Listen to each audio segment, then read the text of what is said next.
Hachette Audio presents The Ink Black Heart. Written by Robert Galbraith. Read by Robert Glenister.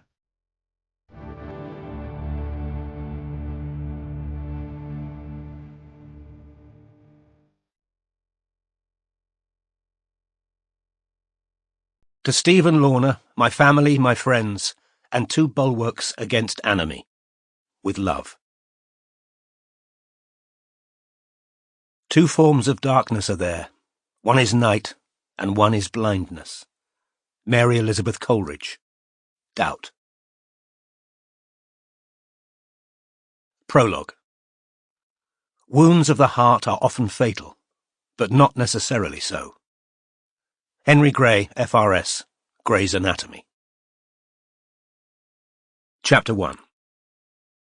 Why did you let your eyes so rest on me, and hold your breath between? In all the ages this can never be, as if it had not been. Mary Elizabeth Coleridge, A Moment.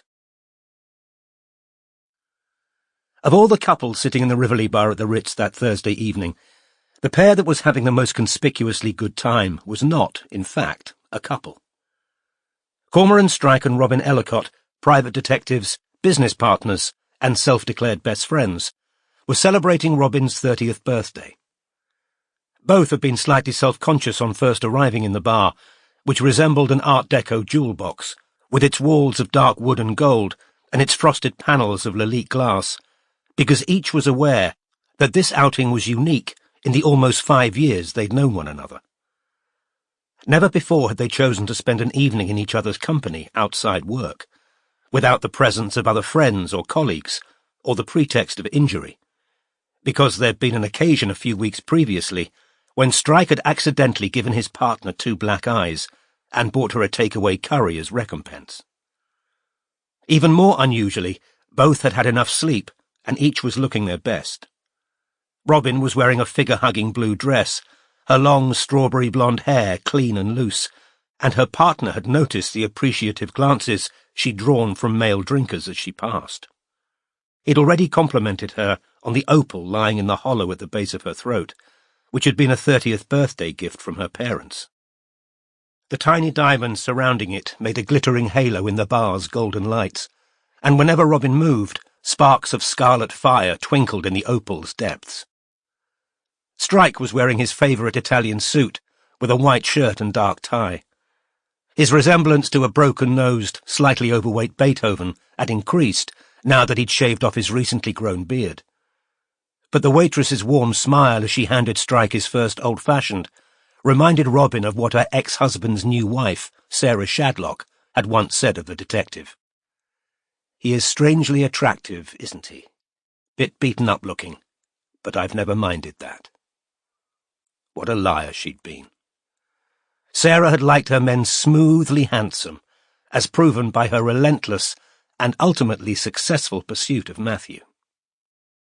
Sitting facing each other in leopard print chairs at their table for 2, Strike and Robin had initially subsumed their slight awkwardness in work talk.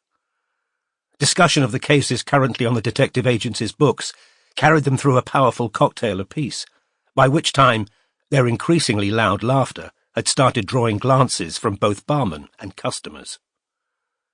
Soon Robin's eyes were bright and her face slightly flushed, and even Strike, who was considerably larger than his partner and well able to handle his alcohol, had taken enough bourbon to make him feel pleasantly buoyant and loose-limbed. After their second cocktails, talk became more personal. Strike, who was the illegitimate son of a rock star he'd met only twice, told Robin that one of his half-sisters, Prudence, wanted to meet him. "Where does she fit in?" Robin asked. She knew that Strike's father had been married 3 times, and that her partner was the result of a one-night stand with a woman most commonly described in the press as a super-groupie, but she was hazy about the rest of the family tree. "She's the other illegitimate," said Strike. "Few years younger than me. Her mother was that actress, Lindsay Fanthrope. Mixed-race woman. She's been in everything. EastEnders, The Bill." "Do you want to meet Prudence?" "Not sure," Strike admitted. "Can't help feeling I've got enough relatives to be going on with. She's also a therapist.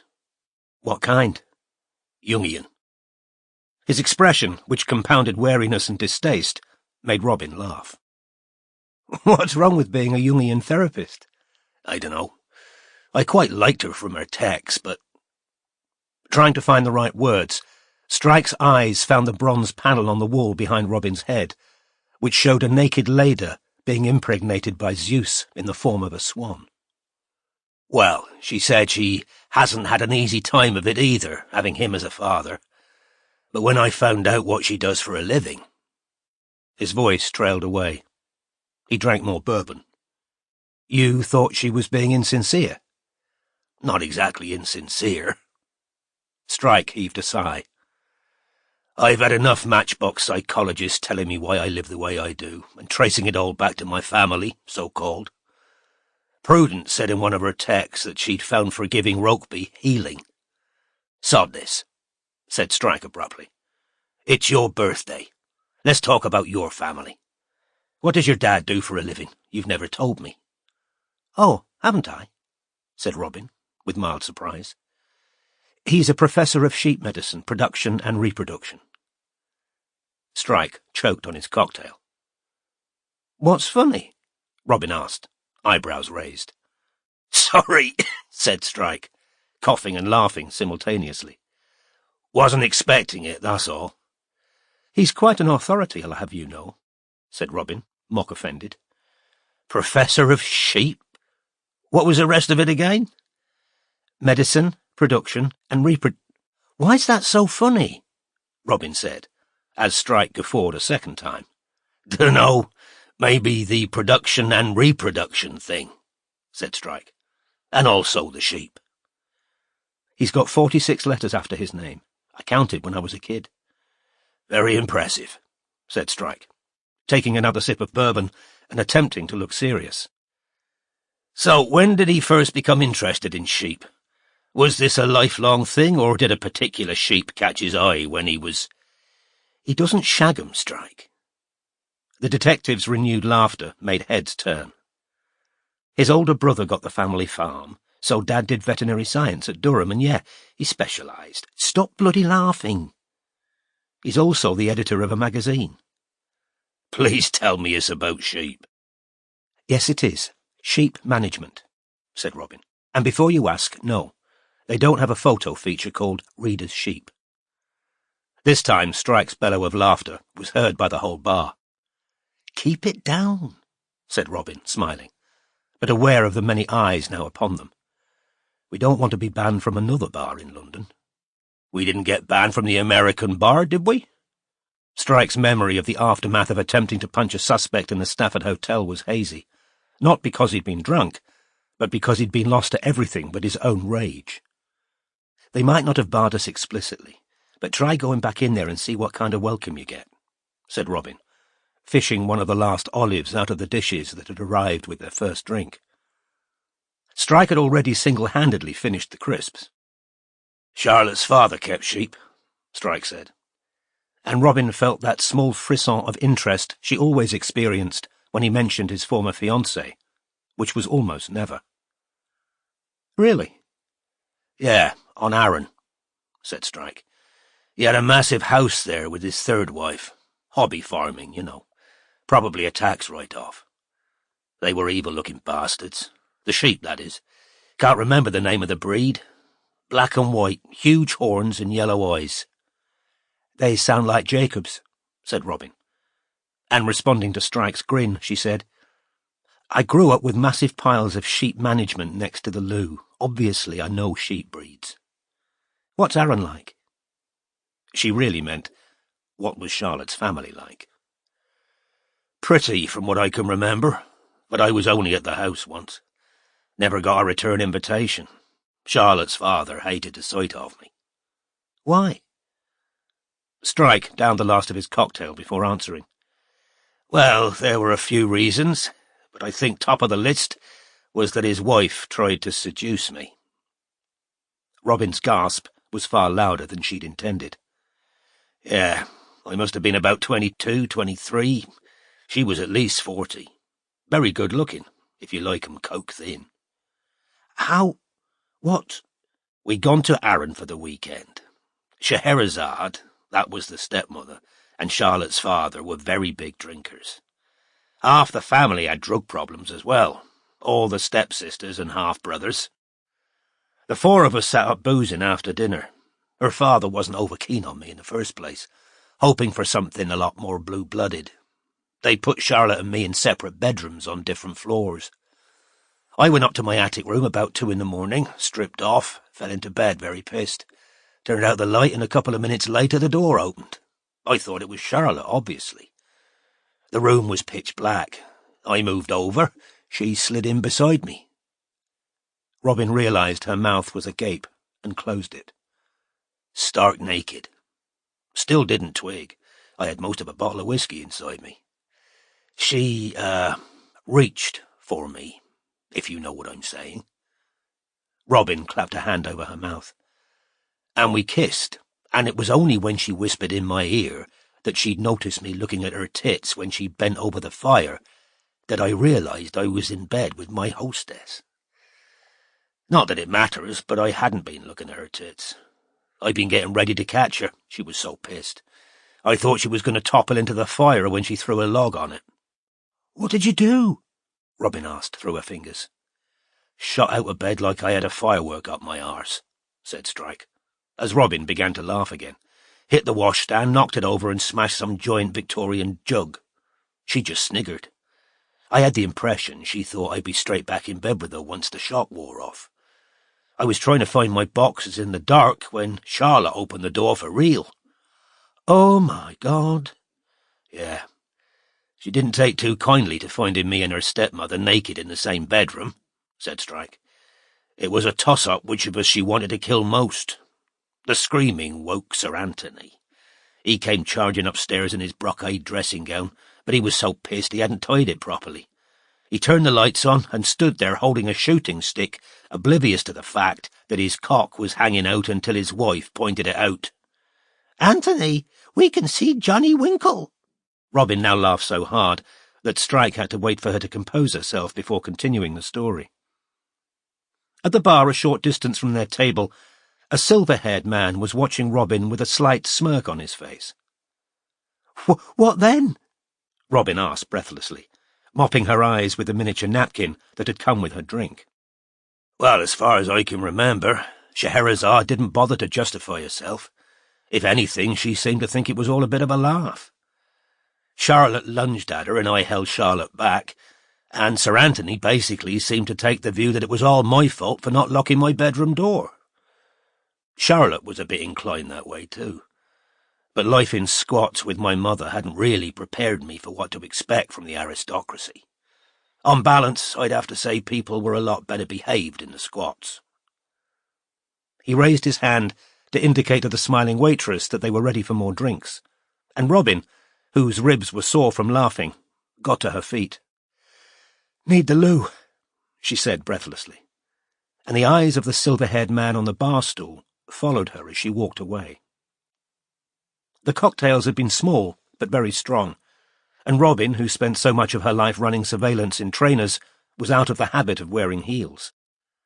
She had to grasp the handrail firmly while navigating the red-carpeted stairs down to the ladies' room, which was more palatial than any Robin had visited before.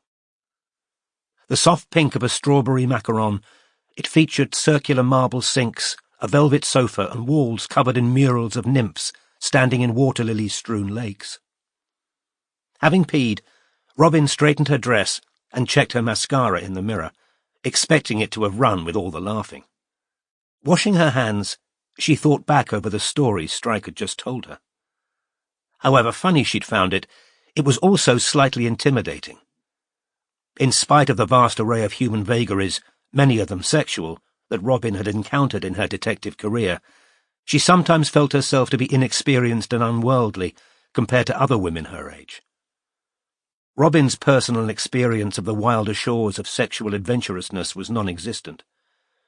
She'd only ever had one sexual partner, and had reasons beyond the usual for wishing to trust the person with whom she went to bed. A middle-aged man with a patch of vitiligo under his left ear had once stood in the dock and claimed that 19-year-old Robin had invited him into a dark stairwell for sex, and that he choked her into unconsciousness because she told him she liked it rough. "I think my next drink had better be water," Robin said 5 minutes later, as she dropped back into her seat opposite Strike again. "Those are seriously strong cocktails." "Too late," said Strike, as the waitress set fresh glasses in front of them. "Fancy a sandwich? Mop up some of the alcohol?" He passed her the menu. The prices were exorbitant. "No, listen. I wouldn't have invited you to the Ritz if I wasn't prepared to cough up," said Strike, with an expansive gesture. "I'd have ordered a cake, but—" "Ilsa's already done it for tomorrow night?" Robin guessed. The following evening a group of friends, Strike included, would be giving Robin a birthday dinner, organised by their mutual friend. "Yeah, I wasn't supposed to tell you, so act surprised. Who's coming to this dinner anyway?" Strike asked. He had a slight curiosity about whether there were any people he didn't know about, specifically men. Robin listed the names of the couples. "And you and me," she finished. "Who's Richard?" "Max's new boyfriend," said Robin. Max was her flatmate and landlord, an actor who rented out a bedroom because he couldn't make his mortgage repayments without a lodger.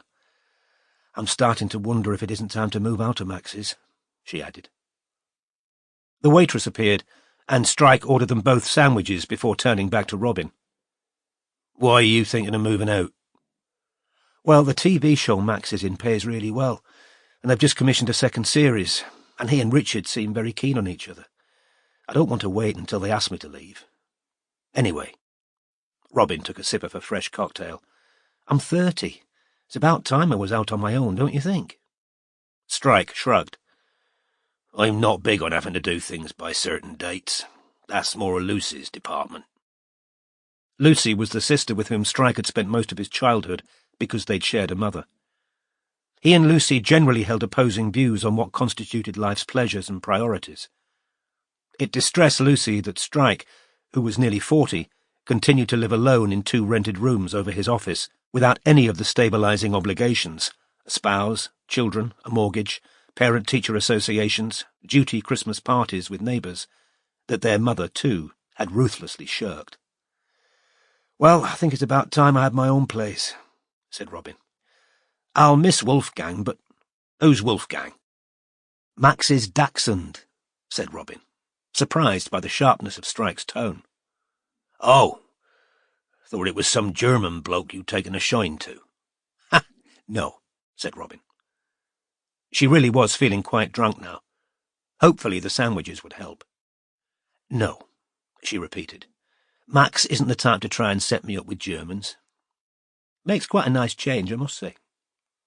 "Do many people try and set you up with Germans?" "Not Germans, but— oh, you know what it's like.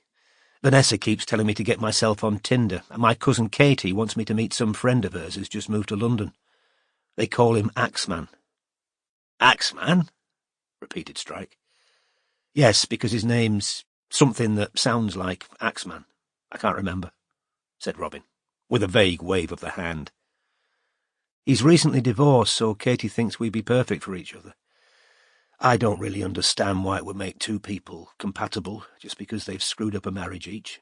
In fact, if anything—" "You didn't screw up your marriage," said Strike. "I did," Robin contradicted him. "I shouldn't have married Matthew at all. It was a mess, and it got worse as we went on." "He was the one who had the affair." "But I was the one who didn't want to be there. I was the one who tried to end it on the honeymoon, then chickened out." "Did you?" said Strike, to whom this was new information. "Yes," said Robin. "I knew, deep down. Knew it was all wrong." For a moment she was transported back to the Maldives, and those hot nights she'd paced alone on the white sand outside their villa while Matthew slept, asking herself whether she was in love with Cormoran Strike.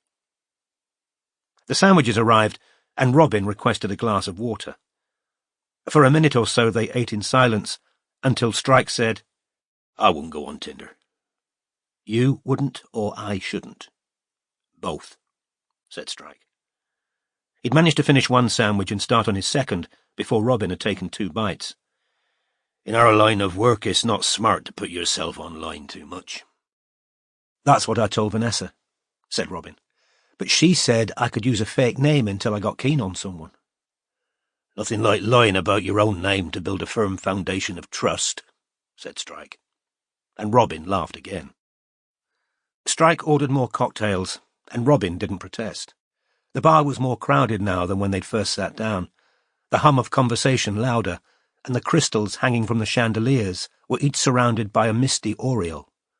Robin now felt an indiscriminate fondness for everyone in the room, from the elderly couple talking quietly over champagne and the bustling bartenders in their white jackets to the silver-haired man who smiled at her as she gazed around. Most of all, she liked Cormoran Strike, who was giving her a wonderful, memorable, and costly birthday evening. As for Strike, who genuinely hadn't ogled the breasts of Scheherazade Campbell all those years ago, he was doing his best to extend the same courtesy to his business partner, but she'd never looked better to him. Flushed with drink and laughter, her red blonde hair shining in the diffused glow from the golden cupola above them. When she bent forward suddenly to pick up something on the floor, a deep cavern of cleavage was revealed behind the hanging opal. "Perfume," she said, straightening up, having retrieved the small purple bag she'd carried from Liberty, in which was Strike's birthday present. "Want to put some on?" She untied the ribbon, unwrapped the parcel, and extracted the square white bottle, and Strike watched her spray a small amount on each wrist, and then he forced himself to look away, down into the hollow between her breasts. "I love it," she said, wrist to her nose. "Thank you." He caught a small waft of perfume from where he sat. His sense of smell slightly impaired from long years of smoking, he nevertheless detected roses and an undertone of musk, which made him think of sun-warmed skin. Fresh cocktails arrived. "I think she's forgotten my water," said Robin, sipping her Manhattan. "This has got to be my last. I don't wear heels much anymore. Don't want a faceplant in the middle of the Ritz." "I'll get you a cab." "You've spent enough." "We're doing okay, money-wise," said Strike. "For a change." "I know, isn't it fantastic?" sighed Robin. "We've actually got a healthy bank balance and tons of work coming in." "Strike, we're a success," she said, beaming. And he felt himself beaming back. "Who'd have thought?" "I would," said Robin. "When you met me, I was well-nigh bankrupt, sleeping on a camp bed in my office and had one client. So? I liked that you hadn't given up," said Robin, "and I could tell you were really good at what you did." "The hell could you tell that?" "Well, I watched you doing it, didn't I?" "Remember when you brought in that tray of coffee and biscuits?" said Strike. "To me and John Bristow that first morning. I couldn't fathom where you got it all. It was like a conjuring trick." Robin laughed. "I only asked the bloke downstairs." "And you said we. I thought, having offered the client coffee, we ought to provide it." "Your memory," said Robin, surprised that he had the exact words on the tip of his tongue. "Yeah, well, you're not a usual person," said Strike. He picked up his almost empty drink and raised it. "To the Strike and Ellicott Detective Agency, and happy 30th. Robin picked up her glass, clinked it against his and drained it. "Shit, Strike, look at the time," she said suddenly, catching sight of her watch. "I've got to be up at 5. I'm supposed to be following Miss Jones's boyfriend." "Yeah, okay," grunted Strike, who could happily have spent another couple of hours here in his comfy chair, bathed in golden light, the smell of rose and musk drifting across the table. He signalled for the bill. As Robin had anticipated, she was definitely unsteady on her high heels as she crossed the bar, and it took her far longer than it should have done to locate the token for her coat in the bottom of her handbag. "Could you hold this, please?" she asked Strike, handing him the bag containing her perfume while she rummaged. Having retrieved her coat, Strike had to help her put it on. "I am definitely quite drunk," Robin muttered, taking back the little purple bag and seconds later she proved it by turning her heel on the edge of the circular scarlet rug that covered the lobby's marble floor and slipping sideways. Strike caught her and kept his arm around her waist as he steered her out of one of the side entrances flanking the revolving door, because he didn't trust her in it. "Sorry," said Robin, as they walked carefully down the steep stone steps at the front of the Ritz, Strike's arm still around her waist. She liked the feel of him, bulky and warm beside her. It had more often been she who had supported him on those occasions when the stump of his right leg had refused to continue to bear his weight after some ill-advised piece of overexertion. He was holding her so tightly that her head was almost resting on his chest, and she could smell the aftershave he'd put on for this special occasion, even over the usual smell of old cigarettes. "Taxi," said Strike, pointing as a black cab came gliding smoothly towards them. "Strike," said Robin, leaning back into him so as to look into his face. She'd intended to thank him, to tell him what a wonderful evening she'd had, but when their eyes connected, no words came. For a minute sliver of time, everything around them blurred, as though they stood in the eye of some slow-motion tornado of purring cars and passing lights, of pedestrians and cloud-dappled sky, and only the feel and smell of each other was real. And Strike, looking down into her upturned face, forgot in that second every stern resolution that had restrained him for nearly 5 years, and made an almost infinitesimal dip of his head, his mouth heading for hers. And unwittingly, Robin's expression moved from happiness to fear. He saw it and straightened up again, and before either of them could quite process what had just happened, the mundane roar of a motorbike courier heralded the return of the world to its regular course. The tornado had passed, and Strike was guiding Robin towards the taxi's open door, and she was falling back into its solid seat. "Night," he called in after her. The door had slammed, and the taxi had pulled away before Robin, dazed, could decide whether she felt more shock, elation, or regret. Chapter 2. Come, let me talk with thee, allotted part of immortality, my own deep heart. Maria Jane Dewsbury, to my own heart.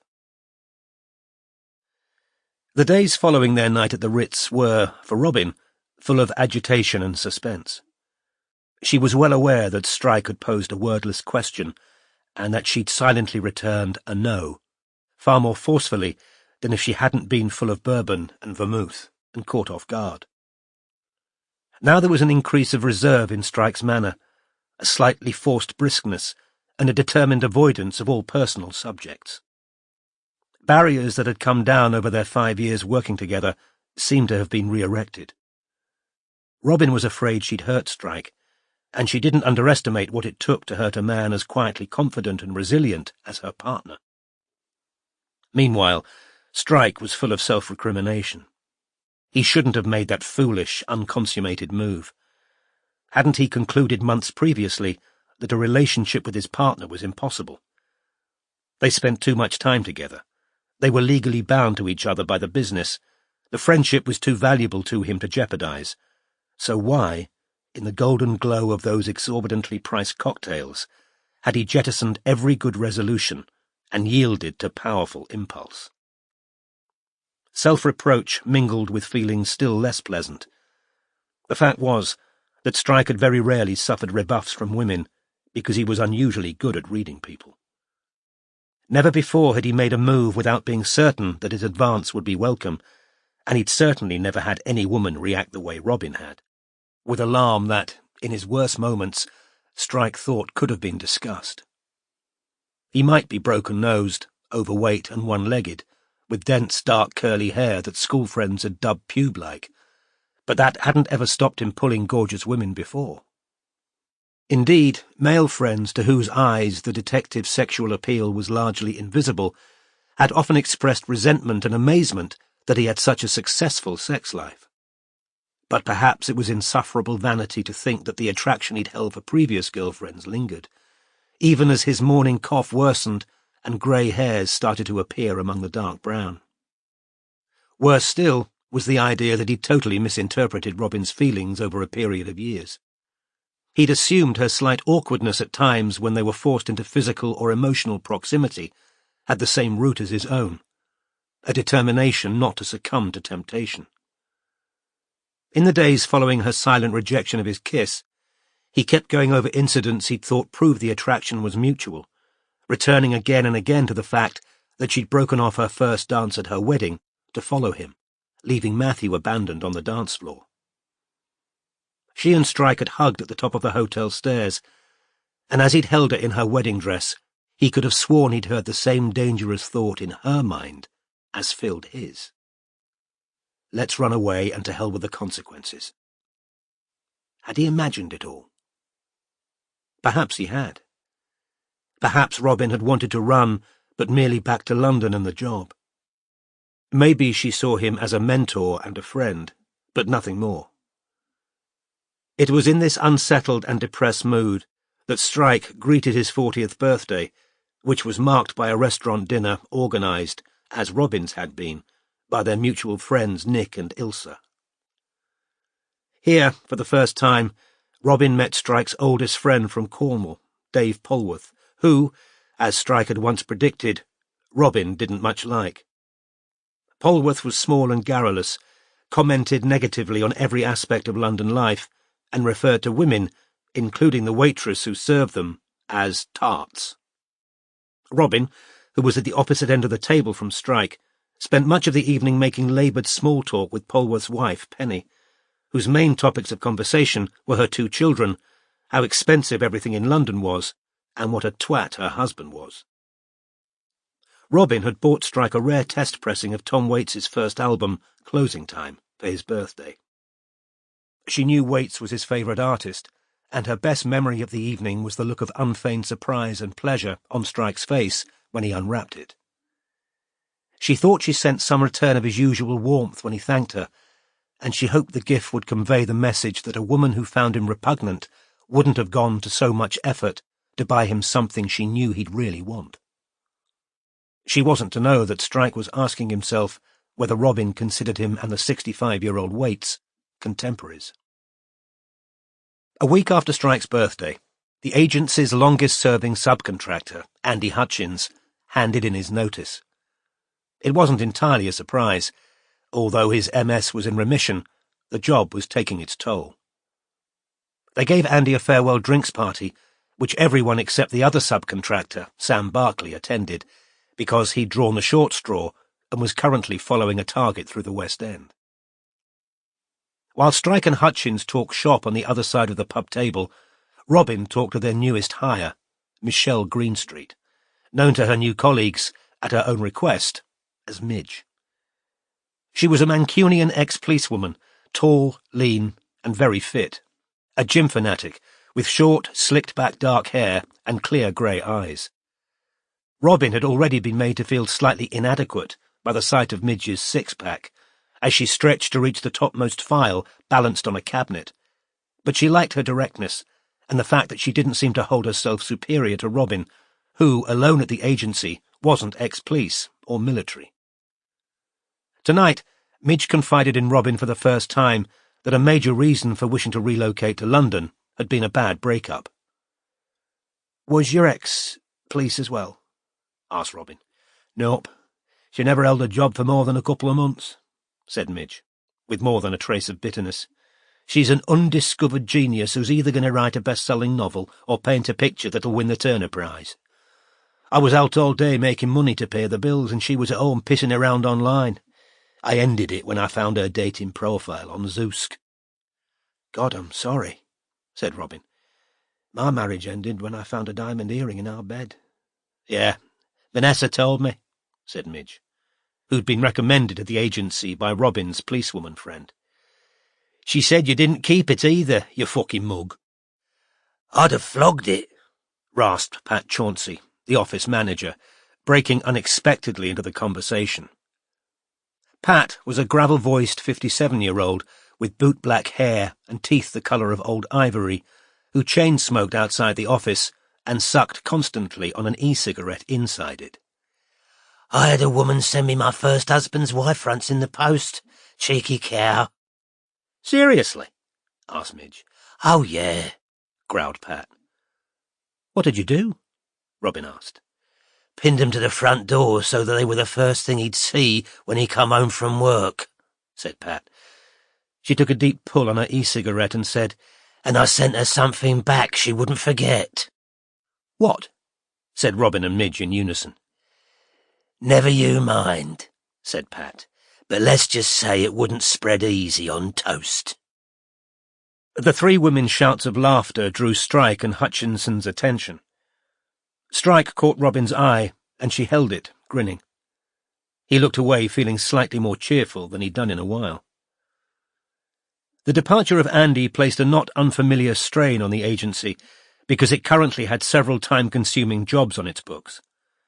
The first and longest-running of these involved trying to dig up dirt on the ex-boyfriend of a client nicknamed Miss Jones, who was locked into a bitter custody battle over her baby daughter. Miss Jones was a good-looking brunette who had an almost embarrassing yen for Strike. He might have derived a much-needed ego boost from her unabashed pursuit of him, were it not for the fact that he found her combination of entitlement and neediness thoroughly unattractive. Their second client was also the wealthiest, a Russian-American billionaire who lived between Moscow, New York, and London. A couple of extremely valuable objects had recently disappeared from his house on South Audley Street, though the security alarm hadn't been tripped. The client suspected his London-based stepson and wished to catch the young man in the act without alerting either the police or his wife, who was disposed to consider her hard-partying and jobless offspring a misunderstood paragon. Hidden spy cameras, monitored by the agency, were now concealed in every corner of the house. The stepson, who was known at the agency as Fingers, was likewise under surveillance in case he tried to sell the missing Fabergé casket or the Hellenistic head of Alexander the Great. The agency's last case, codenamed Groomer, was in Robin's view a particularly nasty one. A well-known international correspondent for an American news channel had recently broken up with her boyfriend of 3 years, who was an equally successful TV producer. Shortly after their acrimonious split, the journalist had found out that her ex-partner was still in contact with her 17-year-old daughter, whom Midge had dubbed Legs.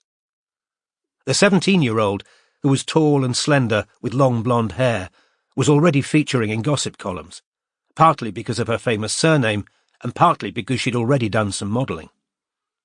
Though the agency hadn't yet witnessed sexual contact between Legs and Groomer, their body language was far from parent-filial during their secret meet-ups. The situation had plunged Legs's mother into a state of fury, fear, and suspicion that was poisoning her relationship with her daughter. To everyone's relief, because they'd been so stretched after Andy's departure, at the start of December, Strike succeeded in poaching an ex-Met officer by the name of Dev Shah from a rival detective agency. There was bad blood between Strike and Mitch Patterson, the boss of the agency in question, which dated back to the time Patterson had put Strike himself under surveillance. When Shah answered the question, "Why do you want to leave Patterson, Inc?" with the words, "I'm tired of working for cunts," Strike hired him on the spot. Like Barclay, Shah was married with a young child. He was shorter than both of his new male colleagues, with eyelashes so thick that Robin thought they looked fake. Everyone at the agency took to Dev. Strike because he was quick on the uptake and methodical in his record-keeping, Robin because she liked his dry sense of humour and what she inwardly termed a lack of dickishness, Barclay and Midge because Shah demonstrated early on that he was a team player, without any noticeable need to outshine the other subcontractors, and Pat, as she admitted in her gravelly voice to Robin, while the latter was handing in her receipts one Friday, because he could give him Rancon a run for his money, couldn't he? Those eyes. Very handsome," said Robin indifferently, tallying her receipts. Pat had spent much of the previous 12 months openly hoping that Robin might fall for the charms of a previous subcontractor whose good looks had been equalled by his creepiness. Robin could only be grateful that Dev was married. She'd been forced to temporarily shelve her flat hunting plans because of the long hours she was working, but still volunteered to stake out the billionaire's house over Christmas. It suited her to have an excuse not to return to her parents in Mazam, because she was certain Matthew and Sarah would be parading their newborn child, sex so far unknown, around the familiar streets where once, as teenagers, he and Robin had strolled hand in hand. Robin's parents were disappointed, and Strike was clearly uncomfortable about taking her up on the offer.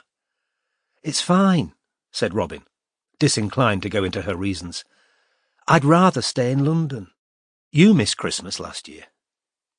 She was starting to feel mentally and physically exhausted. She'd worked almost non-stop for the past 2 years, years that had included separation and divorce. The recent increase of reserve between her and Strike was playing on her mind, and little as she'd wanted to go back to Mazam, the prospect of working through the festive season was undeniably depressing. Then, in mid-December, Robin's favourite cousin, Katie, issued a last-minute invitation for her to join a skiing party over New Year. A couple had dropped out on finding out that the wife was pregnant. The chalet was already paid for, so Robin only needed to buy flights. She'd never skied in her life, but as Katie and her husband would be taking it in turns to look after their 3-year-old son while the other was on the slopes, there'd always be somebody around to talk to, should she not wish to spend most of her time falling over on the nursery slopes. Robin thought the trip might give her the sense of perspective and serenity that was eluding her in London.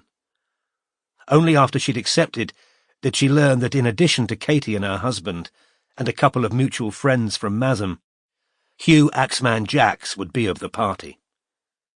She told Strike none of these details, only that she'd had the chance of a skiing trip and would like to take it, which meant slightly increasing the amount of time she'd planned to take off over New Year. Aware that Robin was owed far more leave than she was proposing to take, Strike agreed without hesitation, and wished her a good time. Chapter 3. Eyes with the glowing hue of wine, like yours, can daze a man outright. Emily Pfeiffer, A Rhyme for the Time. On the 28th of December, the ex-boyfriend of Miss Jones, who'd lived an apparently blameless life for weeks, finally slipped up in grand style, buying a large quantity of coke in front of Dev Shah, then taking it in the company of 2 escorts before taking them home to Islington. The exhilarated Miss Jones insisted on coming into the office to see the pictures Shah had taken, then tried to embrace Strike. When he pushed her gently but firmly away, she seemed more intrigued than offended. After paying her final bill, she insisted on kissing Strike on the cheek, told him boldly that she owed him a favour and hoped he'd call it in one day, then departed in a cloud of Chanel No. 5. The following day, the mother in the groomer case was sent to Indonesia to report on a catastrophic air crash. Shortly before her departure, she called Strike to tell him her daughter was planning to spend New Year's Eve at Annabelle's with the family of a school friend. She was certain groomer would try to meet up with her daughter there, and demanded that the agency place detectives in the nightclub to keep watch. Strike, who'd rather have asked almost anyone else for assistance, called Miss Jones, who'd be able to take Strike and Midge into the members-only club as her guests. Strike was set on taking Midge with him, not only because the latter would be able to tail legs into the bathroom if necessary, but because he didn't want Miss Jones to think he'd engineered the situation in the hope of sleeping with her. He felt a callous sense of relief when Miss Jones called him 2 hours before the proposed rendezvous to tell him her baby daughter had come down with a fever. "And my bloody nanny's phoned in sick and my parents are in Mustique, so I'm screwed," she told him petulantly. "But you can still go. I've left your names at the door." "I'm very grateful," he told her. "I hope she gets better soon." He rang off before Miss Jones could suggest any further meetings. By 11 p.m, he and Midge, who was wearing a dark red velvet tuxedo, were to be found in the basement of the club in Berkeley Square, sitting opposite each other at a table between 2 mirrored pillars and beneath hundreds of golden helium balloons from which dangled gleaming ribbons. Their 17-year-old target was sitting a few tables away with her school friend's family. She kept glancing towards the restaurant entrance, wearing a look of mingled hope and nervousness. Mobile phones weren't permitted in Annabelle's, and Strike could see the restless teenager's mounting frustration at being forced to rely solely on her senses for information. 5 o'clock party of 8, Midge said quietly to Strike. You getting looks? Strike spotted them as Midge said it. A man and a woman at a table of 8 had turned in their seats to look at him. The woman, who had long hair of the same red gold as Robin's, was wearing a skin-tight black dress and stilettos that laced all the way up her smooth brown legs to her knees. The man, who was sporting a brocade dinner jacket and a foppish cravat, looked vaguely familiar to Strike, though he couldn't immediately place him. "Do you think they've recognised you from the papers?" suggested Midge.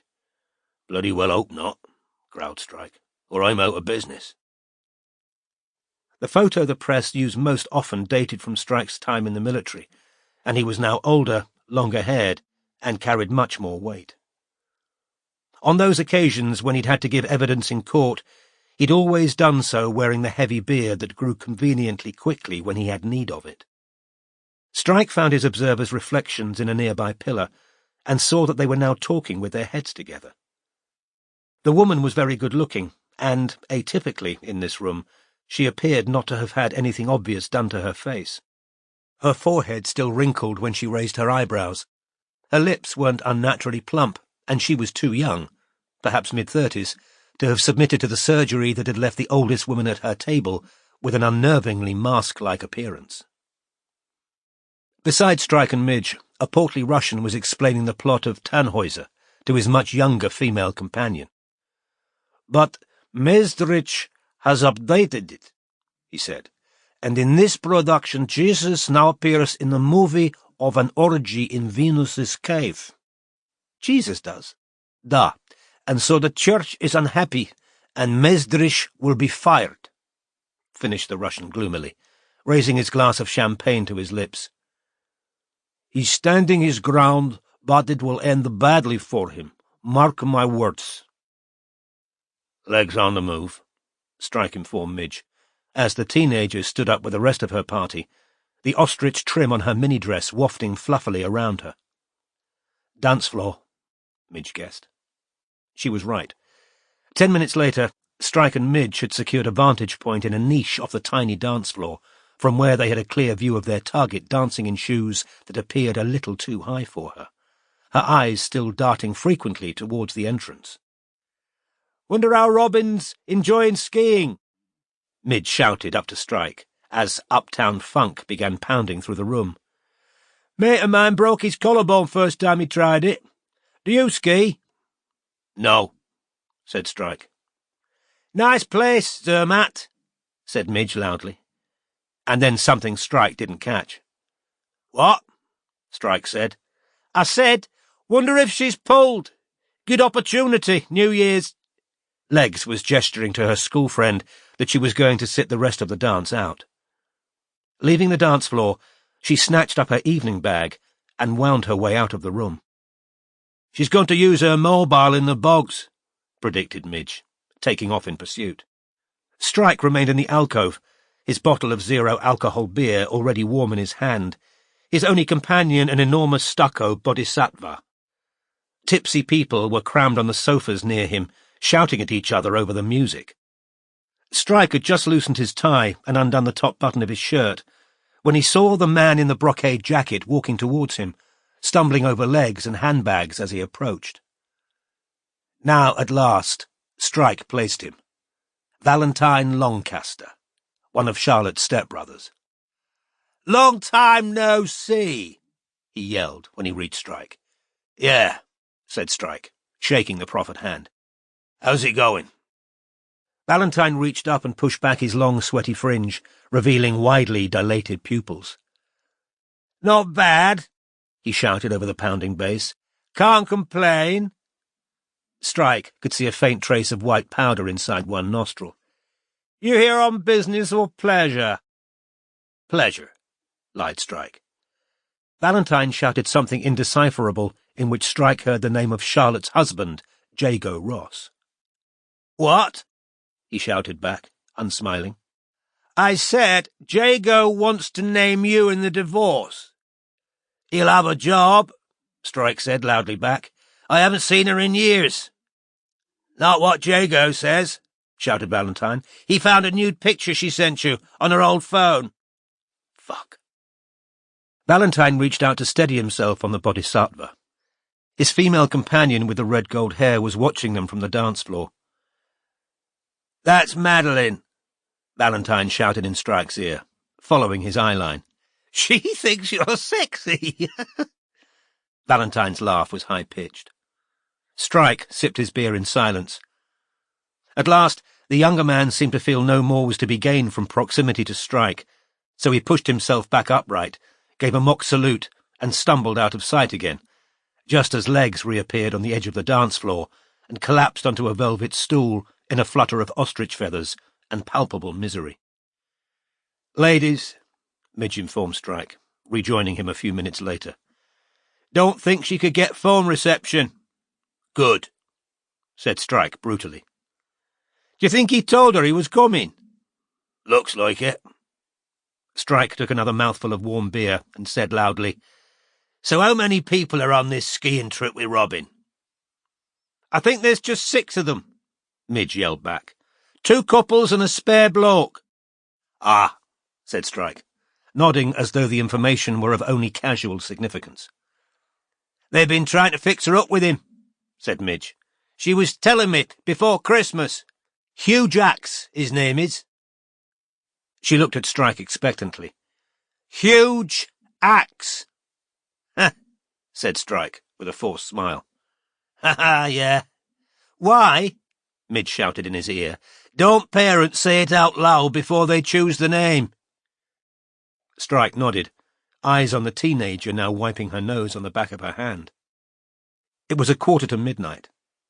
With luck, Strike thought, once the new year had been rung in, their target would be scooped up by the school friend's family and taken safely back to their house in Chelsea. As he watched, the school friend arrived to drag Legs back onto the dance floor. At 10 to midnight, Legs disappeared once more in the direction of the ladies, Midge on her tail. Strike, whose stump was aching and who wished he could sit down, had no choice but to lean up against the gigantic bodhisattva, because most of the free seats were littered with bags and discarded jackets he didn't want to move. His beer bottle was now empty. Do you not like New Year's Eve or something?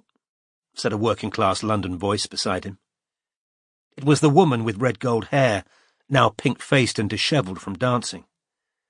Her approach had been masked by an upheaval in the seats ahead of him, as nearly everyone had stood up to flood onto the too small dance floor, excitement mounting as midnight drew closer. Not my favourite, he shouted back at her. She was extremely pretty and definitely high, though speaking perfectly coherently. Several fine gold necklaces hung around her slender neck. The strapless dress was tight across her breasts, and the half-empty champagne flute in her hand was in danger of spilling its contents. "Not mine! Not this year!" she shouted up into his ear. He liked hearing an East End accent among all these upper-class ones. "You're Cormoran Strike, right? Valentine told me." "That's right," he said. "And you're Madeline Corson Miles. Not detecting tonight, are you?" "No," he lied, but he was in far less of a hurry to shoo her away than he had been with Valentine. "Why isn't this New Year your favourite?" G.G. Cazenove. "Sorry?" G.G. Cazenove, she said more loudly, leaning in, her breath tickling his ear. "The singer. She was a client of mine." When she saw his blank look, she said, "She was found hanged this morning." "Shit," said Strike. "Yeah," said Madeline. "She was only 23. She sipped her champagne, looking sombre, then shouted in his ear, "I've never met a private detective before." "As far as you know," said Strike, and she laughed. "What do you do?" "I'm a jeweller," she shouted back at him, and her slight smile told Strike that most people would have recognised her name. The dance floor was now heaving with hot bodies. Many people were wearing glittery party hats. Strike could see the portly Russian who'd been talking about Tannhäuser pouring with sweat as he bounced out of time to Clean Bandit's Rather Be. Strike's thoughts flickered towards Robin, somewhere in the Alps, perhaps drunk on Glühwein, dancing with the newly divorced man her friends were insistent she meet. He remembered the look on her face as he'd bent to kiss her. "It's easy being with you," sang Jess Glynn. "Sacred simplicity. As long as we're together, there's no place I'd rather be." 1 minute to 20:15, ladies and gentlemen, shouted the DJ, and Madeline Corson-Miles glanced up at Strike, drained her champagne flute, and leaned in to shout into his ear again. "Is that tall girl in the tux your date?" "No, a friend," said Strike. "Both at a loose end tonight." "So she wouldn't mind if I kissed you at midnight?" He looked down into her lovely, inviting face, the hazel eyes warm, her hair rippling over her bare shoulders. "She wouldn't," said Strike, half smiling. "But you would." "Get ready," bellowed the DJ. "Are you married?" Strike asked. "Divorced," said Madeline. "Dating anyone?"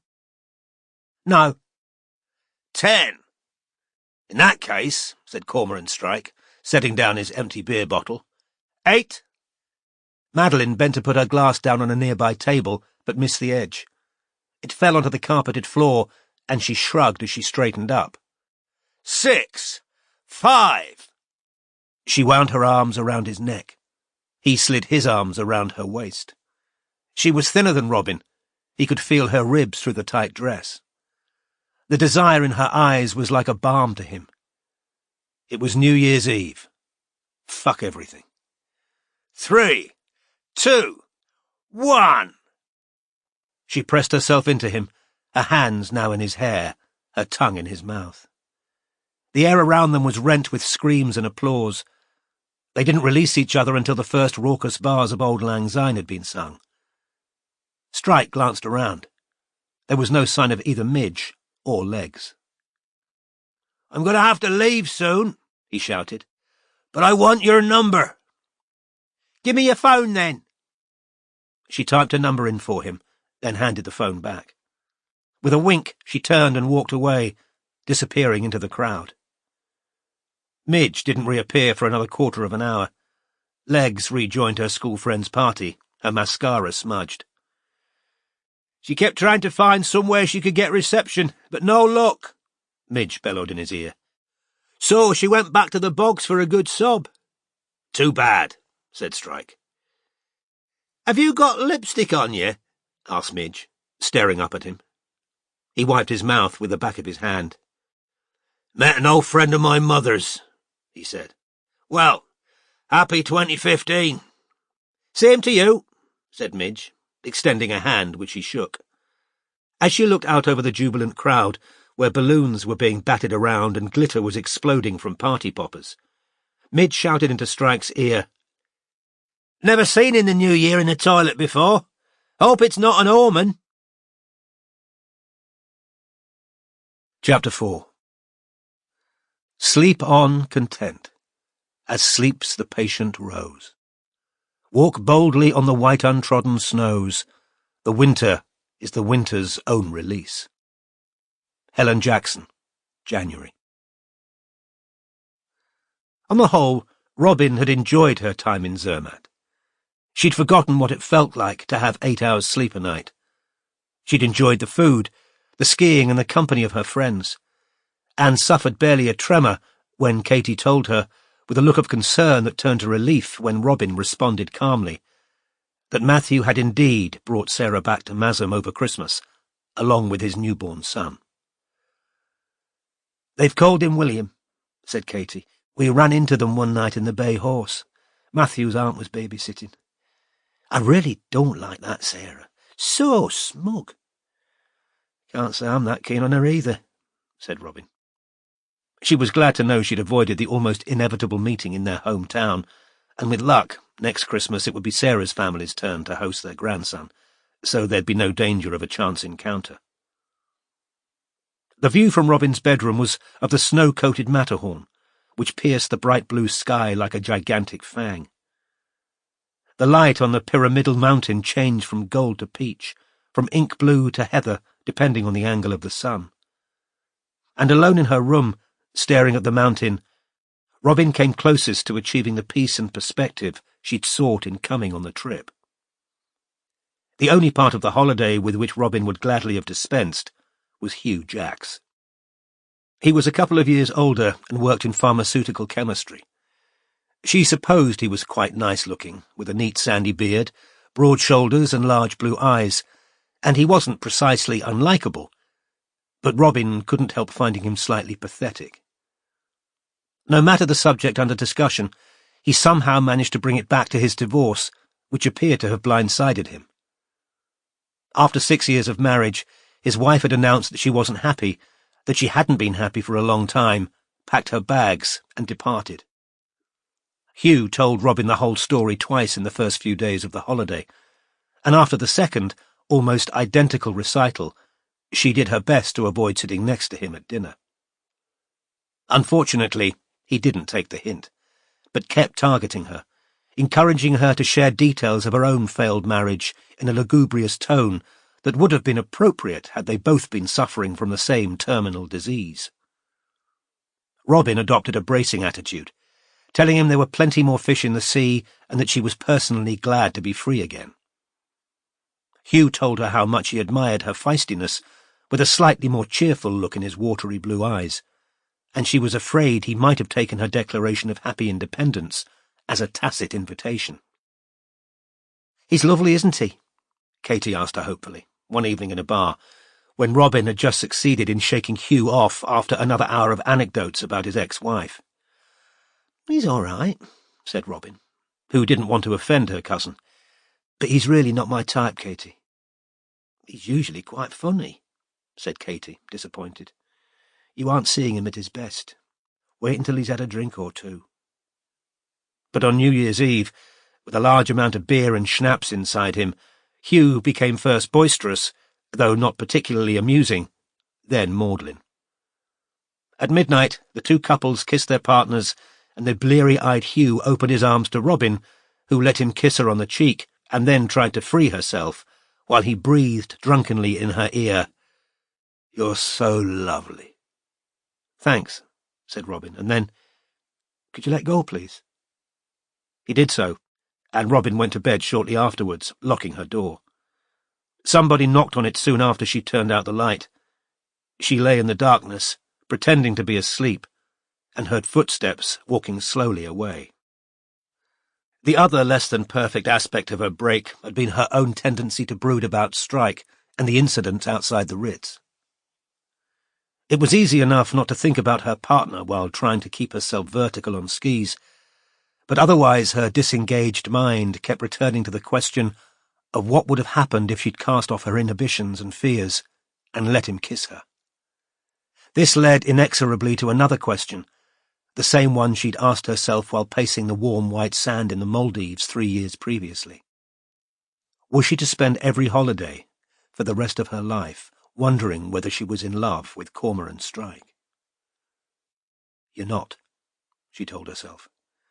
"He gave you the chance of a lifetime, and maybe you do love him a bit, because he's your best friend, but you're not in love with him." And then, more honestly, "And if you are, you need to get over it. Yes, maybe he was hurt when you didn't let him kiss you, but better that than he thinks you're pining away for love of him. A lovesick partner is literally the last thing he'd want." If only she could have been the kind of woman who could have enjoyed a kiss one drunken evening and then laughed it off. On the evidence of what she knew about Strike's past love life, that was what he liked.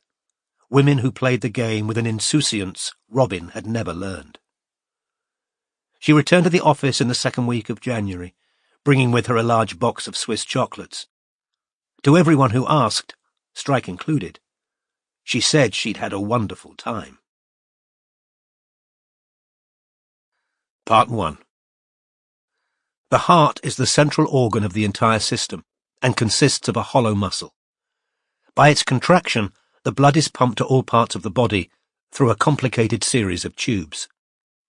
Henry Gray, FRS, Grey's Anatomy. Chapter 5.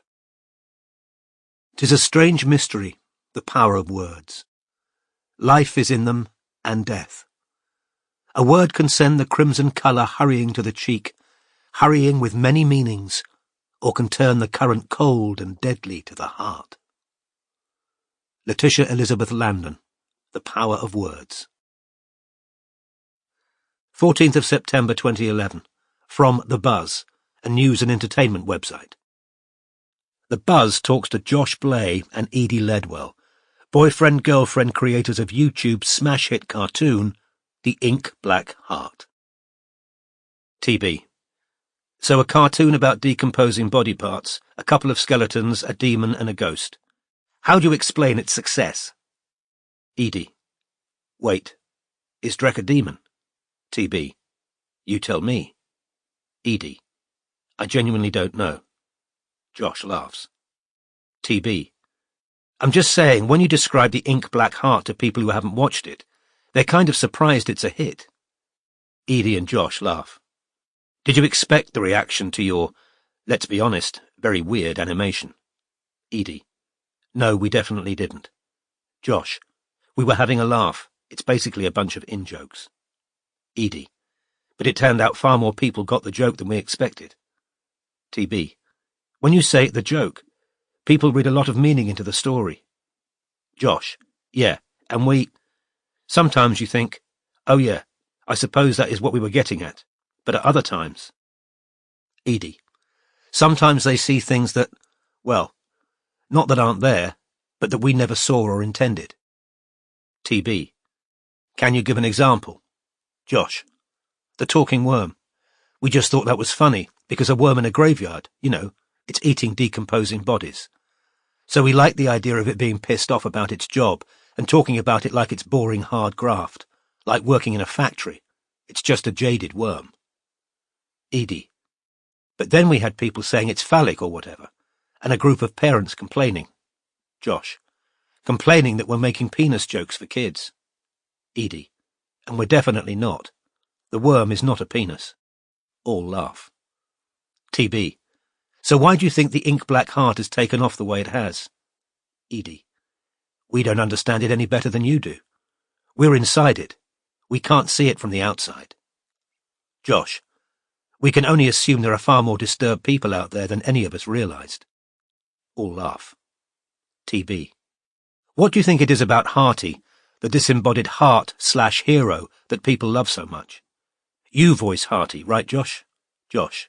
Yeah. Thinks for a long time. I suppose he knows he's bad, but he's trying to be good. Edie. He isn't really bad, though, or he wouldn't be trying to be good. Josh. I think people kind of identify with him. Edie. He's been through a lot of stuff. Josh. Specifically, a ribcage, a coffin lid, and 6 feet of soil. All laugh. TB. So what are your plans for the cartoon? Stay on YouTube or... Edie. We don't plan, do we? Josh. Plans are for Smuglix. TB. But this thing is getting really big. You're making money now, right? Josh. Yeah. Who knew? It's crazy. TB. Do you have anyone helping you with this? An agent or... Josh. We've got a friend who knows this stuff who's helping us, yeah. TB. A couple of your fans have created an online game based on the game Drek plays in the cartoon. Have you seen it? Josh. Yeah, we saw that the other day. It's an impressive bit of coding. Edie. It's weird, though, because Drek's game, the one in the cartoon... Josh. Yeah. Edie. Isn't really a game. Or, I mean, it wasn't supposed to be, was it? Josh shakes head. Edie. It was supposed to be more... The whole point of the game is that it isn't really a game. TB. So when Drek forces everyone to play the game... Edie. Does he force them? I don't know whether he forces them. I think they kind of humour him because he's bored. Josh. Borkled. Edie. Sorry, yeah, Borkled. And so they agree to play, but it always goes badly wrong for someone. Josh. Drek's game is, you know, in Drek's voice, Play the game. Bois. Abide by rules. Do the expected thing. TB. So it's a metaphor. Edie. Yeah, but it's paradoxical because Drek himself never plays by the rules. He just likes watching everyone else try and follow them. TB. You say you don't plan, but will there be... Josh. Drek t-shirts. We were literally asked by someone the other day where they could buy a Drek t-shirt. Edie. We were just... Are you for real? TB. No merch then. Edie. Laughing. We aren't planning merch. Josh. We like it being what it is. We like just messing around. We're not business people. Edie. We're more the kind of people who lie in a cemetery and imagine disembodied hearts bobbling around. All laugh. 15th of September 2011. Part of an in-game chat between the co-creators of the online Drek's game. 15th of September 2011, 2038. Anime. Not what we meant.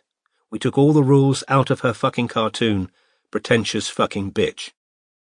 Morehouse. Calm down. Anime. This is going to play really fucking badly for Ledwell. She's shitting all over the fans, saying they're thick for liking our game. Morehouse. She wasn't saying that. Anime. Of course she fucking was. She said we're a pair of shitheads who don't understand her metaphors.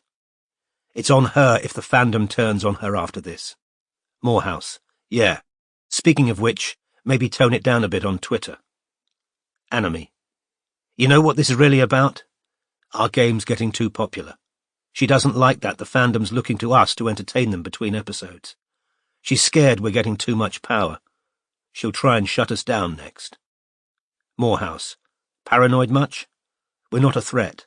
We're not making money. It's a tribute. Anime. Don't forget, I fucking know her. She's a fucking money-grubbing hypocrite. 5th of February 2013.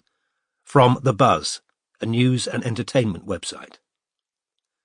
Runaway YouTube success The Ink Black Heart, snapped up by Netflix. Cult cartoon The Ink Black Heart will be leaving YouTube for Netflix, with a second series already in development. Boyfriend-girlfriend animators Josh Blay and Edie Ledwell, who dreamed up the cartoon in Highgate Cemetery, are rumoured to have secured a high six-figure sum from the streaming service. Fans of the animation are divided on its move to the mainstream. While some are excited, others are worried that the close connection between creators and fans will now be broken. Anonymous superfan Anime, creator of the popular multiplayer Drek's game, said on Twitter, "So Ledwell's long-expected sellout's underway. Looks like everything fans loved will be sacrificed for cash. Prepare for the worst. Ink Hearts." 6th of February 2013. An in-game conversation between Anime and 3 moderators of Drek's game. Moderator channel. 6th of February 2013, 2141. Anime, Hartella, Fiendy1, Worm 28. Anime. Did you see The Buzz quoted me? Hartella. Lol. You're famous. Anime. I was already famous. Everyone in the fandom wants to know who Anime is. Hartella. That's true, we do. Fiendy1. I still can't understand why your faithful mods can't know. Anime. I have my reasons. Told you they were going to go to Netflix, though, didn't I? Hartella. How do you always know what's going to happen next? Anime. I'm a genius. Anyway, I think we're going to need 2 to 3 new moderators. We're getting more and more traffic in here. Might ask that girl Paperwhite. She seems intelligent. Hartella. Lord Drek's been playing longer, and I like him a lot. Anime. What do you mean, you like him a lot? Hartella. Well, he seems quite nice, and he's a huge fan of the cartoon in the game. Anime. I don't want any real-life friends in here. Rule 14, remember? Total anonymity. Hartella. I don't know him in real life. He just seems a good guy. Anime. Okay, I'll ask him and Paperwhite. And maybe Valpachora. He's always in here. He can earn his keep. Hartella. Don't you have to check with Morehouse? Anime. Why? He'll be happy with whatever I decide. I'm the famous one, don't forget. Hartella. Lol. Where is Morehouse anyway? He hasn't been in much lately. Anime. He'll be back. Don't worry about that. A new private channel has opened. 6th of February 2013, 21:43. Fiendy1 invites Worm 28. Worm 28 joins the channel. Fiendy1. Doesn't get any more modest, does she? I'm a genius. Worm 28. Anime? Fiendy1. Who else? Worm 28. You still think Anime's a girl? Fiendy1. She's definitely a girl. I can tell from things she says. Worm 28. Morehouse knows Anime in real life and says he's a man. Fiendy1. Only to throw everyone off the scent. Worm 28. Anime's someone, right? Fiendy1. Everyone's someone. Worm 28. I mean like an insider on the Ink Black Heart. Fiendy1. Maybe, I don't know. Worm 28. I wish they hadn't left YouTube. I haven't got Netflix. I cried when I heard. Fiendy1. I was sad too, but Anime needs to stop slagging off L. 6 asterisks. She'll end up shutting us down. Worm 28. OMG. Don't say that. I'd die. 28th of May, 2014. From The Buzz, a news and entertainment website. Edie Ledwell's agent confirms hospitalization. Following days of rumours, Alan Yeoman, agent of writer-animator Edie Ledwell, has confirmed that the Ink Black Heart co-creator was hospitalized on the night of 24th of May, but has now returned home. In a statement, Yeoman, who runs creative agency AYCA, said, "At Edie Ledwell's request, we confirm that she was admitted to hospital on May 24th and has since been discharged. Edie thanks fans for their concern and support and requests privacy to focus on her health. Fan speculation has been rife since press reports that police and ambulance were called to the animator's flat shortly after midnight on the 24th, with eyewitnesses claiming Ledwell was unconscious as she was stretchered to the ambulance. The Ink Black Heart fandom, which has been dubbed toxic due to their online behaviour, was divided in response to news of Ledwell's hospitalisation. While most fans expressed concern, some trolls drew criticism for suggesting that Ledwell had faked a suicide attempt to garner sympathy. 28th of May 2014. In-game chats between Paperwhite, newest moderator of Drex Game, Morehouse and Anime, co-creators of Drex Game. Private channel.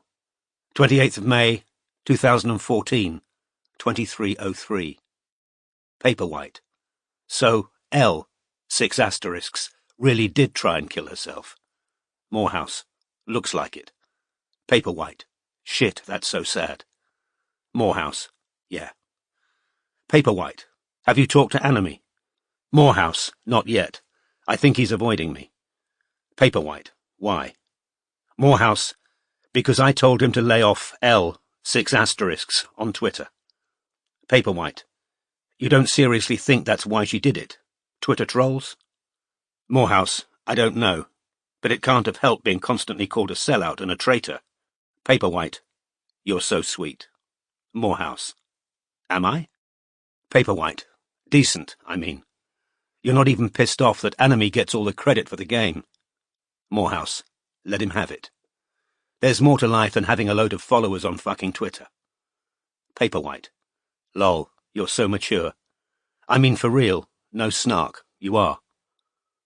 Can I ask you something? Morehouse. Go on. Paperwhite. Is Anime definitely a bloke? Morehouse. Yeah, of course. Why are you asking that? Paperwhite. Fiendy1 told me the other day he thinks Anime's a girl. He kind of hinted you and Anime are together. Morehouse. Fiendy1's a shit stirrer. You don't want to listen to a word he says about me or Anime. Paperwhite. Hartella told me you'd fallen out with Fiendy1. Morehouse. Yeah. He's an immature prick sometimes. Hang on. Anime's arrived. A private channel has opened. 28th of May 2014, 23:05. Anime invites Morehouse. Anime. Hi. Morehouse has joined the channel. Morehouse.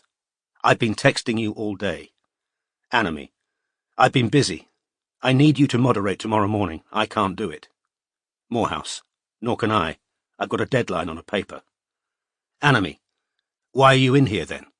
Or is deadline for a paper your nickname for Paperwhite? Morehouse. Ha ha. Anime. You two seem to be getting on very well. I hope no pictures have been exchanged. Rule 14, don't forget. Morehouse. Have you seen the news? Anime. What, the suicide? Yeah, I saw. Morehouse. Listen, you need to lay off Ledwell. I'm serious. Anime. Go tell the rest of the fandom to lay off her. You think I'm the only one who's sick to death of her fucking hypocrisy and duplicity. Morehouse. You're the only one who's got 50,000 Twitter followers. You keep urging to bully her. Anime. If she really tried to top herself, it won't be because of Twitter. Probably a publicity stunt. Suppose I'll have to get Hartella to mod for me tomorrow if you can't. Morehouse. Why can't you do it? Anime. Hospital appointment. Morehouse. Shit, you okay? Anime. It's not mine. I'm just the chauffeur. Because God forbid the fucker should use public transport. Well, I'll let you get back to your deadline. Morehouse has left the channel. Anime has left the channel. Private channel has closed. Private channel, Paperwhite and Morehouse. Paperwhite. What's he saying? Morehouse. Wants me to moderate tomorrow. Paperwhite. I was worried he knew I sent you pictures. Morehouse. You still there? Paperwhite. Yes. Did he listen to you? Morehouse. Always hard to know with Anime. Something might have sunk in. He doesn't like us talking, though. You and me. Paperwhite. Yeah. About that.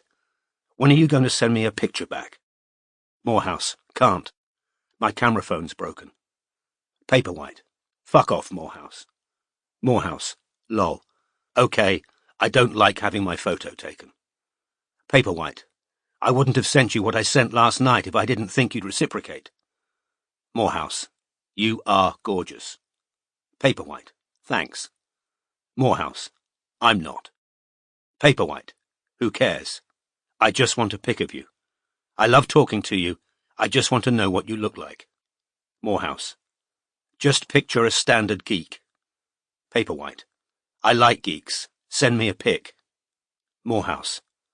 So how's art school life? Paperwhite. Wow. Subtle change of subject. 7th of January 2015.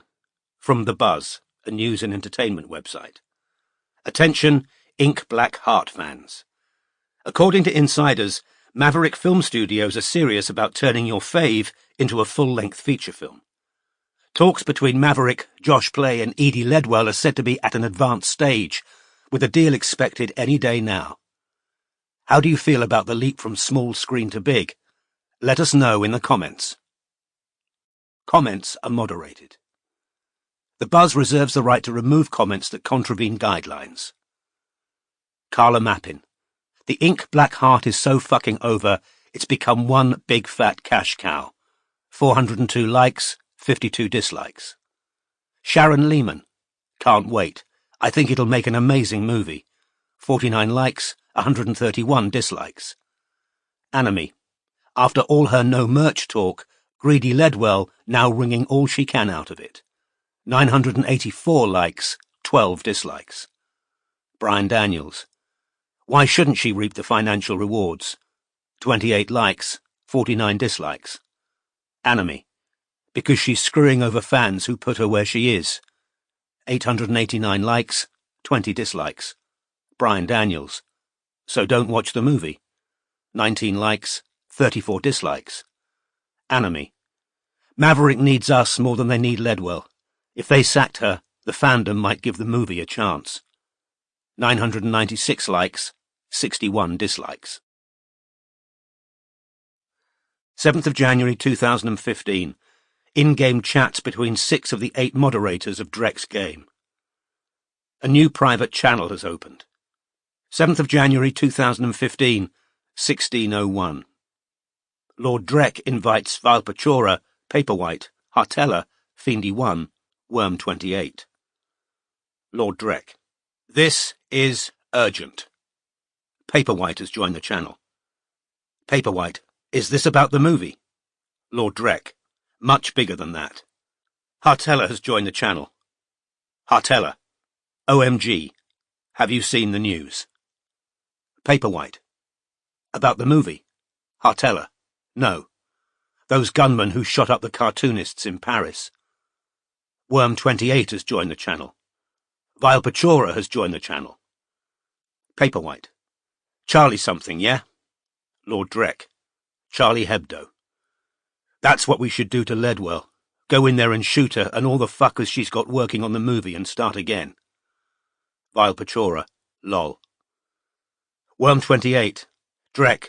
Don't joke about stuff like that. Paperwhite. Is that what you wanted to get us all together for? Plan a shooting? Lord Drek. You're not far wrong. Paperwhite. Why haven't you invited Anime or Morehouse? Lord Drek. Anime, you'll see why in a sec. Morehouse, because I don't trust him not to run off and tell Anime. Paperwhite. Tell Anime what? Lord Drek. You'll see. Worm 28. You're making me nervous. Lord Drek. Wait till you've heard what I've got to say. You'll be proper fucking nervous then. Fiendy 1 has joined the channel. Fiendy 1. Sorry, had to change. Valpachora. You realize we can't see you, right? Fiendy 1. Ha ha. Out of sports kit. Valpachora. What sport? Fiendy 1. Football. Lord Drek. Okay, brace yourselves. Valpachora and I got suspicious about Anime, so we traced the IP address. Paperwhite. WTF. Valpachora. There's other stuff we found out / made connections on, but the IP address confirms who she really is. Fiendy 1. I fucking knew it was a girl. Lord Drek. Well, you were right, but not just any girl. Hartella. What do you mean? Lord Drek. Okay, here it is. Anime equals E.D. Ledwell. Fiendy 1. WTF, no way. Worm 28. Question marks. Paperwhite. That makes no fucking sense. Valpachora. It does. We've been played. Lord Drek. Played for fucking fools. Hartella. Why would she do that? Lord Drek. She's playing a fucking devious game, that's why. Fiendy 1. Sorry, but there's no fucking way that's true. Lord Drek. It is.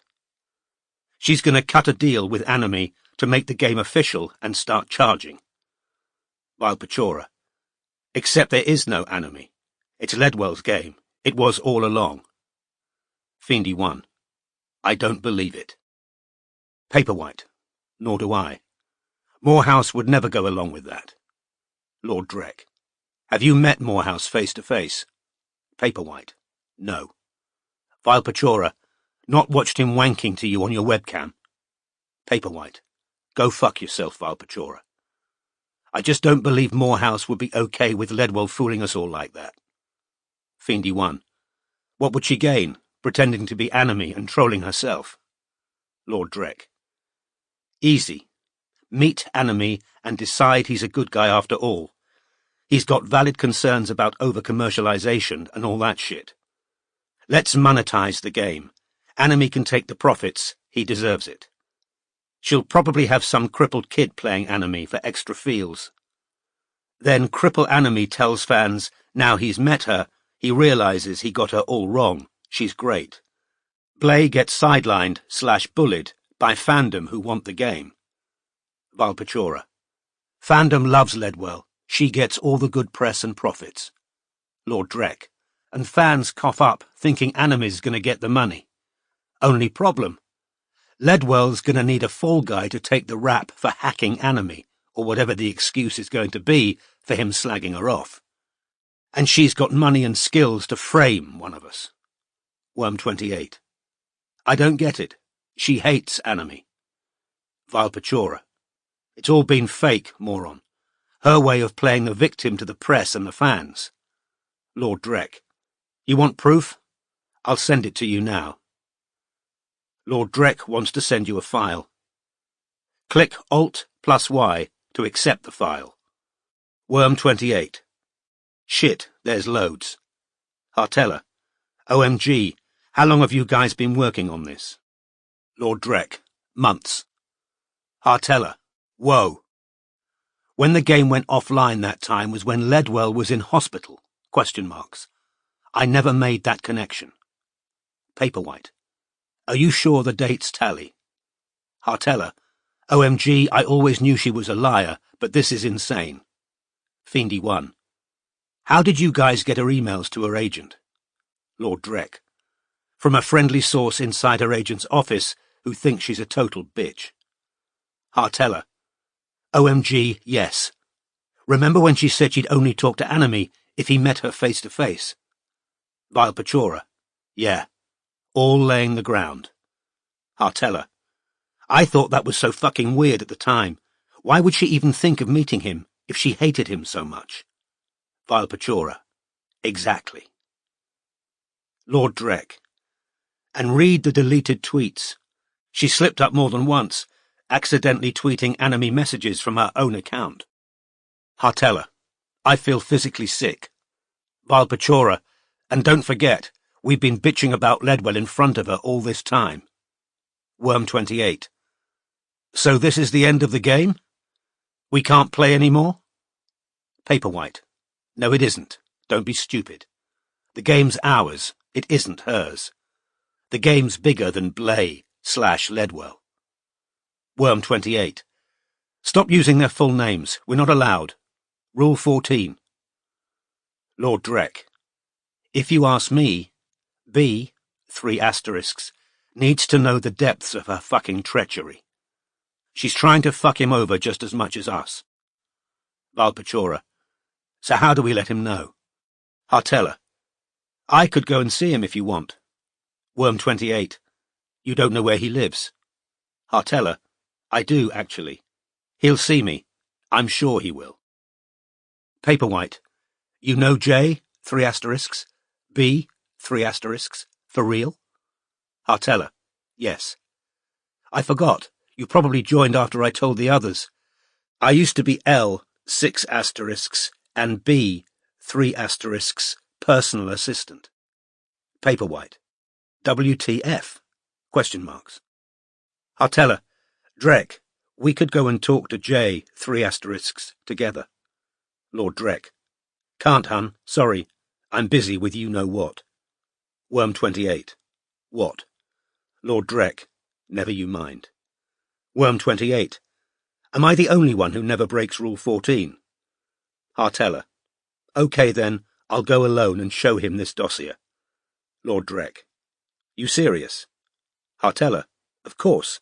What she's doing is despicable. Fiendy 1. Hartella, you know her. You really think she could pretend to be Anime? Hartella. Honestly? Yes. Working for her wasn't a fun experience.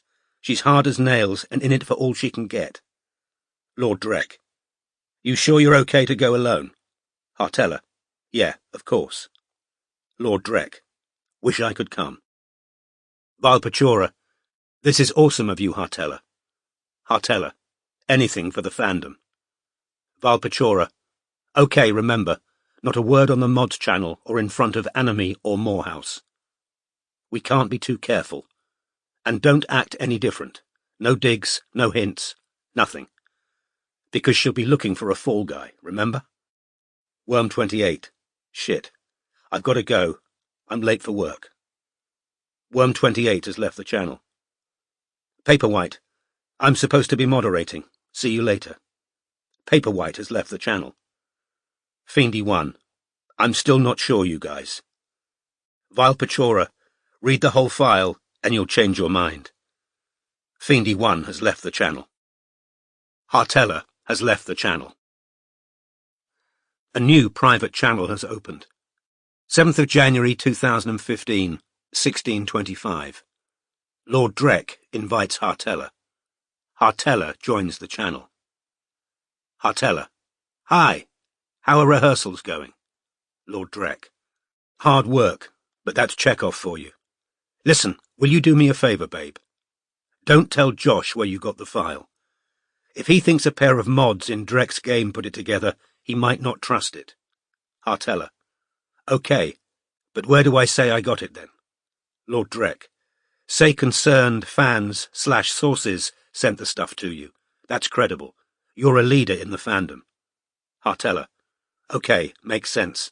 I'll try and go see Josh this Saturday. Lord Drek. You're a heroine. Keep us posted. Hartella. Will do. 3 kisses. OK, I got to get back to work. Speak soon. 3 kisses. Lord Drek. Thanks, gorgeous. 3 kisses. Hartella has left the channel. Lord Drek has left the channel. Private channel has closed. Private channel, Lord Drek and Valpachora. Lord Drek.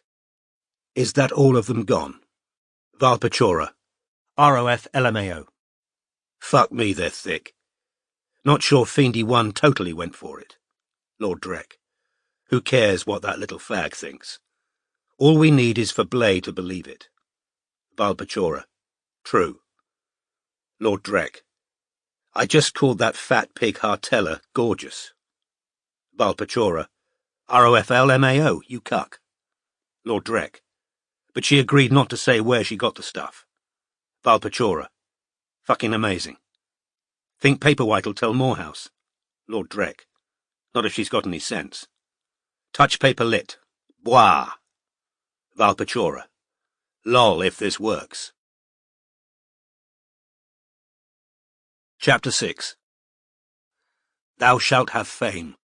O mockery, give the reed from storms a shelter, give the drooping vine something round which its tendrils may entwine, give the parched flower a raindrop, and the meed of love's kind words to woman.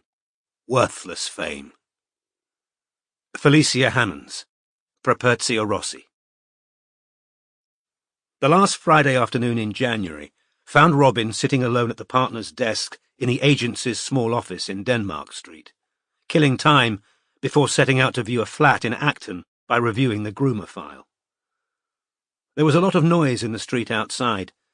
Comprehensive building work continued to cause disruption around Charing Cross Road, and all journeys to and from the office meant walking over planks, past pneumatic drills, and the catcalls of builders.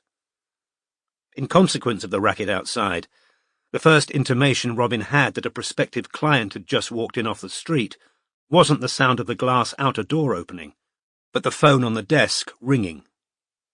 On answering, she heard Pat's baritone. "Message from Mr. Strike. Would you be free to visit Gateshead this Saturday?" This was code.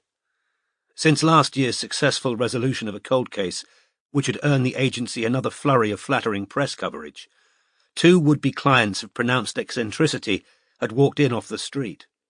The first, a clearly mentally ill woman, had begged Barclay, the only detective present at the time, to help her prove the government was watching her through the air vent of her flat in Gateshead. The second, a heavily tattooed man who seemed slightly manic, had become threatening to Pat when she told him there were no detectives available to take down the details of his neighbour, who, he was convinced, was part of an ISIS cell.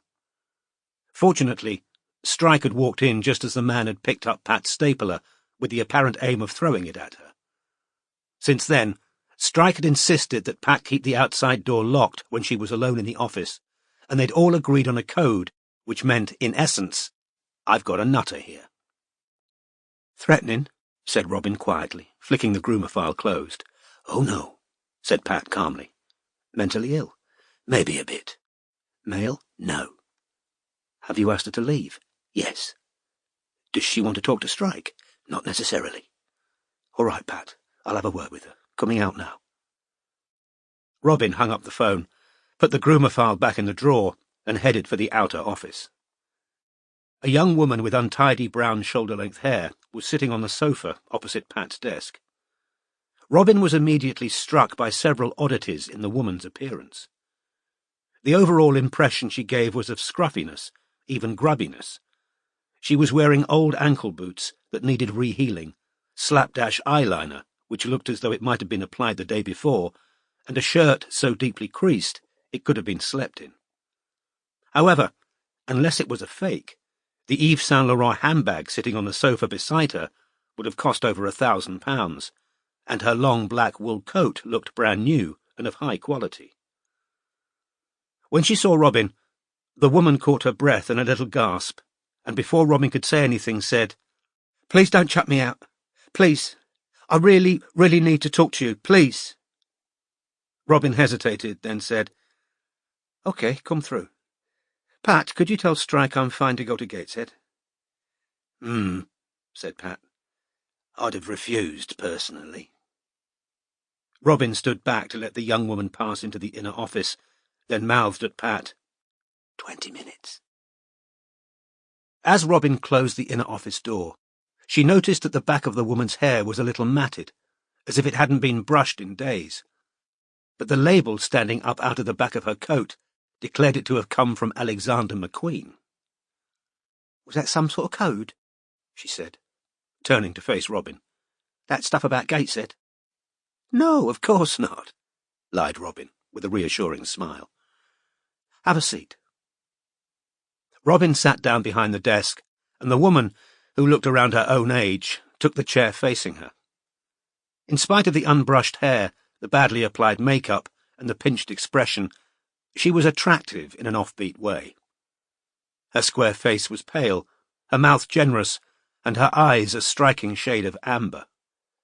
Judging by her accent, she was London-born. Robin noticed a small, blurry tattoo on one of the woman's knuckles, a black heart that looked as though she might have inked it herself. Her fingernails were bitten to the quick, and the index and middle fingers of her right hand were stained yellow. Taken all in all, the stranger gave the impression of somebody down on their luck, who'd just fled a rich woman's house, stealing her coat and bag as she went. "I don't suppose I can smoke," she said. "I'm afraid not. We're a non-smoking." "It's all right," said the woman. "I got gum." She ferreted around in her handbag, first taking out a brown cardboard folder full of papers. As she was trying to pop a piece of gum out of its pack while balancing the bag on her knee and keeping a grip on the folder, the papers inside slid out and scattered all over the floor. From what Robin could see, they were a mixture of printed-out tweets and handwritten notes. "Shit, sorry," said the woman breathlessly, scooping up the fallen papers and ramming them back into the folder. Having stuffed it back into her bag and put a piece of gum into her mouth, she sat upright again, now even more dishevelled, her coat bundled untidily around her, and her bag clutched defensively on her lap, as though it was a pet that might flee. "You're Robin Ellicott, right?" "Yes," said Robin. "I was hoping for you. I read about you in the paper," said the woman. Robin was surprised. Clients usually wanted Strike. "My name's Edie Lebwell. That woman outside said you hadn't got any room for more clients. I'm afraid that's... I knew you must be really in demand, but I can pay," she said, and her voice carried an odd undertone of surprise. "I really can pay. I can afford it, and to be perfectly honest, I'm desperate." "We are very booked up, I'm afraid," Robin began. "We've got a waiting—" "Please, can I just tell you what it's about? Can I just do that, please? And then, maybe, even if you can't actually do it, you can give me some advice about how to... or tell me someone who could help. Please?" "All right," said Robin, whose curiosity was piqued. "OK, so, have you heard of the ink-black heart?" Yes," said Robin, surprised. Her cousin Katie had mentioned the cartoon one night at dinner in Zermatt. Katie had watched the ink-black heart while on maternity leave and become fascinated by it, though she'd seemed unsure whether it was funny or simply strange. "It's on Netflix, isn't it? I've never actually watched it." "Oh, well, that doesn't really matter," said Edie. The point is, I co-created it with my ex-boyfriend and it's a success. Or whatever. Edie sounded strangely tense as she said the word. And there might be a film deal, but that's only relevant because, well, it's not relevant to what I need investigating. But I just need you to know that I can pay. Before Robin could say anything, more words tumbled out. So, 2 fans of our cartoon. This is a few years ago now. I suppose you call them fans in the beginning anyway. These 2 fans created an online game based on our characters. Nobody knows who the 2 people who made the game are. They call themselves Anime and Morehouse. Anime gets most of the credit, and he's the one who's got the big following online. Some people say Anime and Morehouse are the same person, but I don't know whether that's true. Anyway, Anime... She took a deep breath. I'm sure it's a he, he's made it his mission to... She suddenly laughed. A laugh totally without humour. She might as well have cried out in pain. To make my life as unbearable as he can. It's a daily... He never lets up. It never stops.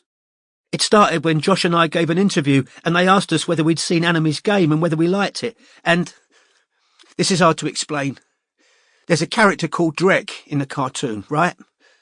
I actually really fucking wish there wasn't a character called Drek in the cartoon, but it's too late for that now.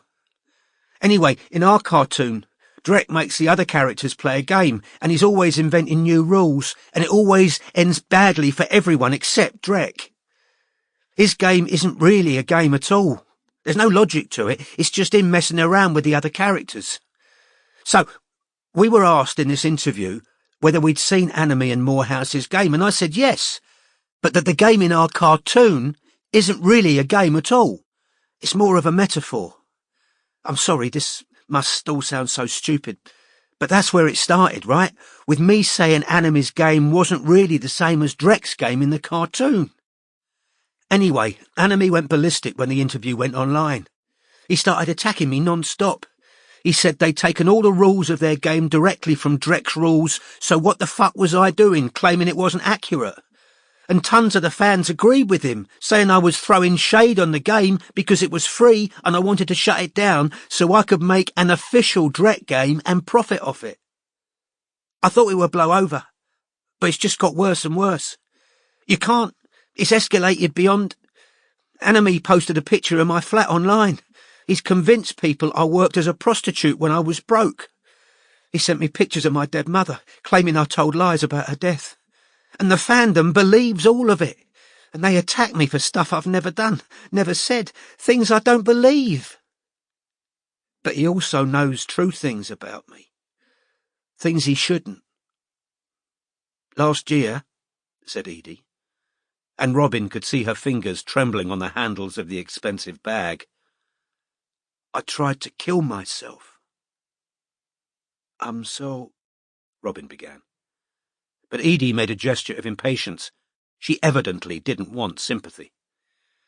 Hardly anyone knew I'd done it, but Anime did before there was any news coverage. He even knew which hospital I was in. He tweeted about it, saying it was all a put-up job, done to make the fans feel sorry for me. Anyway, last Sunday, said Edie, her voice now shaking, Josh, he's the guy I created the ink black heart with. Like I say, we were together, but we broke up. But we still do the cartoon together. Josh called me and said a rumour's going round that I'm Anime, that I'm attacking myself online and making up lies about myself, all for attention and sympathy. I said, who's saying that? And he wouldn't tell me. He just said, that's what I'm hearing. And he said he wanted me to tell him directly it wasn't true. I said, how can you even think for a second that that could be fucking true? Edie's voice had risen to a shout. I hung up on him, but he called again and we rowed again, and it's been 2 weeks or something and he still fucking believes it and I can't convince him. There was a knock on the door. Hello? Called Robin. Anyone like coffee? Said Pat, opening the door a crack and looking from Robin to Edie. Robin knew Pat wanted to check that everything was all right, having heard Edie's raised voice. "I'm good, thanks, Pat," said Robin. "Edie?" "No, thanks," said Edie, and Pat closed the door again.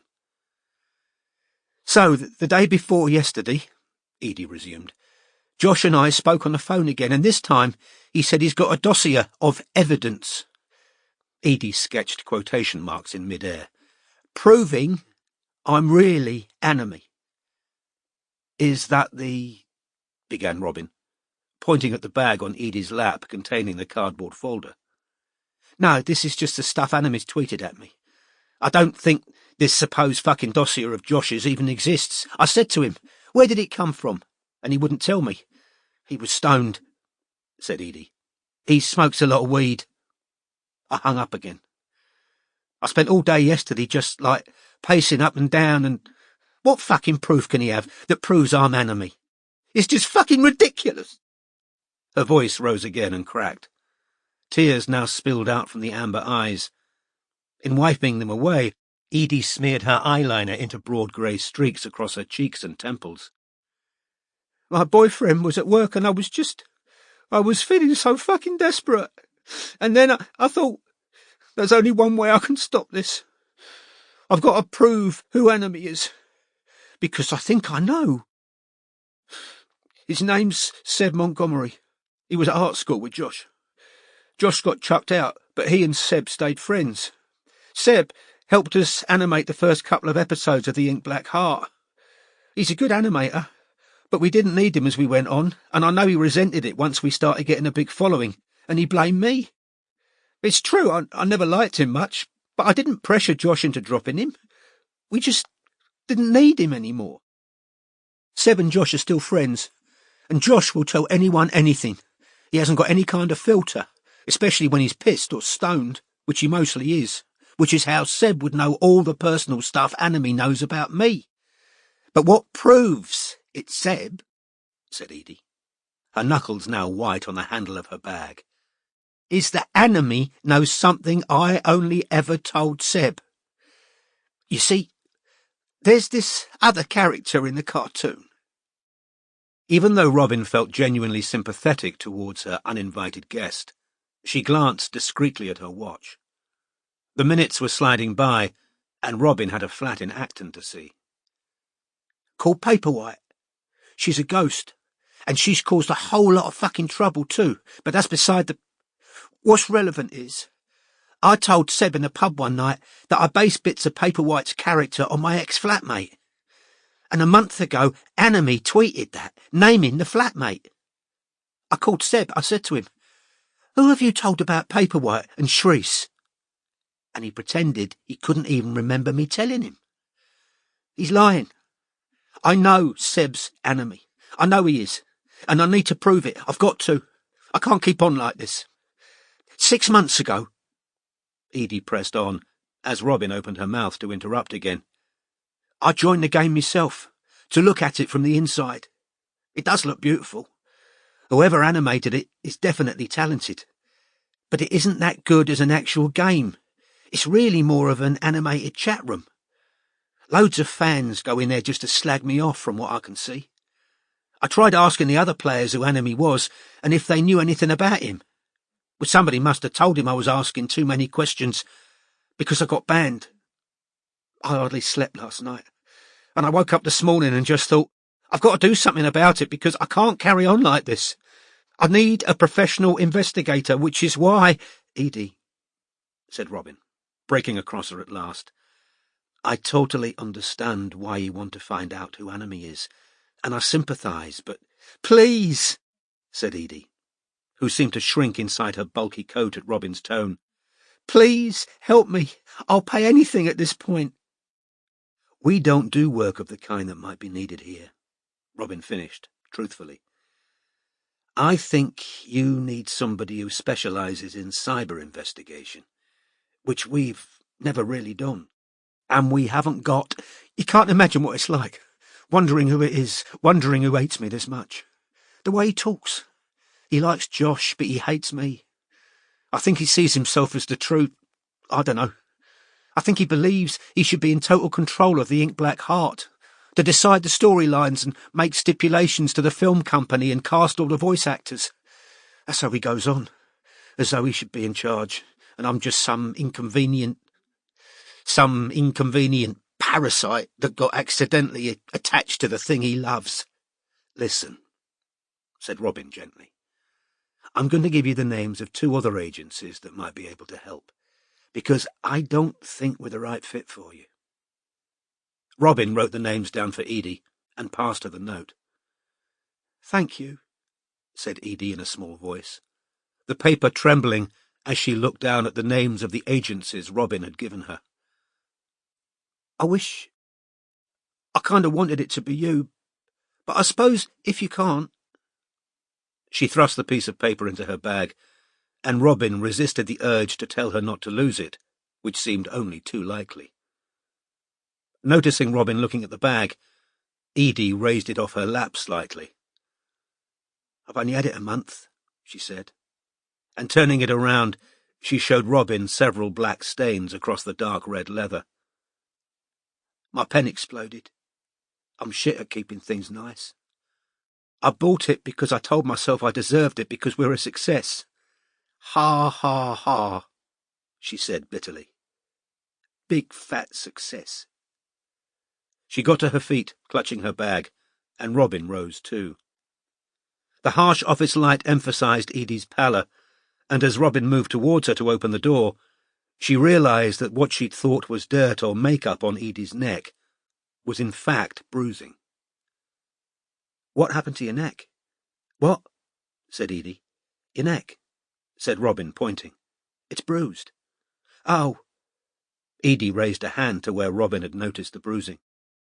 That's nothing, I'm clumsy, as you might have noticed. Pat looked round as Robin and Edie entered the outer office. Is there a loo I could use? Asked Edie, her voice constricted. On the landing, just outside the door, said Robin. Right. Well, bye then. The glass door opened and closed, and Edie Ledwell disappeared. Chapter 7. Still she flees, and ever fiercer tear the hungry hounds behind. Still she flees, and ever faster follow there the huntsmen on. Amy Levy, Run to Death. What was all that about? Asked Pat, in a gravelly voice. She wanted us to investigate someone who's persecuting her online, said Robin.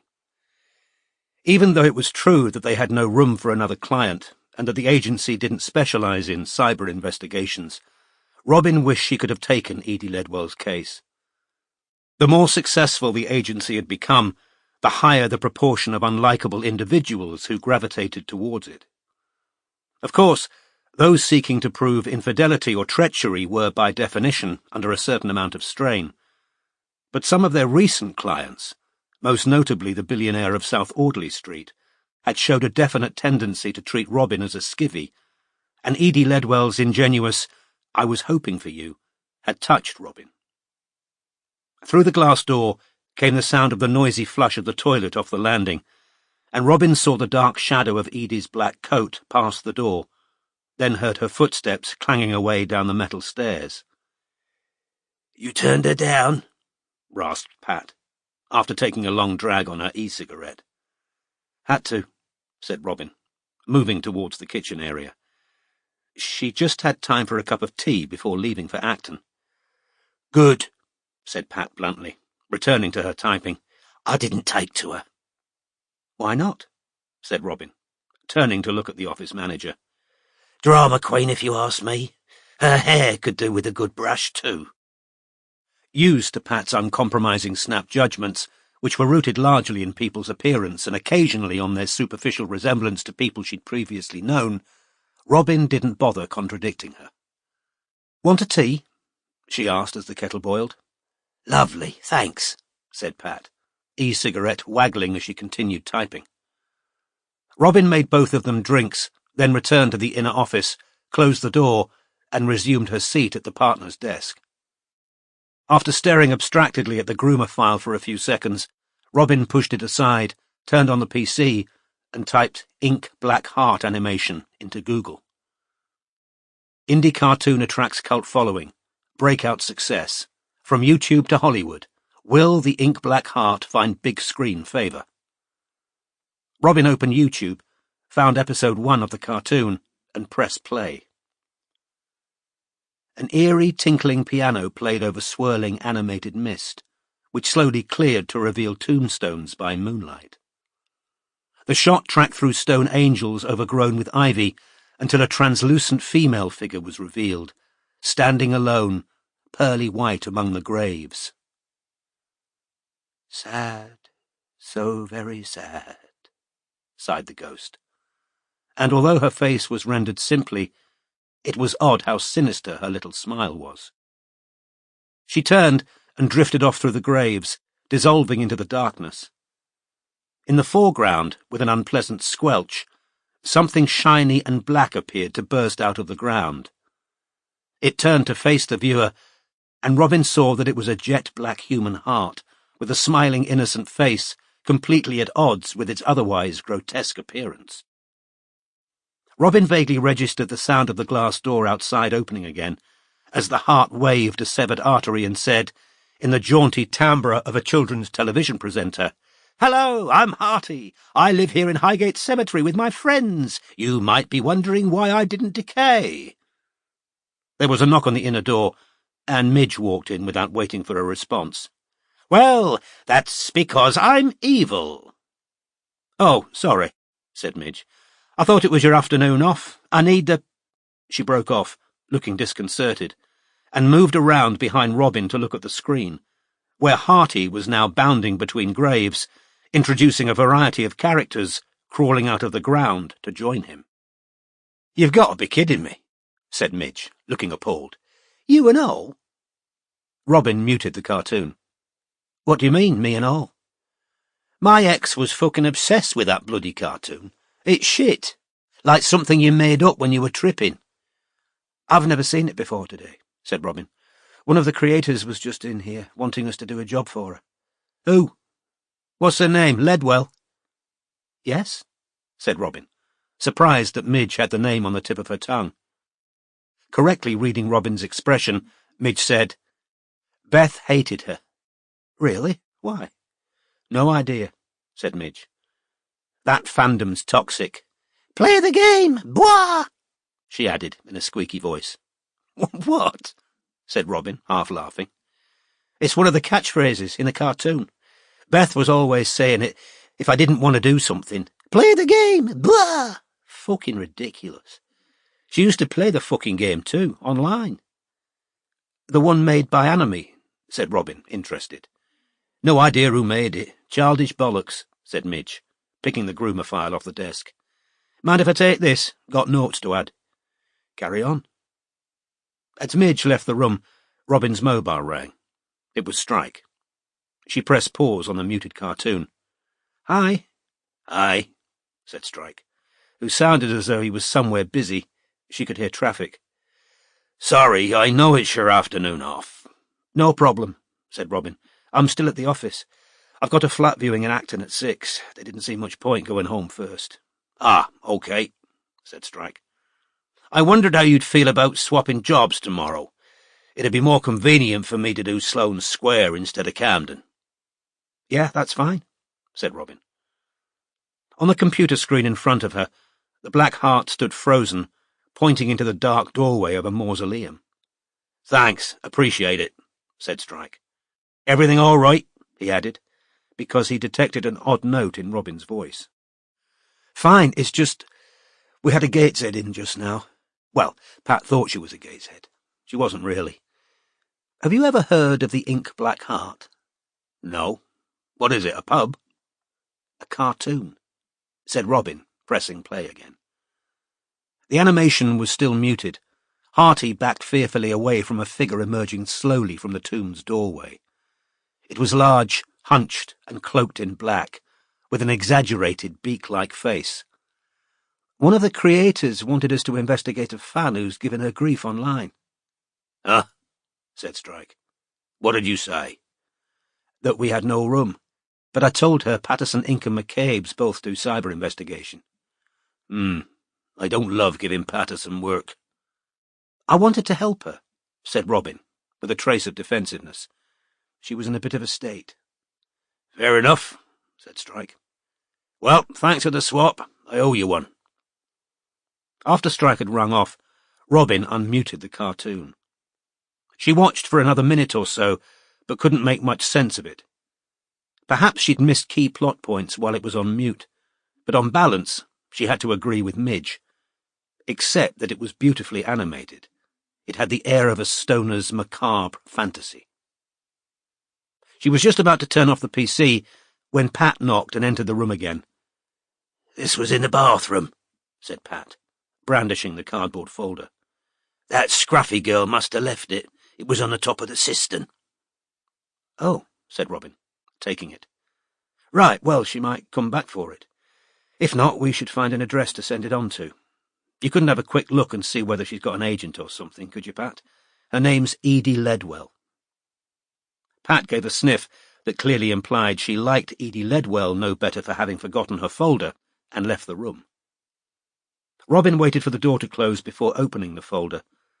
Edie had printed out a large number of Anamy's tweets, which she'd annotated in distinctive swooping handwriting. Anamy had more than 50,000 Twitter followers.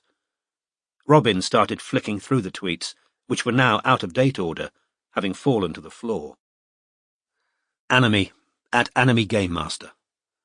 Those buying Fedwell's sob stories of poverty should know her well-off uncle gave her 2 big lots of cash in early noughties. Hashtag Edie Lies Well. 4:21 p.m, 22nd of September 2011. Edie had written beneath the tweet, Anamy calls me either Greedy Fedwell because I'm a recovered bulimic and because obviously I only care about money, or Edie Lies Well because I'm supposed to lie non-stop about my past and about my inspiration. It's true my uncle gave me some cash, £200 the first time and then £500. I was homeless the second time. He gave me the money and told me he couldn't do anything else for me.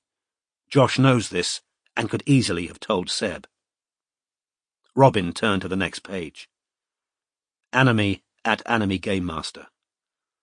Fedwell laughs in private about basing prize bitch Paperwhite on black ex-flatmate by name of Cherise Summers.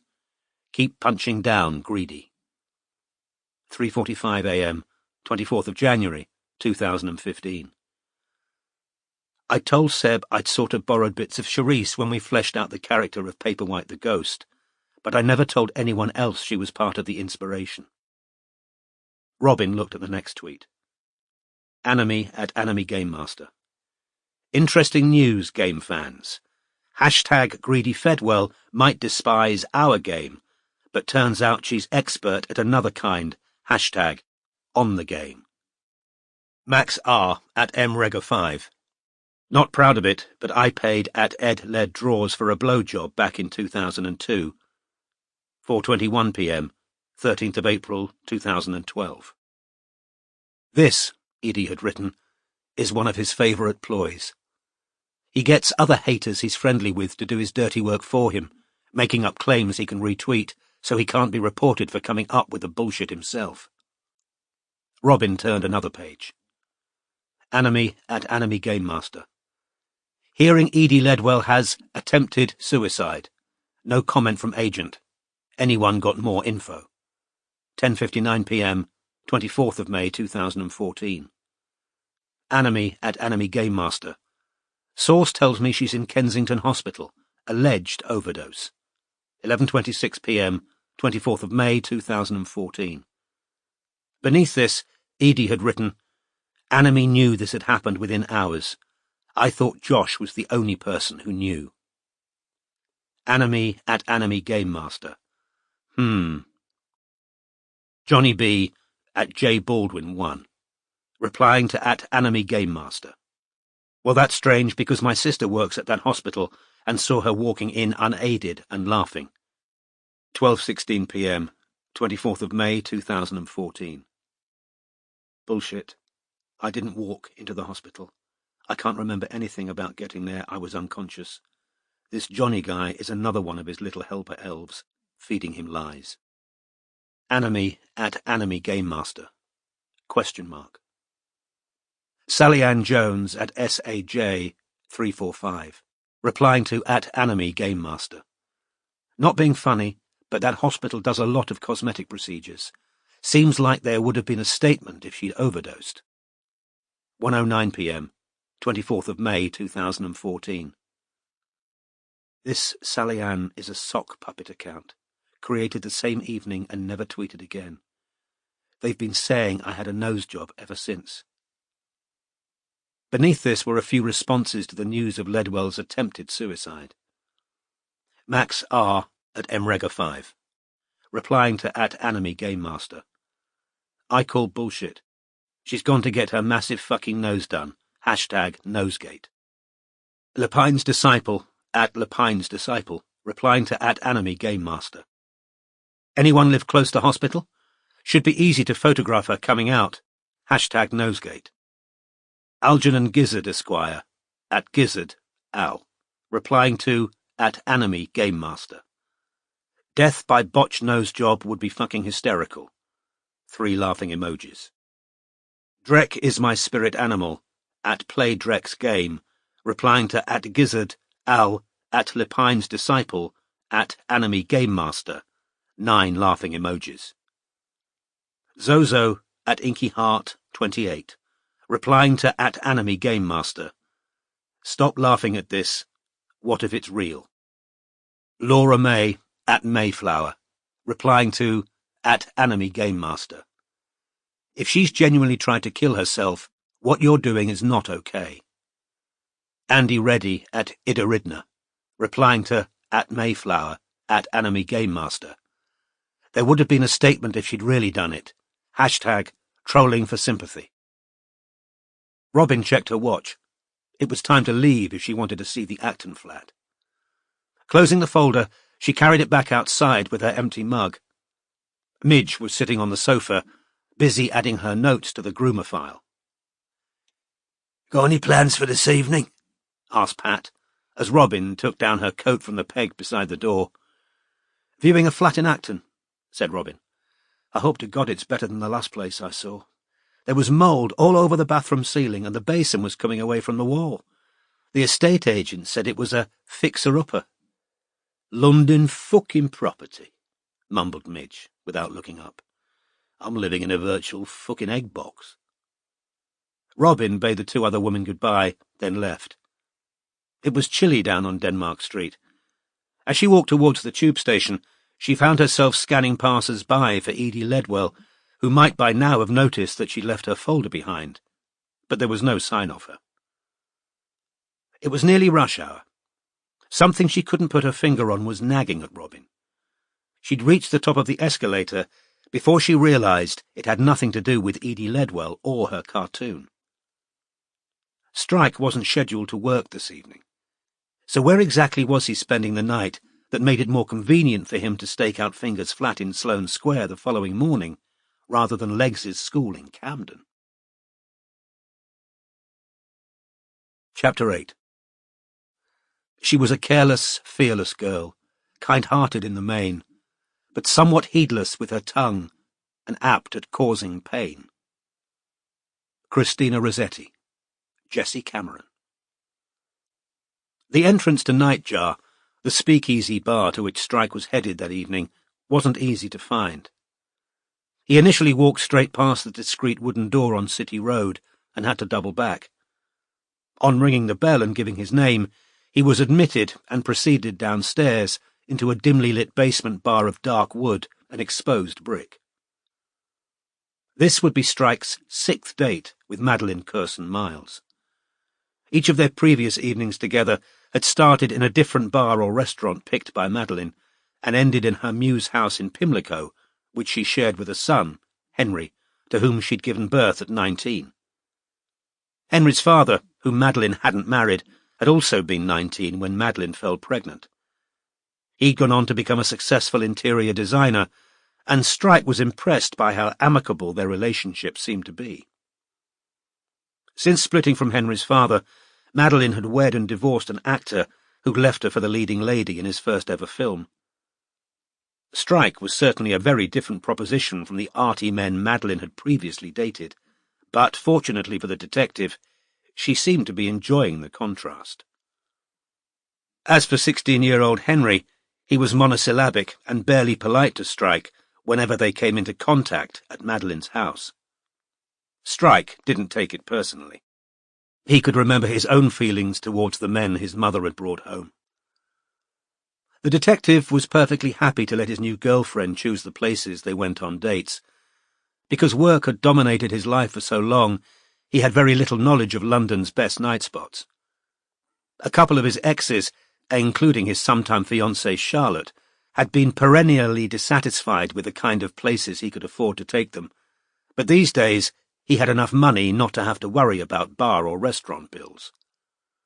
If he had one quibble, it was that Madeline sometimes seemed to forget that a man of his size needed more than bar snacks at the end of a long day's work, and he'd taken the precaution of having a Big Mac and large fries before heading to Nightjar, which she'd promised offered good drink and live music. He was shown to a table for two and sat down to wait. Madeline was usually at least half an hour late. She ran a very successful business with a flagship store on Bond Street, from which she sold and lent jewellery to high-profile clients, including A-list actresses and royals. Strike was becoming used to Madeline arriving in a keyed-up state, talking frenetically about the latest work problem until, with a few sips of alcohol inside her, she unwound. She was entirely self-made, and he liked her commitment to what she did, her passion for her business, and her pithy observations on the people who underestimated her because of her accent and background. She also happened to be beautiful and eager to have sex with him, and after his long period of enforced celibacy and that dangerous moment with Robin outside the Ritz, these salves to his ego were exceptionally welcome. Even though he hadn't told any of his friends he was seeing Madeline, he was trying, as he put it to himself, to give things a chance. "I'll wait, thanks," he told the waitress who'd come to take his order, and spent the following 20 minutes perusing a drinks menu that was notable both for its length and for the extravagant concoctions on offer. At the next table, a couple had just been delivered a pair of cocktails that appeared to have candy floss balanced on the rim of the glass. Strike would have been far happier with a pint of Doom Bar. "Babes, I'm so sorry I'm late again," came Madeline's breathless voice at last. She was wearing a suede mini-dress and boots, and looked, as she had every time they'd gone out together, wonderful. Sliding into the chair beside him, she wound one arm around his neck, pulled him in for a kiss on the mouth, and then said, "I had to go and see lawyers. God, I need a drink. They've looked at the pictures and they agree it looks like those bitches at El Dorado have ripped off my design. An hour and a half explaining to me exactly how hard it is to prove, as if I don't know that already. But I suppose telling me the same thing 10 different times keeps the clock ticking, and they bill by the hour, so obviously. I haven't looked, you'll have to come back." She snapped at the waitress, who'd reappeared. The girl retreated. Madeline took the cocktail menu from Strike. "What are you having? I need something strong. What do you think of this place? It's cool, right? What am I going to have? Vodka, yeah. I'll have an Orca punch. Where's that girl gone?" "You just told her to sod off," said Strike. "Shit, was I rude? Was I? I've had such a bloody awful afternoon. We've got a new security guy too, and he's seriously OTT. He nearly stopped Lucinda Richardson coming in the store this afternoon. I think I'm going to have to give him a cheat sheet of who people are. Oh, there she is," said Madeline, now flashing a smile at the waitress, who returned looking slightly wary. "Can I have an Orca punch?" "And a Toronto, please," said Strike. And the waitress smiled at him and moved away. "How was your day?" Madeline asked Strike. But before he could answer, she slid a hand onto his thigh under the table. "Babes, I've got to ask you something, and I'm a bit worried about it. I think I'd rather just ask you now and get it out of the way." "I've been expecting this," said Strike seriously. "No, I'm not going to model for you." Madeline let out a yelp of laughter. "Fuck, you'd be fantastic. What a fucking ad that would be. I could put you in a tiara. No, but it's funny you should say that because, look, it was already in the pipeline, but I'm worried how you're going to take it. It's Charlotte Campbell. What about her? Said Strike, trying to keep his tone casual. As Madeline had been dining with Charlotte's stepbrother on the night he met her, he hadn't been surprised to discover that Madeline knew rather a lot about his and Charlotte's long entanglement. However, he'd made a point of ascertaining the precise degree of her friendship with his ex-fiancée before progressing to a second date, and had been glad to learn that Madeline's acquaintance with Charlotte was slight, a mere matter of lending her jewellery and bumping into one another at the kind of launches and cocktail parties that Madeline's clients routinely attended. She agreed to be one of my models for the new collection last year, said Madeline, watching Strike closely for his reaction. I felt weird about telling you. There are 4 of them. I've got Alistair Bock, Siobhan Vickery, and Constance Cartwright. None of these names meant anything to Strike, and Madeline seemed to gather as much from his blank expression. Well, they're all a bit... Alice is that model who was done for shoplifting, and Siobhan's the girl who had an affair with Evan Duffield while he was still married. The collection's called Notorious, so I wanted to use women who are, you know, women known to the gossip columns, put it that way. I was going to use Gigi Cazenove, said Madeline, her expression suddenly sombre. The poor girl who hanged herself on New Year's Eve, yeah, said Strike. He'd since read up on the story. The 23-year-old pop singer hadn't produced the kind of music Strike ever voluntarily listened to, and press pictures of her huge-eyed, narrow face had put him in mind of a startled deer. For 6 months before her death, she'd been a spokeswoman for an environmental charity. Exactly. She'd been through this shitty social media storm that turned out to be based on nothing, and I thought it would be such a glorious fuck you to all the people who'd hounded her, but... Well, anyway, Charlotte agreed to model and we're supposed to be doing the photos next week. But if you don't want me to, I suppose we could drop her. Don't be stupid, said Strike. It's your business, literally. I don't care, nothing to do with me. He wasn't delighted by the news, but it wasn't a surprise. Charlotte had done some occasional modelling over the years he'd known her, along with writing odd bits and pieces for Vogue and Tatler. The fallbacks of a beautiful it-girl with no particular need to work. Do you mean that? Seriously? Because she would be fucking great, and the 4 of them together would definitely make a splash. I'm going to put Charlotte in a fuck-off collar studded with uncut emeralds. A collar? Repeated Strike, thinking of dogs. It's a heavy chokery kind of necklace, said Madeline, laughing at him again and leaning in for another kiss. God, I love that you don't give a shit about jewellery. It's such a nice fucking change of pace. Are most men interested in jewellery? You'd be surprised. Or, I don't know if they give a shit about actual jewellery, but they're often quite interested in design, or the value of the stones, or they've got opinions. I'm so tired of men giving me their opinions. Or maybe I'm just sick of lawyers. Where's that bloody girl? I'm dying for a drink. As Strike had expected, with half an orca punch inside her, Madeline began to relax. A jazz quartet took to the small stage, and her hand rested lightly on his thigh while they shouted comments into each other's ears. "Did you tell me how your day was?" Madeline asked him, when their second drinks arrived. "No," said Strike, "but it was fine." To Madeline's slight frustration, he never shared details of cases with her. A private joke had grown up between them that he was investigating the Mayor of London, and he might have thought up some amusing fictional crime he caught Boris Johnson committing. But he couldn't muster the lung power to make her understand, given how loudly the saxophonist was currently playing. However, when at last a break in the music came, and the applause died away, Strike said, "Have you ever heard of the Ink Black Heart?" "The what? Oh, hang on. Is that weird cartoon?" "Yeah. You know it?" "No, not really. But Henry was into it for a while," she said. "There's a character called Dread or Dreg or something, isn't there?" "Dunno," said Strike. "I heard about it for the first time today."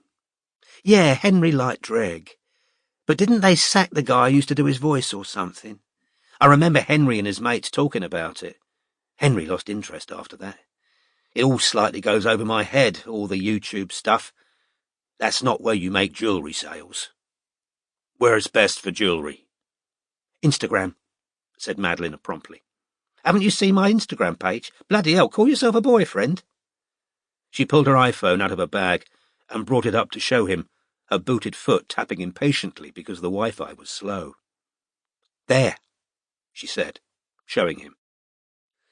He scrolled slowly through the pictures of various beautiful women wearing Madeline's jewels, interspersed with arty shots of London and quite a few selfies of Madeline wearing her own earrings or necklaces. We should take a selfie now and I can post it, she said, taking her iPhone back and switching to her front camera. This is a cool backdrop. Private detectives don't do Instagram, said Strike, instinctively raising a large, hairy-backed hand to block the lens. No, she said with a look of surprise. I suppose not. Shame. We're both looking kind of hot tonight. She slipped her phone back into her bag. You can post a picture of me once I'm in that tiara, said Strike, and she giggled. Want another drink, or... She leaned in, her breath warm on his ear. Shall we go back to the house? House, said Strike, draining his glass. I've got to be in Sloane Square early tomorrow. Yeah? What's Boris doing in Sloane Square? Nicking hubcaps, mugging old ladies, the usual, said Strike. But he's a wily bastard, and I still haven't managed to catch him in the act. Madeline laughed, and Strike raised a hand for the bill. Chapter 9. The Queen's pale honour, a low laugh scathing and searing, a mumbling as made by the dead in the tombs. Jean Ingelow, The Sleep of Sigismund. In-game chats between 7 of the 8 moderators of Drek's game. Moderator channel, 12th of February 2015, 9:22. Enemy. Quiet today. Valpachora. Yeah. Numbers have been down last 2 weeks. Enemy. What's with the sudden influx of mods? Valpachora. Dunno. Enemy. I'm going to ban that bastard Hearty292 if he keeps that up. Valpachora. What's he doing? Enemy. Breaking Rule 14. Trying to get ages and locations off girls. Arsehole. Okay, I've had enough. I'm banning him. Valpachora. Doesn't help our numbers if you keep banning people. Enemy. I've got to be somewhere later. Can you cover? Valpachora. Sorry, dude. Got a work meeting. Get Morehouse to do it. Enemy. He's got a thing on. He can't. I've got stuff to do. Back in a bit. Enemy has left the channel. A new private channel has opened. 12th of February 2015, 9:24. Hartella invites Lord Drek, Valpachora, Fiendy 1, Worm 28, and Paper White. Hartella. Peeps. Valpachora has joined the channel. Lord Drek has joined the channel. Worm 28 has joined the channel. Worm 28. Have you heard from Josh? Hartella. Let's wait for the others. Paper White has joined the channel. Fiendy 1 has joined the channel. Fiendy 1. What's happened? Hartella. Josh just texted me. He and Ledwell are going to meet face-to-face this afternoon. She's still denying it, so he's going to take the dossier and show it to her. Fiendy 1. Whoa. Worm 28. OMFG. Valpachora. Fucking excellent. Lord Drek. She's not going to be able to bullshit her way out of this one. Paper White. Where are they going to meet? Hartella. Can't tell you that, sorry. Paper White. Because you don't know, or... Hartella. Because Josh trusts me not to say. Worm 28. Will there be lawyers there?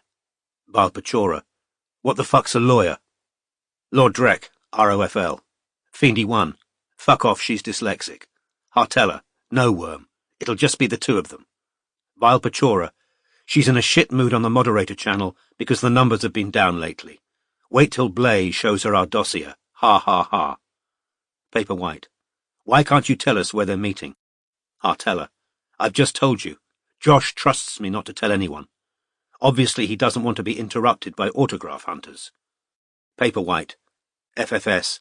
I'm not going to try and get an autograph. I'm miles away from London. I just wondered. Though actually it's kind of obvious where they'll meet. Hartella, Paperwhite, seriously, if fans turn up there, Josh'll never trust me again.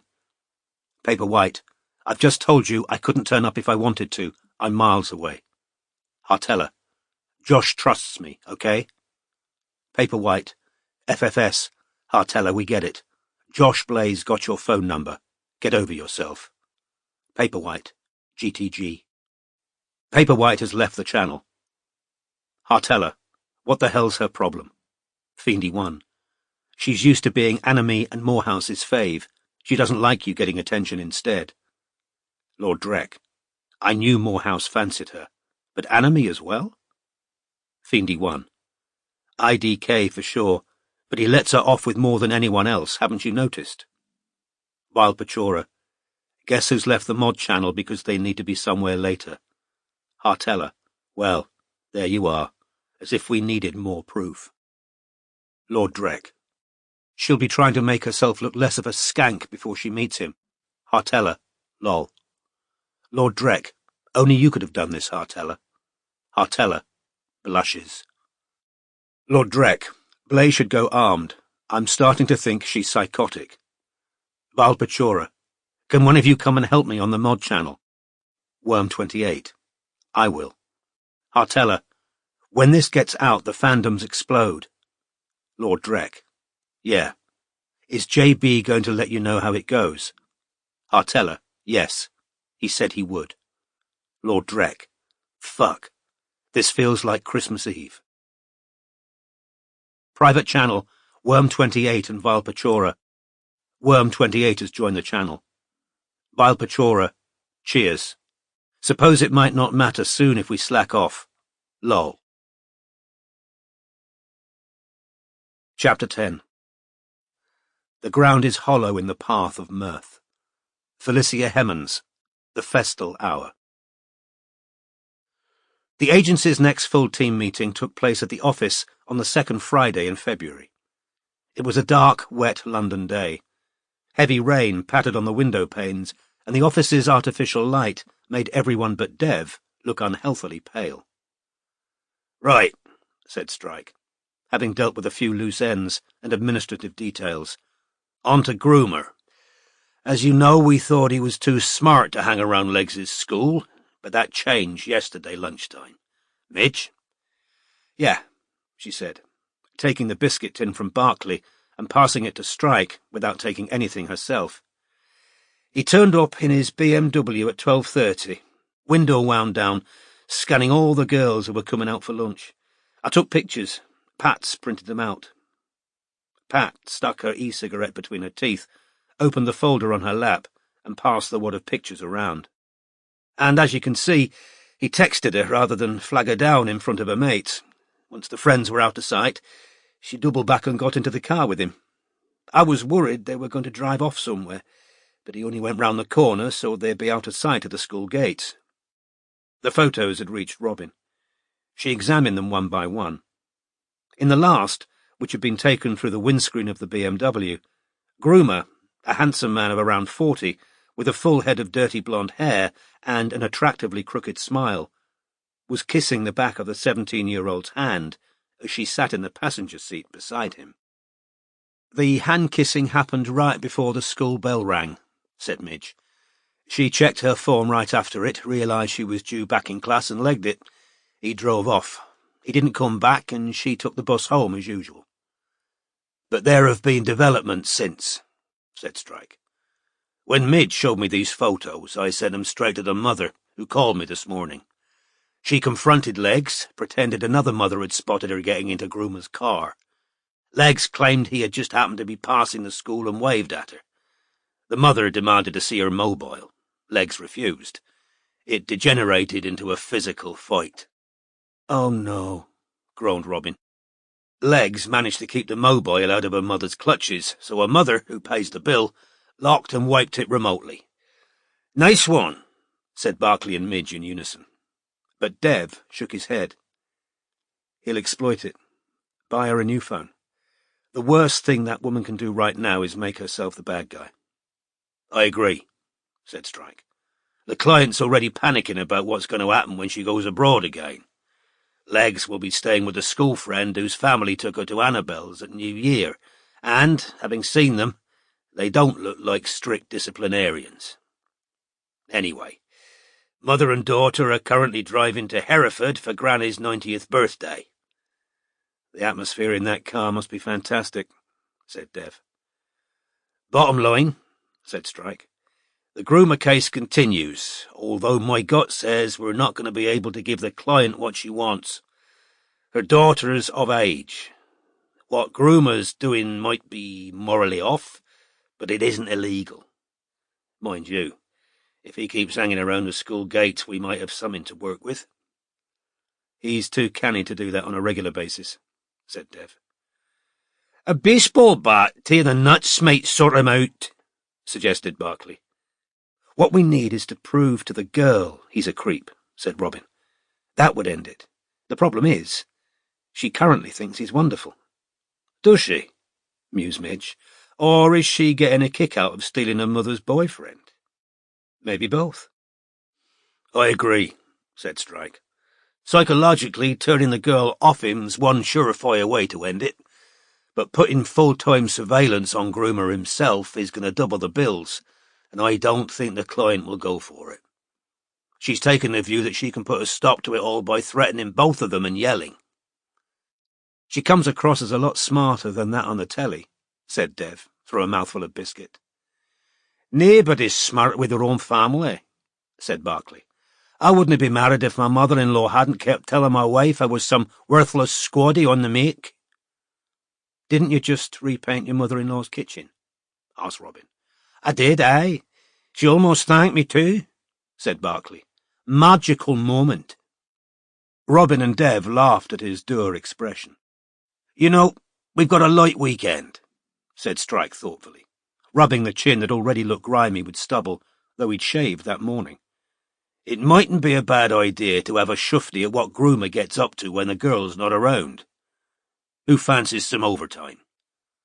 I'll do it, said Dev, before anyone else could speak.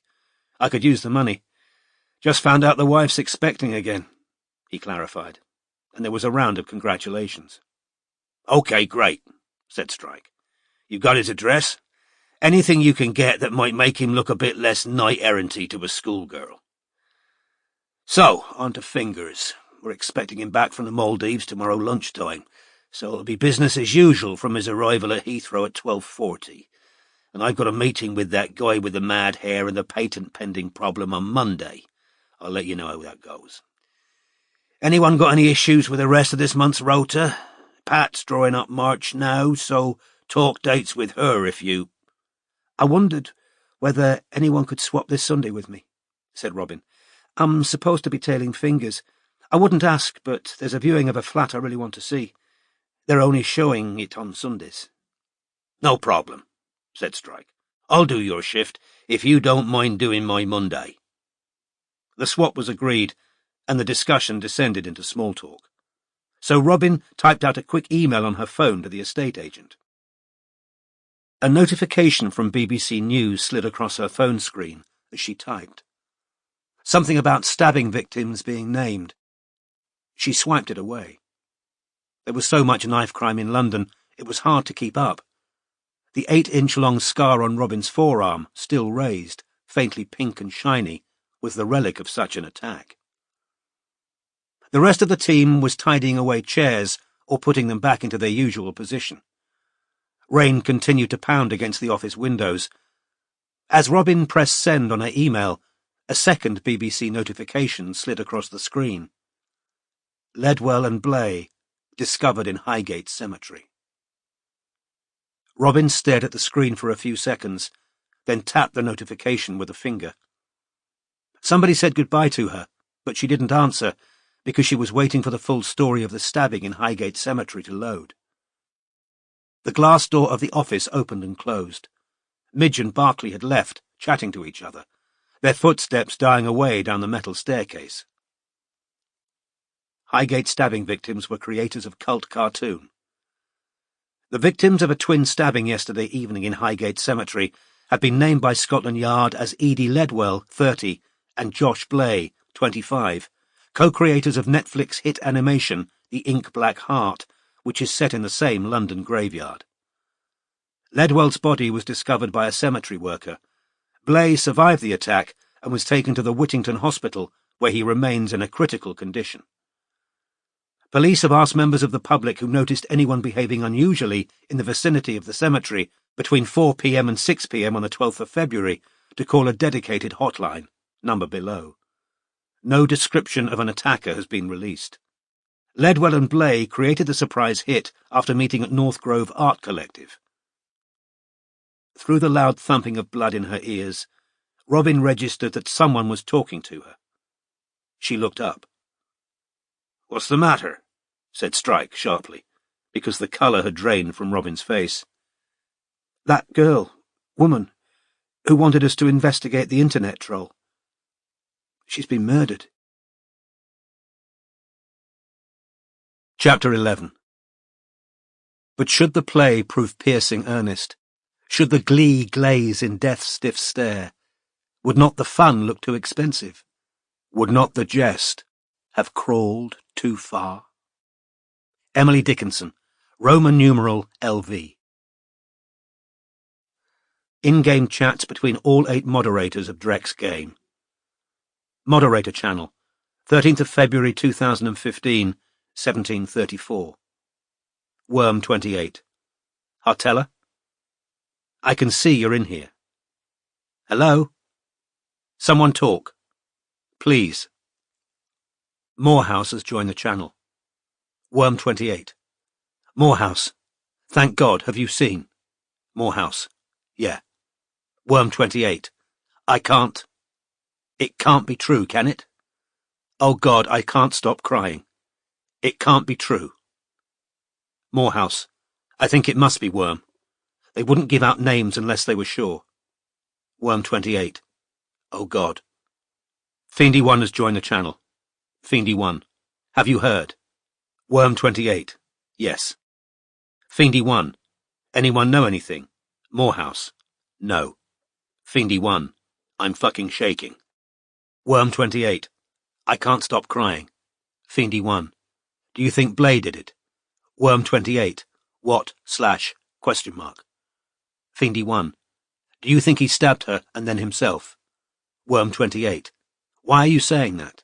Fiendy 1. Look at Twitter. That's what they're saying happened. Vile Pachora has joined the channel. Lord Drek has joined the channel. Lord Drek. You've all heard. Worm 28. Yes. Fiendy 1. Yes. Lord Drek. Fuck. This is a fucking tragedy. Vile Pachora. I know who my money's on. Fiendy 1. Question mark. Lord Drek. K. 2 asterisks. N. 4 asterisks. Vile Pachora. Exactly. Crazy fucking bitch. Lord Drek. Yeah. I've always thought she was a Jodi Arias in the making. Anime has joined the channel. Anime. Fuck. You all seen? Worm 28. Yes. Hartella has joined the channel. Anime. Fuck. You all been struck dumb or something? Fiendy 1. No, we're just in shock. Worm 28. I can't stop crying. People on Twitter are saying it's the fans' fault. Fiendy 1. How is it? Worm 28. They think a fan might have done it. Fiendy 1. It could have been random, like a mugging or something, or someone mentally ill. Worm 28. What kind of thing is that to say? You think I could kill someone? Fiendy 1. Worm, I don't mean like being depressed or whatever. Worm 28 has left the channel. Fiendy 1. Shit. Anime. Lol.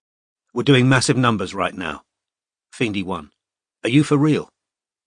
You care about numbers today? Anime. I'm stating a fact, that's all. Fiendy 1 has left the channel. Anime. Hartella, why aren't you talking? Hartella. Sorry, Anime, just trying to process this. Kind of devastated. I can't be here right now, sorry. Hartella has left the channel. Lord Drek.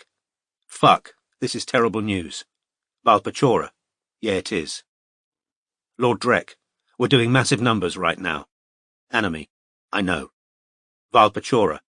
Makes sense. People want to connect. Enemy. Hearty 292's back. I thought we perma-banned that cunt. Lord Drek. I'll go kick him out. Valpachora. What's your theory, Paperwhite? You and Morehouse consoling each other on another chan. Lord Drek. Shit, the numbers we're doing are off the fucking chart. Valpachora. We're going to do our biggest night ever if this keeps up. Morehouse. Enemy. We should close the game for a few days. Mark of respect. Enemy. Should we fuck? This is exactly the time to make bloody sure everyone knows fans want Drek's game. Show of strength. Morehouse. The hell is wrong with you? Ledwell's dead and Blay might still die. We look like shits, ignoring what's happened and keeping the game open. Enemy. If she'd ever been involved in the game or approved of it, I'd close for a couple of days. But she fucking hated it, so we stay open. Lord Drek. Yeah, fans are consoling each other in here, Morehouse. Valpachora.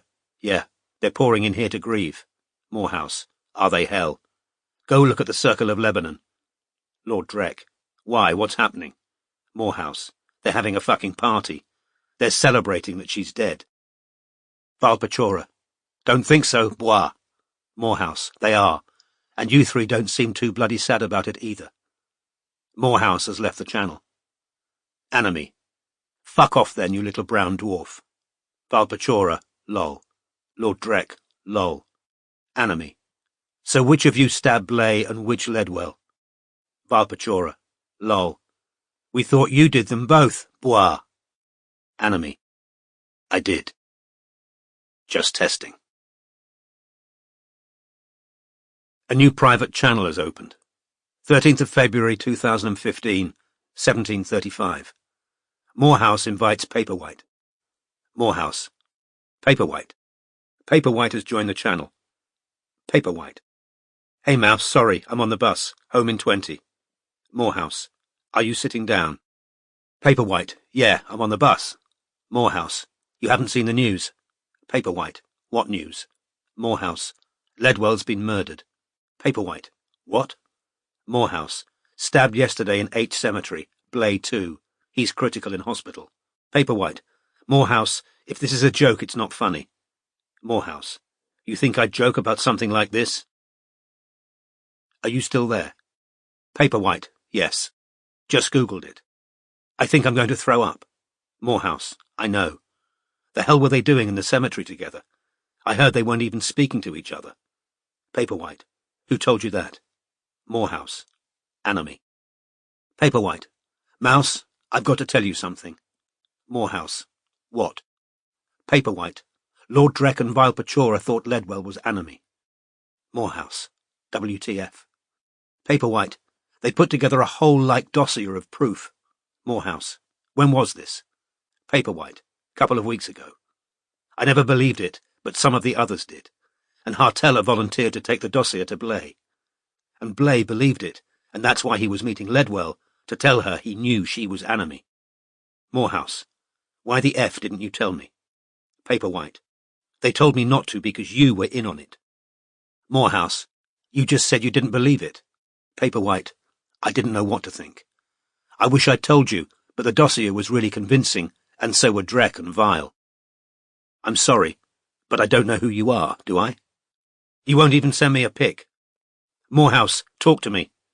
Morehouse. I could have told you he wasn't Ledwell. Paperwhite. You told me you'd never met him face to face. Morehouse. I don't need to meet him face to face. I know exactly who he is. I've always known. We FaceTimed. Paperwhite. I'm shitting myself here. Morehouse. Why? Paperwhite. I guessed where Blay and Ledwell were going to meet.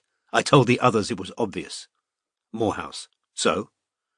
Paperwhite. So Hartella thought I was going to turn up and try and get an autograph or something. Morehouse, I know you're angry, but talk to me. Morehouse. You're worried you'll be suspected. Paperwhite. I wish I hadn't said I'd guessed where they'd meet. I just thought it was obvious. Morehouse. But you live like 400 miles away from Highgate Cemetery. Paperwhite. How do you know where I live? Morehouse. I don't. It was just a figure of speech. Paperwhite. 400 miles isn't a figure of speech. Morehouse. I just meant you don't seem to know London, so I assumed you didn't live there. Paperwhite. So you picked 400 miles at random. We've never talked about London. Morehouse. You told me you'd never been to Highgate Cemetery. Paperwhite. I haven't, but I bet nor have loads of Londoners. You know who I am? Morehouse. No, I don't. How could I? Paperwhite. I've sent you pics. Morehouse. I know, but that doesn't mean I know who you are. Paperwhite. So it's okay for you to cyberstalk me, but I'm not even allowed to know what you look like. Morehouse. I haven't cyberstalked you.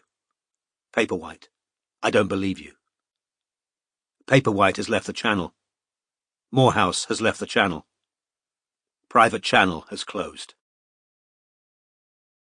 A new private channel has opened. 13th of February 2015, 1736. Valpachora invites Lord Drek. Valpachora. You there, see? Lord Drek has joined the channel. Lord Drek. Fuck! Valpachora. Ha ha ha ha ha. Lord Drek.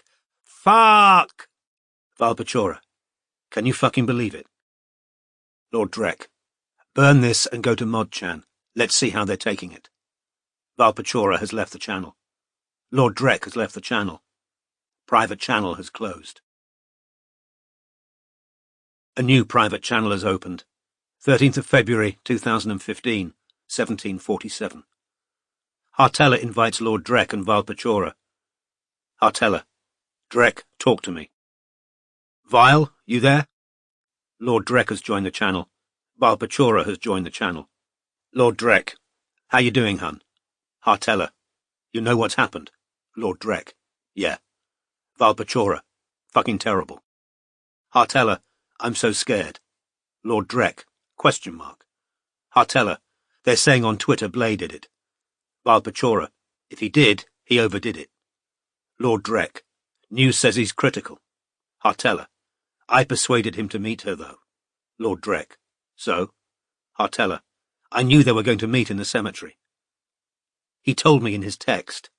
It'll be on his phone. Lord Drek. So? Got an alibi? Hartella. Why are you saying that? Why would I want them dead, for God's sake? Lord Drek. I never said you would. I was trying to reassure you. Hartella. I was at my sister's. Lord Drek. Well then, you've got nothing to worry about. Hartella. No. I know. Enemies on the Mod channel. Lord Drek. Yeah, I can see. Valpachora. Shit. Lord Drek. We genuinely thought he was Ledwell. I swear we thought he was. Hartella. Do you think I should talk to the police and explain why they were meeting? Lord Drek. Up to you. Valpachora. Probably better to tell them before they come and find you. Lord Drek. Yeah. If you're on his phone, and he told you they were meeting at the cemetery, the cops will want to see you. Hartella. Yeah. I'd better go think what to do. Lord Drek. Understood. Take care of yourself. Kiss, kiss, kiss. Hartella. Kiss, kiss, kiss. Hartella has left the channel.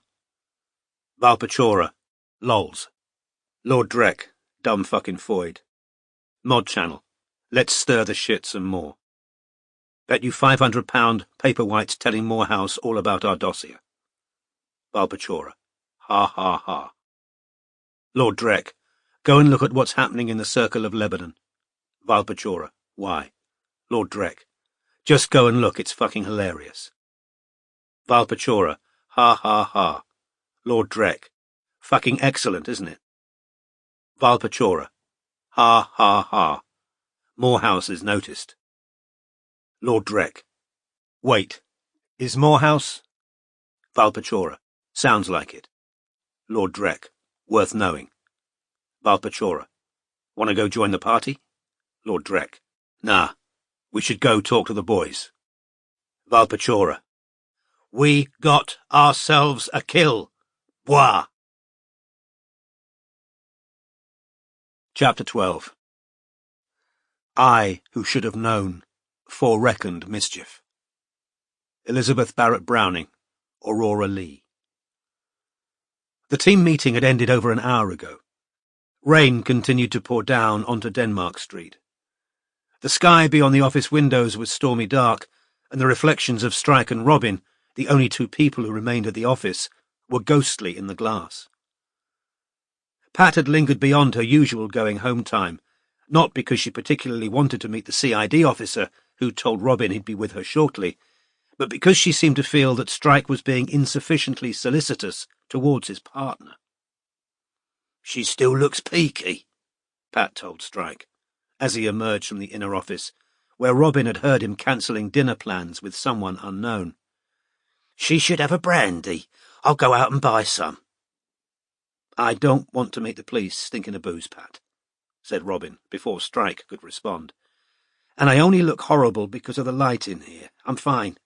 Go home and have a good weekend." So Pat took down her umbrella and handbag from their peg beside the glass door, and with a last sceptical look at Robin, departed.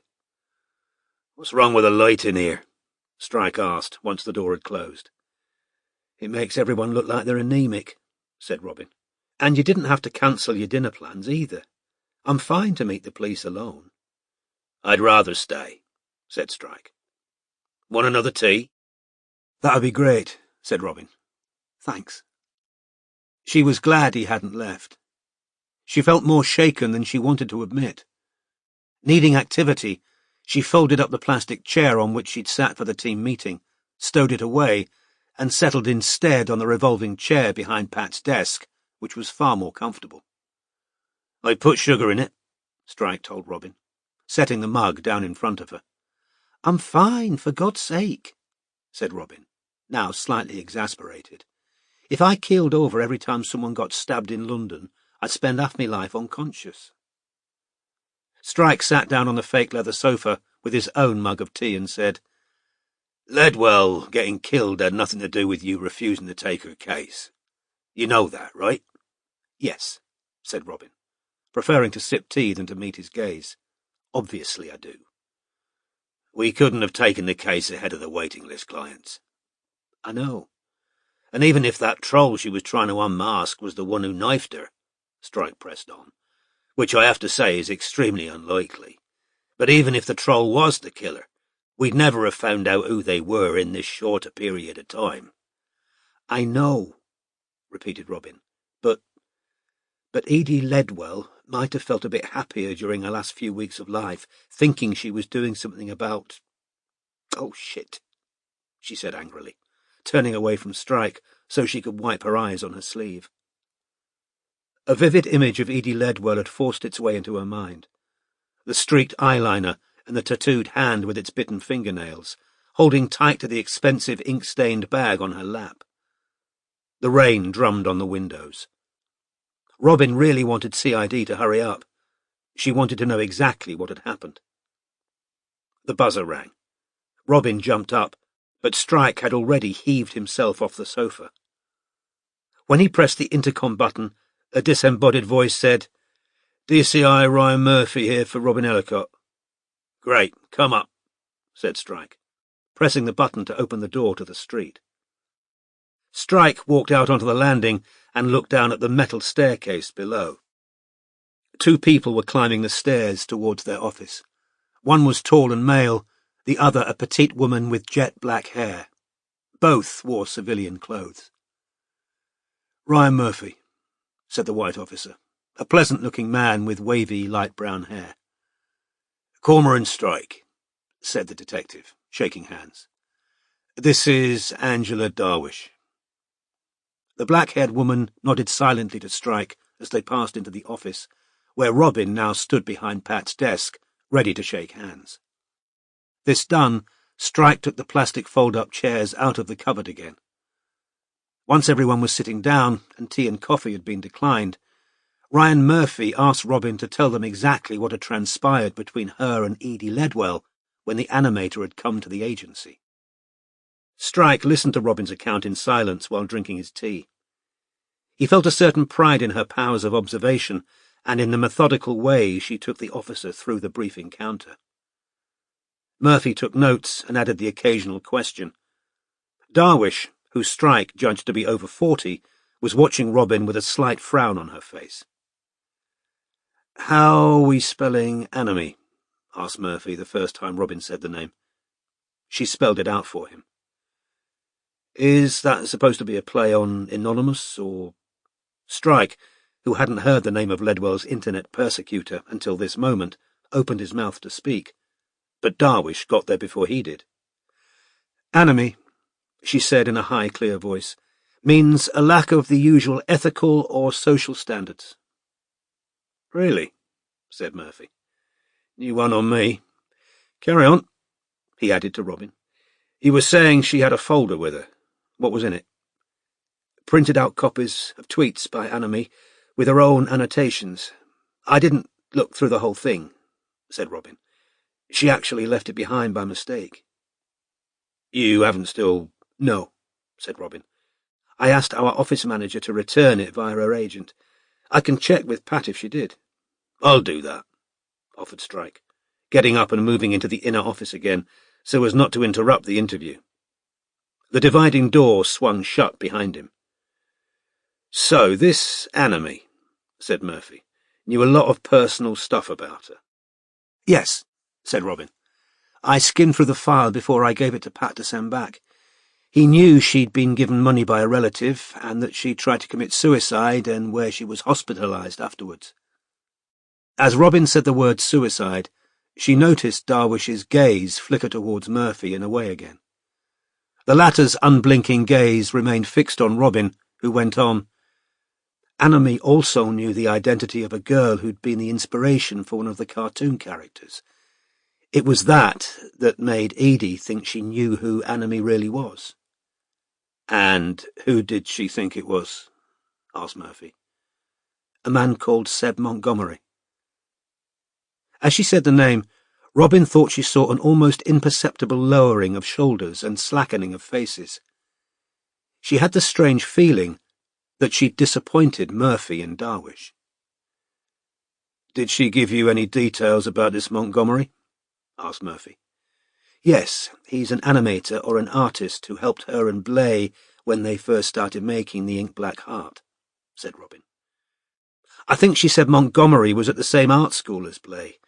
After they'd done a few episodes, they didn't need him anymore, and she said he resented being dropped once the cartoon started getting a big following. The door opened, and Strike reappeared. You were right, he told Robin, as rain continued to lash the windows.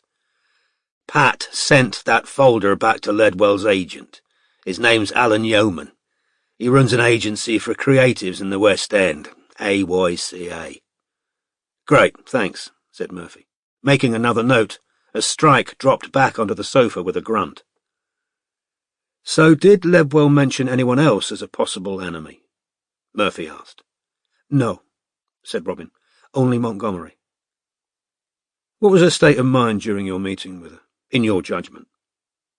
Overwrought, said Robin. She looked as though she wasn't really taking care of herself.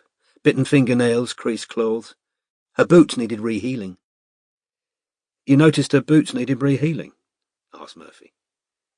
His upper lip was thicker than his lower, which added a kind of sweetness to a face that was otherwise all angles. He had hazel eyes, though they were nowhere near as distinctive as Edie Ledwell's amber-coloured ones. Yes, she was. She was all odd contrasts, very expensive bag and coat, but otherwise a bit of a mess. She also had fingertip bruising on her neck. Bruising to her neck? Yes. I thought it was dirt at first, but then I got closer and saw what it really was. I asked her what had happened to her, and she said she banged into something, that she was clumsy. But it was fingertip bruising. I could see the thumb mark. She mentioned a boyfriend, but didn't tell me his name. I got the impression they were living together. Yeah, they were, said Murphy. He's a teacher. Did she give you any reason to suppose she thought she was trying to escape the relationship? Any mention of domestic violence? No, said Robin. She seemed completely focused on what Enemy was doing to her, and the fact that Blay thought she was behind it all, although I wouldn't be surprised if there were other personal troubles. She seemed... Put it this way. If I'd seen on the news that she killed herself, that wouldn't have surprised me as much as this has. It was definitely done by somebody else, was it? Yes, said Murphy. Blaze injuries as well? Asked Strike. Yes, but I'm sure you understand. Of course, said Strike, raising a placatory hand. It had been worth a try. This accusation of Blaze that she was enemy, said Murphy. What led him to believe that, do you know? From what I remember, said Robin, staring down at the desk in an effort to recall Ledwell's exact words. He said it was something he'd heard, but he wouldn't tell her where he'd heard it. They spoke a few times on the phone, with him repeating the accusation and her denying it. But then, during their last call, he told her he had a dossier of proof that she was enemy. A literal dossier? Asked Murphy. A physical file? I don't know for sure, but she seemed to think so, said Robin. She said she'd asked him what was in it, and he wouldn't tell her. OK, this definitely needs looking into, said Murphy, looking at Darwish, who nodded. This dossier an enemy. We'll speak to this Seb Montgomery, too. No idea where he works currently, I suppose? He asked Robin. No, said Robin. Sorry. As we couldn't take the case, I didn't ask for his details. No problem. Shouldn't be too hard to track him down if he helped them animate that cartoon. Darwish, who hadn't spoken since giving the definition of enemy, now cleared her throat. Just a couple more things, she said to Robin, for the first time clicking out the nib of her own pen and opening a notebook. Did Ledwell say anything about this enemy attacking her for her political beliefs? No, said Robin. She didn't mention politics at all. The attacks were all personal, claiming she'd worked as a prostitute, posting a picture of her flat. He also shared genuine private information he had about her. Darwish made a short note, then looked up and said, And you're quite sure, are you?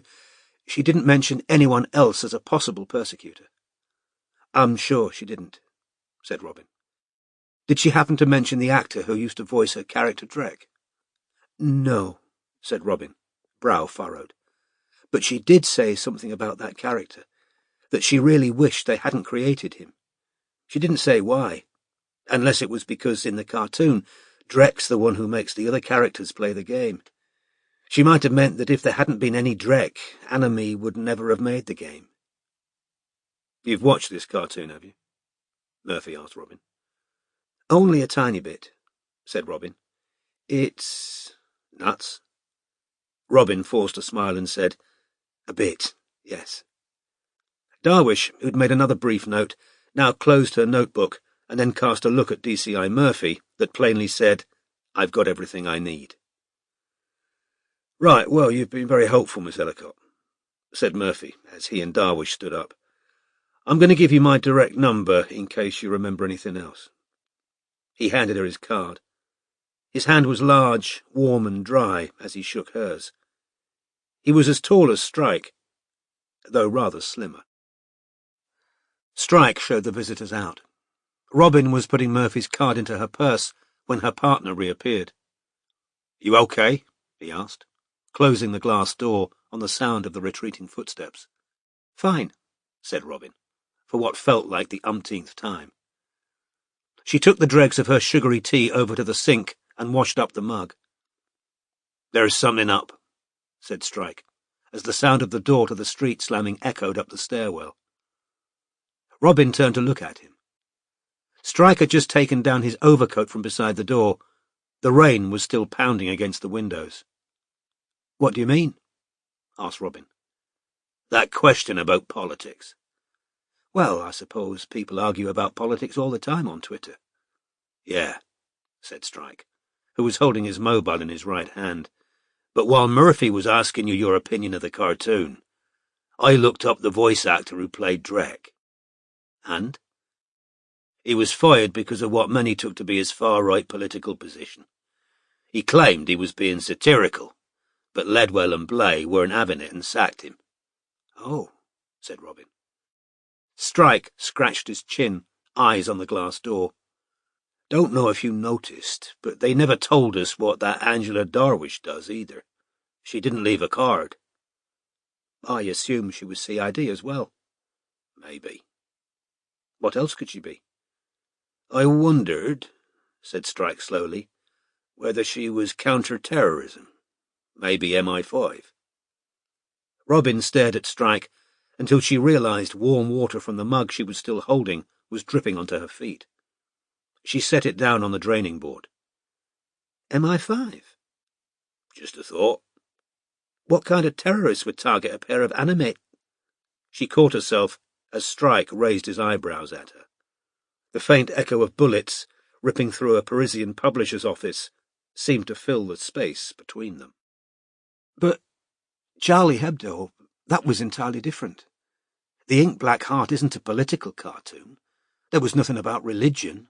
No, said Strike. Maybe you're right. You ready to go? I'll walk down with you. I'm going to get a takeaway. If Robin hadn't been pondering the question of why the stabbing of two animators could have possibly interested MI5, she might have asked herself why Strike was taking a small rucksack into Chinatown to pick up his takeaway. But she was so preoccupied. His lie went unchallenged. Chapter 13. But when thy friends are in distress, thou'lt laugh and chuckle ne'er the less. Joanna Bailey, a mother to her waking infant. Madeline and her son Henry lived in a mews house in Eccleston Square, Pimlico. Henry's father lived a few streets away with his wife and their 3 children. He and Madeline had deliberately chosen to move into the same area so their son could come and go easily between the 2 houses. Henry seemed to be on good terms with both his stepmother and his half-siblings. To Strike, who'd been raised in conditions of insecurity and chaos, it all felt very grown-up and civilized. He walked the short distance from Victoria Station with his collar turned up against the continuing rain, smoking while he still had the chance, because Madeline was a non-smoker and preferred her pristine house to remain cigarette-free. The subtle recalibration he always needed to perform when moving from work to a date with Madeline was proving harder than usual this evening. One reason he had no objection to Madeline's persistent lateness was because it allowed him extra time to summon the energy needed to meet her always keyed-up demeanour on first contact. Tonight, though, his thoughts remained with Robin and with the oddly vivid picture she'd painted for the police of the now-dead animator with her bruised neck and old boots. If he were honest with himself, he'd rather still be at the office, speculating about the stabbings with Robin over a Chinese takeaway, than heading towards Madeline's. Best, then, not to be honest with himself. It was Valentine's Day tomorrow. Strike had arranged for a showy spray of orchids to be delivered to Madeline in the morning, and was carrying a card for her in his rucksack. These were the things you did for the woman you were sleeping with if you wanted to keep sleeping with her, and Strike was keen to keep sleeping with Madeline for reasons both obvious and barely acknowledged. The rapid thumps of teenage feet on the stairs followed Strike's ring on the doorbell, and Henry opened the door. He was a good-looking boy with Madeline's red-gold hair, which he wore as long and floppy as Westminster School would permit.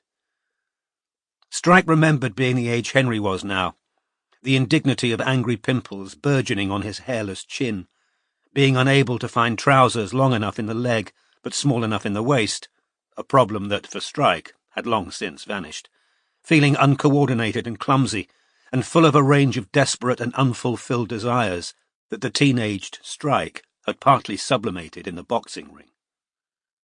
"Evening," said Strike. "Hi," said Henry, unsmiling, and he turned immediately to run back upstairs.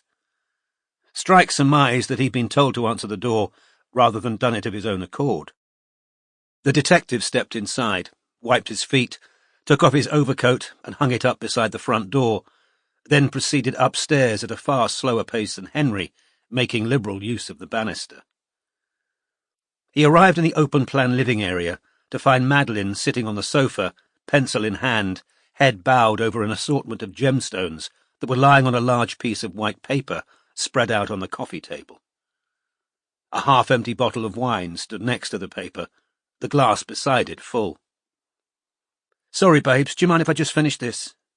said Madeline anxiously. "Course not," said Strike. setting his rucksack down on a leather chair. "I'm really sorry," she said, frowning at the design she was working on. "I just had an idea, and I want to follow it through before I lose it. Henry'll get you a drink. Hen, get Cormoran a drink. Hen!" she bellowed, because Henry had just put earphones in and was sitting back down at the desk in the corner, which had a large PC on it. "What?" "Get Cormoran a drink." Henry just prevented himself from throwing down the headphones. Strike would have offered to get the drink himself, but he guessed that would have been making himself a little too at home in the teenager's eyes. "What do you want?" Henry grunted at the detective as he passed him. "Beer would be great." Henry strode off towards the kitchen, his fringe flopping over his eyes.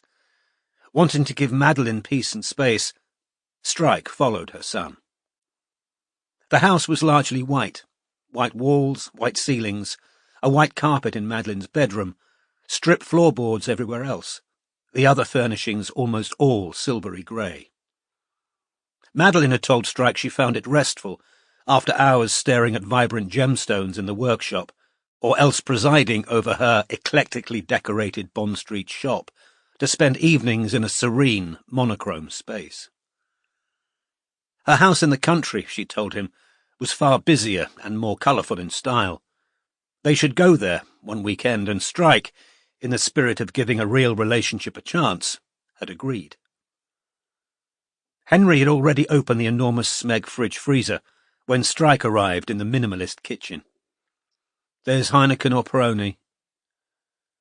"Heineken, please," said Strike. "Can I ask you something, Henry?" "What?" said Henry, his tone suspicious. He was a full foot shorter than the detective and appeared to resent having to look up at him. "Your mother told me you used to watch the Ink-Black Heart." "Yeah," said Henry, still sounding suspicious as he opened drawers, looking for a bottle opener. "I've never seen it. What's it about?" "Dunno," said Henry, with an irritable half-shrug. "What goes on in a cemetery after dark?" He opened and shut another drawer, and then, slightly to Strike's surprise, volunteered more information. "It went off. It used to be funnier. They sold out." "Who did?" "The people who made it." "The two who were stabbed yesterday?" "What?" said Henry, looking round at Strike. "The two people who created it were stabbed in Highgate Cemetery yesterday afternoon. The police have just released their names." "Lebwell and Blay," said Henry. "Stabbed in Highgate Cemetery." "Yeah," said Strike. "She's dead, he's critical." "Fuck," said Henry. Then, catching himself, he said, "No," said Strike. "Fuck's about right." Something adjacent to a smile flickered briefly on Henry's face. He'd found a bottle opener. After prizing off the cap, he said, "Do you want a glass?" "I'm good with a bottle," said Strike, and Henry passed it to him.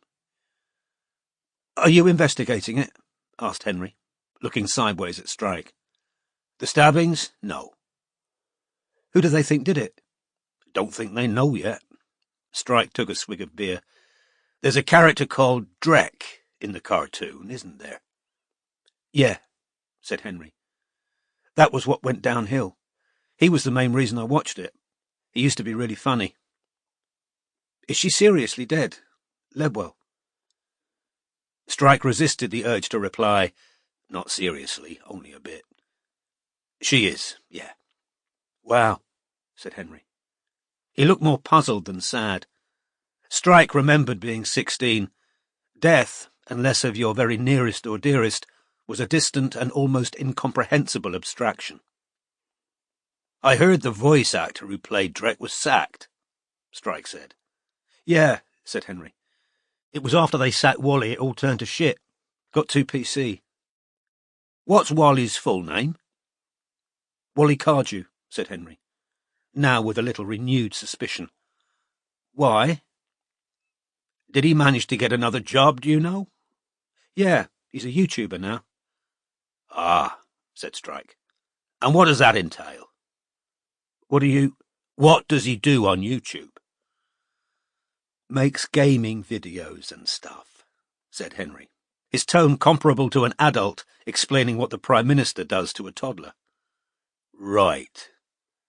"He's on tonight," said Henry, glancing at the clock on the cooker. 11 o'clock. Strike checked his watch. "Do you need to subscribe to YouTube to watch?" "No," said Henry, wincing in further embarrassment at this ignorance. "Well, thanks for the beer and the information." "It's all right," muttered Henry, sidling back out of the kitchen. Strike remained where he was, leaning up against the side, facing the fridge. After drinking some more lager, he took his mobile out of his pocket, opened YouTube, and searched for Wally Cardew. He now understood Henry's scorn at his ignorance. The ex-Drek voice actor had over 100,000 subscribers to his YouTube channel. Sipping Heineken, Strike scrolled slowly down through the archived videos. The still shots beside the titles all featured Cardew pulling a comical face, clutching his head in despair, wide-mouthed in hysterical laughter, or yelling in triumph while giving a fist pump. Cardew bore a strong physical resemblance to a young soldier Strike had investigated while still in the SIB, one Private Dean Shaw, who'd had exactly the same combination of tow-coloured hair, pink and white skin, and small, bright blue eyes. Shaw had been court-martialed for what he'd insisted was a prank gone wrong, which had resulted in the fatal shooting of a 16-year-old recruit. Reflecting ruefully that he'd now reached the age where almost everyone he met reminded him of somebody else he'd known, Strike continued to scroll through Cardew's list of videos. The YouTuber's hairstyle varied according to the year in which the video had been filmed. 3 years previously, he'd worn his white blonde hair to his shoulders, but it was now much shorter. Most of his videos were headlined, "The Wally Show's MJ Show." Strike assumed MJ was the cheery-looking, chubby-faced, bearded, brown-skinned young man who appeared next to Wally in some of the pictures, sidekick to the star. Strike stopped scrolling at a video dating from 2012 entitled "The Ink Black Fart," which had been viewed 90,000 times. He pressed play. Long-haired Wally and short-haired MJ appeared sitting side by side at a desk, each in a large padded leather chair. The wall behind them was covered in gaming posters. "So yeah, hi everyone," said Wally, whose accent was pure working-class London, not dissimilar to Madeline's. He was holding a piece of what looked like headed notepaper. "Just wanted to update you all on what my erstwhile friends have sent me. Think it's called a cease and desist letter." "Yeah," said MJ, nodding. "MJ there, trying to look like he understands legals," said Wally to camera, and MJ laughed. "My uncle's a lawyer, man." "Yeah? Mine's a fucking gynecologist, but I don't get to shove my fingers up random women." "Is he a gynecologist, seriously?" said MJ, giggling. "No, you melt, I'm joking. So, yeah, basically, I'm not allowed to use Drek's voice anymore, or his catchphrases, or—" He consulted the letter, reading from it. "Any intellectual property of Edie Lebwell and Joshua Blay, hereinafter called the creators. So, yeah, there you go. Fucking bullshit, man," said MJ, shaking his head. "Hey," said Wally, as though struck by a sudden thought. "Would your uncle represent me for free?" MJ looked taken aback. Wally laughed. "I'm kidding, man, but—" He looked back to camera. "Yeah, so I guess no more Drek from me, boys." "Careful," said MJ. "It's fucking—" "Yeah, it is," said MJ soberly. "It's shit." "I pretty much created a voice, the character and everything. But you can't make fucking jokes anymore, apparently. You can't be satirical. You can't take the piss." The camera zoomed in suddenly, so that Wally's face appeared in extreme close-up. "Or can you?" thundered Wally, his voice artificially manipulated so that it echoed. When the camera moved to a wide shot again, the two men were in the middle of an all-white space. MJ was now lolling in his chair, pretending to be half asleep, and wearing a long, dark brown wig, a denim shirt and ripped jeans, and smoking what appeared to be a gigantic joint.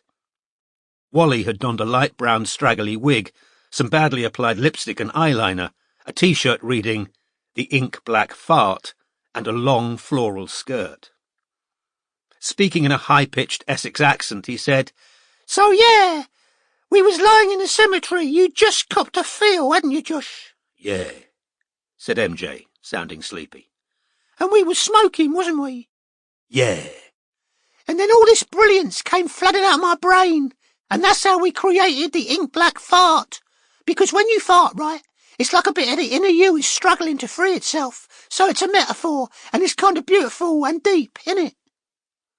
Wally raised one buttock off his chair and produced a loud and apparently genuine fart. MJ corpsed before saying in the same stoned voice as before, "Metaphor, yeah." "I got the idea of the fart from my dead mum. She had a big wind problem." MJ was convulsed with barely suppressed laughter. "And we ain't interested in cash, are we, Josh?" "No." "We're two free spirits, innit? We want the whole world to enjoy my brilliance for free." "Free, yeah." "Which is why we don't pay no one, innit, Josh?" MJ silently offered Wally a toke on his joint. "No, Joshy babes. I got to keep my head clear for negotiations with Netflix. Whoops, wait, did I say that out loud? Did I? Shit. Well, anyway, thanks everyone. I hope you'll keep watching the Ink Black Fart." Wally produced a second fart. "Oh, that's better. Right, come on, babes," he said, getting up and taking hold of MJ by the shirt. "You got to draw hearty." "I need a proper slughead," moaned MJ. "I'm blunted." "You come with me, you lazy bastard. We got money to make. Art to—" "What the hell are you watching?" Strike paused the video and looked around. Madeline was standing in the kitchen doorway. "YouTubers," said Strike. Grinning, Madeline walked barefoot towards him in her pale grey cashmere sweater and jeans, slid her arms around his neck, and kissed him on the mouth. She tasted of Merlot. "Sorry about that. I had to get the design down while it was clear in my head.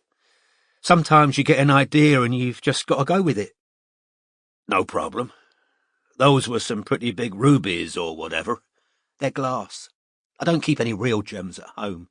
It's an insurance nightmare. I use paste stones to help me figure out ideas sometimes. I need another drink," she added, releasing him to reach up to the wine rack on the wall and extract a bottle.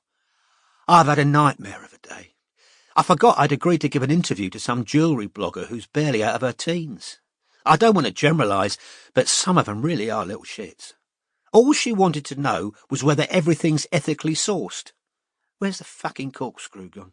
And because I couldn't say I personally go down to fucking Colombia and dig every emerald out of the rock and give every second stone to orphans or whatever.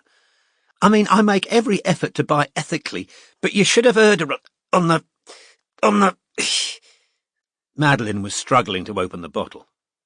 Strike put his mobile back in his pocket and held out his hands. "Thanks, I ripped off a nail opening the last one. Yeah, so she was banging on about blood diamonds and I..." Carrying the newly opened bottle of wine and his own beer, he followed Madeline back through to the open plan area, from which Henry had disappeared, where she dropped back down onto the sofa, talking all the while about the illegal mining of gold in Latin America, and the various efforts she and fellow jewellers had made to ensure that their raw materials weren't produced under exploitative or criminal conditions. Strike replenished her glass and sat down too. He had the impression that Madeline was still justifying herself to an invisible interlocutor. His stomach rumbled. He'd been hoping, if not for a home-cooked meal, then at least for Madeline to suggest a takeaway. "Mom," called Henry from the top of the stairs. "I'm going to Dad's." "When will you be—" But Henry had already run downstairs. They heard the door slam. "Was he rude to you?" said Madeline, frowning. "He's in a foul mood because his laptop's buggered. That's why he's using my PC." "No, he was quite forthcoming, actually," said Strike. "Really? That makes a change. You're good with him, actually. Jim totally screwed him up." Strike had already heard a good deal about how her ex-husband, the actor who'd left Madeline for his leading lady, had betrayed Henry's trust. but he maintained an expression of interest through a few further examples. His stomach rumbled again. When Madeline paused to down half her glass of wine, he said, hoping to nudge her thoughts towards food, "I'm sorry I couldn't do dinner." "Oh, no problem. I can hardly complain about you having work issues. I have enough myself. Anyway." She wriggled closer to him on the sofa and slid her arms around his neck again. "You can make it up to me now." An hour later, Strike lay naked in the darkness of Madeline's all-white bedroom, thoroughly satisfied in one sense, but not enough to make him forget his gnawing hunger. He supposed you didn't remain as slim as Madeline without eating sparingly, but a starvation diet wasn't really his style, even if he could stand to lose a bit of weight. Madeline's head lay on his shoulder, her hair tickling his face. One hand was splayed on his hairy chest. "God, that was good," she yawned. "Sorry I'm so tired. I had to be up at 5 for a call to LA. He kissed the top of her head, then said, "Do you mind if I fix myself something to eat?" "No, darling, help yourself," she murmured. Removing her head from his shoulder, she rolled away from him onto the other side of the bed, and as he pulled on his trousers and shirt in the dark, fearing an encounter with Henry, he thought he heard a soft snore. The upper floor of the house was silent. Strike walked barefoot to the kitchen, his prosthesis making a dull clunk on the floorboards at every other step. The fridge, as he'd feared, contained little he wanted to eat. He rummaged unenthusiastically among pots of quinoa salad, zero-fat yogurt, and packs of avocados, thinking wistfully of bacon and eggs, or a large bag of chips. Finally, he dug out a bit of pecorino, made himself a doorstep sandwich, and opened another bottle of Heineken. The clock on the cooker told him that it was 10 o'clock. It felt far later. He moved to the window and looked out into the rainy street. The cobbles below looked as shiny as jet in the light cast by the street lamps. After a while, Strike found a plate, took his sandwich and his beer back through to the dark sitting area, and sat down at the computer. He knew the password because Madeline had given it to him the last time he'd been here, when his phone battery was out of charge and he'd wanted to look up the details of the flight Fingers would be taking back to London. He turned the PC on, entered the password Specitite19, whiled away nearly an hour reading the news and doing emails, and then, at 11, opened Wally Cardew's YouTube channel, just in time to join his live stream. The gaming posters in the background had changed, and so had Wally and MJ. Cardew now wore his white blonde hair close cropped at the sides and a little longer on top. MJ's face was thinner than it had been in 2012, his hair neater. Both men were looking sombre, and in MJ's case, a little anxious. "Hi, boys," said Wally. "Welcome to another episode of the Wally Show's MJ Show. And before we get started, he glanced at MJ, who nodded. "We want to say first, okay, something properly horrible happened yesterday, but we just found out about it today. People have been, calling us for the last 5 hours, chipped in MJ, going, did you know? "Yeah," said Wally, nodding. "And the answer is no, we didn't know. We never knew nothing until we seen it on the news. Anyway, yeah, we're talking about what's happened to Josh Blay and Edie Ledwell, in case you didn't know, and it's fucked up, man. And we don't know any more than you lot do, but it's seriously fucked up. And I want to, extend my condolences to their families, and I've got everything crossed for Josh, and I don't know, do you pray, MJ?" "Yeah, man," said MJ quietly. "I pray." "Me?" said Wally, throwing out his hands. "I don't know what the fuck I believe, but we're thinking of the families, and we just hope Josh makes it, you know?" "Yeah, we do," said MJ, nodding. "Seriously." We do. Wally sighed, slapped his thighs and said, OK, so we got a special show lined up for you tonight. And don't forget, boys, this month we're donating 25% of all merch purchased to Great Ormond Street Hospital because, as some of you know, MJ's my little cousin, yeah. He's been treated for leukemia there, said MJ. So, said Wally, let's get the old commentarium up and running. A rolling feed of viewer comments now appeared in the top right-hand corner of the screen. The text, neon yellow, scrolling upwards so fast that it was difficult to keep up. MJ's eyes were flickering from the camera to a side screen, checking on the comments viewers could see.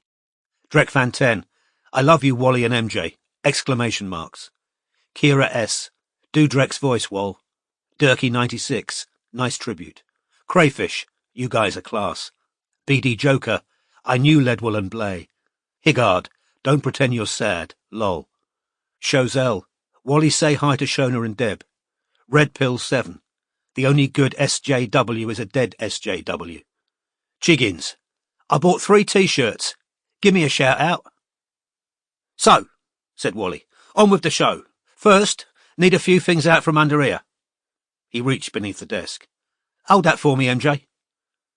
Wally had pulled out a large knife, which appeared to be covered in blood. MJ let out a cross between a yelp and a gasp, then clapped his hands over his face, trying to suppress his nervous laughter. Fuck, said MJ to camera through his fingers. Fuck, I didn't know he was going to do that. I swear I didn't. Deadpan, Wally said, What's the matter? Oh, this. He licked the blade. Tomato sauce, man. I was cutting a pizza. Shit, whoa, said MJ, lowering his hands and giggling. OK, said Wally with a shrug. If you don't want to hold it. He threw the knife over his shoulder and then brought up a stack of papers from under the desk. No, because this is the theme of today's show, innit? I've been getting a lot of action on the old Twitter since the news about Ledwell and Blay came out. Loads of action. I posted my condolences or whatever, and basically I've had a ton of people telling me I killed Edie Ledwell. So I thought we'd have a look at some of them. Let's see what we've got. This is a good one. Wally picked up the top sheet of paper and began to read. The tweet flashed up behind him, beside the rolling comments. The coffin fly at Carla Mappin 5, replying to at the Wally Cardew. How dare you say you're sad, you fucking hypocrite. You've demonised Ledwell and Blay ever since you were rightly sacked. Hate kills.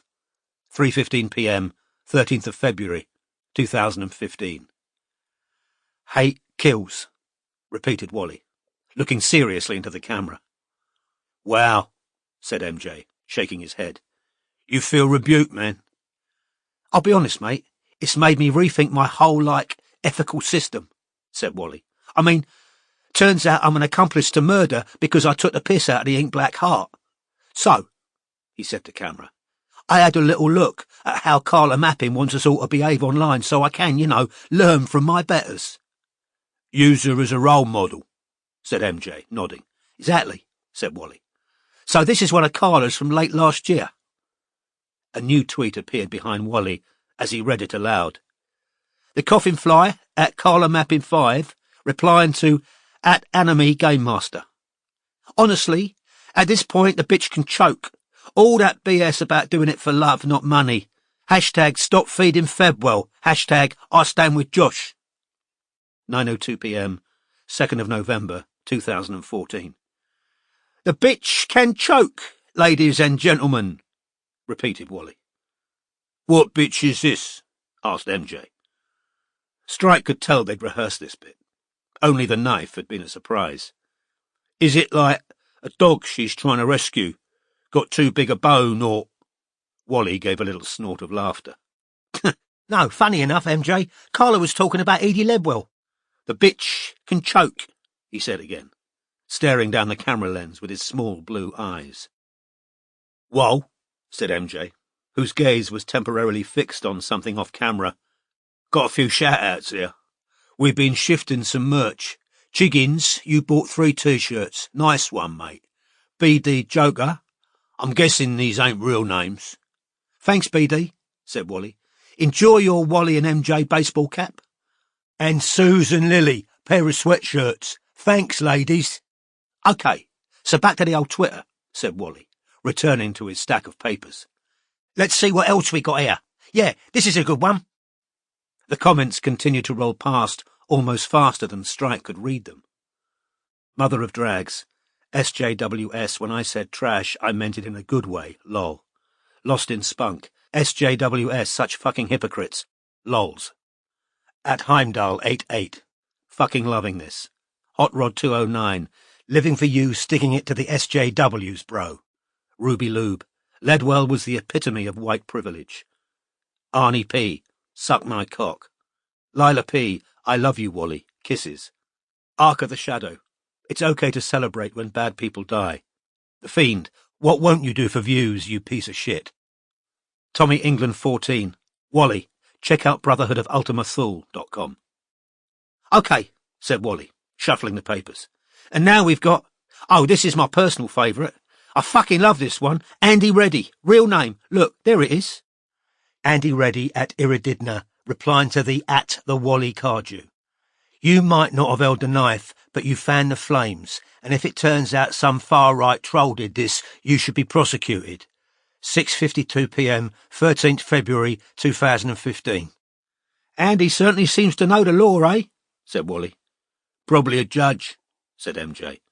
Nice of her to say you might not have held the knife, though. Shall we see how Andy goes about not fanning the flames of hate? Go on, said MJ, starting to giggle again. Andy's second tweet appeared over their heads. Again, Wally read it out loud. Andy Reddy at Idaridna, replying to at Enemy Game Master.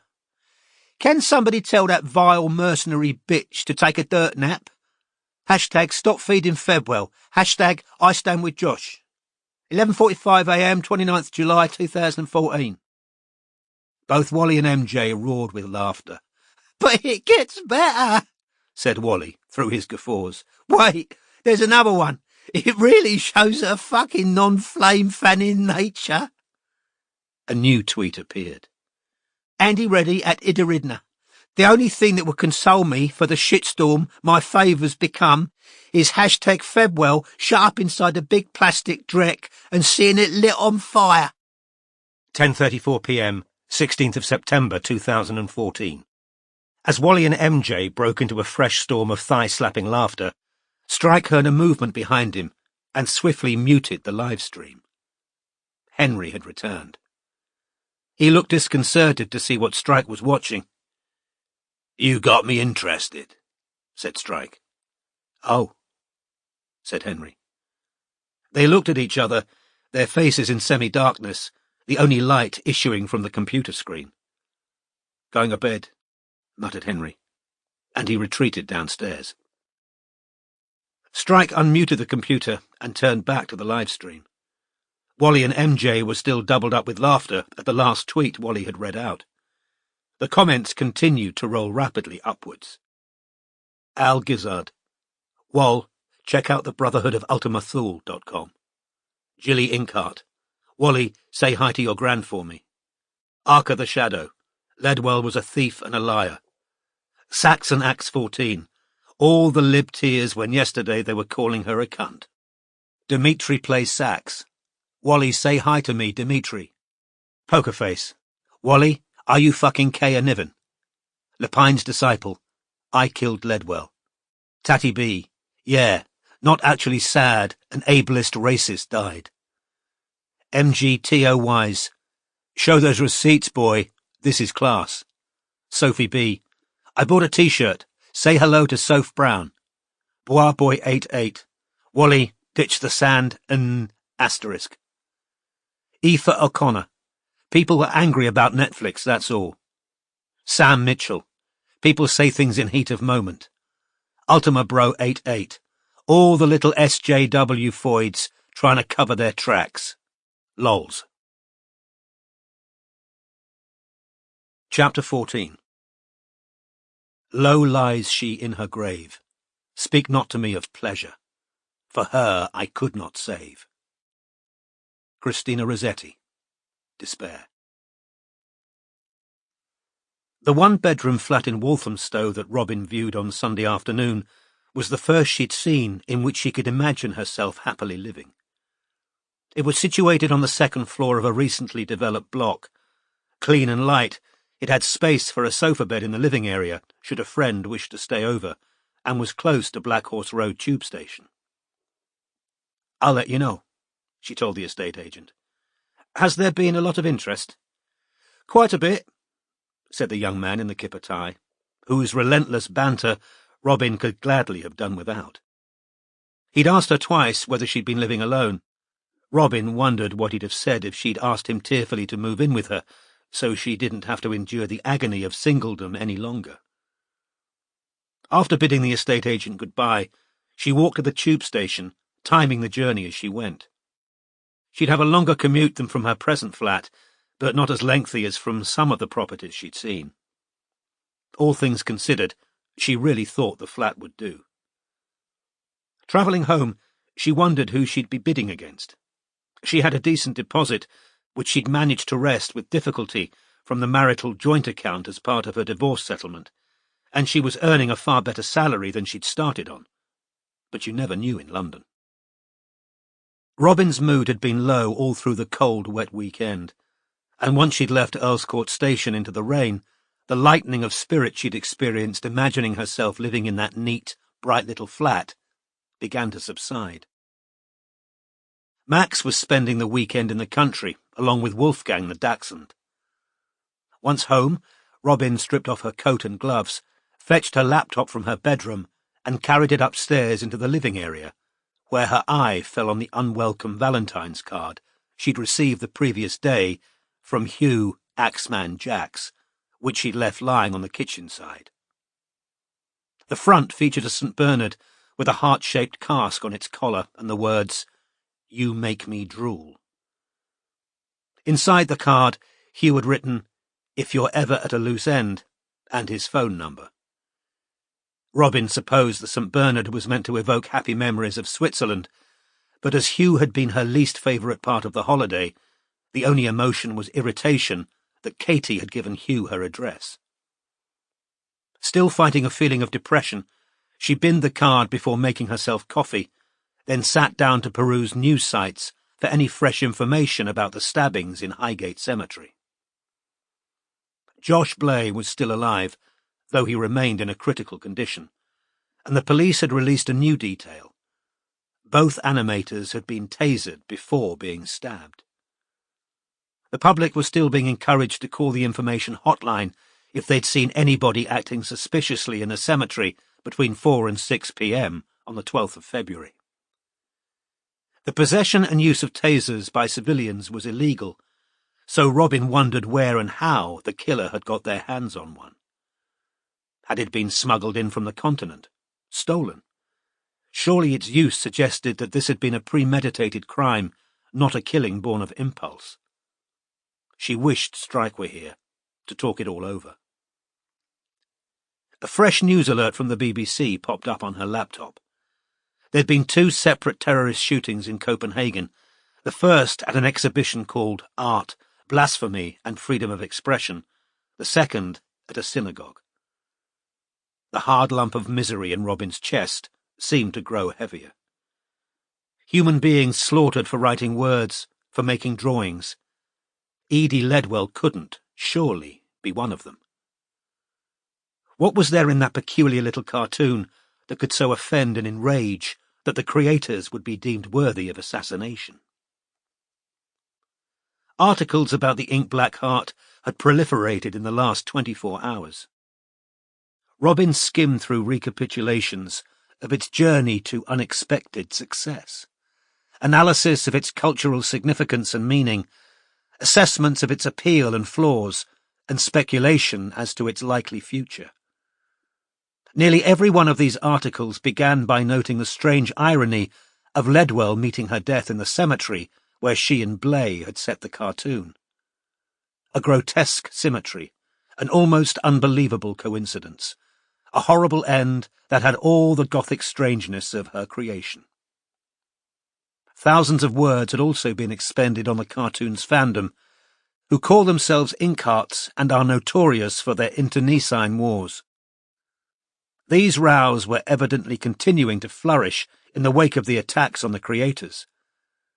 Hating herself for clicking on the link, Robin read a short piece entitled "The Inkheart Murder Theory That's Causing Outrage," and learned that there was speculation on social media that Josh Blay had stabbed Edie Ledwell, then attempted to kill himself, a charge that was being vehemently denied and refuted by Blay's fans, who, Robin noticed, appeared to greatly outnumber those of Ledwell. Robin moved to YouTube, intending to watch a full episode of The Ink Black Heart. However, her attention was immediately caught by a video called "Josh Blay and Edie Ledwell First Ever Interview." It was dated June 2010 and was currently getting a lot of views. Robin clicked on the video and pressed play. Edie Ledwell and Josh Blay appeared sitting side by side on a single bed, backs against a wall on which were pinned a mass of line drawings, clippings from magazines, and postcard-sized reproductions of paintings. Edie's hair was longer than it had been when Robin met her, shiny and well-brushed. She was wearing a pair of jeans and what looked like a man's blue shirt with the sleeves rolled up. Josh, who was wearing a similar shirt to Edie's, was extraordinarily handsome. With his long dark hair, very square jaw, high cheekbones and large blue eyes, he could have been a rock star. Robin knew from news reports that he was 5 years younger than Edie, so back in 2010 he'd been 20. "Yeah, all right," Josh said in a Cockney accent. He gave a sheepish wave, then he and Edie looked at each other and laughed. The person holding the camera laughed too. Said Josh, looking back to camera. "So, yeah, we've had a lot of nice feedback about the first 2 episodes of The Ink Black Heart, so we, thought we'd say how much we appreciate it. And our friend, Katya, thought it would be good if we answered some of the, questions you guys have been posting under the animations. So, yeah, that's what we're going to do." He said it diffidently, as though worried people might think the video had been the creator's own egotistical idea. "For instance," Josh continued, "we've been asked, 'Are you stoned?' A lot." He laughed, as did the person holding the camera, which wobbled slightly. Josh and Edie were sitting so close that their arms were touching from shoulder to elbow. "Short answer," said Edie. "We were, yeah," said Josh. "To be honest, we totally were. Tim is, right now." His eyes flicked upwards to the person holding the camera. The unseen Tim said in a home counties accent, "I'm not, that's a filthy lie."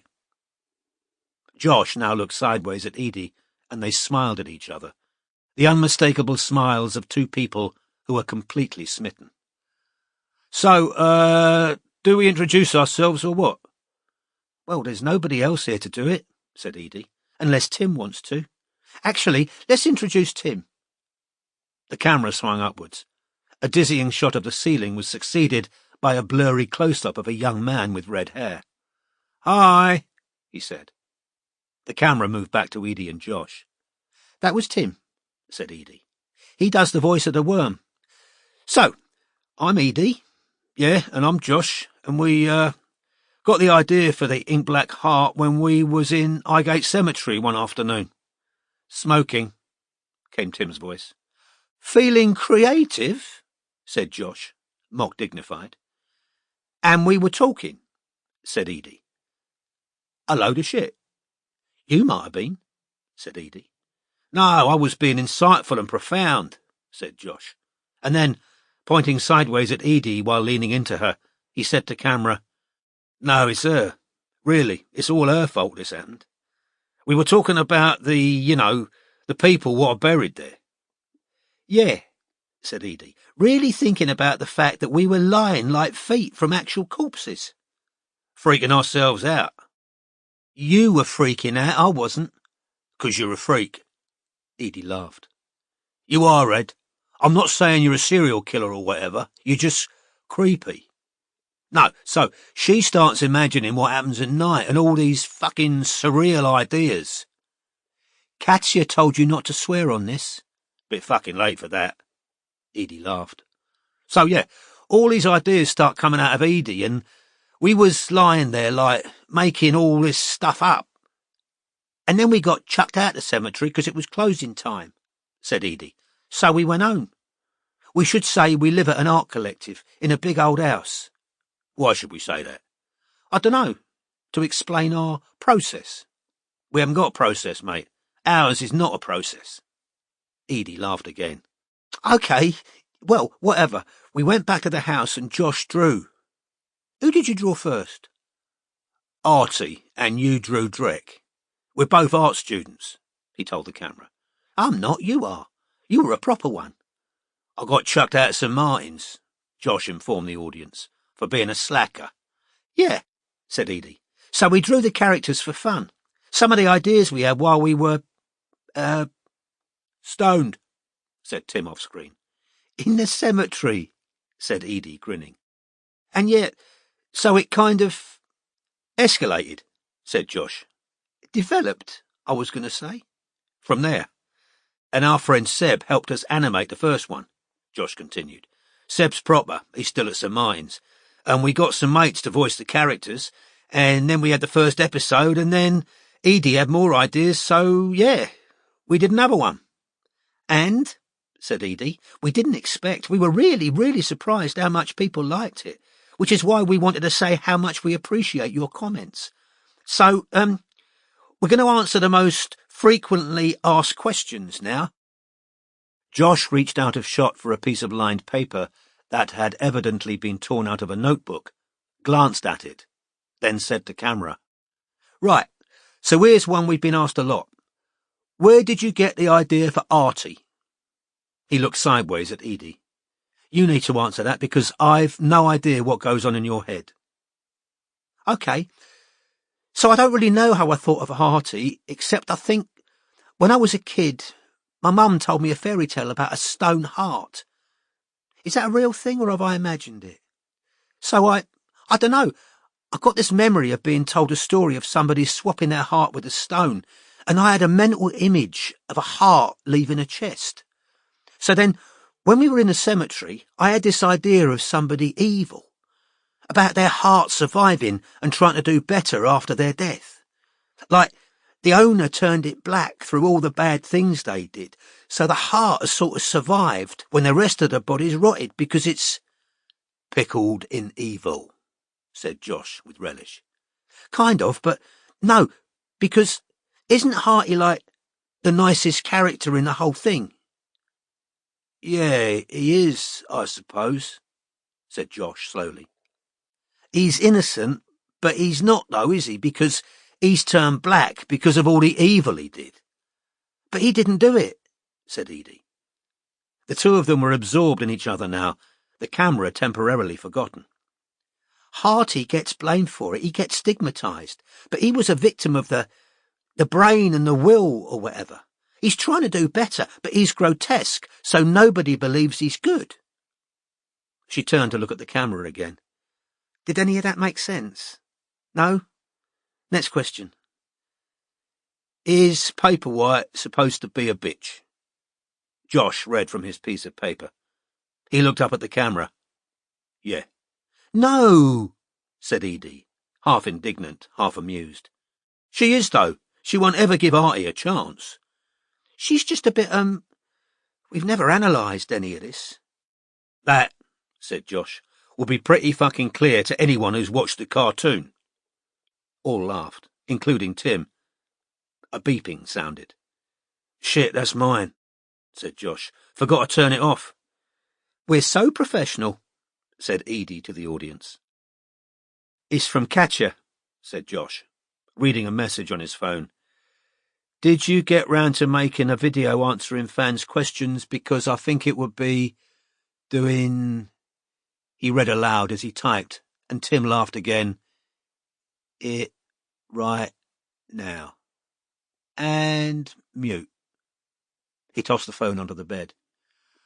What were we saying? About Paperwhite. She wants to be alive again. She hates being a ghost. She is kind of a bitch, though. Well, she's stuck among all these Freaks, yeah. ambulant body parts, said Edie, and Josh laughed. Nobody would want to be stuck there forever. OK, said Josh, picking up his piece of paper again. Next question. Drek. What is Drek? They looked at each other and laughed again. We don't know, said Josh. We genuinely don't know what Drek is. You drew him, said Josh. His head, yeah. I saw this mask ages ago, and it was one of those... Edie mimed a huge beak. Plague doctor's masks, like a huge beaky nose and little eyes, and I thought it was really creepy. So, he's a bit sinister, Drek is. But what is he? I genuinely don't know, said Edie, starting to laugh. What do you think he is? Fuck knows. Maybe that's episode 3. What the fuck is Drek? Next question. What are Smuglix and Muckflux? At this, both Josh and Edie doubled up with laughter, bumping into each other, gasping for breath. Both had tears in their eyes by the time they composed themselves. We can't answer that, said Josh in a falsetto. We can't put the answer into words, said Edie breathlessly. You'll know a Smuglick when you meet one, said Josh, fighting his laughter. And a Muckfluck. They both subsided into hysterics again. The unseen Tim was also laughing. The camera shook. At last, Josh said, OK, let's get a grip here. So, this is a serious question. He brandished the piece of paper. Do you know the work of Jan Piankowski? Because your animation reminds me of his illustrations. Yeah, we love his stuff. He's an influence. My mum gave me a book of his, what was published in the 70s. Edie now leaned off screen and came back into shot holding a book of illustrated fairy tales. This is it. I'd never heard of Jan before Josh showed it to me, and now I'm like his biggest fan. She opened the book, showing viewers the pictures. See? He did these incredible silhouettes against marble paper. Aren't they amazing? OK, said Josh again. Moving on. Got another question here. He was fighting laughter again. Do you think there'll ever be a movie made of the... He and Edie dissolved again into uproarious laughter. Of the ink black heart? Yeah? No, in all honesty, that never happened. Jesus, can you imagine? A movie of... Yeah? No, said Edie, dabbing at her eyes. I can't somehow... Smuglix and Muckflux would not want to see that movie, said Josh. So, is that all the questions? Asked Edie. There's one more. Are you guys boyfriend and girlfriend? Still out of breath from laughing, they contemplated each other in their almost matching shirts, arms touching, both leaning back against the wall covered in pictures. Said Edie. Are we comfortable putting it out there? Josh asked her. Yeah, good point. What if the paparazzi come calling? It's a concern, said Josh. He turned to look at the camera. We request privacy at this difficult time. That's what you say when you split up, said Edie. Not when you say you're together. Oh, sorry, said Josh. I didn't read the old handbook for celebs, just the last page. How does it end? Well, no spoilers, but badly. Drink and drugs? No, that's now. Edie and Tim laughed. Edie turned back to the camera. If any kids are watching, we're joking. Behind her back, Josh mouthed, We're not. The video ended. Robin stared at the frozen image for a few seconds. Josh Blay at his beautiful wide smile, Edie beaming as she leaned into him, amber eyes bright. Then, in spite of her best efforts, she put her face in her hands and wept. Part 2. The arteries undergo enormous ramification in their course throughout the body, and end in very minute vessels called arterioles, which in their turn open into a closed mesh network of microscopic vessels, termed capillaries. Henry Gray, FRS, Gray's Anatomy. Chapter 15. Who spoke of evil when young feet were flying, in fairy rings around the echoing hall? Felicia Hemans, Pauline. A full month had passed since Edie Ledwell had been found dead in Highgate Cemetery, but the newspapers had reported no new leads. Robin, who checked regularly for updates, knew Josh Blay remained hospitalized, his condition no longer critical, but serious. Otherwise, there was a dearth of information. Maybe Blay didn't see the attacker. Robin wondered aloud to Strike, one night in Sloane Square, where the latter had arrived to take over surveillance of Fingers.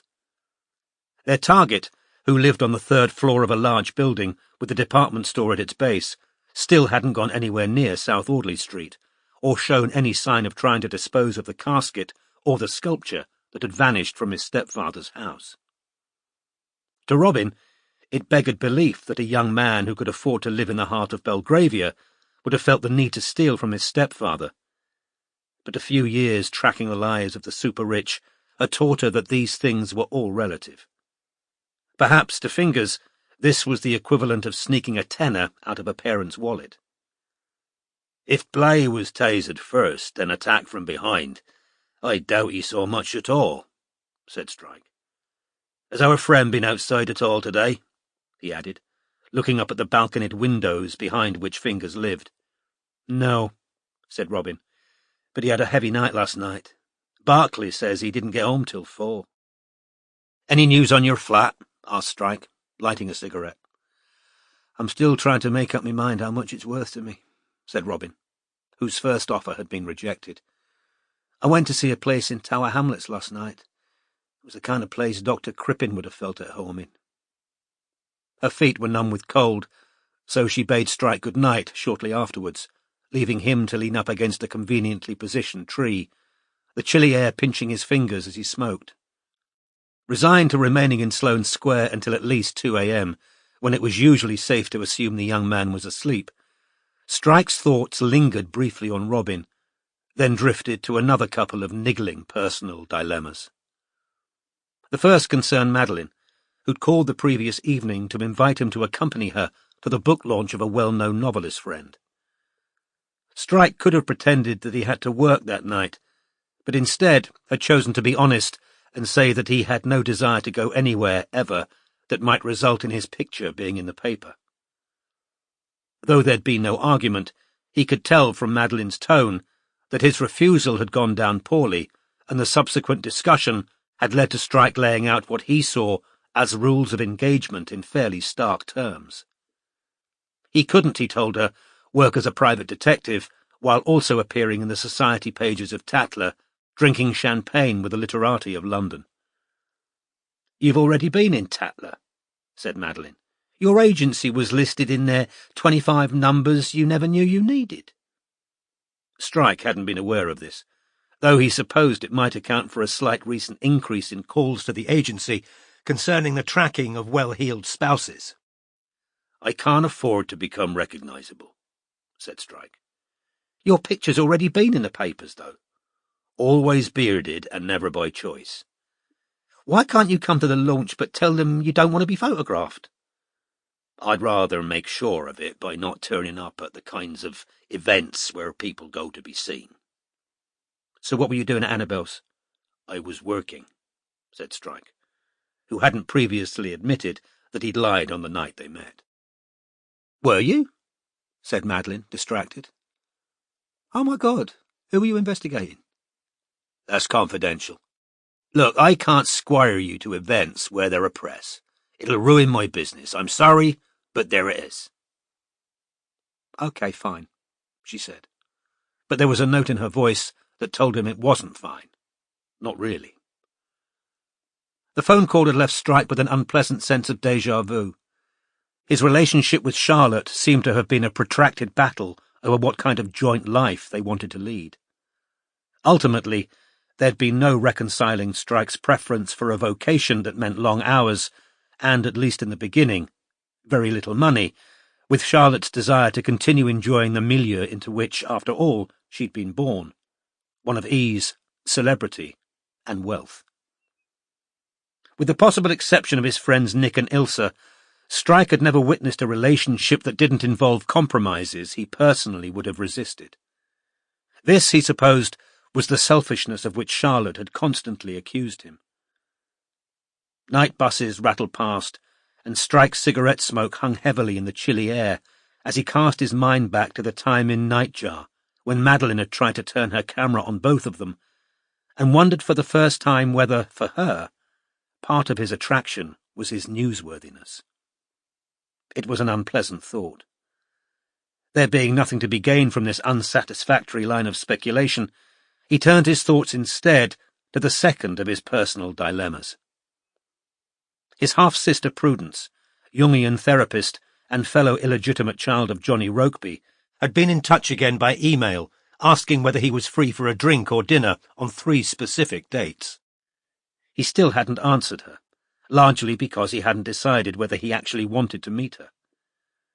It would have been easier had he been dead set against a meeting, but ever since Prudence had contacted him directly over a year ago, he'd felt an odd pull towards her. Was it shared blood, or the fact that the two of them were bracketed together in being the accidental children, the illegitimates, 2 unwanted consequences of Rokeby's almost legendary promiscuity? Or did it have something to do with turning 40? Was he, in some unacknowledged part of himself, wanting to reckon with a past as painful as it was complicated? But did he have room for another relationship, for another call on his time and his affections? Strike was starting to feel a certain strain at the amount of compartmentalization his life seemed to entail. He was adept at sectioning off parts of his life. Indeed, every woman he'd ever had a relationship with had complained of his facility in this respect. He told Madeline virtually nothing about his day-to-day life. He was concealing the fact that he was dating Madeline from Robin, for reasons he chose not to admit to himself. He was also avoiding any mention of Prudence to his half-sister Lucy. The idea of trying to forge a relationship with Prudence without Lucy finding out about it, because he was certain she wouldn't like it, that she'd feel she was being replaced in some way, might just add an unsuitable level of duplicity to a life already laden with other people's secrets, with professional pretense and subterfuge. Strike stood in the cold square until 2, by which time all the lights in Finger's flat had gone out, and after waiting a further half an hour to be absolutely sure that Fingers wasn't about to emerge, returned to his attic and went to bed, burdened by a faint feeling of persecution. He'd intended to spend the following morning catching up on paperwork, but at 11 o'clock Fingers' stepfather rang in a temper from New York. His London housekeeper had found one of the hidden cameras the agency had installed. "You need to replace it, and put it somewhere she won't find it this time," the billionaire client snarled down the phone. Strike agreed to take care of the job personally, rang off, then phoned Barclay to check where Fingers currently was. "He's just gone into James Purdy and Sons." "The gun shop," said Strike, who had already walked back into the outer office to take down his overcoat. "That's near South Audley Street, is it?" "Couple of blocks away," said Barclay.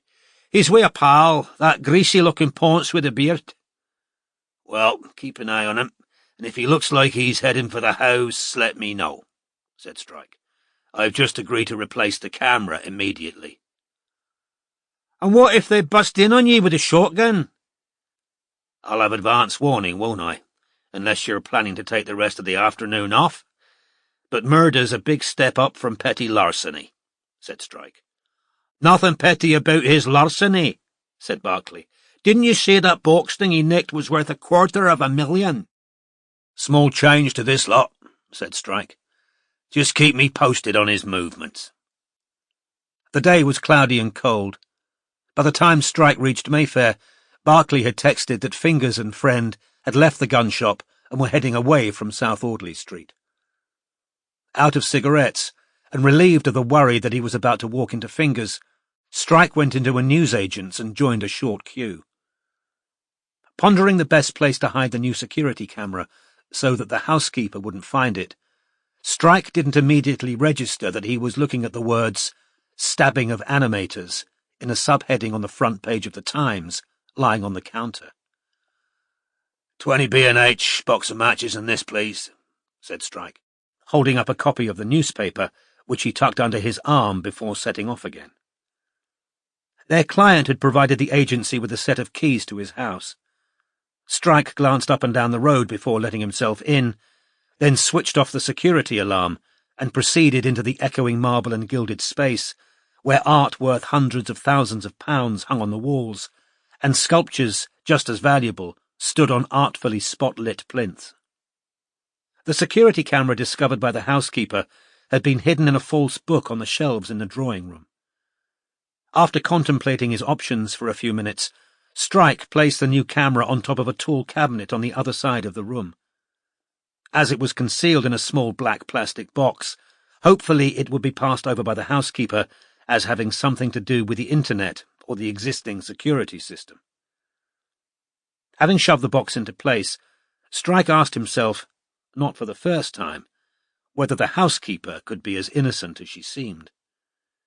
Their client was adamant that she couldn't be the thief because her references were impeccable, her salary generous, and the risks involved in purloining objects of such value and distinctiveness surely too high for a woman who was sending money home to the Philippines every month. During the week she'd been unknowingly under surveillance, the housekeeper had been caught on film doing nothing more suspicious than taking a break to watch the Jeremy Kyle show on the enormous flat-screen TV. On the other hand, Strike thought it remarkably conscientious to take out books and dust them individually, which was how she claimed to have found the security camera, given that her employers were likely to be absent for at least another 6 weeks. New camera hidden, Strike reset the alarm, left the house, and walked further along the street to Rishu, an Edwardian tea room which had pavement tables where he could smoke. Having ordered himself a double espresso, Strike unfolded the Times and read the story that filled most of the front page. Far-right group targeting MPs and celebrities. A far-right group claiming responsibility for multiple fatalities has been uncovered in a joint operation by Scotland Yard's Counter-Terrorism Command and security services, the Times has learned. The group is believed to have sent explosive devices to female MPs and has also claimed responsibility for the deaths of child star and animal rights activist Maya Satterthwaite, 21, singer and climate change spokesman Gigi Cazenove, 23, and animator Edie Ledwell, 30.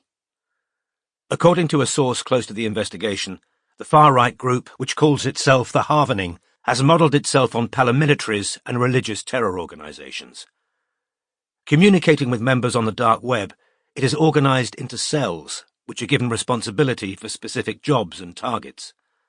The Harvening has so far planned and carried out a number of lethal and potentially lethal acts of violence against prominent left-wing women. This is a sophisticated operation which has not only planned and carried out direct attacks on elected politicians, but is capitalising on social media networks to recruit members, spread disinformation, and ramp up hostility towards targets, said a source. The Times understands that the terror group has both a direct action and indirect action list. The direct action list is believed to include left-wing female MPs such as Amy Whitstock and Judith Marantz, whose constituency offices have both been sent explosive devices within the last 12 months. The pipe bombs were deactivated by specialist officers without casualties. Those who are known to be on the Harvening's direct action list have been alerted to the fact and provided with increased security at both their homes and offices. Stabbing of animators. The terror group claims that its indirect action program has been responsible for 3 fatalities, 1 attempted suicide and 1 serious injury. These include Maya Satterthwaite, who took a fatal overdose in April 2012, Gigi Cazenove, who was found hanged on New Year's Eve 2014, and Edie Ledwell, who was fatally stabbed in Highgate Cemetery last month. Ledwell's co-creator of the cult animation The Ink Black Heart, Joshua Blay, was also attacked and remains in hospital. Comic book writer Fayola Johnson survived a suicide. Strike's mobile rang. He tugged it out of his pocket. It was Madeline. "Hi," she said, sounding extremely tense. "Can you talk?" "Yeah, I'm on a break," said Strike. "What's up?"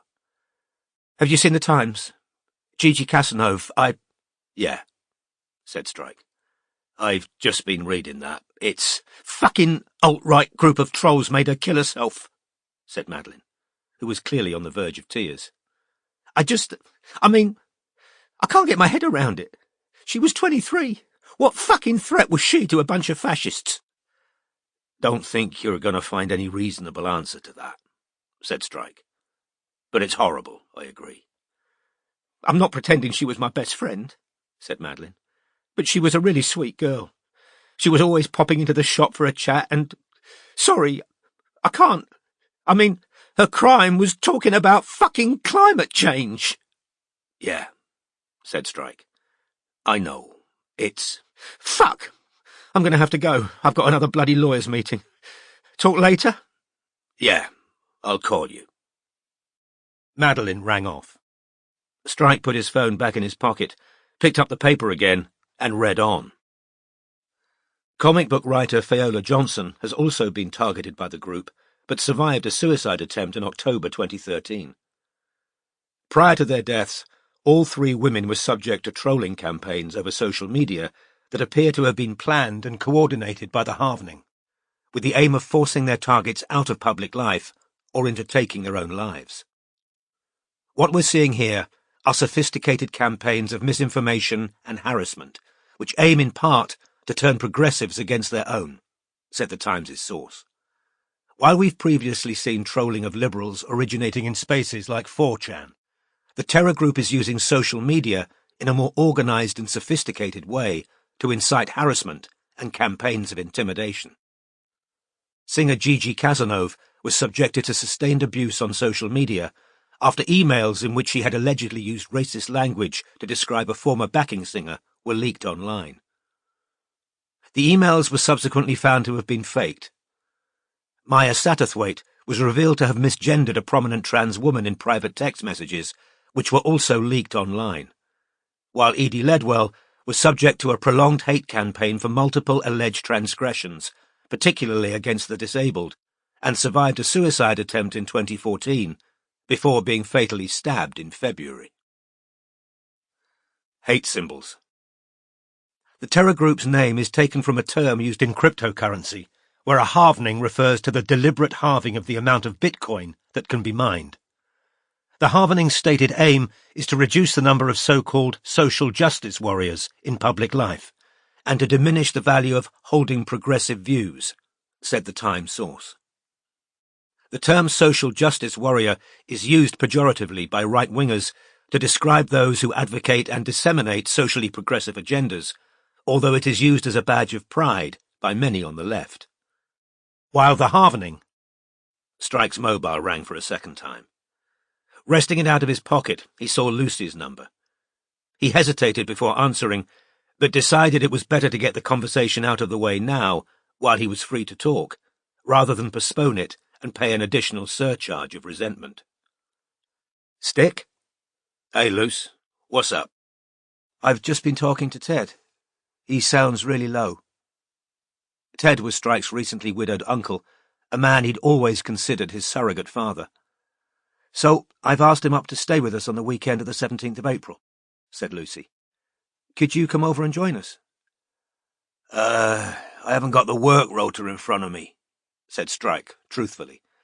"But I'll—" "Stick, I'm giving you plenty of notice. It's a month away." "But I'll try," Strike finished. "OK, well, I'll send you a text reminder," said Lucy. "He really does want to see you, Coram. You haven't been down to Cornwall since Christmas."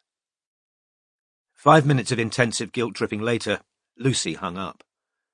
The scowling Strike put his mobile back in his pocket, shook the Times free of creases again, then continued reading. While the halvening's name is taken from the world of cryptocurrency, it also uses familiar far-right language and iconography. Members use pseudonyms taken from Norse runes, followed by the number 88. According to the Anti-Defamation League, The number 88 is a hate symbol representing the 8th letter of the alphabet repeated twice, and stands for Heil Hitler. Growing threat. According to MI5, the fastest growing terror threat in the UK comes from the far right. Historically, the threat from neo-Nazism and the alt-right has come from individual haters, which makes them difficult to track. Far-right terror groups have tended to be short-lived. The Havening, by contrast, seems to be unusually well-organised and disciplined. They offer a unifying ideology with both political and religious elements. Movements offering a coherent philosophy or belief system tend to be more cohesive and successful at instilling loyalty and in recruiting. Continued page 4. Strike was just turning to page 4 when his mobile rang for the third time. Fuck's sake. He tugged the phone out of his pocket yet again. The call had been forwarded from the office. Cormoran Strike. Ah, yes, said an unknown voice. Hello, my name's Alan Yeoman. I'm Edie Ledwell's agent. Or rather, he cleared his throat. I was. Chapter 16. We must arise and go. The world is cold without and dark and hedged about, with mystery and enmity and doubt. But we must go. Charlotte Mew, The Call. At the precise moment Strike took the call from Alan Yeoman, Robin was 8 miles away in Walthamstow, feigning interest in a stained-glass panel showing a naked Adam naming the animals. He sat round-shouldered on a grassy tussock, pointing at a tiger, while a bearded angel beside him recorded the chosen name in a book. 2 tropical birds seemed to be poking out of the top of the angel's halo. Adam's expression was vacant, even clueless. Groomer and Legs were standing with their backs to Robin on the other side of the room, discussing the symbolism of the pelican in a design by Edward Burne-Jones. Precisely as Legs's mother had feared, her departure for Iraq, where she'd been sent to report on the destruction of Daesh of the ancient archaeological site of Nimrud, had coincided with her daughter taking a day off school, presumably on pretence of sickness. 10 minutes after her school friend's parents had left for work, Groomer had arrived to take Legs for a day out. Robin had followed in Strike's BMW, which she'd borrowed because she'd previously used her own ancient Land Rover to follow the schoolgirl. Given that she'd worried the couple were heading for a hotel, Robin had been pleasantly surprised when her targets pulled into the car park of the William Morris Gallery. Robin felt she'd learned a great deal about Legs and Groomer's relationship while wandering from room to room in their wake, eavesdropping on their conversation. Apparently, Legs had evinced an interest in the arts and crafts movement, and she was now trying to live up to what Robin suspected had been a chance remark, while Groomer treated her opinions and insights with a flattering seriousness. The hand-kissing witnessed by Midge hadn't been repeated, although Groomer had placed a hand lightly on Legs's back between 2 of the gallery rooms, and had also picked something invisible out of her long blonde hair. Legs herself was clearly smitten to a degree she was finding it impossible to conceal. And Robin could only imagine how gratifying the 40-year-old was finding the teenager's gasping laughs at his lightest witticism, her adoring gaze as he held forth on the Pre-Raphaelites, and her frequent blushes as he praised her knowledge and her insights, all of which sounded, to a cynical Robin, as though they'd been hastily mugged up on from Wikipedia. Having explained the Christian symbolism of the pelican, which was feeding her chicks with her own blood, Groomer wondered aloud whether Legs was ready for a coffee, and after lingering for another couple of minutes in apparent admiration of Adam, Robin followed them to the cafe, a space of glass and exposed brick that looked out onto the gallery's gardens. She'd just bought herself a cappuccino when her mobile rang. "Hi," she said quietly to Strike. "Give me a mo. I've got to find somewhere to sit." Having paid for her coffee, she took a seat with an unimpeded view of Groomer and Legs, then raised her mobile to her ear again. "Okay, I'm here. What's up?" "Quite a bit," said Strike. "Can you talk?" "I should be fine for 15 minutes at least," said Robin, watching Legs giggling and throwing her hair back over her shoulders, her coffee so far untouched. "Don't suppose you've seen today's Times?" "No, why?" Strike gave Robin a précis of the front-page story about the halvening. "So you were right," said Robin. "It was a terrorist attack." "I'm not so sure." "But Ledwell was on this halvening group's indirect action list. They were trying to whip up enough harassment to tip her into killing herself. They weren't planning to murder her, and they don't seem to have stabbed anyone so far. According to the Times, their preferred MO is pipe bombs." "Well," said Robin, staring out over the gallery's sweeping lawns, "maybe they spotted an opportunity and decided to kill her rather than wait for her to do it herself." "But why stab Blay? There's no mention of him being on either list. It seems to be left-wing women they've got a problem with." "Stabbing Blay might not have been planned. He could have got in the way of the attacker. Maybe he tried to defend her." "I'd still have thought it made more sense to kill her when she was alone, if they were intent on murder. 2 targets mean a good chance of one of them escaping or raising the alarm. Of course," Strike added, "we don't know how many assailants there were. Nothing to say there was only one." "They might not have known Blay was going to be there until they arrived. Come to that, how did the attacker know Ledwell was going to be in the cemetery that afternoon?" "Excellent question," said Strike. "Well, there's a chance we'll be able to find out if you're up for it. I've just got off the phone from Edie Ledwell's agent, Alan Yeoman." "Seriously?" said Robin, who'd experienced one of the familiar charges of excitement that were the reward of the job, and which usually resulted from an unexpected discovery, the sudden opening of a new vista. "Yeah, he wants to know whether we'd be prepared to have a meeting, and not just with him. There'd also be a bloke called Richard Elgar, who's the head of Maverick Films in the UK, plus Edie's aunt and uncle. He's suggesting we all have lunch at the Arts Club on Dover Street next week. He wants to know whether we'd be up for finding out who Enemy is." "But we're still full up with cases," groaned Robin. "Not as full as we were. Dev's just called. He's taken care of the patent-pending guy. Found the leaker in his office. Got pictures of her with the head of a rival firm." "Quick work," said Robin, impressed, before returning to the main point. "But why does Edie Ledwell's agent want to find out who Enemy is now?" "Yeoman said he'd rather tell us that in person. But I gathered Enemy's still making a nuisance of themselves." "Did you tell Alan Yeoman we don't really do cyber investigation?" "I did, yeah, but he doesn't seem to think that's an issue. I'd imagine we'll find out why if we agree to lunch. Anyway, I'm assuming you'd rather tackle Enemy than whichever trophy wife is trying to secure a fatter divorce settlement this week." "Definitely," said Robin. "Yeah, me too. OK, I'll call Yeoman back and tell him we can do next Tuesday. Happy lech hunting."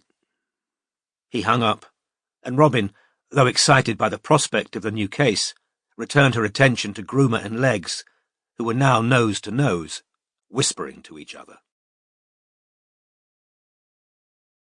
Chapter 17. Is this a stupid thing to say, not having spent with you one day? No matter, I shall never touch your hair, or hear the little tick behind your breast.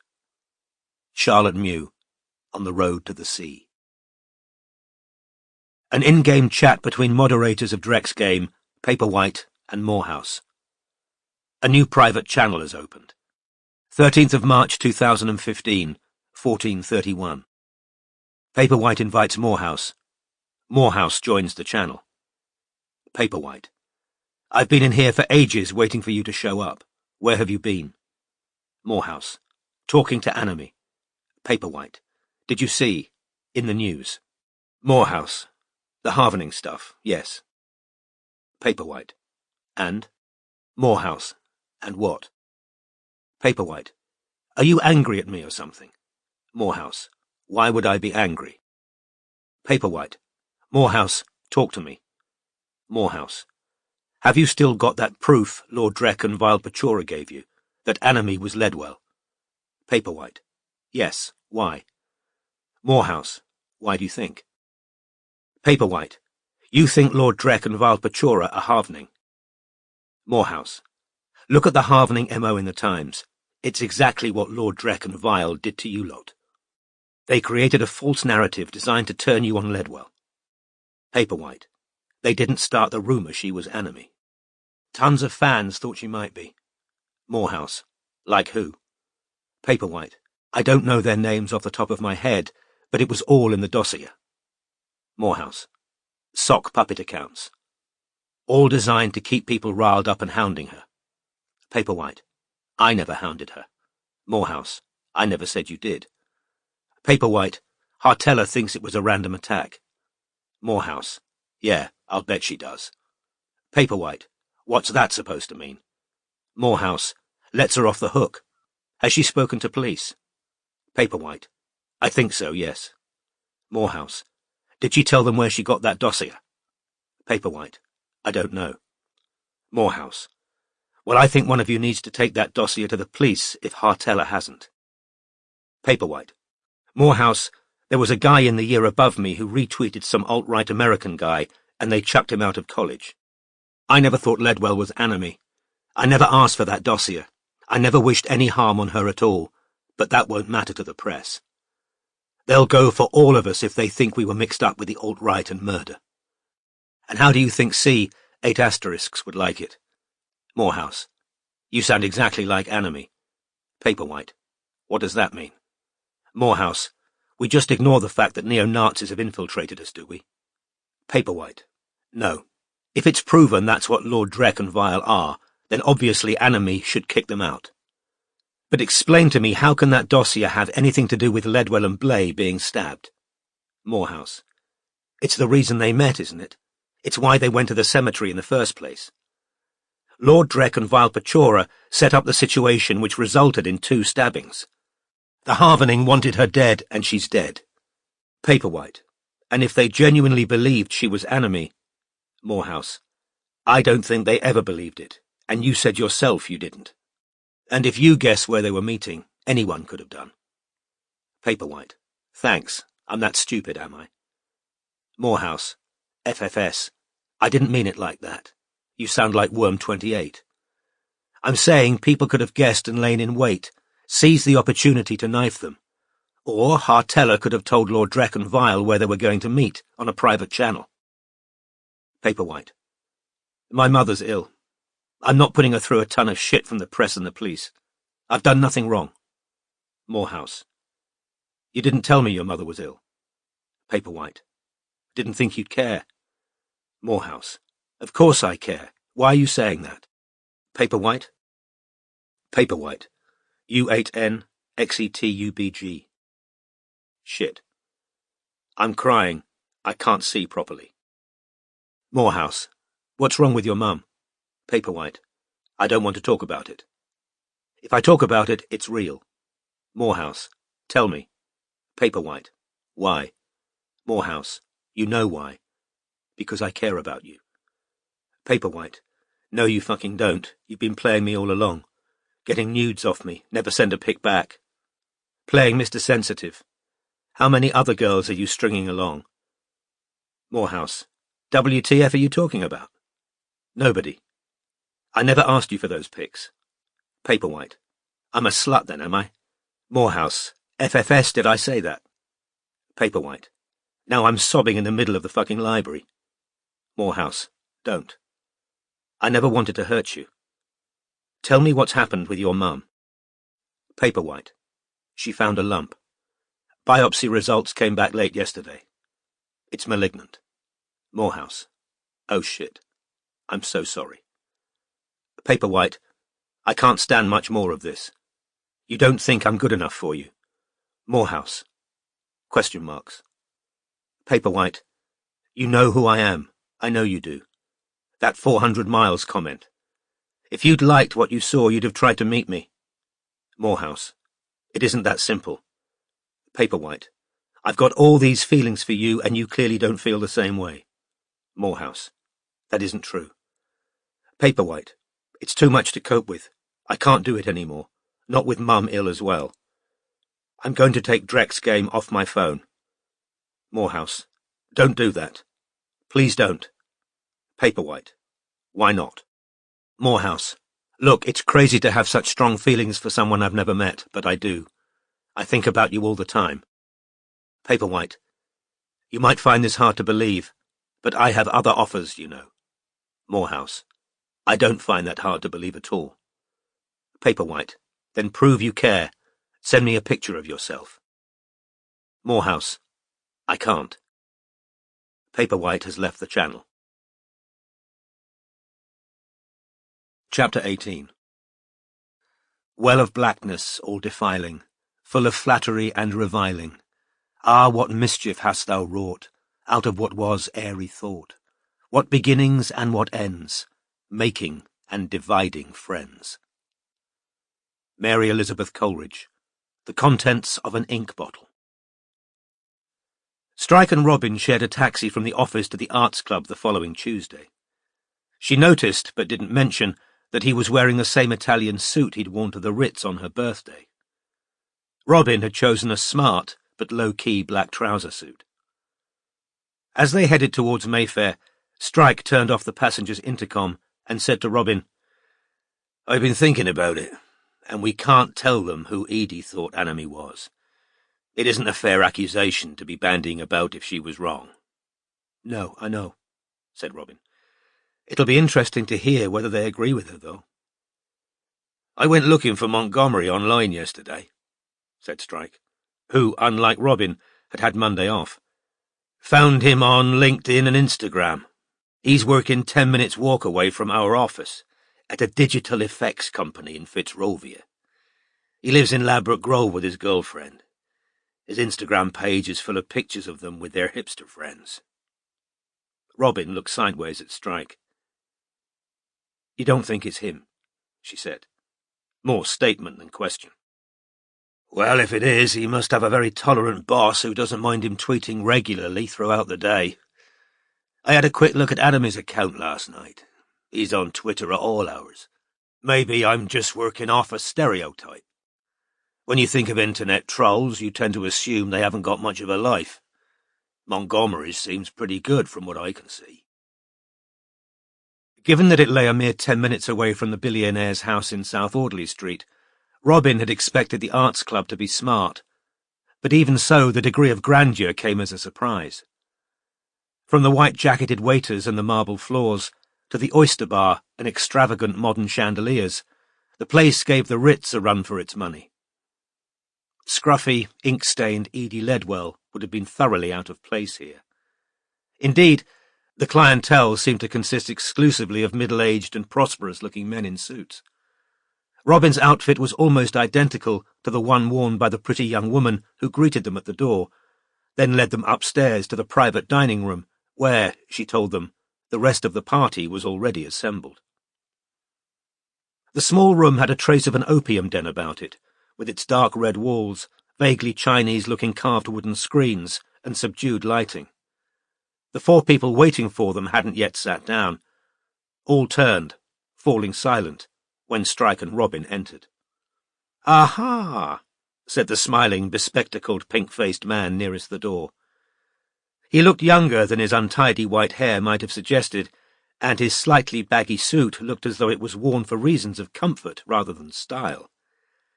"Mr. Strike and Miss Ellicott, yes? How do you do?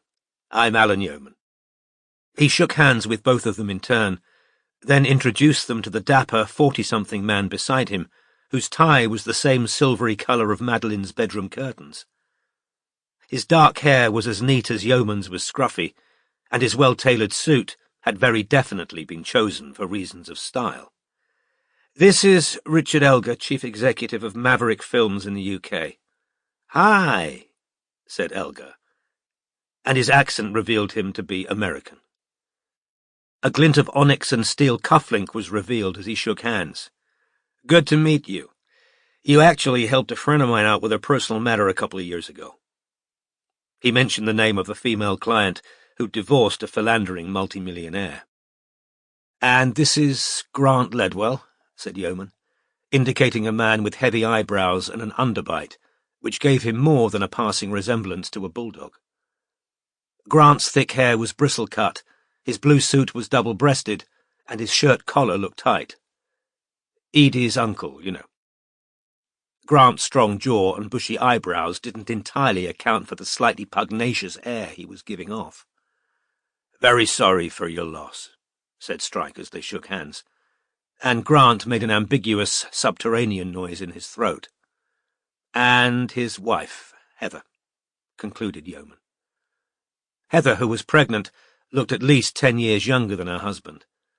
Though not particularly good-looking, she gave a general impression of lustrous fecundity with her creamy skin and long, glossy brown hair.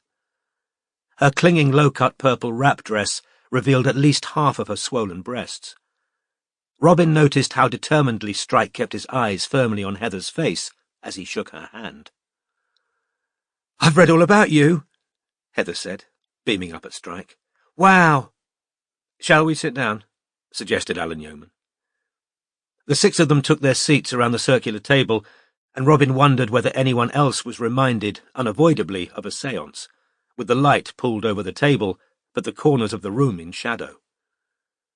When Heather pulled her chair in, one of the bright overhead lights illuminated her breasts, so that they looked like twin moons.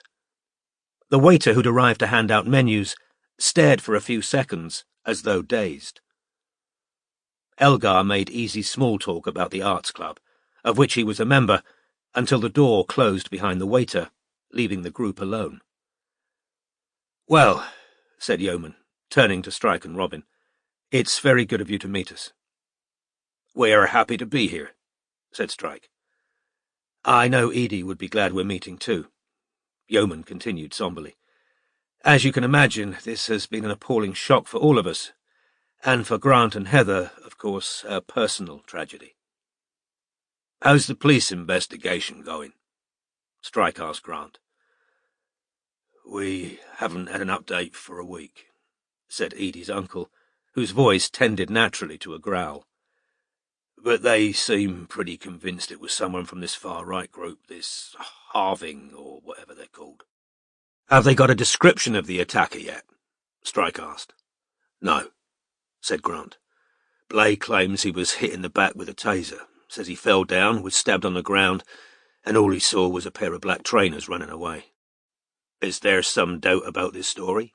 asked Strike, because Grant's voice had held a note of scepticism.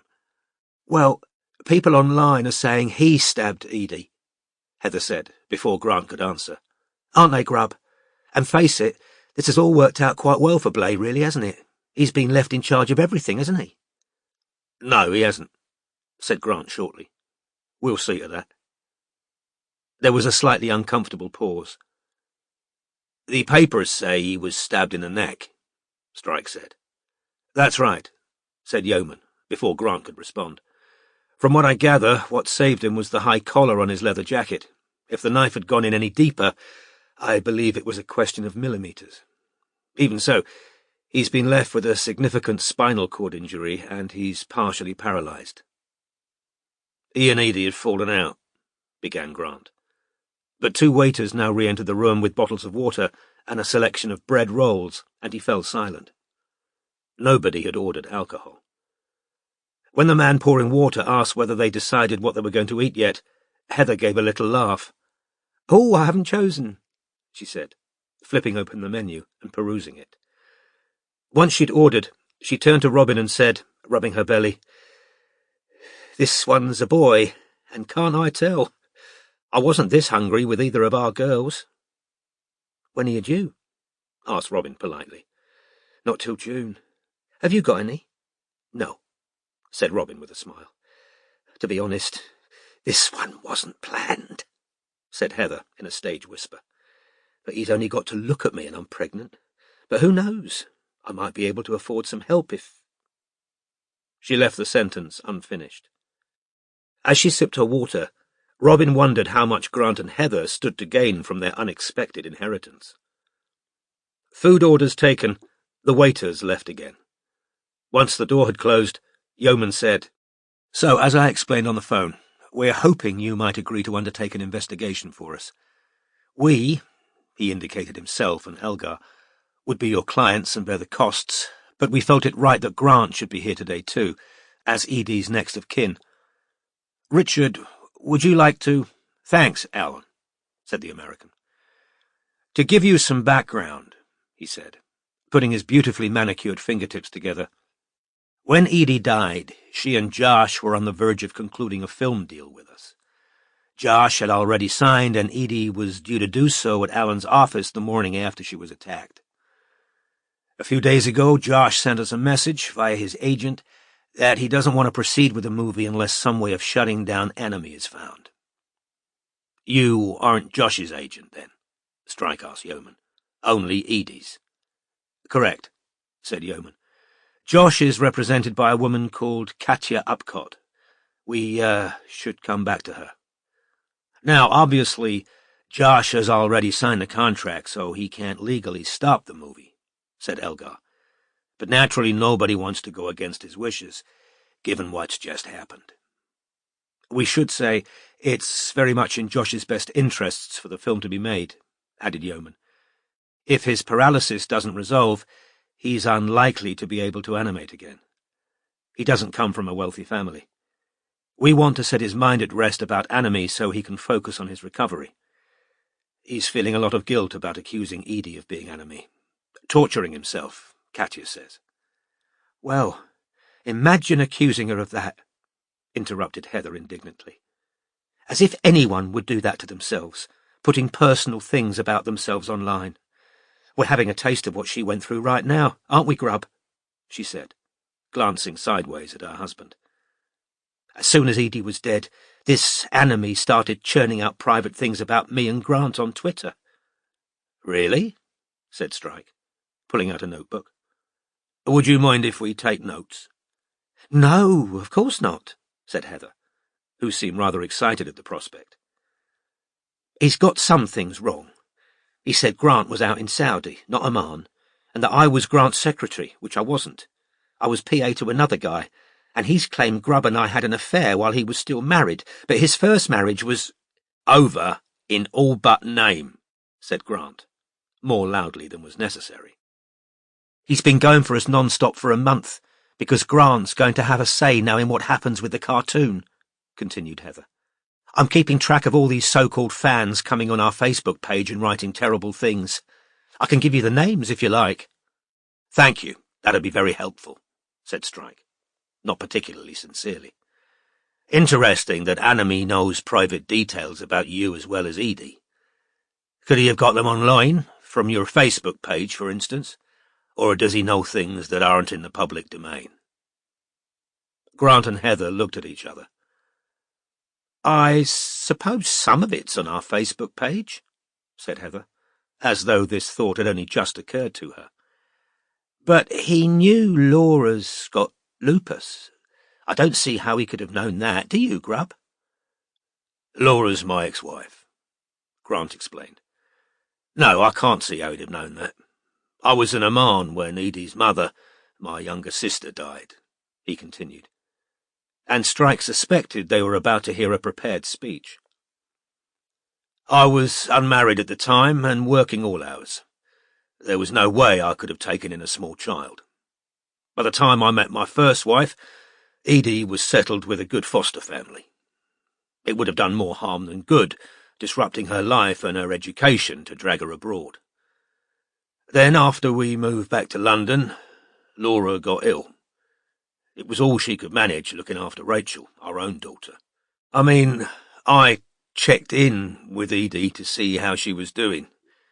He gave an aggressive upwards jerk of the chin, but given my personal situation, simply not practicable to have her live with us.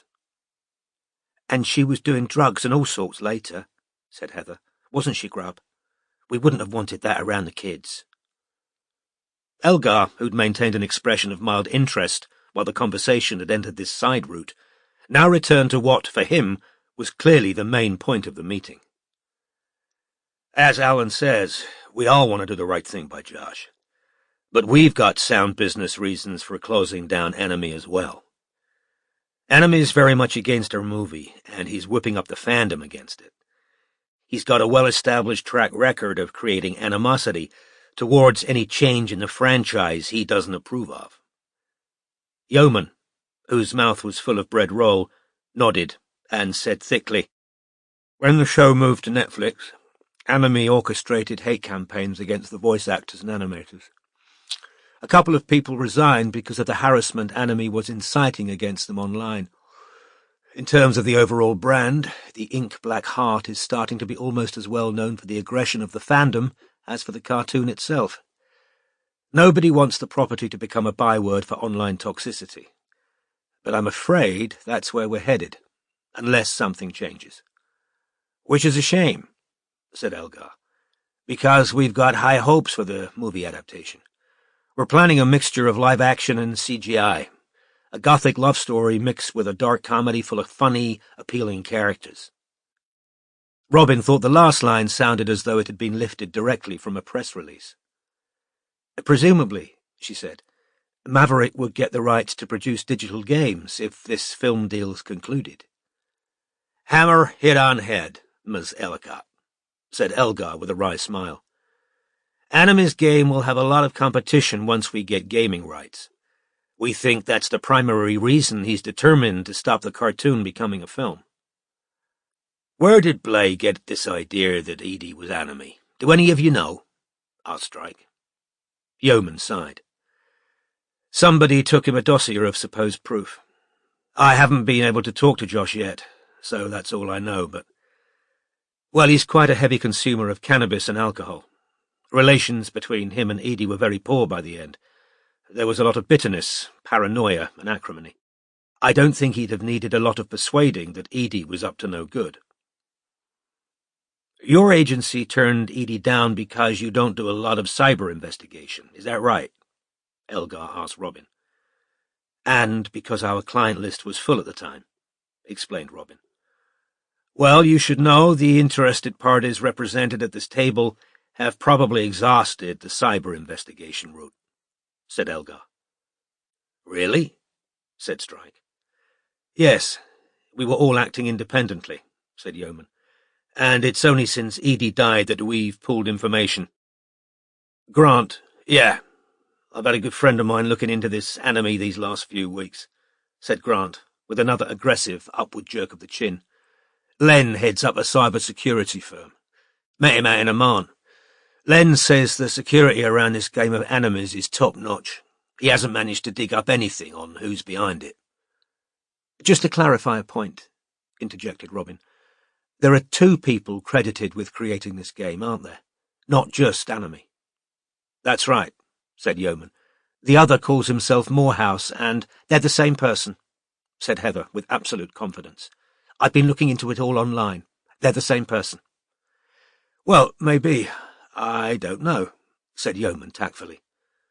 Morehouse, if he's a real person, keeps a very low profile. He doesn't tweet a lot, and he never hounded Edie as far as I know. It's Anime who's become the power in the fandom, and who's widely credited with the game. And you 2 have both tried to investigate Anime online as well, Strike said, looking from Yeoman to Elgar. Yes, said Elgar. As we were getting closer to a deal, the negativity coming from the fandom was starting to concern us. Anime was pumping out a particularly pernicious mix of fact and fiction. He knew things he shouldn't have done, asked Robin. He did, yeah, said Elgar. Just odd details, nothing major, but enough to make me wonder whether I wasn't harboring Anime at our studio. I went to a cyber investigation firm we previously used to look into a leak from our studios. They had no more success than Grant's contact. Anime and Morehouse have done a very good job of protecting themselves and their game. As a matter of fact, my guys don't think they can be amateurs, whatever they pretend online. But we did satisfy ourselves that Anime wasn't tweeting from inside the company, which was something. Anime and Morehouse claim to be an ordinary pair of fans, don't they? Said Robin. That's right. They're assumed to be young, though they've never explicitly stated their ages, as far as I know, said Yeoman. Everyone also talks about them as male, though obviously we have no idea whether that's true either. You tried to find out who Anime was too, Alan? Strike asked the agent. I did, said Yeoman, nodding. I didn't tell Edie, didn't want to get her hopes up. I'd been advising her to ignore Anime. She engaged with him a few times on Twitter, and it didn't help. In fact, it made things worse. But it's one thing advising a client to ignore social media, and another making them do it. So yes, 6 months ago I asked someone at my agency to do what he could. Benjamin does all our cybersecurity. He's quite a whiz kid. He looked into how Anamy's game's being hosted. He even, between ourselves, tried to breach its security, to hack into the administrator's account and get himself onto the moderator channel, but got nowhere. As Grant says, whoever made the game is very clever. The door opened again, and the waiters returned with their food. Strike, Yeoman and Grant had all ordered the Wagyu beef, Elgar and Robin salads, whereas Heather had chosen risotto. "This is a treat," said Heather, happily, and Robin, who'd been fighting her feeling of dislike, silently stopped resisting. They were here in this sleekly appointed club, eating this delicious food, because of the brutal death of Heather's niece by marriage.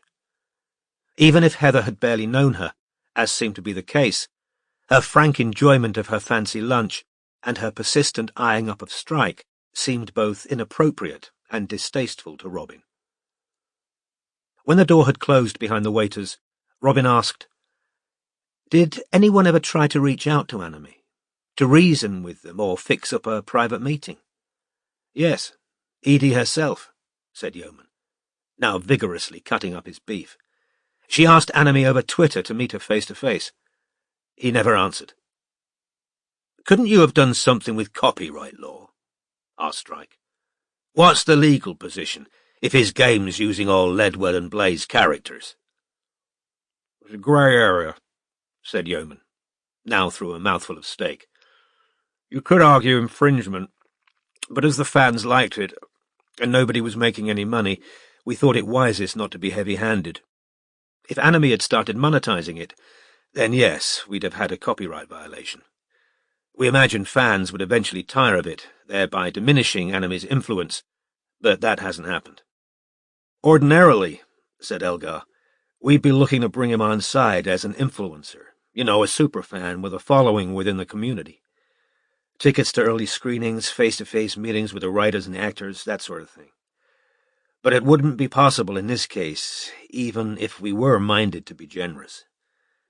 Anamy seems to treasure his anonymity, which to me suggests he knows it would hurt him to be unmasked." "This is obviously an uncomfortable question," said Strike, turning to Grant. "But given that Anamy seems to have a lot of inside information, it must have occurred to you that he might be a family member, Grant." "It definitely isn't anyone in the family," Edie's uncle said at once. "Nobody in the family really knew her," said Heather. "You barely did you, Grub?" "I was abroad," Grant repeated, glaring at Strike. "And my ex-wife was ill. My parents are dead, as are both of Edie's parents.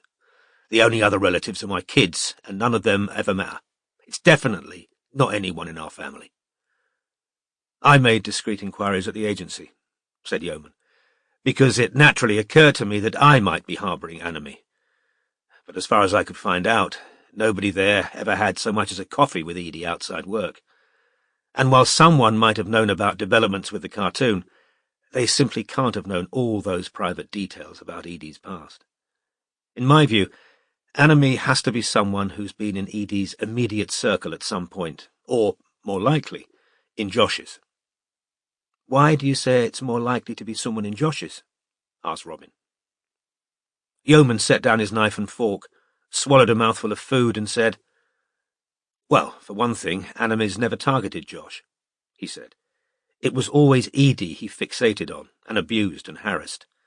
That's one of the things that drove a wedge between Josh and Edie. Josh was being treated very kindly by the fandom, and Edie was being blamed for everything they didn't like. But as I've said, Josh has a history of drinking far more than he should and smoking a lot of pot. I'm afraid he's a poor judge of character, too. We had quite a few problems with some of the original cast, who were mostly his friends, which, brings us back to Katya Upcott." Yeoman glanced at Elgar, who made a small movement with his fork that indicated that Yeoman should go on. So the agent said, I didn't invite Katya to this lunch because she's fiercely protective of Josh, which of course is an entirely honourable sentiment, especially given his present condition. But we can talk more freely without her here. Does Katya have her own agency? Said Strike. No. She's, a very nice lady who runs a crafting supplies business from home. Katya met Josh and Edie a few years ago, at the art collective where they were living. Katya was taking evening classes there. She'd worked in PR before she set up her own business, so she gave Josh and Edie advice on how to handle themselves when the ink-black heart started attracting fans. After a while, she started acting as their de facto agent. In 2012, Edie decided to find a professional agent, and I took her on. Josh remained with Katya. It isn't unusual, you know, for people who have a surprise hit to cling to familiar people. There's loyalty, of course, but also fear. It can be hard to know who to trust when you suddenly become hot property. Katya's a perfectly nice, well-intentioned woman, he emphasized, and she knows I'm calling in private detectives to try and find Anime, and she said she'll give any help she can. She'll know far more than I do about Josh's friends and close contacts, but you'll need to tread carefully because she's deeply resistant to the idea that Josh, through naivety, carelessness, or lack of good judgment, could be partly responsible for the Anime mess. "What family has Josh got?" asked Robin. "He was raised by a single father, one of 3 children, and my impression is, this is from things Edie told me, I'm not speaking from personal knowledge, that Mr. Blaze Sr. never really knew how to handle his son, and lately seems to have abnegated parental duties to Katya, who's old enough to be Josh's mother. If you could give us Katya's contact details, that would be great," said Strike, and Yeoman nodded as he picked up his knife and fork again. "Edie was in a new relationship when she died, wasn't she?" asked Robin. "Him," said Heather, with a small snort. "Yes, his name's Philip Ormond," said Yeoman. "He's a teacher, geography, I think. He works at a local school in Highgate. He met Josh and Edie because he went for evening art classes, same as Katya. After Josh and Edie split up, Philip offered a shoulder to cry on. He claims they were engaged when she died," said Heather. "You don't think they were?" asked Strike. "Well, nobody else thought they were. She didn't have a ring," said Heather, whose own third finger sported a large solitaire diamond above her wide wedding band. "She didn't tell me she was planning to get married either," said Yeoman. "Or her foster sister," said Heather. "I asked at the funeral." "What's the foster sister's name?" asked Strike. "Catriona Douglas," said Grant. "Edie remained in touch with her after she left the family." Strike noted down the name. "Ormond's got an eye to the main chance, if you ask me," Heather said. "He's hoping he'll have some kind of claim on her estate. There was a whole ridiculous thing about letters in the coffin. First Blay, you'd have thought after he'd accused her of being Anime. Well, anyway, he dictated what he wanted to say to Katya, who brought us the letter and blah-de-blah, and then—" Heather rolled her eyes. "When Philip got wind of Blay writing a letter, he had to write a letter too. I said to Grubb, a coffin's not a bloody letterbox." If Heather had expected laughter at this, she was disappointed. "Yeah, there was definitely a bit of competition between them to be chief mourner," said Grant. "Can't say I took much to Ormond, but he had a better right to it than Blay. He was living with Edie at the time, and he wasn't making wild accusations against her." "It'd be good to talk to Ormond," said Strike, "and to this foster sister, Catriona. Have you got their contact details?" "I've got Ormond's," said Grant, pulling out his phone. He glanced down at it, scowled, and muttered to his wife, "Missed call from Rachel." "His daughter with his ex," she told Robin, in another stage whisper. "Bit of a handful." "She'll be calling about the match," said Grant, handing Strike his mobile. "I'll ring her back later." "You said you'd had problems with the members of the cast who were Josh's friends," Strike said to Yeoman. "Are you talking about Wally Cardew?" "You already know about Wally, do you?" said Yeoman. "Yes, he was one of our early headaches. He and Josh were at school together. Wally had no acting experience, but he used to do a comic voice when they were teenagers, high-pitched, sinister, imitating a teacher they had. When Edie and Josh animated the first episode, they asked Wally to voice the character of Drek. He did his falsetto, and fans loved it. But Wally got very big for his boots. He started making videos of his own on YouTube, using the Drek voice and the character's stock expressions and catchphrases, and making some extremely questionable jokes. Some elements of the fandom loved it, others didn't. Then Wally and his friend MJ made the infamous Cookies video. Cookies? Repeated Strike. A so-called satirical piece mocking the Holocaust, said the unsmiling yeoman. There was a lot of fallout. Josh thought it would all blow over, but Edie was furious. Josh went along with the sacking, though grudgingly, and Wally took it extremely badly. He's since made a career for himself on YouTube. We've wondered whether Wally could be enemy, Yeoman said, correctly anticipating Strike's next question. He's wily, but I don't think he's got the kind of brains you'd need to create this game. And I have to say, I think his ego's too big for him to remain anonymous. Any other friends of Josh's we should talk to? Asked Strike. Well, yes, there was Sebastian Montgomery, an animator who helped them with the first couple of episodes. He was at art school with Josh, and he was a bit snide about the ink black heart on social media after he was dropped. But I'm not sure he ever knew Edie that well, so I can't imagine he'd have all those personal details about her that animes used. Unless, said Strike, they came via Josh. Well, yes, I suppose so, admitted Yeoman. Anyone else? Let's think. There was a young man called Timothy Ashcroft, although now I think of it, he was a friend of Edie's originally, not Josh's.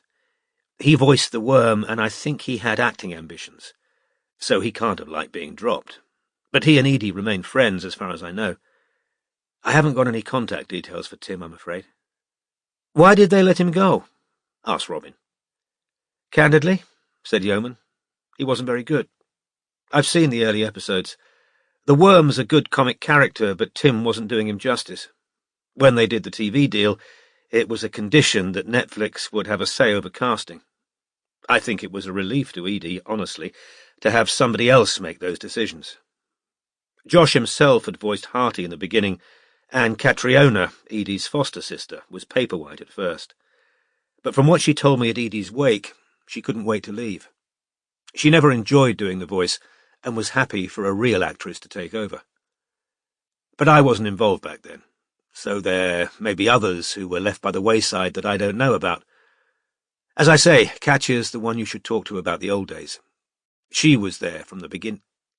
No, wait, said Yeoman. There was another friend Edie mentioned. She lived at the art collective. What was she called? Something like Miriam. This would be the North Grove Art Collective, right? Asked Strike, pen poised. Yes, exactly, said Yeoman. It's run by a Dutchman who sounds quite eccentric. Edie and Blay both rented rooms there for a while, which is how they met. And I know Josh stayed friendly with the Dutchman, and used to hang around the collective even after the cartoon became successful. North Grove's right beside Highgate Cemetery, which is how Edie and Josh ended up among the graves one day, and came up with the idea for the cartoon. Well, said Strike, reaching for the folder he'd brought with him, before we go any further, you should probably have a look at our standard contract and rates. I've got contracts here, if you'd like to give them the once-over. He passed the contracts over the table. There was a lull while Elgar and Yeoman perused the terms and conditions, and the only sound was the scraping of Strike's, Robin's, and the Ledwell's knives and forks, and the sound of Grant's chewing, which was unusually loud. Finally, the agent and the film executive took out pens and signed the agreements, along with a third copy for the agency. Thank you, said Strike, once all had been signed, and he'd taken his own copy back. And I, said Yeoman, reaching beneath his own chair in turn, should give you this. It was the cardboard folder Edie had brought to the agency and left behind on the toilet cistern. We'll get started immediately, said Strike. If you can give me your contact details, I'll update you weekly, but obviously if we have queries or important information, I'll be in touch before that. Both Elgar and Yeoman handed business cards across the table. As a matter of interest, Strike said, having put their cards in his wallet, once you know who Enemy is, what do you intend to do about it? There was another pause, and a deeper silence than hitherto, because Grant was no longer chewing. Richard Elgar then spoke. Literally nobody, said the American, is mob-proof. I'm sure if you're able to find out who Enemy is, we'll be able to find some evidence of hypocrisy, racial insensitivity, sexual harassment. Those who live by the mob must be prepared to die by the mob. Once we know who we're dealing with, I don't think it'll be too hard to turn Enemy from hunter into prey. Chapter 19. Yes, I was tired, but not at heart. No, that beat's full of sweet content, for now I have my natural part of action with adventure blent. Cast forth on the wide world with thee, and all my once waste energy to weighty purpose spent. Charlotte Bronte, The Wood. Fancy a pint and a debrief? Asked Strike, half an hour later, once he and Robin were back outside on the chilly pavement and Strike was flagging down a taxi. Definitely, said Robin. The Tottenham pub, Charing Cross Road, Strike told the driver, and he opened the door for Robin to enter the cab first. Her enthusiastic tone as she'd agreed to the pub had pleased him. It was being slowly borne in on him that Robin wasn't avoiding tete-a-tetes with him, as she surely would have done if she truly felt repelled by what had happened outside the Ritz. He'd expected her to match his own subsequent increase in reserve, yet she seemed to be trying to resume the friendly relations they'd had before he'd made that foolish move. "Any news on the flat?" he asked, as their taxi rolled back towards the West End. "I put in an increased offer yesterday," said Robin, "waiting to hear. It'd be so great to get it. I'm tired of looking at horrible places and feeling like a gooseberry at Max's." The road outside the Tottenham, Strike's favourite pub in the vicinity of their office, remained a building site, and they had to cross planks over a rubble-filled ditch to reach the door. Once inside, and in spite of the noise outside, they found the familiar safe haven, with its engraved glass mirrors and decorative panels painted by a long-dead theatrical designer. Having requested a coffee, Robin sat down on one of the red leather banquettes and took out her phone to look up the North Grove Art Collective. When Strike joined her, holding a pint, he said, "We should let the police know we've been asked to find Enemy, as a courtesy. I'll ring DCI Murphy." "Great," said Robin. Then passing Strike her phone, "There, look, that's where it all started." Strike looked down at a photograph of a large, dirty pink house, beneath which was written, "North Grove Art Collective. We offer classes in life drawing, pottery, printmaking, and photography. Beginners welcome. We also rent studio space to artists." "If Josh was still hanging around the collective right up to the stabbing, we should check it out," said Robin. "It's got to be a possible haunt of Enemies." "Agreed," said Strike, scrolling down the website to examine pictures of art classes, some featuring earnest-looking adults sitting behind their pottery wheels, others showing children in PVC aprons making prints, with many examples of students' oil paintings, photographs, and pencil drawings. As he handed back the phone, he said, "Fancy having a go at a suspect profile?" "Go on," said Robin, taking out her notebook. "Well, if Enemy's genuinely what they represent themselves to be, a fan who's obsessed with the game, they're surely young." "Agreed," said Robin. "I can't imagine anyone over 30 being this obsessed with a cartoon on YouTube." "But if they're not just an angry fan, and in fact had a massive personal grudge against Edie and saw this as a way to get at her—" "Well, yes, then they could be any age, I suppose," said Robin. "And we're looking for someone with programming or coding experience," said Strike, pulling out his notebook and starting to write. "Unless," said Robin, and Strike looked up. "Well, Edie told me the game was like a beautifully animated chat room. If two people genuinely made it, one could be an artist or a designer, and the other a programmer. We need to get inside that game, said Strike, setting down his pen and pulling out his mobile. That's first base. Have a good look from the inside and see what we can pick up. While Strike was searching for the game online, Robin drank her coffee and savoured a feeling of contentment as her eyes roamed around the familiar painted panels. The slight constraint that had hung over her interactions with Strike since that night at the Ritz seemed to have dispersed completely in the face of this new case. While Strike was scowling over his phone, typing search terms with his thick fingers, Robin allowed her eyes to rest on him and to feel the unalloyed fondness that had so often disturbed her peace of mind. "Shit," said Strike, after a solid 5-minute silence. "What?" said Robin. "I can't get in. Just made 3 attempts. He showed Robin his phone's screen. A small animation of Harty, the jet-black heart with his hanging arteries and veins, looked back at her out of the screen, smiling and shrugging. Beneath Harty were the words, "Whoops, something went wrong. Try again later. Bois." "I'll have a go," said Robin. She got to work on her own mobile, but after entering the email address she'd set up for these kinds of circumstances, which had no connection either to her real name or to the agency, and picking a password, she too found herself looking at the little animation of Harty shrugging, and was told to try again later. "Maybe they're having technical problems," she suggested.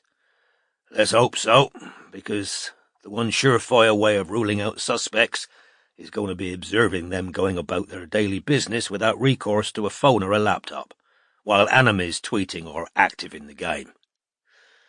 "OK," said Strike, returning to his notebook. "Our suspect profile so far reads, most likely to be under 30.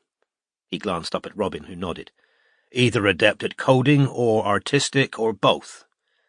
Male or female, do you reckon?" "Could be either," said Robin, although everyone seems to assume Anamy's male. "I think we need to do a deep dive into Anamy's Twitter account and see what they might have given away." "Actually," said Strike, "explain Twitter to me." "What do you mean?" said Robin with a laugh. "Well, I've seen it, but I've never used it. Have you?" "I used to have a Twitter account, but I never did much with it." "So how exactly does it work?" "Well, you write short messages, tweets, and you can communicate with anybody else on Twitter, unless they've blocked you." "And everyone on Twitter can see each other's tweets, can they?" "Yes, unless you've made your account private. Then only your followers can read what you've written. And if 2 people are following each other, they can send direct messages that nobody else can see." "Right," said Strike. "And what's the point?" "I don't know," said Robin, laughing again. "It can be fun. There are a lot of jokes and stuff on there. You can communicate directly with famous people, have a bit of banter." "People used to go to pubs for that. Admittedly, not the talking to famous people bit. Yeah, probably best you look into Anamy's output, as you understand Twitter." "And what would you think about me signing up for an evening class at North Grove? If I can't turn up anything useful, I could back out and you could go in as yourself to question them." "Good thinking," said Strike. "And better you than me, as you can actually draw." So Robin made a note to herself. "And then there's motive," said Strike, tapping the end of his pen against his notebook. "I thought—" began Robin, smiling. But Strike, correctly anticipating the rest of her sentence, said, "This isn't a normal case. Means are still going to be key, but the why is more relevant here than usual, because there's an inconsistency, isn't there? The game can't have been created as a means of driving Ledwell to suicide because, well, why would it? The game was surely done out of love for the cartoon." "Especially as they weren't monetizing it." "Right. But then Anamy switched and became highly abusive over Twitter." "Edie thought that was because she criticized the game in an interview." "Don't you think that's a fairly flimsy reason for nigh on 4 years of persecution?" "If a disordered personality's found something that speaks to them on a level they've never experienced before, Any criticism from the creator or any change to the work might feel like a personal attack, said Robin. Yeah, said Strike, nodding slowly. Good point.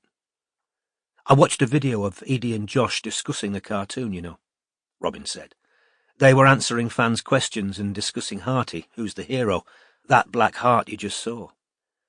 They disagreed over whether he's evil or not, whether he was made evil and is a victim, or whether he caused the evil his owner did while alive. In the first episode of the cartoon, Harty introduces himself as evil, quite cheerfully. Could someone who feels they don't fit in with society see something of themselves in Harty? Is that why they've got so obsessive about the cartoon? You think we should add evil and knows it to the profile? You're joking, said Robin. But maybe we should. You know, I keep wondering why they call themselves Anime. Wouldn't you expect a superfan to choose the name of one of the characters? Calling themselves Anime is almost declaring up front what they are, isn't it? A lack of moral or societal values. They're being weirdly open about it. Unless they're just some disaffected teenager, she added, second-guessing herself. It's the kind of name a teenager might pick, I suppose. Somebody who's feeling angry at the world. You're making a good case for the fact we're hunting a crazed fan, not a personal friend. They can't be an ordinary fan, though, can they? They know too many personal things about her. They've got access to inside information, which does suggest a friend, although I suppose Anime wasn't necessarily in direct contact with Josh or Edie, said Robin. They could be at one remove. We should check out partners or flatmates of anyone close to Edie and Josh. There can't be too many intermediaries, though. Anime's known things too quickly. It surely can't be a friend of a friend of a friend. I wouldn't have thought so, agreed Strike. Both sat in thought until Strike broke the short silence. There is a definite vein of narcissism here as well. Anime thinks they should be in charge of the cartoon. He picked up his phone again. Which brings us back to Wally Cardew. I'd say he's exactly the kind of egotistical little prick who wouldn't like his game being criticised, however mildly. How come you know so much about Cardew? Watch one of his videos on YouTube, said Strike, now accessing it on his mobile. A few hours after Ledwell and Blay were named as stabbing victims, Wally and his sidekick, MJ, did a live stream during which Cardew pulled out a bloody knife from under the desk, for a joke. It was really tomato sauce. Witty, said Robin coldly. Cookies, said Strike, who'd found what he was looking for. This is the video that got him sacked. Haven't watched this one. Strike glanced around to make sure nobody was in earshot, then turned the phone on its side and propped it against his beer glass so that Robin could watch as well, and pressed play. Wally and MJ stood side by side in front of a table of baking ingredients and a large mixing bowl. Blonde Wally was long-haired, and MJ chubby-faced and a little untidier than in the video Strike had watched the day after the stabbings. Both were wearing aprons and chef's hats. "Welcome, boys," said Wally in a high-pitched voice. "Today we is mingling with Smuglix and Muckflux, who is saying we is making bad racist jokes, and that we is fascist Muckflux." He reverted to his normal voice. "So today we're just going to do some baking, keep things mellow." He showed MJ a bag of flour. "Is this kosher?" "It's halal," said MJ. "That's the same thing, right?" "No, dude," said MJ, half laughing. "It's—" "Don't be Smuglick, boy," said Wally in his falsetto. "Play the game, boy." MJ laughed as Wally upended the bag of flour and poured it energetically into the mixing bowl, spilling quantities and making a dusty cloud rise into the air. "And we put in the nice kosher butter," said Wally, holding up a pack with a Star of David drawn on it, in thick felt tip, and dropping it, unwrapped, into the bowl, before picking up a carton of milk. "And we put in— Is this kosher?" "Is cows kosher, boy?" "Cows are— Is it Hindu where they're holy?" asked MJ. "Who thinks cows are fucking holy?" "These people is muckflux. They is all muckflux," said Wally, splashing the milk into the mixing bowl and making sure to splatter MJ, who backed off, laughing. "And the eggs are kosher, look, nice," said Wally, showing them to camera. As with the butter, he'd drawn on Stars of David. He now threw the eggs into the bowl, hard, with the clear intention of getting MJ as covered in the mixture as possible. "You is nice white boy now, MJ," said Wally in his direct voice, as MJ, half laughing and half coughing, wiped flour off his face. "And we mixes and mixes," said Wally, grabbing a spoon and flicking more of the soggy mass at MJ. "And we sings, ebony and ivory, live together in perfect harmony." "Fuck, dude, stop," said MJ, still laughing, but now trying to shield himself from the mixture Wally was throwing at him. "And now we has nice mixture, boys," said Wally. The video cut to a shot of Wally and MJ with a ball of uncooked cookie dough on the table in front of them. MJ was completely covered in flour. Wally entirely clean. "And now we smashes this muckfluck," said Wally, taking a rolling pin and smashing the ball of dough with one end of it. "And now we cuts up muckfluck into smugglick pieces." He took a gingerbread person-shaped cookie cutter and pressed it into the dough. The video cut again to several rows of perfect gingerbread men, each with a Star of David on them, and some with yarmulkes and peyotes. "Oh no," said Robin, who could see exactly where this was heading. Strike's expression was impassive. "And now we put smuglicks into oven and turns it up high, high, high," said Wally in his falsetto. The video cut to Wally putting the tray into an oven, then to a cartoon hand turning up a dial to fucking hot, and finally back to Wally and MJ standing in front of their table, both with their arms folded. In his normal voice, Wally now turned to MJ and asked, "See the game Saturday?" "Yeah, nice goal by Drogba," said MJ, equally seriously. "See what Fuller?" "Yeah," said MJ. "Stamping on a guy's fucking balls is not fucking cool." There was a pause, and both young men drummed their fingers on their arms. "Think the cookies are done?" Wally asked MJ.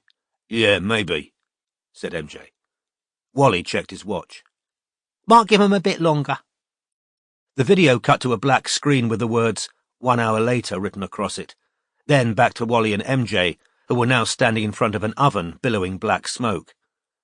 They continued to talk, apparently oblivious. "Take my gran out for the day," Wally was saying. "That's nice, dude. That's a nice thing to do." There was another brief silence, then Wally said, "Yeah, they should be done by now." He opened the oven door, coughing. The video cut to a close-up shot of cookies burned beyond recognition, then to a wide shot of Wally and MJ holding their chef's hats in silent respect, candles burning in a menorah behind them. Strike hit pause and looked at Robin. "Not amused?" "On what planet is that satire?" "We're obviously too stupid to grasp the delicate irony. Incidentally, I noticed when I watched the live stream he did the night after the stabbings that a few of Wally's fans had the number 88 after their names.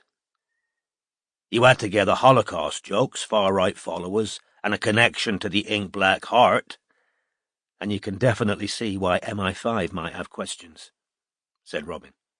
"You can. On the other hand, Cardew might not know he's attracted neo-Nazi fans. There's a chance," said Strike, picking up his pint again. "He thinks because his best mate's brown he can't possibly be racist. You know, if Wally's enemy and was recruited to the halvening after making the game, the switch from fan to persecutor is explained, yeah," said Strike. "When you're going through Anime's Twitter account, pay attention for any indication as to what their politics are. I'd imagine MI5 have checked, but I doubt they'll share their conclusions with us." Robin made another note. "If it's not a halvening member, though," said Strike, "we're left with the question of why these two creators are so keen on maintaining their anonymity. You'd think they'd be proud of the game if they're genuinely just two kids having fun. Richard Elgar said back there he thinks Anime being unmasked would hurt them, and I agree as far as that goes. But why would it hurt them? Why don't they want credit? Anime's getting a kind of public credit, said Robin. 50,000 followers on Twitter, and a lot of interest in who they really are. That must feed their ego. True. But you heard what Elgar said. Revealing themselves back in the early days might have got them some genuine input into the franchise, so why didn't they do it? And then there's the lack of monetization. Well, we know why that is, don't we? Said Robin. It'd be copyright violation, making money out of someone else's characters. True, but I'm looking at it from a different angle. Anime and Morehouse have spent years working on the game without earning anything from it. That suggests people with a lot of time on their hands and no great need for money. Are they being supported by someone else? Parents? Taxpayers? There are some jobs with downtime, Robin pointed out. They could be self-employed or working part-time. They could be making a good living and this is just a hobby. But if Anime's in work, they must be doing a job where they can access the internet or use their phone whenever they fancy. Which makes Edie's boyfriend this... Strike flipped back his notes to find the name. This teacher, Philip Ormond, an unlikely fit. He was never a possibility, though, surely, said Robin. Why would her boyfriend want to persecute her online? Anyway, they wouldn't have been together when Anime started the game. She was still dating Josh. It isn't unknown for people to play games with their nearest and dearest online, or even for someone to date a person without realizing they've met them online, said Strike. But I agree. Ormond's unlikely. On the other hand, he should be able to tell us who Edie was close to or might have confided in, other than the people we've already heard about. So, said Strike, picking up his pen again, I'll contact Ormond, Katya Upcott, and that foster sister, Catriona. Short term, he continued, we'll put surveillance on Seb Montgomery and Wally Carr. Robin's phone rang. Oh my God, that's the estate agent, said Robin, looking suddenly panicked, and she answered, Hello, Andy? Strike watched Robin's expression change from tension to elation. Seriously? Oh, that's fantastic, thank you. Yes, definitely. When? No, that's fine by me. Okay, I will. Thanks so much. Bad news, said Strike, as Robin hung up, beaming. I got the flat. Oh, wow. You know what? I am going to have a drink. I'm not working this evening. I'll get it, said Strike. But Robin was already on her feet. As she edged out from behind the table, she bent down impulsively and hugged Strike, her hair falling over his face, and he inhaled the perfume he'd bought her on her 30th. Sorry, I'm just so bloody happy. This is going to make such a difference to my life. No need to apologize, said Strike, patting her arm as she released him. Robin went to the bar, and Strike, realizing he was grinning foolishly, consciously repressed his smile. He could still feel the warm shape of Robin's body pressed briefly against him. Chapter 20. I have forged me in sevenfold heats, a shield from foes and lovers, and no one knows the heart that beats beneath the shield that covers. Mary Elizabeth Coleridge, The Shield. In-game chats between 5 of the 8 moderators of Drek's game. Moderator channel. 19th of March 2015, 1825. Present, Anime, Hartella. Anime. We're still getting a shit ton of new people trying to get into the game. Hartella. Really? Worm28 has joined the channel. Worm28. I've had such a crap day. Valpachora has joined the channel. Valpachora. Lol, any of you on Twitter right now?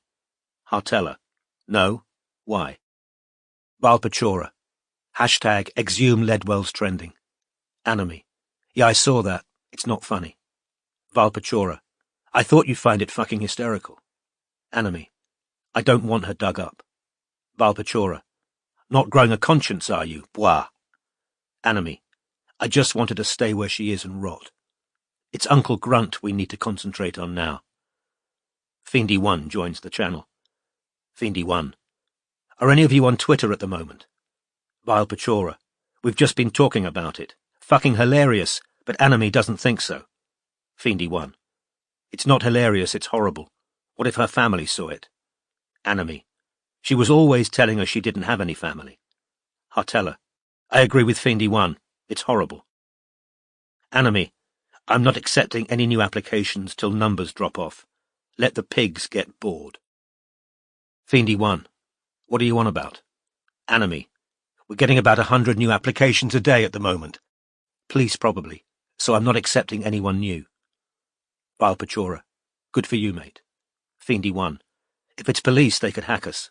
Vile Pachora. Nah. Morehouse is supposed to have made us impregnable. Fiendy 1. Where is he anyway? I thought he was modding tonight. Vile Pachora. Impregnating Paperwhite somewhere, probably. Worm 28. Hartella swapped shifts with him because he's got something on. Vile Pachora. Got on something, more like. Don't blame him. She's fucking gorgeous. Fiendy 1. How do you know? Vile Pachora. That's classified. Fiendy 1. IGTG. Fiendy 1 has left the channel. Vile Pachora. Lol. Such a little fag. Worm 28. Don't say that. Vile Pachora. Can I ask you something, Worm? Worm 28. What? Vile Pachora. Why do you put a space before every punctuation mark? Worm 28. What? Vile Pachora. Like, where did you go to school? Worm 28 has left the channel. Vile Pachora. ROFL. Hartella. Oh, Vile, did you have to? Anime. Ha ha ha ha. A new private channel has opened. 19th of March 2015, 18:30. Hartella invites Anime. Hartella. You don't seriously think the police are trying to get in here? Anime has joined the channel. Anime. Stands to reason. Hartella. Why? Anime. Probably want to know if one of us killed Ledwell. Scared? Hartella. Why should I be scared? Anime. The dossier you took to Blay proving I'm Ledwell. Hartella. Who told you? Anime. Paperwhite told Morehouse and he told me. It's not a problem. I've had it out with Lord Drek and Vile. Honest mistake. Hartella. I thought you'd be livid. Anime. Nah, it's kind of funny. And don't forget the silver lining. Hartella. What? Anime. Fedwell's dead. Hartella. OMG, Anime, don't joke. Anime. However, I think you should increase my percentage of the royalties as an apology. Because, let's face it, without me, you've got fuck all. Hartella. I'd have to talk to P. Anime. You do that. Hartella has left the channel. Chapter 21. From sleepless beds unquiet spirits rise, and cunning wags put on their borrowed guise, and harmless plotters slyly take the road. Joanna Bailey. An Address to the Night. A Joyful Mind. Bet you a tenner they've decided not to admit new players to Drek's game because they think they're being watched by the police, Strike told Robin, as their paths crossed at the office one Thursday lunchtime, 3 weeks after they'd taken on the Anime case. Yeah, I'm not taking that bet, said Robin, who was finishing off a sandwich at the partner's desk, Anime's Twitter account on a screen in front of her. In spite of multiple attempts by both Strike and Robin to get inside the game, they continued to be presented with the animated Hearty, shrugging, and telling them to try again, bois. Currently, their only hope of ruling out either Seb Montgomery or Wally Cardew was for Anime to tweet at a moment when one of the targets was under observation and not using any digital device. This was, to say the least, an unsatisfactory situation. "Where are you off to?" Robin asked Strike, who just dropped off his receipts to Pat and still had his coat on. "Taking over from Dev in 15 minutes, said Strike, checking his watch. "I'll be following Montgomery to yet another hipster bar this evening, I expect. I watched a couple of episodes of the cartoon last night, by the way. Thought I should, to understand what the hell we're investigating." "What did you think?" "I think it's insane," said Strike. "What's that Drek character supposed to be?" "I don't think even Josh and Edie knew," said Robin. "How's that going?" Strike asked, pointing at Anime's Twitter feed. "A few interesting bits and pieces," said Robin, "but nothing major so far." "We should do a full catch-up soon," said Strike. "By the way, Philip Ormond can meet us next Thursday. He's been in Ireland, school holidays." "Great. Have you heard back from Katya Upcott?" "No," said Strike. "I spoke to her husband, who told me she was visiting Blay in hospital and sounded quite pissed off about it. She hasn't rung back. Might give her a nudge this afternoon. Anyway, enjoy Twitter." The April day was sunny, and the short walk to Newman Street gave Strike time to smoke a cigarette. Upon seeing Strike approaching, Shah moved off down the street without speaking to him, which told Strike their target remained inside the building with the splashy graphic design in primary colours on its glass double doors. Strike was just debating whether to sit down at the conveniently placed cafe opposite the office and order a coffee, when the glass doors opened and Seb Montgomery emerged. He looked exactly like 100 other young men walking the Fitzrovia streets this lunchtime. Medium height, skinny, neatly groomed beard, dark hair cut long on top and cropped at the sides, just like Wally Cardew's, and an all-black outfit comprising t-shirt, bomber jacket, jeans and trainers. Seb also had a messenger bag slung over his shoulder and a phone in his hand, on which he was currently typing. Strike automatically checked Anime's Twitter feed, which was inactive.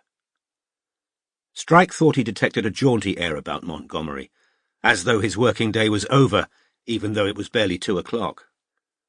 This suspicion was confirmed when, instead of turning into any of the eateries along his route, Montgomery went into Goodge Street Underground Station, Strike following at a distance.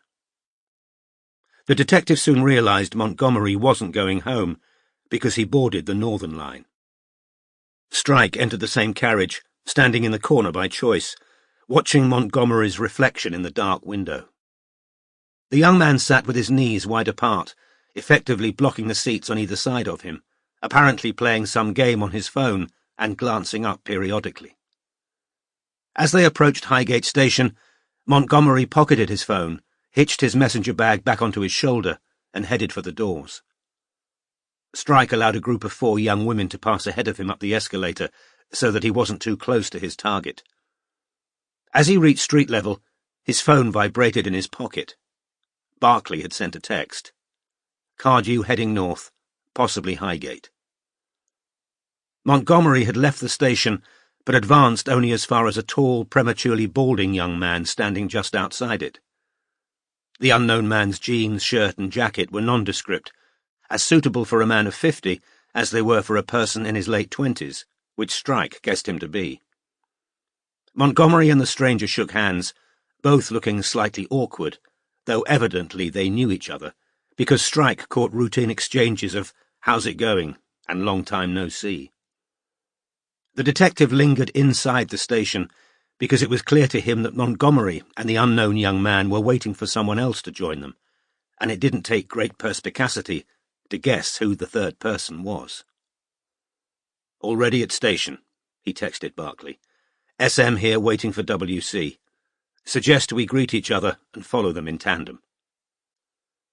20 minutes later, by which point Montgomery and his unknown companion seemed to have exhausted everything they had to say to each other, Wally Cardew appeared through the ticket barrier, wearing jeans and a t-shirt that read, "Fuck calm, die in battle, and go to Valhalla."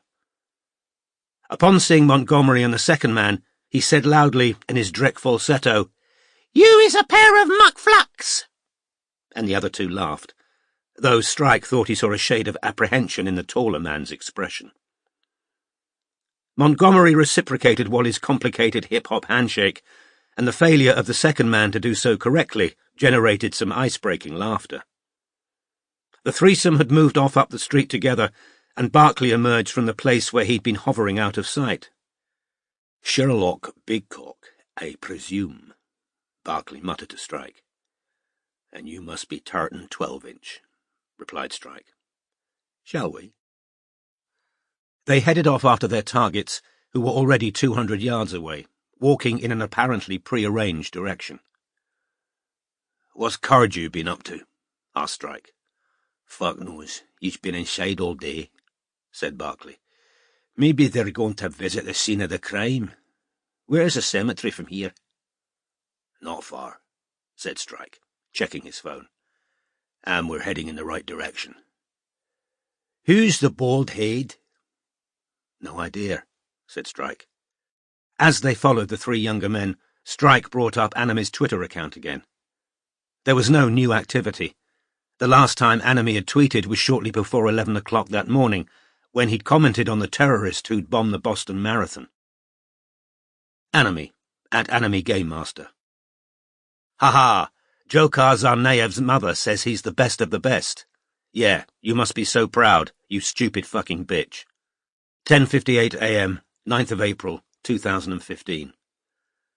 The three young men Strike and Barclay were following proceeded along a street lined with Georgian houses, eventually turning off the road into the forecourt of a large, white-painted and bow-windowed pub called the Red Lion and Sun, where wooden tables and benches stood among shrubs in pots. After some brief dithering, they decided to sit outside. The tall, bald man disappeared into the pub to buy the first round. Strike took a table a short distance away from their targets, while Barclay headed inside for drinks. The only other drinkers in the beer garden were an elderly couple who was sitting in silence, reading the newspapers, while their Cavalier King Charles Spaniel snoozed at their feet. Nearly a total slaphead now, isn't he, poor bastard? Strike heard Cardew say, his speaking voice loud enough to reach Strike. He still had enough for a comb-over last time I saw him. Montgomery laughed. You still at that, what's it, cartoon place or? Digital effects, said Montgomery, whose accent was middle class. Yeah. Fucked anything good lately? The elderly owners of the Cavalier King Charles Spaniel had looked around at this question, then returned their gazes quickly to their papers. Strike thought them wise. Montgomery laughed again, though with slightly more restraint. Yeah, got a girlfriend, living together, actually. The fuck you doing that for? Said Wally in mock outrage. You're only my age. I dunno, said Montgomery. We get on, really. Ah, here's Nils. Strike glanced up over the top of the phone in which he was pretending to be absorbed. A sallow-skinned giant of a man with long blonde hair and an untidy goatee was crossing the road, heading towards the pub. The newcomer looked as though he was in his 40s, wore a loose, dark pink shirt, khaki cargo shorts and dirty Birkenstocks, and had to be at least 6'6". Beside him walked a boy who was unmistakably his son. Both had wide, upturned mouths and hooded, downturned eyes, which gave a peculiarly mask-like appearance. Though already as tall as Seb Montgomery, the boy's slightly pigeon-toed, childish walk made Strike suspect he was far younger than his size would have suggested, perhaps 11 or 12. Shit, said Wally. He's brought fucking Brown with him. And where's Pez? Nils, said Montgomery, as the tall man reached the table. How's things? Good to see you, Seb, said Nils, smiling as he shook Montgomery's hand. He had a very slight accent, and Strike, remembering that the owner of North Grove Art Collective was Dutch, guessed he was looking at him. And you, Wally? Hey, Tim, he continued, as the tall, balding young man re-emerged from the pub carrying 3 pints. Nils, hi, said Tim, setting down the drinks and shaking hands. Hi, Bram. The boy ignored Tim. Wally, he said in a high treble voice, looking excited. Wally? What? Said Wally. Play the game, boy. Yeah, said Wally with a forced laugh. Very good. I watch you on YouTube. Yeah? Said Wally without enthusiasm. He turned to Nils. Pez not coming? No, he had something to do, said Nils. Or someone, he added. Wally and Seb laughed, but Tim remained po-faced. Barclay returned with zero-alcohol beer for himself and Strike. The two detectives now made intermittent, mumbled small talk as they continued to listen to the far louder conversation of the group they were observing. Seb's mobile lay on the table beside his beer, whereas the others' phones were out of sight. Strike was keeping an eye on Anami's Twitter feed, which was still inactive. When Nils went to fetch drinks for himself, Bran remained behind, constantly squealing Drek catchphrases, impervious to Wally's increasingly obvious irritation. Drecky's lonely camborkled. You is all smugglix. Play the game, boah! He loves Drek, said Nils unnecessarily, on arrival back at the table, handing Bram a Coke before folding his gigantic legs beneath the table. So, I think we should toast, yes? To Edie. And to Josh's recovery. None of the three younger men appeared to have expected a toast. Indeed, the balding Tim blushed, as though somebody had said something unspeakably offensive. However, all three drank before Montgomery said, "How's Josh doing, Nils? Have you heard?" "Yeah, I spoke to Katya last night. She sends all of you her love. She was in tears. So he's paralyzed all down the left side." Nils demonstrated on his own body, and has no sensation on his right. The spinal cord isn't severed, but seriously damaged. It's got a name, his condition, syndrome. "Shit," said Montgomery. "Bloody awful," said Tim. "But there's a chance it will improve," continued Nils. "Katya says there's a chance." Nils's son, who'd remained seated only long enough to down his Coke in one, stood up again, looking around for something to do. He saw a pigeon pecking at a few crumbs of crisps on a free table and ran at it, arms windmilling. Once it had flown away, Bram spotted the Cavalier King Charles Spaniel asleep under the table and strode boldly over to the owners. "Can I stroke your dog?" he asked loudly. "I'm afraid he's asleep," said the elderly female owner, but Bram ignored her. He fell to his knees and began fussing at the dog, which woke with a start, growled, and snapped. A minor commotion ensued, in which the elderly couple, doubtless afraid their dog would be blamed for taking a chunk out of the boy, tried to restrain it while attempting to persuade Bram to leave it alone, a feat that proved beyond their power. Nils sat enjoying his beer, apparently as oblivious to the commotion behind him as Bram had been to Wally's displeasure at his non-stop Drek impressions. The four men were still talking, but Strike and Barclay couldn't hear what they were saying, because the elderly couple, who decided to leave, were making a lot of noise about it. The barking dog was now held tightly in the husband's arms. Bram, who was as tall as the old man, kept trying to stroke it even while the old man kept turning to and fro, and all the while the elderly woman kept repeating, "No, dear, please don't, dear." When finally the dog owners had left, the grinning Bram returned to the table and said, "Smugglix is gone," to Wally, who ignored him. Seb was talking in a low voice. The other three men's attention was fixed on him, and Strike could only just make out what was being said. "At work," he said. "So I called them back, obviously, and I said I was happy to help and all that, but I'd rather not do it at the office. So, yeah, they said that was okay, and they came round the flat Saturday morning." "How long did they talk to you for?" asked Tim. "About an hour." "Can I have something to eat? Nils, can I have something to—" If Seb hadn't stopped talking at Bram's interruption, Strike had a hunch his father would have ignored him indefinitely. Nils pulled a crumbled note out of his pocket and gave it to his son, who scampered off into the pub. "So, yeah," Seb resumed. "Basically, they told me Edie— this is fucking insane, but they said Edie thought I was enemy." "Thought you were enemy?" said Nils, looking surprised. "Yeah, that fan who made that game online," said Seb. "That multiplayer game. You remember? Josh and Edie hated it." "I didn't know they called themselves enemy," said Nils. "That's strange."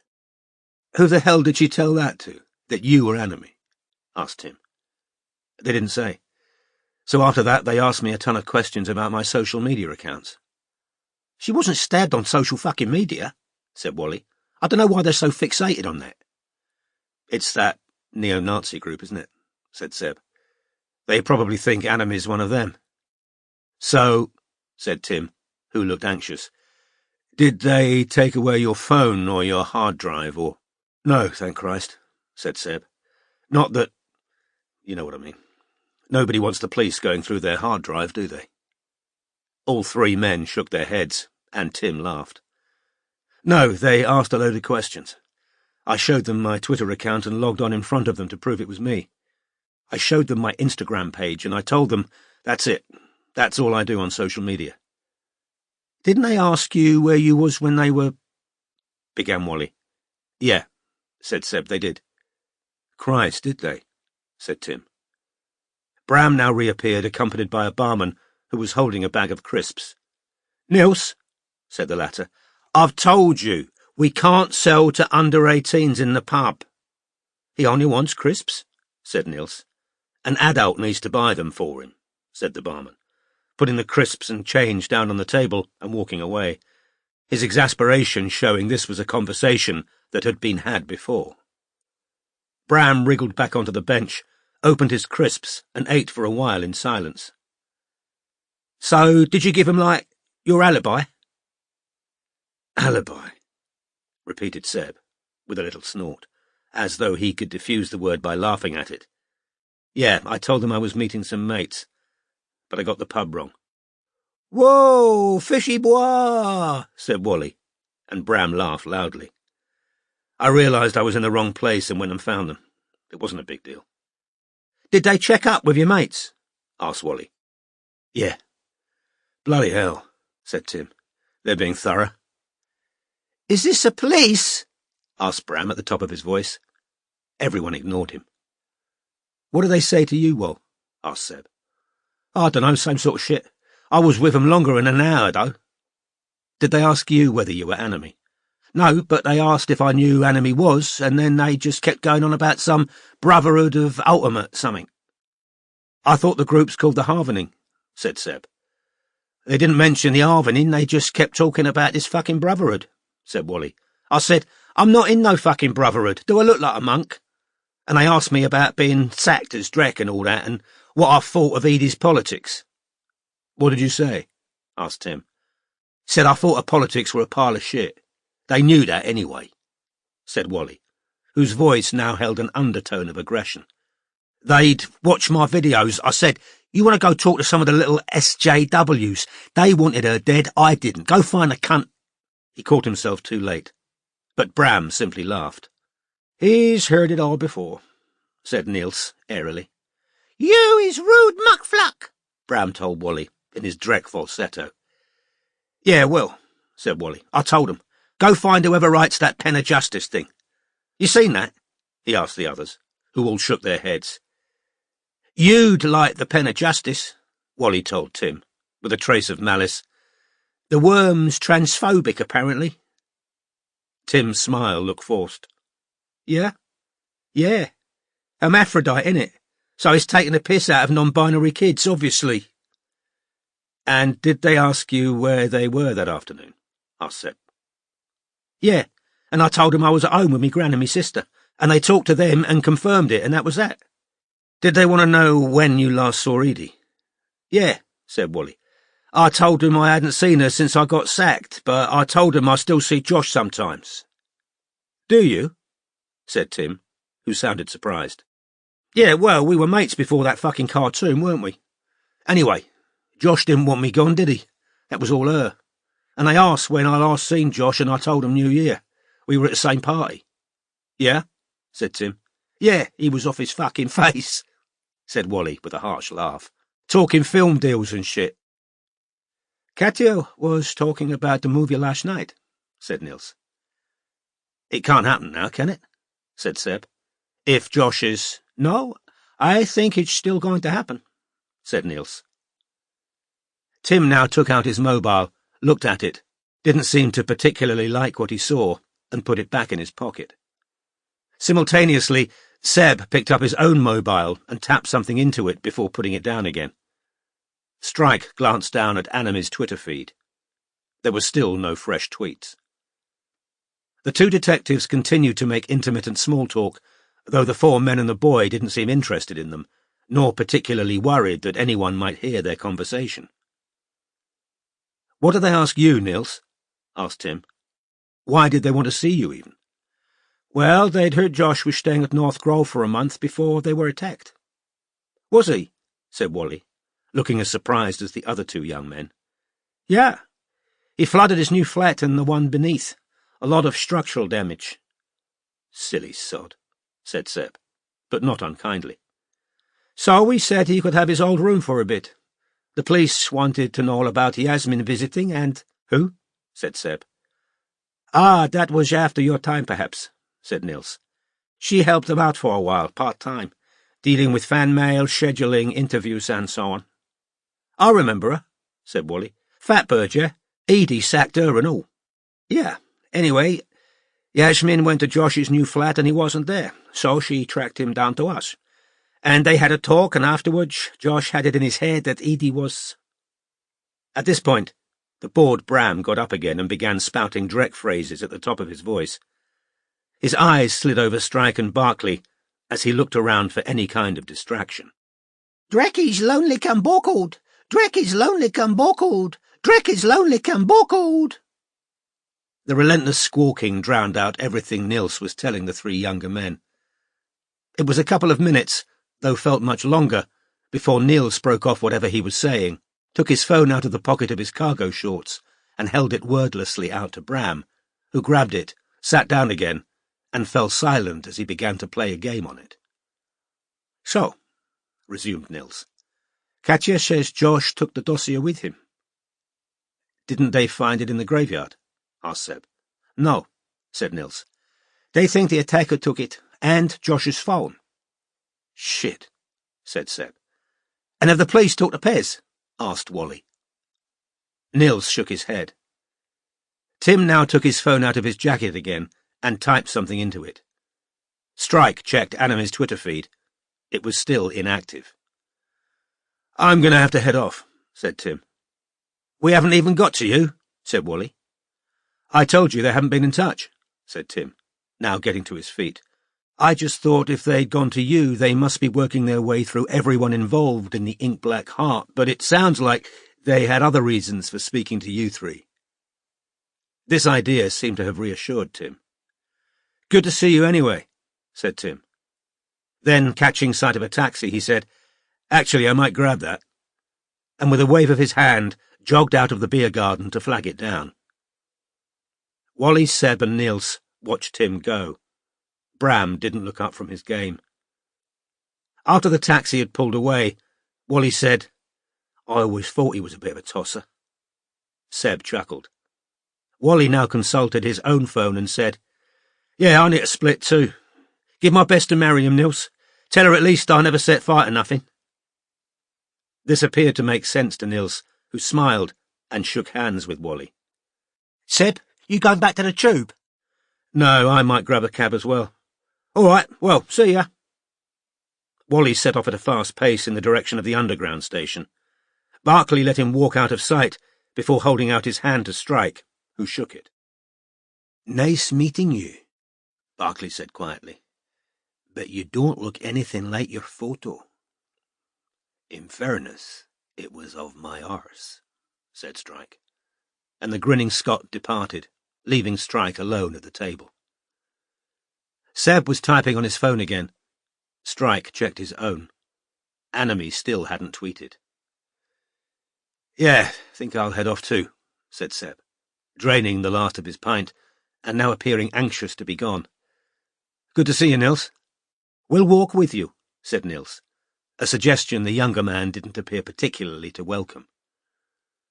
Strike let them get a short head start, then got up and followed, intending merely to watch Seb until he got into his cab.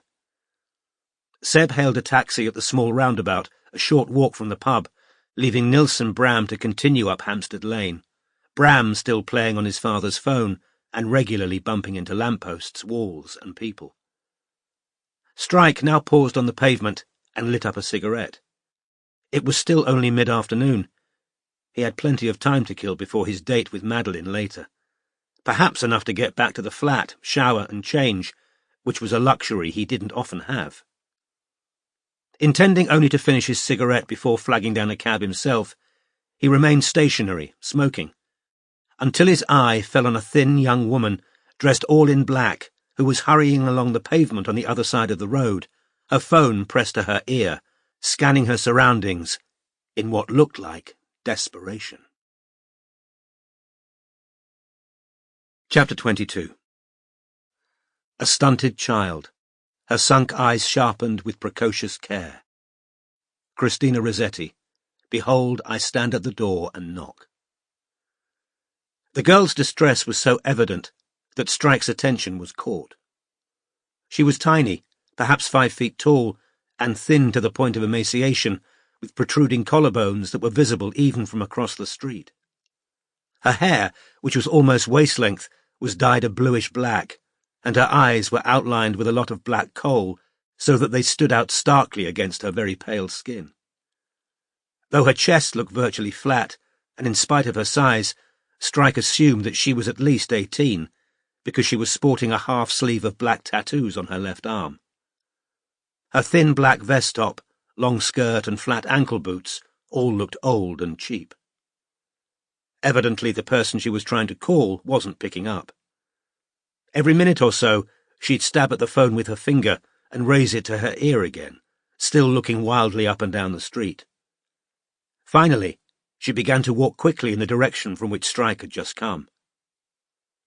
Strike turned back and followed the girl, still smoking, as he watched her hurry along on the opposite pavement. When he'd almost reached the Red Lion and Sun, she ran across the road, phone still clamped to her ear. Strike slowed down, watching her scan the tables, which were occupied with a few more drinkers, before hurrying into the pub. As she darted across Strike's path, he saw her close up. Her teeth looked too big for her sunken face, and with a small thrill of surprise, he recognized one of the tattoos on her forearm. Hearty, the jet-black hero of the ink-black heart. Now definitely intrigued, Strike stood waiting on the pavement because he had a feeling that whoever the girl was trying to find wouldn't prove to be in the pub. Sure enough, she re-emerged in under a minute, phone still held to her ear, though not talking. After standing irresolute on the pavement for a few seconds, while Strike pretended to examine something on his own phone, she walked away from the pub more slowly, giving the impression of one whose destination is no longer important, although she kept trying to reach somebody on her phone, holding it to her ear, until, Strike guessed, voicemail answered, then lowering the mobile without speaking, pressing, Strike assumed, try again, then raising it to listen once more. Strike continued to follow her at a distance of 20 yards. A quantity of cheap silver bangles clinked on her wrists. Her shoulder blades were as prominent as her collarbones. She was so thin, Strike could have reached around her upper arm with one hand. He wondered whether she was anorexic. As Strike followed his quarry into Highgate High Street, his own mobile began to vibrate in his pocket, and he took it out. "Strike?" "Oh, yes, hello," said a jittery middle-class voice. "This is Katia Upcott." "Ah, thanks for getting back to me, Mrs. Upcott," said Strike, continuing to follow the black-clad girl. She was so small, the 6'3" Strike felt slightly creepy following her, and was hanging well back. "Yes, I'm terribly sorry. Inigo wrote your number on the notepad, but he got one of the digits wrong, and I kept getting some poor woman who was getting really annoyed at me. So I called your agency just now, and a very nice man called Pat gave me the right number." Grinning slightly, Strike said, "Very good of you to take the trouble. You know what I'm calling about, I take it." "Anomie, yes," she said. "I'm delighted Alan and Richard have called you in. I certainly hope you can find out who he is." "Josh," her voice became slightly higher as she said the name, "is so distressed. I know they told you about it. Just an awful misunderstanding," she said. And he thought she sounded on the verge of tears. "We're both so happy it's you. I read Josh an article about you." "Well, we're certainly going to do our best," said Strike. "How is Josh?" "He's—" Her voice broke. "I'm so sorry. It's just been so ghastly. He's being very, very brave. He's paralyzed. They call it Brown-Séquard syndrome. He can't move at all on one side, and he's lost all feeling on the other. They're saying this kind of paralysis can improve, and everyone's trying to be positive. He wants to meet you. He managed to tell me so this afternoon. But the doctors would rather he's not fussed just yet, because he's struggling to talk, and the subject of Edie gets him so agitated and distressed." She gave a little gasp. and Strike heard muffled crying and guessed she'd put her hand over the receiver. Ahead of him, the young woman in black had turned right into a park. Strike followed. So sorry, sobbed Katia Upcott in his ear. Please don't apologize, said Strike. Terrible situation. It is, she said, as though he'd said something profoundly insightful, which nobody else around her had spotted. It really is.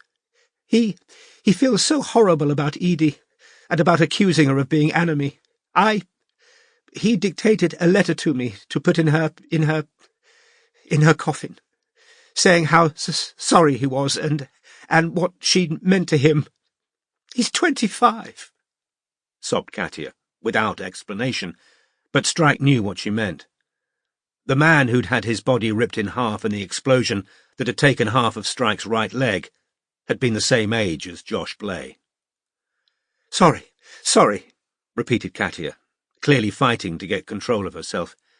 I visit him every day. He doesn't really have anyone else. His father's a raging alcoholic, and his friends, well, people of that age, they're all scared of what's happened, I think. Anyway, the doctors want him kept quiet just now. Well, I certainly don't want to bother him until the doctors think he's up to it, said Strike.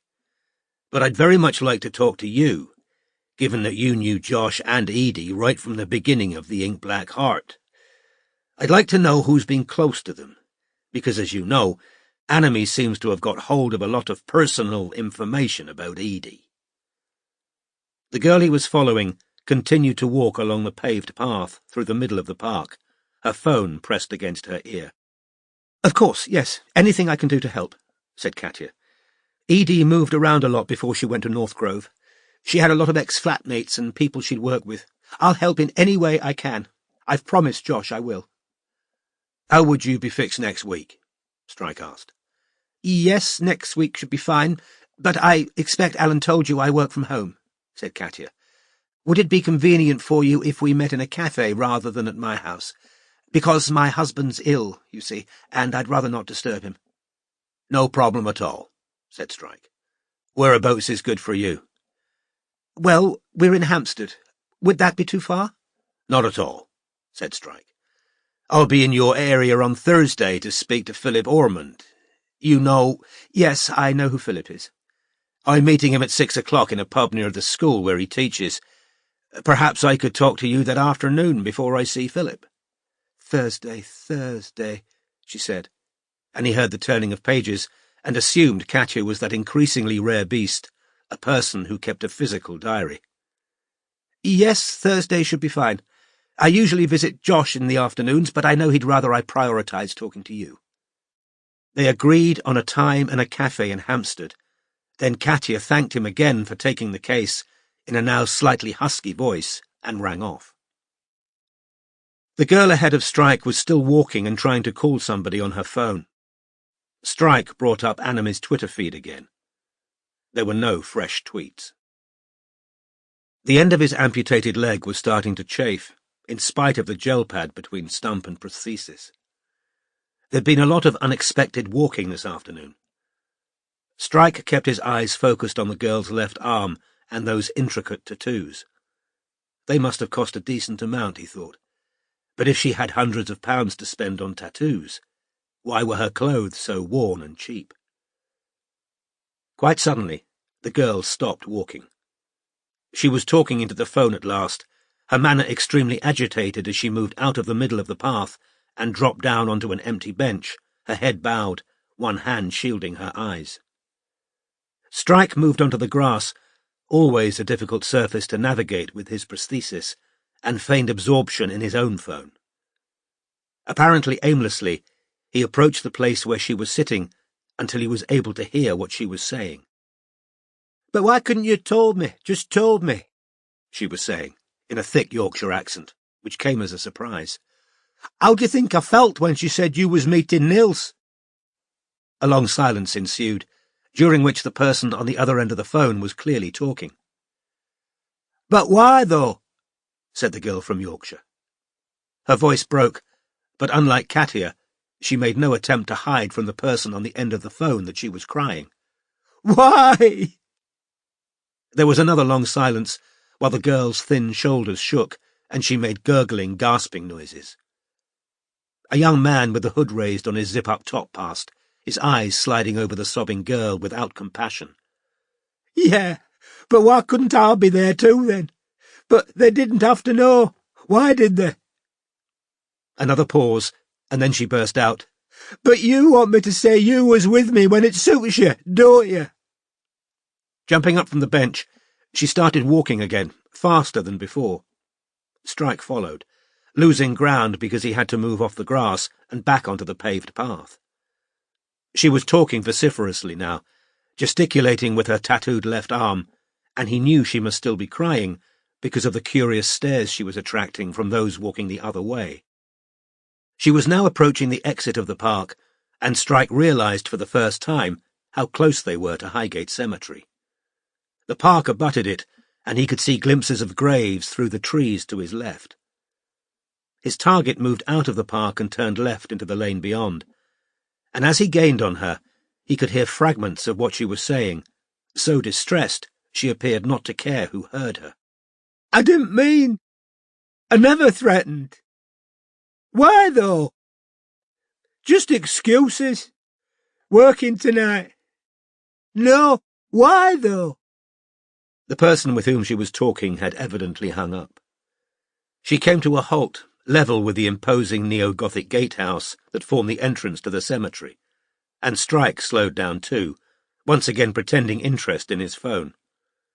Wiping her eyes childishly on her right forearm, the girl stood irresolute, looking towards the right-hand entrance to the cemetery, and he saw her again in profile, and thought her white, sunken face, with its two prominent teeth and black eyes, looked like a death's head.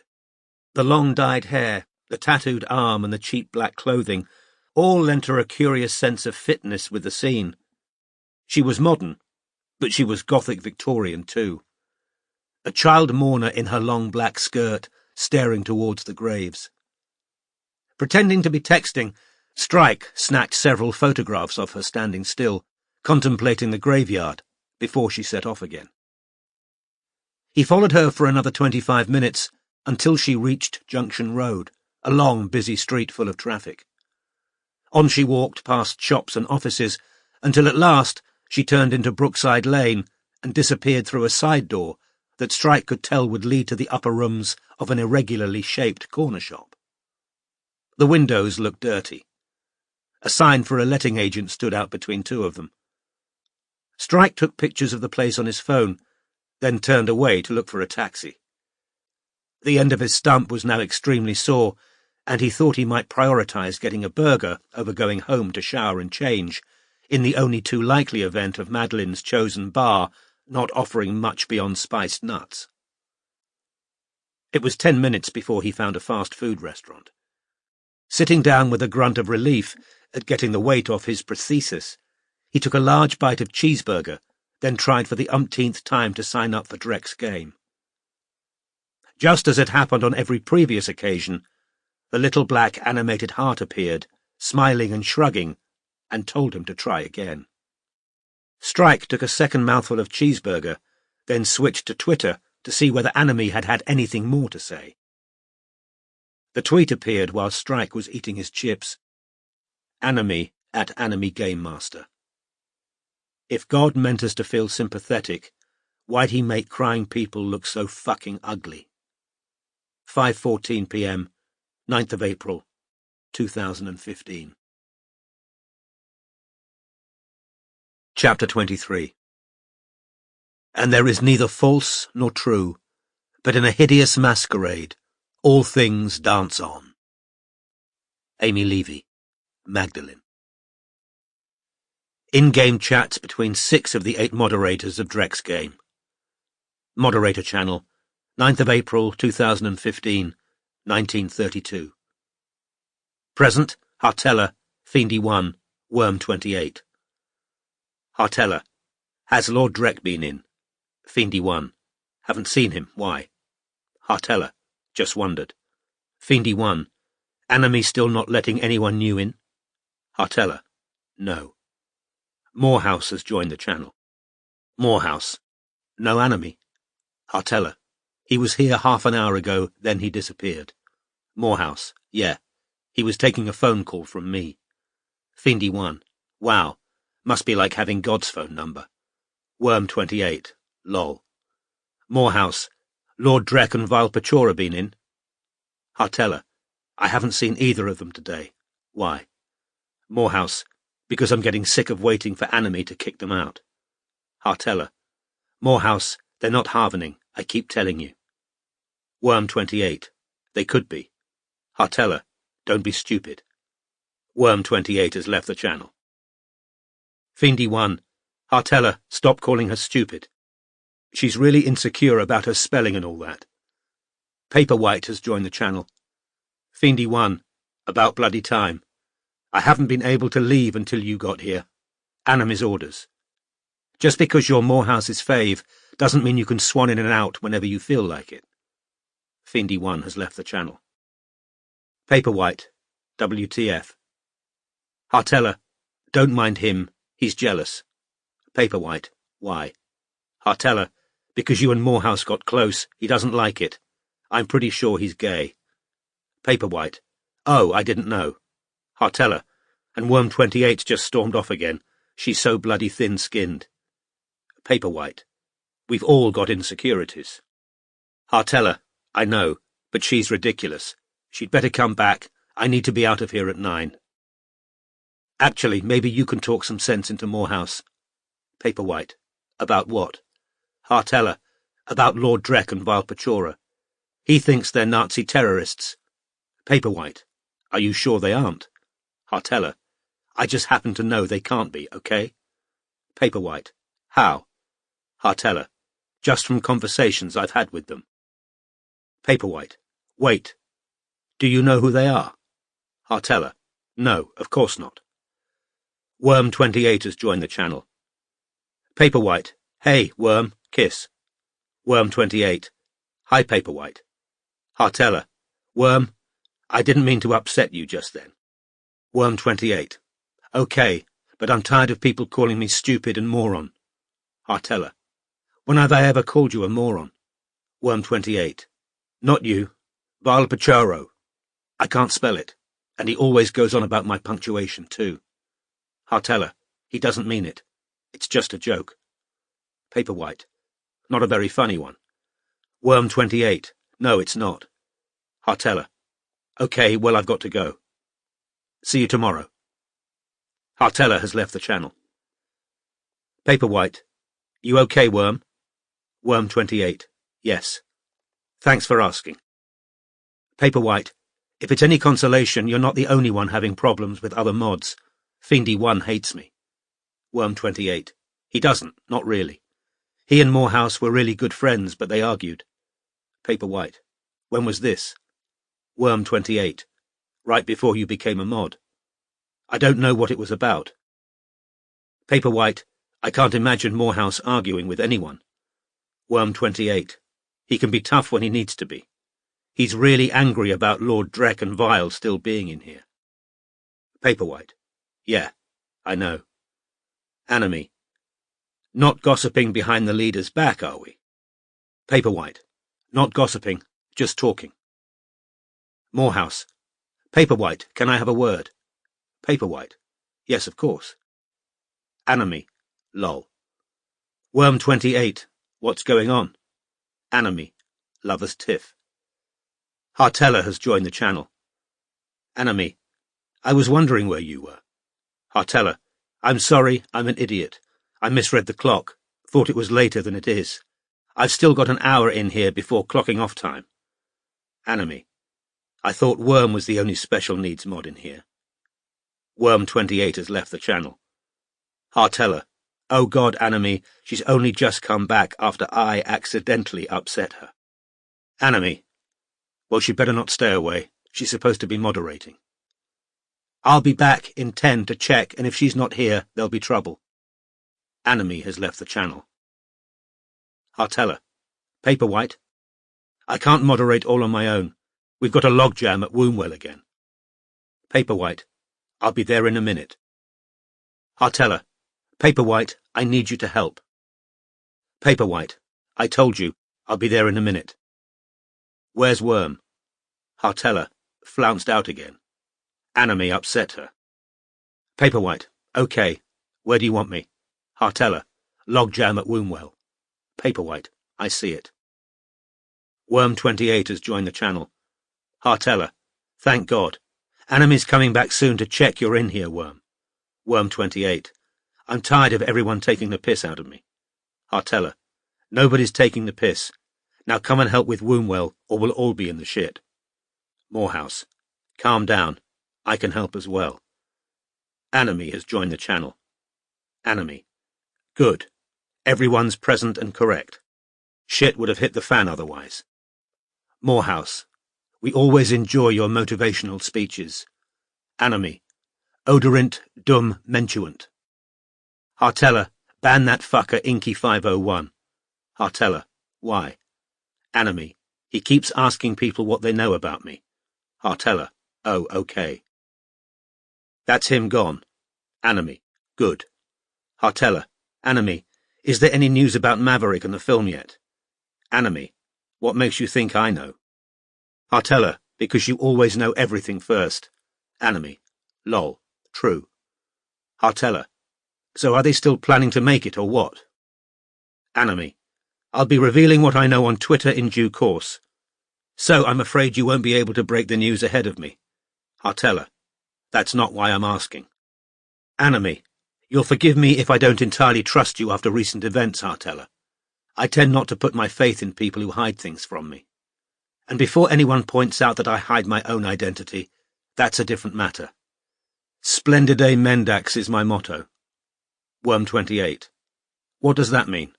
Anime, nobly untruthful. Funnily enough, it applies to my co-creator too. Morehouse has left the channel. A new private channel has opened. Anime invites Morehouse, 9th of April 2015, 1935. Morehouse has joined the channel. Anime, I told you after the last fucking time, don't ever call me at home again. Morehouse, you won't talk to me about it in here, so I called. And if you still won't discuss it in here, I'll call again. Anime, you can't call me on the fucking landline. You can't do that. Morehouse, I did it from a payphone. You're fucking paranoia. Anime, yeah. From a payphone in C, 8 asterisks. Morehouse, can we drop this fucking childish asterisks bollocks? Anime, what do you want from me? I told you I'd look into Lord Drek and Valpachora. I'm still looking. Morehouse, it's been weeks. Anime, and it's taken weeks and they're coming up clean. If I find anything, I'll chuck them out. Morehouse, what do you expect to find? A fucking KKK hood? Anime, look, I can't kick them out on no proof. Morehouse, fuck proof. You know I always thought there was something off about Valpachora. Anime, they didn't kill her, okay? Morehouse, and how the fuck can you be so sure? Anime, I just am. I happen to know they were nowhere near Highgate that night. Morehouse, fucking hell. You don't know them in real life. Anime, no. That'd break Rule 14. Morehouse, fuck's sake, forget Rule 14. We're talking about murder here. What they did, convincing the others you were Ledwell, is exactly the Harvening M.O. Anime, look, if I find out they're Harvening, they go. Morehouse, is that a promise? Anime, what do you want me to do? Hold your fucking pinky? I've said I'll look into them. But they're good mods, even if they are Nazis. Morehouse, is that supposed to be funny? Anime, kind of, yeah. Morehouse, I feel like you've got a reason for wanting to keep them around that you're not telling me. Anime, like what? Morehouse, maybe you're all Harvening together. Anime, piss off. I'm not toasting Odin out of a horn or any of that wank. Morehouse, who toasts Odin out of a horn? Anime, the Harvening probably. Norse runes and all that shit.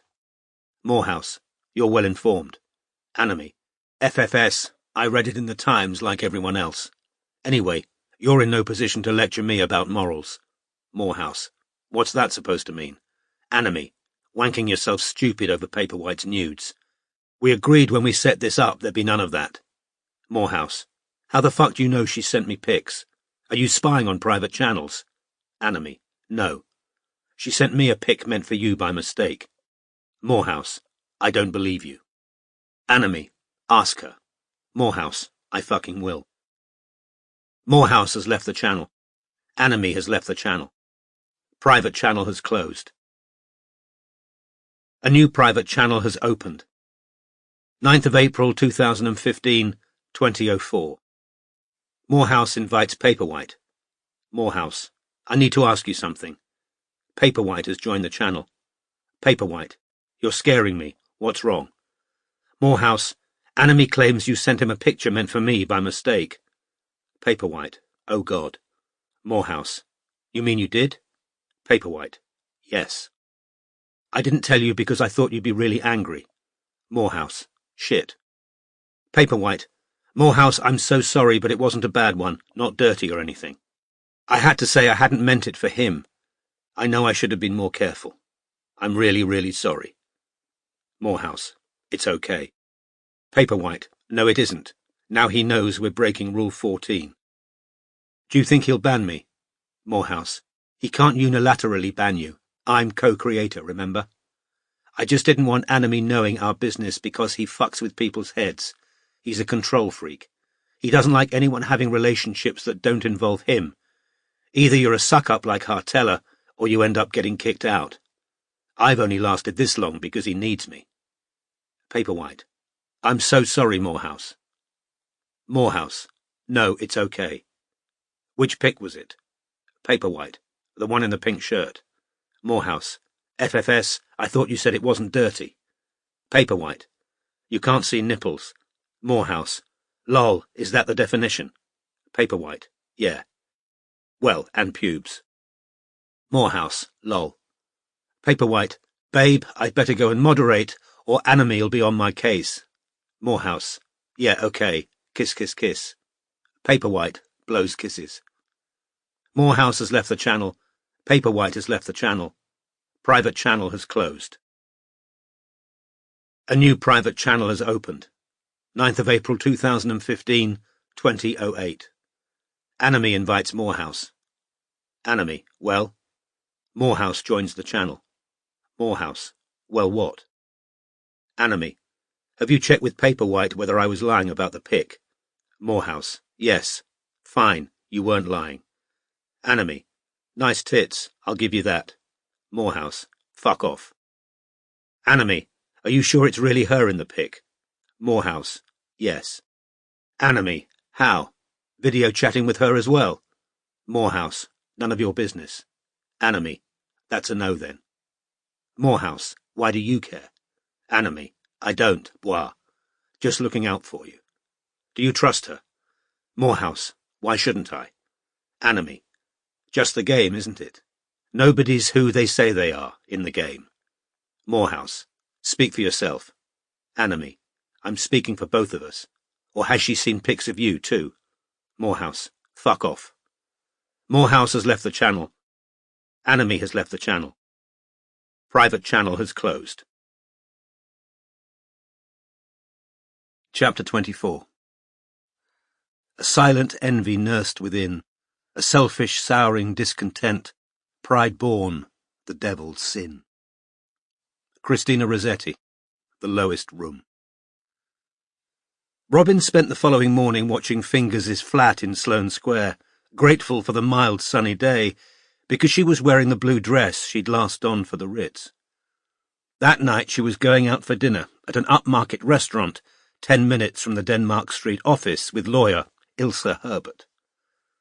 Ilse, who'd been at primary school with Strike, had married one of the detective's London schoolmates, Nick. Robin had become close to them too, because she'd stayed in their spare room for a full month after leaving her ex-husband. She hadn't seen Ilse for a while, and dinner was supposed to be a joint celebration of Robin getting her flat, on which she hoped soon to exchange contracts. She'd wanted to have this done before celebrating, and a superstitious part of her prayed dinner wouldn't jinx it, and of Ilse winning a tricky case she'd expected to lose. Ilse had chosen tonight's venue, Bob Ricard, because she'd never been there and always wanted to go. A British-Russian restaurant, it had buttons in each booth to press for champagne, of which it was supposed to pour more than any restaurant in England. Fingers finally left his flat around midday, clad head to foot in Armani, and walked the short distance to the Botanist, a restaurant Fingers frequented, in the same way Robin and Strike sometimes grabbed lunch in the local kebab shop. Fortunately, the blue dress didn't look out of place, given the standard of dress of the young women coming in and out of the restaurant. Robin lingered outside until, at 2 p.m, Midge appeared to take over, on time as ever, and wearing a pair of Ray-Bans, jeans, and a leather jacket. "He's still having lunch," said Robin. "Lazy little shit," said Midge, and they parted. Robin heading for the office, where she intended to continue combing through Anime's Twitter feed for personal information. When Robin had climbed the familiar metal stairs, which wound around the birdcage lift that had been out of order all the time she'd worked for the agency, she found only Pat in the office. "He's just rung," Pat informed Robin, as she typed away, e-cigarette lodged between her teeth as usual. Robin understood Pat to be referring to Strike, whose name she rarely used. Over time, this habit had come to seem almost affectionate. "What did he want?" Robin asked, as she hung up her raincoat. "Says he's just sent you an email and some photographs, and if you've got time he'd like to discuss it when he gets back here at 4:30. And you've had a message from a Hugh Jacks." "What?" said Robin, turning to look at Pat. "Yeah, he asked to be put through to you," said Pat. "Didn't know who he was, so I said you were busy. He asked you to call back." "OK, well, I'm always busy if Hugh Jacks calls the office." Pat looked intrigued. "Some friends tried to set me up with him," Robin explained, moving to the kettle. "But I'm not interested, which I'd have thought he'd have realised by now." "Stinkier the turd, harder it is to scrape off your shoe," said Pat laconically. Having made herself and Pat coffee, Robin proceeded into the inner office to read Strike's email. Few things arising out of yesterday's surveillance. Montgomery, Cardew and Tim Ashcroft met at a pub in Highgate to discuss the stabbings. They were joined by a man called Nils and expected someone called Pez, but Pez didn't turn up.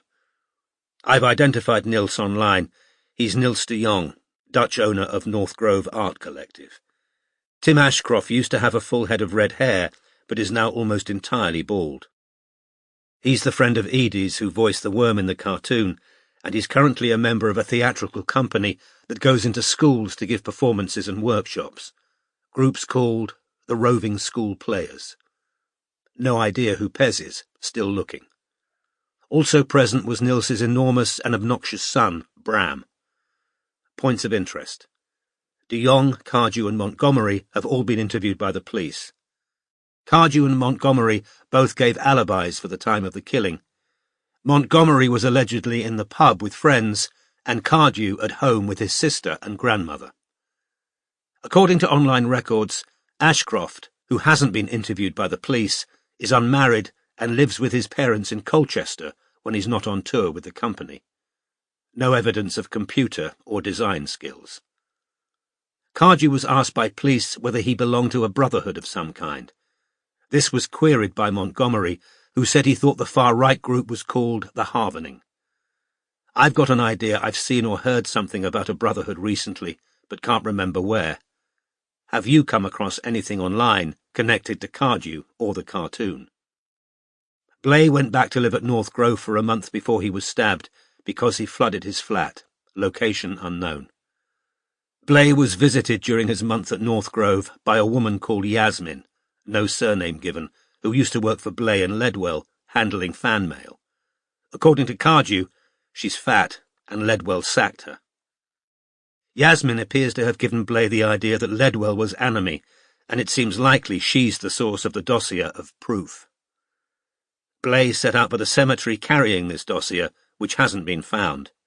The presumption is that the killer took it. The killer also took Blay's phone. No mention of Ledwell's.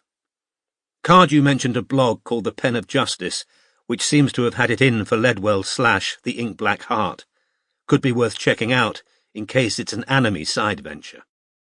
Shortly after Montgomery, Cardew, Ashcroft and de Jong left the pub, a girl with an armful of ink-black heart tattoos appeared, clearly looking for one of them.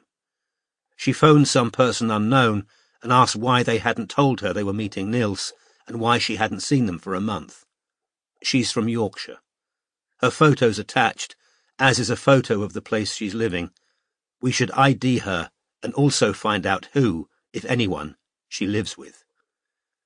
We can divvy up these leads when we meet. Just wanted to give you an update on what happened yesterday. I've also got appointments to meet Katya Upcott and Philip Ormond on Thursday. We should do these together. S. Robin opened the first attachment and saw the picture of the emaciated black-clad girl staring towards the entrance to the cemetery. Zooming in on the tattoos on the girl's left forearm, Robin saw not only Harty, but also Drek, Paperwhite the Ghost, and a sad-looking worm. She suspected that all the tattoos, even those she didn't recognize, like the magpie and the two grinning skeletons in Victorian hats, had come out of the cartoon, and like Strike, she wondered how much it had cost the girl to have these characters permanently etched onto her skin. She opened the second photograph. Even the worst of the flats Robin had viewed hadn't had as shabby an exterior as the wedge-shaped building on Junction Road, with its cracked window frames and dirty plaster. Turning back to Strike's email, Robin noted that she was already in a position to give him information on one of the items he was asking about. In the course of working her way through 3 years' worth of Anamy's tweets and Twitter interactions, she'd already come across the Pen of Justice blog. She now opened the document she'd been planning to share with Strike later and sent it to the printer on Pat's desk. Next, Robin checked the new Twitter account she'd created for herself, @InkBlackFan. She'd followed Anamy and Morehouse and added as many Ink Black Heart fan accounts as she could find, so she could keep abreast of rumours and developments. Instead of her own picture, she'd used a stock photo of a young and pretty brunette. She'd already received 3 direct messages. @Baldwin1. If that's your real picture, you're probably sick to death of blokes in your DMs, so I'll go now. @DrekBois9. Wank me off. @MRega5. This isn't a sleazy pickup ploy. Just wanted to say that Julius guy was seriously out of order, and I've reported him. Interested in the third of these messages, Robin went to see what had provoked it. 2 days previously, Robin had tweeted that she hoped the Ink Black Heart film would remain faithful to the original series, an opinion she'd thought was uncontroversial. However, the tone of the replies had been heated. Fans had lined up to tell her that the mere making of the film, irrespective of its quality, would destroy everything they loved about the Ink Black Heart. However, nobody had taken such exception to Robin's innocent statement as @IamEvela. Julius @IamEvela, replying to @InkBlackFan, shallow bitch.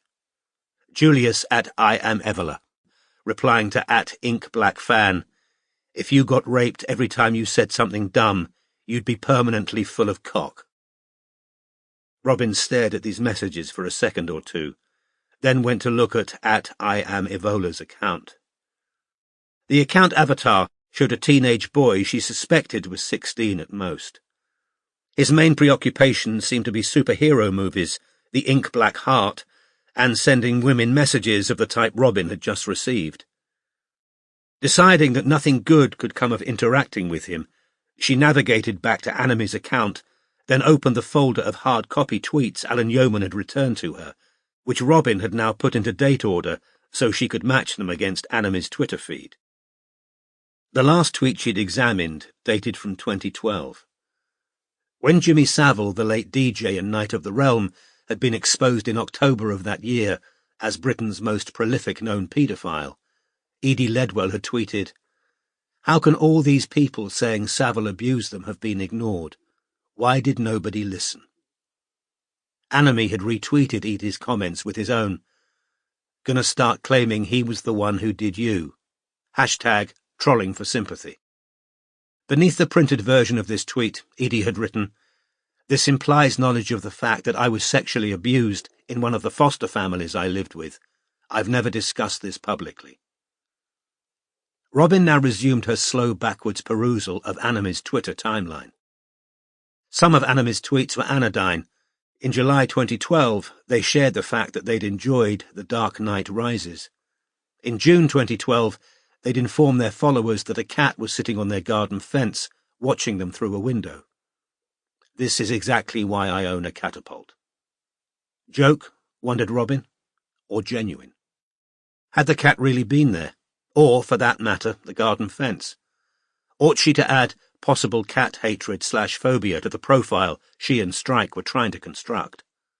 She continued scrolling.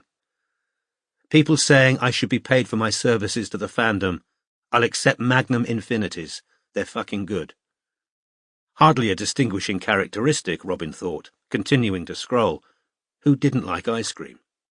But then, on the 8th of June 2012, Anime had had a more interesting revelation. Anime at Anime Game Master. Fedwell has ditched Katia Upcott, friend who helped propel #the Ink Black Heart to success, now with @AYCA.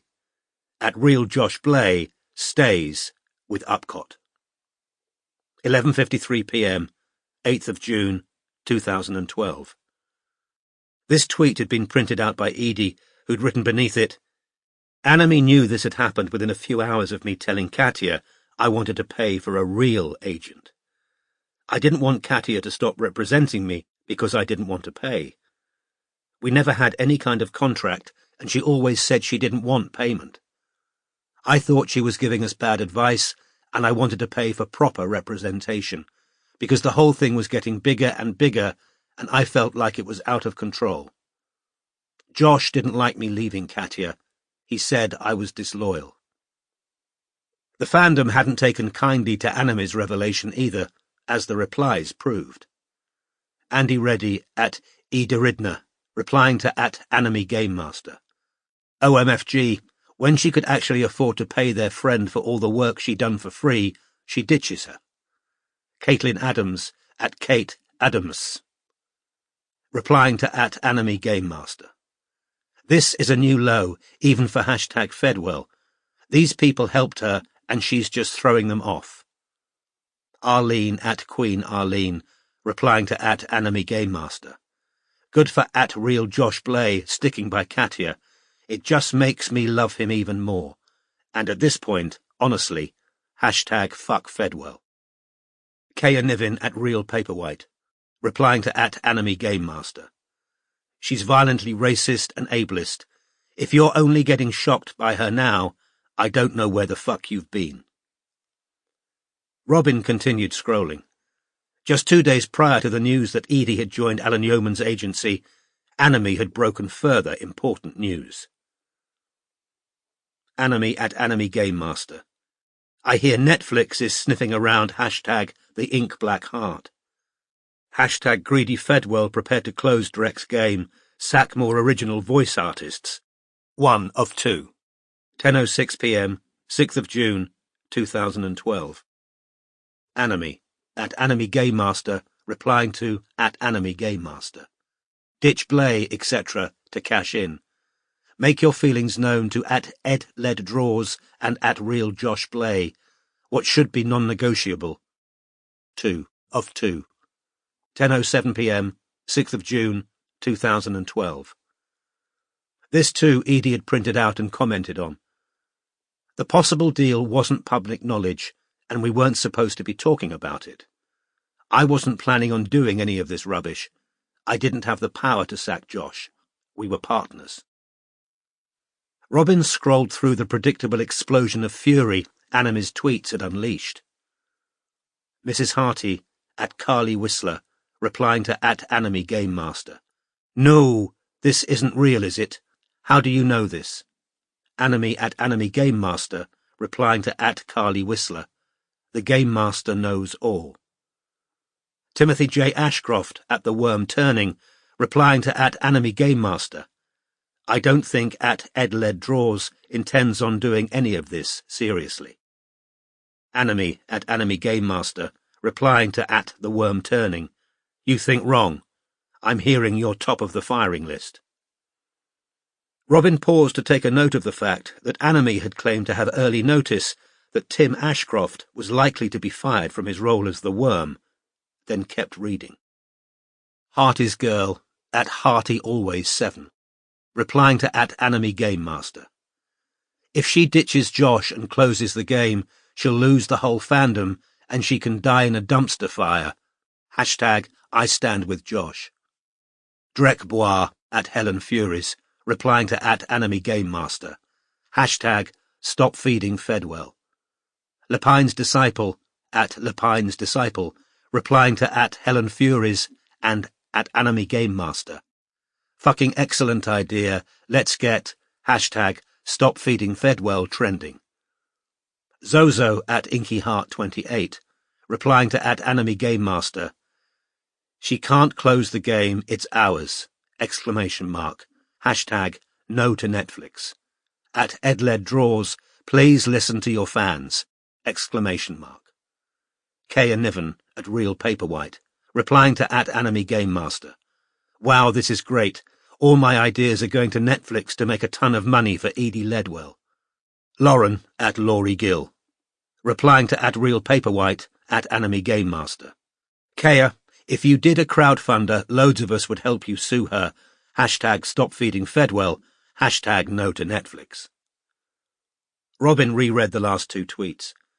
Intrigued by the suggestion that the person called Kaya Niven had grounds to sue Edie Ledwell, she brought up Kaya's Twitter account. The banner at the top of the page showed a photograph of a double rainbow. Kaya's bio read, Spoonie, CFS, POTS, fibromyalgia, she/they. Yes, I was named after a parrot. What of it? Even allowing for the filters used on the photograph of the account owner, Robin could tell that Kaya Niven was a very pretty girl. Her long dark hair tumbled over her shoulders, and her enormous brown eyes looked up and sideways at the camera, a slight pout on her scarlet lips. A tweet from October 2011 was pinned to the top of her Twitter page. It read, "Fuck it, this is the truth. Believe me, don't believe me, I don't give a shit." Robin clicked on the YouTube link beneath these words. The video began with Kaya Niven sitting on a single bed. She was indeed startlingly pretty, with a heart-shaped face, Cupid's bow mouth, and wide, liquid brown eyes, and wore cut-off jeans and a black t-shirt with a yellow, pink and blue design on it, which Robin recognised as a Strokes album cover. The setup reminded Robin of the first video Josh and Edie had ever made, in which they too had sat on a single bed, facing the camera.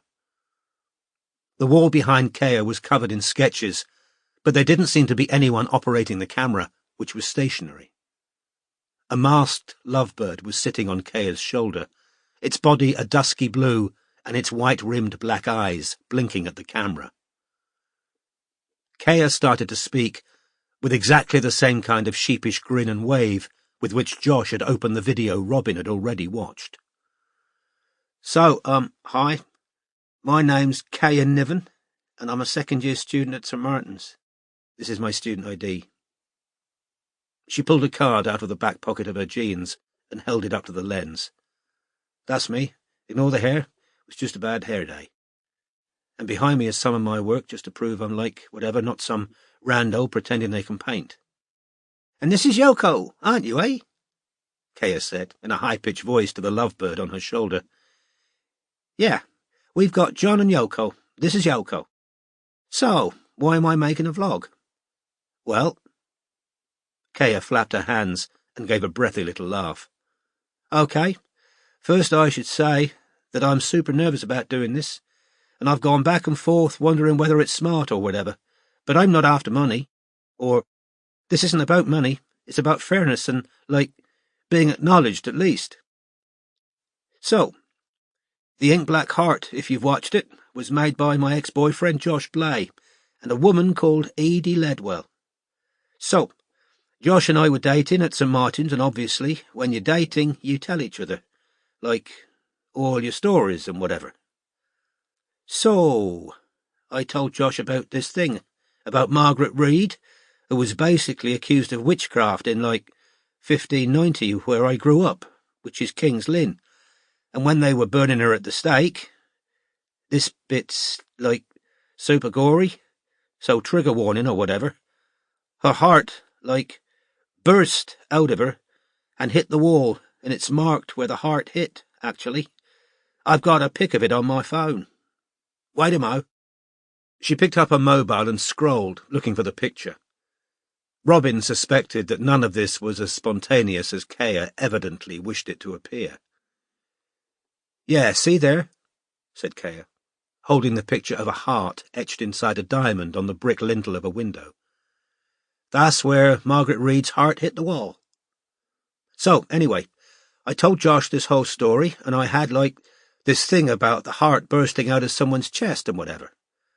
So, yeah, then, like, a year later, I see Edie Ledwell talking about her idea for Hearty, and I'm like, wow, that sounds really, really familiar. And you don't automatically reach for the conclusion that you've been, like, ripped off or whatever, said Kea plaintively to camera.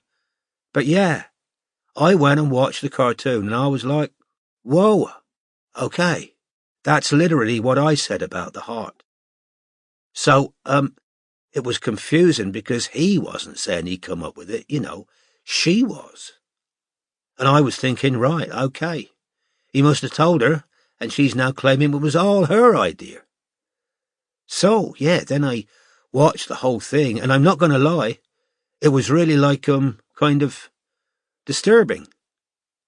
Because there's the bird, magpie, that can talk, which is something I told Josh about when we were dating, that magpies can learn to talk, which he didn't know. And again, this Edie Ledwell saying it was like her idea. And then, okay, the ghost or whatever, the heroine in the cartoon. So this is just crazy to me, but I've had several people say, she looks like you. And I'm like, Josh was always going on about how white I am. I mean, like, pale-skinned. And when I saw the ghost in the cartoon, I was like, oh, okay. Somebody thinks to be really pale is like a creepy thing or whatever. Like, he had pictures of me, obviously. So, has she made the ghost, like, to get at me, or... So that was kind of creepy. But then, and this was like the clincher or whatever, see this picture? Turning and kneeling up on the bed, the lovebird still perched on her shoulder, Kea pointed at a pencil drawing on the wall above her. It showed a bird-headed, human-bodied monster, which was casting a long shadow. So, I drew this sketch when I was doing A-levels, okay? So this was literally a nightmare I had. So, like, it's super personal? Ouch, Yoko. The lovebird had fluttered off her shoulder out of shot, snagging a strand of Kea's hair as she left. So, yeah, said Kea, turning to sit back down on the bed. I showed Josh this picture when we were dating. It's just a sketch, but it's like the shadow there. Yeah. So, if you've seen the cartoon, the figure of Drek is like, I mean, it's literally that shadow, with the kind of, no neck, the beak, that huge pointed beak thing. I mean, oh, I didn't say. I grew up surrounded with birds. My mum breeds parrots. So I had a dream about this bird-headed monster, and then I saw the figure of Drek, and I was just like, okay, so that looks super familiar. I mean, I'm not imagining that, am I? So then I'm like, okay, is this like 4 coincidences, or... So, I guess some people will just say, oh, she's like the bit her ex-girlfriend, or whatever. But what's kind of messing with my head is that it isn't Josh saying, yeah, I like took inspiration from a friend or an ex or whatever. It's like, she's saying she come up with it all independently, and I'm... Like, if it was one of the things, yeah, maybe, I guess coincidences happen or whatever. But it's, like, really crazy to me that she's sitting there saying, yeah, I can't remember where I got the idea for the heart, it just came to me, or whatever. Like, how could you not remember a thing like that? Because it's a pretty out-there idea to most people. So anyway, yeah, that's basically all I've got to say. And I just want to put it out there because, like I say, this is for my self-respect or whatever. I just wanted to, say my piece or whatever. So, yeah. Kaya gave a breathless little giggle, then leaned forward and turned off the camera. Beneath the video were comments. Hearty Hartison, 3 weeks ago. I heard Ledwell ripped a ton of people off and sounds like you were just the first. Nicky, 4 weeks ago. The heart thing does sound like they got it from you, I agree. Love your little bird. Crash test dummy 1 year ago. They got the idea of a ghost from me being a white girl, ROFLMAO. Robin sat quite still for a minute, thinking over what she'd just seen, then picked up the office phone and called Alan Yeoman. She was put on hold for a short period, during which an instrumental version of My Heart Will Go On played, and then heard the agent's voice. Yes, hello, Robin. Hello, Alan. I've got a quick question, and I wondered whether you could help. Would you happen to know anything about a girl called Kaya Niven? Kaya Niven, repeated Yeoman slowly. The name rings a bell. Sorry, remind me. An ex-girlfriend of Josh Blaze, who— Oh, Kaya Niven, yes, of course, said Yeoman. The one who claimed she had all the ideas for the ink-black heart and that Edie stole them. That's the one, said Robin. I should have told you about her at lunch, said Yeoman. She can't be Anime. What makes you say that? Oh, Edie ruled her out entirely. I think because Anime was present in the game at a time when Edie knew Kaya couldn't be. You knew Edie managed to get into the game at one point? I did, yes. She said she got banned for asking too many questions about Anime. Exactly right. So this girl, Kaya, Josh ditched her for Edie. I know Anime hopped on the Kaya bandwagon for a while. Did he? I haven't found that yet. Yes, he amplified her plagiarism claims a few years back, but if memory serves, he got bored and moved on, found better ways of getting at Edie. Do you think Kaya genuinely believes Edie and Josh stole her ideas? Possibly, sighed Yeoman. You know, this kind of thing is incredibly common when there's a hit. It's usually a case of wishful thinking, or a genuine failure to grasp that similar ideas may come to lots of different people. Amazing how often 2 films come out at the same time on the same subject. Nobody's stolen anything. It's just there, in the ether. Cyril Scott would have said it was the Davis, whispering into the ears of people who are receptive. After she'd thanked Yeoman and rung off, Robin returned to Kaya Niven's Twitter page and began to scroll through it, looking for the interaction between Kaya and Anime. She found it at last back in 2011, dated just a few days after Kaya had posted her video. Anime, at Anime Game Master. Well. This might explain why Fedwell's so hazy on how she came up with Hearty. Kaya Niven, at Real Paperwhite. The story of Margaret Reed's heart which I told to at Real Josh Blay and its odd resemblance to a certain cartoon character. youtube.com/watch. 11:16 p.m, 11th of October, 2011. A few responses down, Robin found a direct exchange between the two. Kaya Niven at Real Paperwhite, replying to at Anime Game Master. Thanks for sharing, smiley face. Anime at Anime Game Master, replying to at Real Paperwhite. No problem. Great hair, BTW. Kaya Niven at Real Paperwhite, replying to at Anime Game Master. Lol, thanks. Heart. Still more intrigued, Robin scrolled up. This was the first sign of anything resembling flirtation in Anime's feed. Indeed, during her careful examination of Anime's past tweets, she'd started to think of them as a strangely sexless entity in both senses of the word. There'd been no hint of romantic interest or sexual desire. The only bodily need ever mentioned was hunger. A couple of days after Anime and Kaya's first interaction, Anime had again directed their followers to Kaya's video, and Kaya had shown her appreciation. Kaya Niven at Real Paperwhite, replying to at Anime Game Master. Thanks so much for sharing and sticking up for truth. Heart. Anime at Anime Game Master, replying to @RealPaperwhite. Have DM'd you. DM'd, as Robin knew, meant that Anime had sent Kea a direct message. There were no further public interactions between the two that Robin could find. Turning back to Kea's more recent Twitter output, Robin saw that in the 5 days after the stabbing story had broken, Kea hadn't tweeted at all.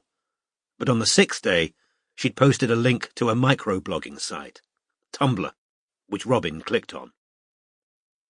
Following a catastrophic downturn in my health, I've been forced to leave London to return to live with my mother. I'm currently bedbound. As I live with multiple disabilities, this isn't an unusual situation, but it's probably the severest relapse I've had in several years. Honestly, at this point, death would be a relief. 115 notes had been posted beneath this short message. They began kindly enough. Thinking of you, Kea. Kiss, kiss, kiss. So sorry to hear this, Kay. Remember, self-love is not selfishness. But slowly, and not altogether to Robin's surprise, another theme began to surface. Sorry you're ill, but you got nothing to say about your ex who's literally fighting for his life. No comment on Edie Ledwell being murdered. Yeah, I'd probably go to bed and stay there if I were you. Fuck, not a word. Not a word about Ledwell and Blay. Bitch, you couldn't stop fucking talking about Ledwell and Blay for 4 years, and now you got nothing to say? Death would be a relief. Wow. So we should pity you more than Ledwell? Is that what you're saying? The landline on the desk in front of Robin rang. Her eyes still on Kea's Tumblr page, Robin answered. Hello? Message from Mr. Strike, said Pat's gravelly voice in her ear. He thinks you might need to go to Gateshead on Monday. You're kidding, said Robin quietly, closing Tumblr with her left hand as she spoke. Another one? Well, it wasn't clear, said Pat. But yes, I think it was Gateshead, he said. Mail? No, the other one. Okay, said Robin. Coming out now. Thanks, I'll let him know, said Pat, and hung up. Robin got up, crossed to the door into the outer office and opened it. There, on the fake leather sofa, beautiful and composed, sat Charlotte Campbell. Chapter 25. In truth now, have you seen ever anywhere such beauty, such a stature, such a mien? She may be queen of devils, but she's every inch a queen. Christina Rossetti. Look on this picture and on this. Strike, who was currently walking up Charing Cross Road towards the office, was tired, sore, and bitterly regretting the Balti curry he'd eaten late the previous evening with Madeline. He was very fond of highly spiced food, so didn't understand why his guts had been churning most of the day, unless it had something to do with the combination of Madras and the acidic cocktail Madeline had insisted he have first, because they were a speciality of the house. A night of very little sleep had followed, because he'd felt uncomfortably gassy. Then, instead of keeping comfortable watch over Groomer's office from a cafe, their client having now agreed that it might be a good idea to try to find out something about Groomer that would repel her daughter, he'd been forced to follow the man on foot, as he firstly went shopping on Bond Street, then lunched in a booked-out restaurant, and finally chose to walk all the way to the British Museum for what Strike assumed was a business meeting, because he was greeted at the door by a couple of people wearing name badges. I don't know where the fuck he's gone, Strike told Barclay irritably, in the museum's great court, the all-white 2-acre space with a spectacular glass roof that cast a mesh of triangular shadows over walls and floor. He got in that lift, but I didn't make it in time. He didn't want to admit that the hamstring of his amputated leg, which he'd previously torn, was playing up again. He'd missed the lift because he was starting to limp and hadn't been able to move fast enough to bypass a large crowd of tourists. "Ach, nae bother," said the Glaswegian. "He'll have to come down sooner or later. Anyway, doubt he's doing drugs or hookers in here." So Strike had left, masochistically taking the tube rather than a cab, and as he hobbled into Denmark Street, he felt only relief at the prospect of being able to sit down for an hour or so, with a strong mug of tea, in close proximity to his own bathroom where, if necessary, he could fart as loudly as he pleased. For about the 1000th time, climbing the stairs, he wondered why he'd never contacted the landlord about getting the lift fixed. Finally, having heaved himself onto the second landing with the aid of the banister, he pushed open the glass door to find 3 women looking at him: Pat, Robin, and Charlotte. For a moment, he simply stared at Charlotte, who was sitting on the fake leather sofa with her long legs crossed, her dark hair pulled back into a messy bun, her makeup-free skin flawless. She was wearing a cream cashmere dress and a long brown suede coat and boots, and, though very thin, looked as gorgeous as he'd ever seen her. "Hello, Corm," she said, smiling. He didn't return the smile, but turned an almost accusing look at Robin, who felt nettled. She hadn't invited Charlotte into the office, and it wasn't her fault if Charlotte, having been told that Strike wasn't there, had simply announced that she'd wait. "It isn't Robin's fault," said Charlotte, as though she'd read both their minds. "I just walked in off the street. Could I have a word?" In silence, Strike limped across to the door dividing the inner office from the outer, opened it, and pointed Charlotte ungraciously inside. She got up unhurriedly, picked up her handbag, smiled at both Robin and Pat, said thanks, although neither had done anything for which she might reasonably thank them, and walked past Strike, leaving a faint trace of Shalimar in her wake. When Strike had closed the door on his partner and office manager, Charlotte said, "Have you got a code for women who come here to fling themselves at the famous detective? Is that what Gateshead means?" "What do you want?" said Strike. "Aren't you going to ask me to sit down, or do you prefer clients to stand in your presence?" "Do whatever you like, but make it quick. I've got things to do." "I'm sure you have." "How's it going with Mads, anyway?" she asked, as she took a seat and crossed her long legs. "What do you want?" Strike repeated. He chose not to sit down, even though his hamstring was still throbbing, but stood with his arms folded, looking down at her. "I need a detective," said Charlotte. "Don't worry, I'm not expecting a freebie. I'll pay." "You won't," said Strike, "because our client list's full. You'll have to find someone else. I recommend McCabe's." "I thought you might tell me to go somewhere else," said Charlotte, no longer smiling. "But if I take this particular problem to McCabe's, they might just leak it to drive you out of business. I'd imagine you're a bit of a thorn in the side of other detective agencies these days. First on everyone's list, I expect." When Strike didn't answer, Charlotte looked around the office with her flecked green eyes and said, "It's bigger than I remembered. I like Mads, by the way," she added, looking back at the stony-faced Strike. "You know, I did a bit of modelling for her the other week. It was quite fun. The collection's called Notorious, and—" "Yeah, I know all about the collection." "I bet it took a lot of persuasion for you to let her keep me in." "There was no persuasion needed. It was nothing to do with me." "Mads told me you okayed it," said Charlotte, eyebrows raised. Inwardly cursing Madeline, Strike said, "If that's what you want to call me saying, do whatever you like, it's nothing to do with me." "Oh, let's stop playing games, Bluey," said Charlotte earnestly. "Don't call me that." "I know you know why I'm here. Valentine told you at New Year." When Strike didn't respond, she said, "Must admit, I was quite surprised you wanted to pick up a girl who was out with Valentine." "You think I chatted up Madeline purely to get to you, do you?" said Strike. "Your fucking ego. The only negative thing about her I could see was that she knew your fucking stepbrother." "If you say so, darling," said Charlotte. He heard the thrill of pleasure in her voice. She'd always loved sparring.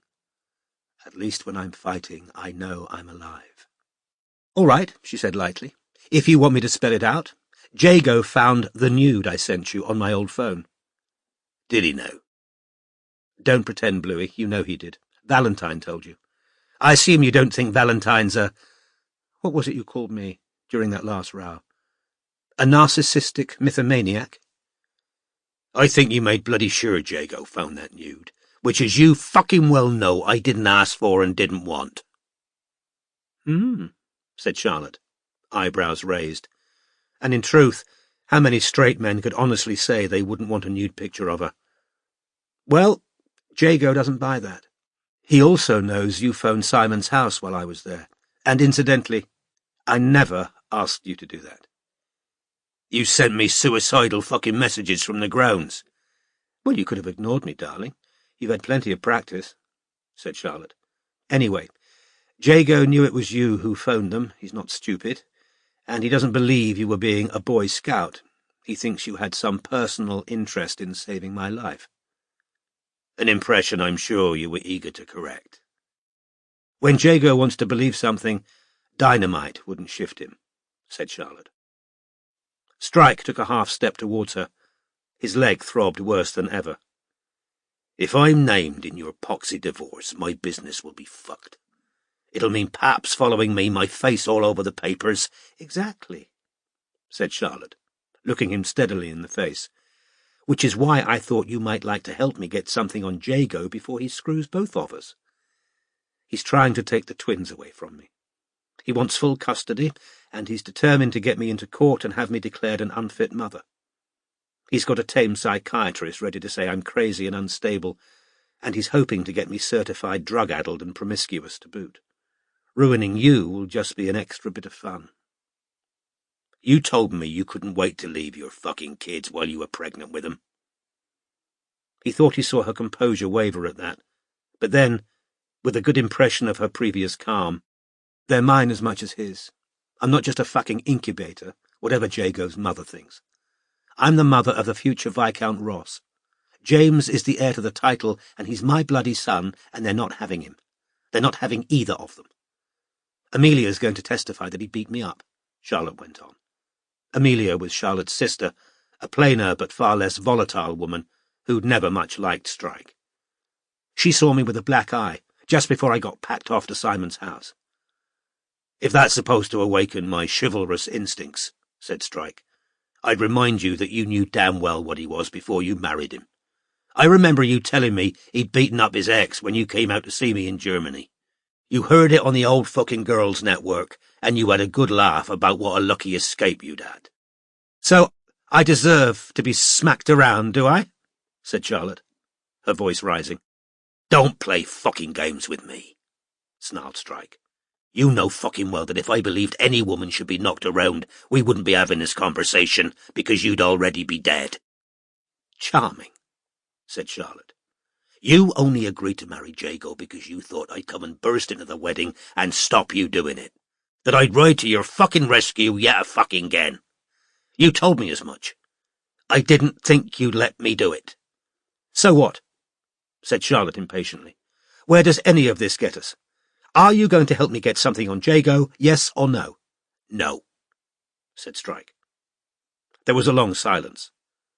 For a full minute, Charlotte looked up at him, and he found her appallingly familiar, fatally desirable, and utterly enraging.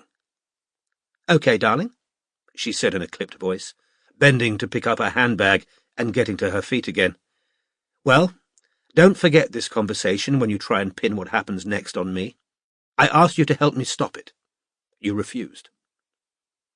She smoothed out the cashmere dress. He wondered how long she'd taken to decide what to wear to meet him. Her pared-back style, often praised by fashion magazines, was, he knew, the result of careful deliberation. Now, in a familiar move, she waited for him to open the door for her.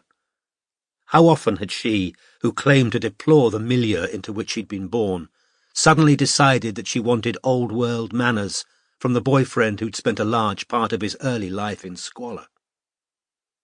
Strike wrenched the door open. As she passed him, he smelled Shalimar and hated the fact that he recognized it. Robin, who was reading through the document she'd printed earlier, looked up. Her blue dress, which she liked, felt like a dishcloth beside the quality of Charlotte's clothes. Every item Charlotte wore, Robin knew, would need specialist cleaning. "Short but sweet," said Charlotte, smiling at Robin. "Nice to meet you properly at last. I think we've spoken a couple of times on the phone." "Yes," said Robin, aware of Strike glowering in the background, but mustering a polite smile.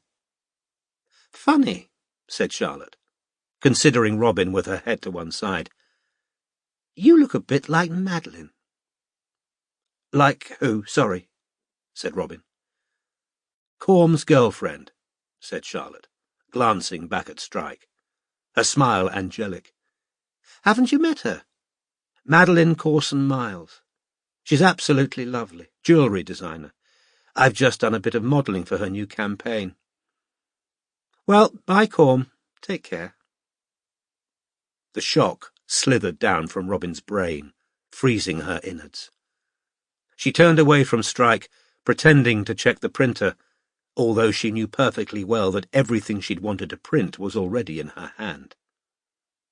The door closed behind Charlotte. "Thinks a lot of herself, that one," said Pat with a sniff, returning to her typing. "She isn't mentally unstable, though, Pat," said Robin, trying to sound casual, even amused. She could hear Strike moving back into the inner office. "Not a Gateshead." "She is," said the office manager, in the low croak that passed for her whisper. "I've read the papers." "Are we going to have a catch-up on Anime, then?" Strike called from the partner's desk, where he'd finally sat down. "It'll have to be a quick one," Robin said, trying to sound purely businesslike. "I'm meeting Ilse for a drink and dinner later." There was more than enough time to reach Bob Ricard, but Robin was suddenly aware of a desire to get out of Strike's vicinity as soon as possible. The cold, clammy inward sensation persisted, along with small aftershocks, that she was afraid presaged a state in which she wasn't going to be able to pretend to be indifferent to the news she'd just heard. "I printed this off for you," she said, moving into the office. "You wanted some information on the Pen of Justice blog. This is all I've got so far." Strike's jaw was set, and he looked livid. Robin drew courage from the fact that he wasn't pretending to be unaffected by Charlotte's visit. "You didn't tell me you were seeing someone," she said, and she heard the artificially casual note in her own voice. "But weren't they supposed to be friends? Best friends?" Strike gave Robin a fleeting look, then turned his attention to the document she'd just handed him. Yeah, I am. So this is, the Pen of Justice thing?" "Yes," said Robin. "Oh, and I've also found a girl online who claims Edie Ledwell stole all her ideas for the Ink Black Heart." "Really?" "Yes," said Robin, still standing in front of him in the blue dress Strike recognised from the Ritz.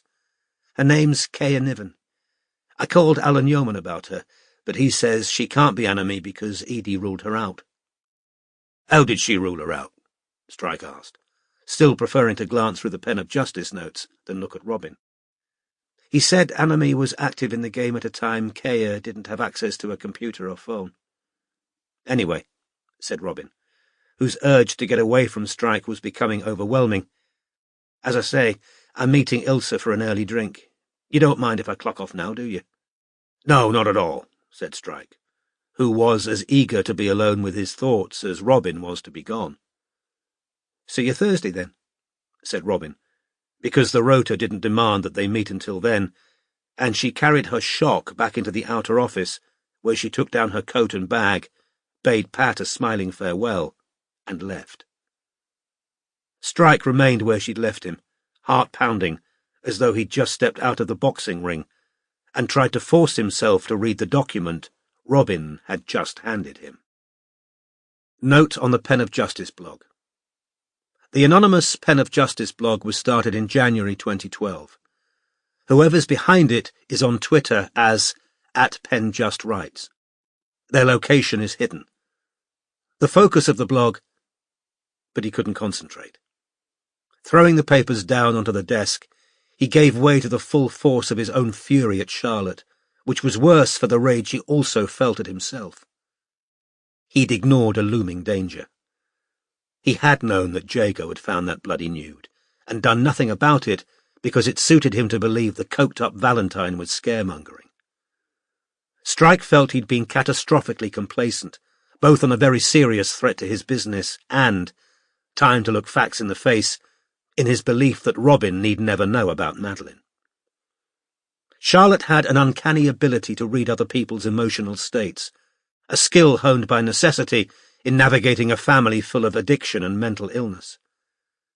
Her preternatural ability to intuit hopes and insecurities that others thought well hidden made her equally adept at charming people and at wounding them. Some might assume she'd just acted out of the pure will to destruction that was one of her most unnerving qualities. But Strike knew better. The last text he'd had from Charlotte 6 months previously had read, "I don't think I've ever felt so envious in my life as I am of that girl Robin." He'd bet everything in his bank account that Charlotte sensed he was trying to displace the attraction he felt towards Robin onto Madeline, because she could read Strike just as well as he could read her. "That's me off," croaked Pat from the outer office. "Have a good weekend," Strike said automatically. He heard her go and immediately reached for a cigarette and the ashtray he kept in a drawer in his desk.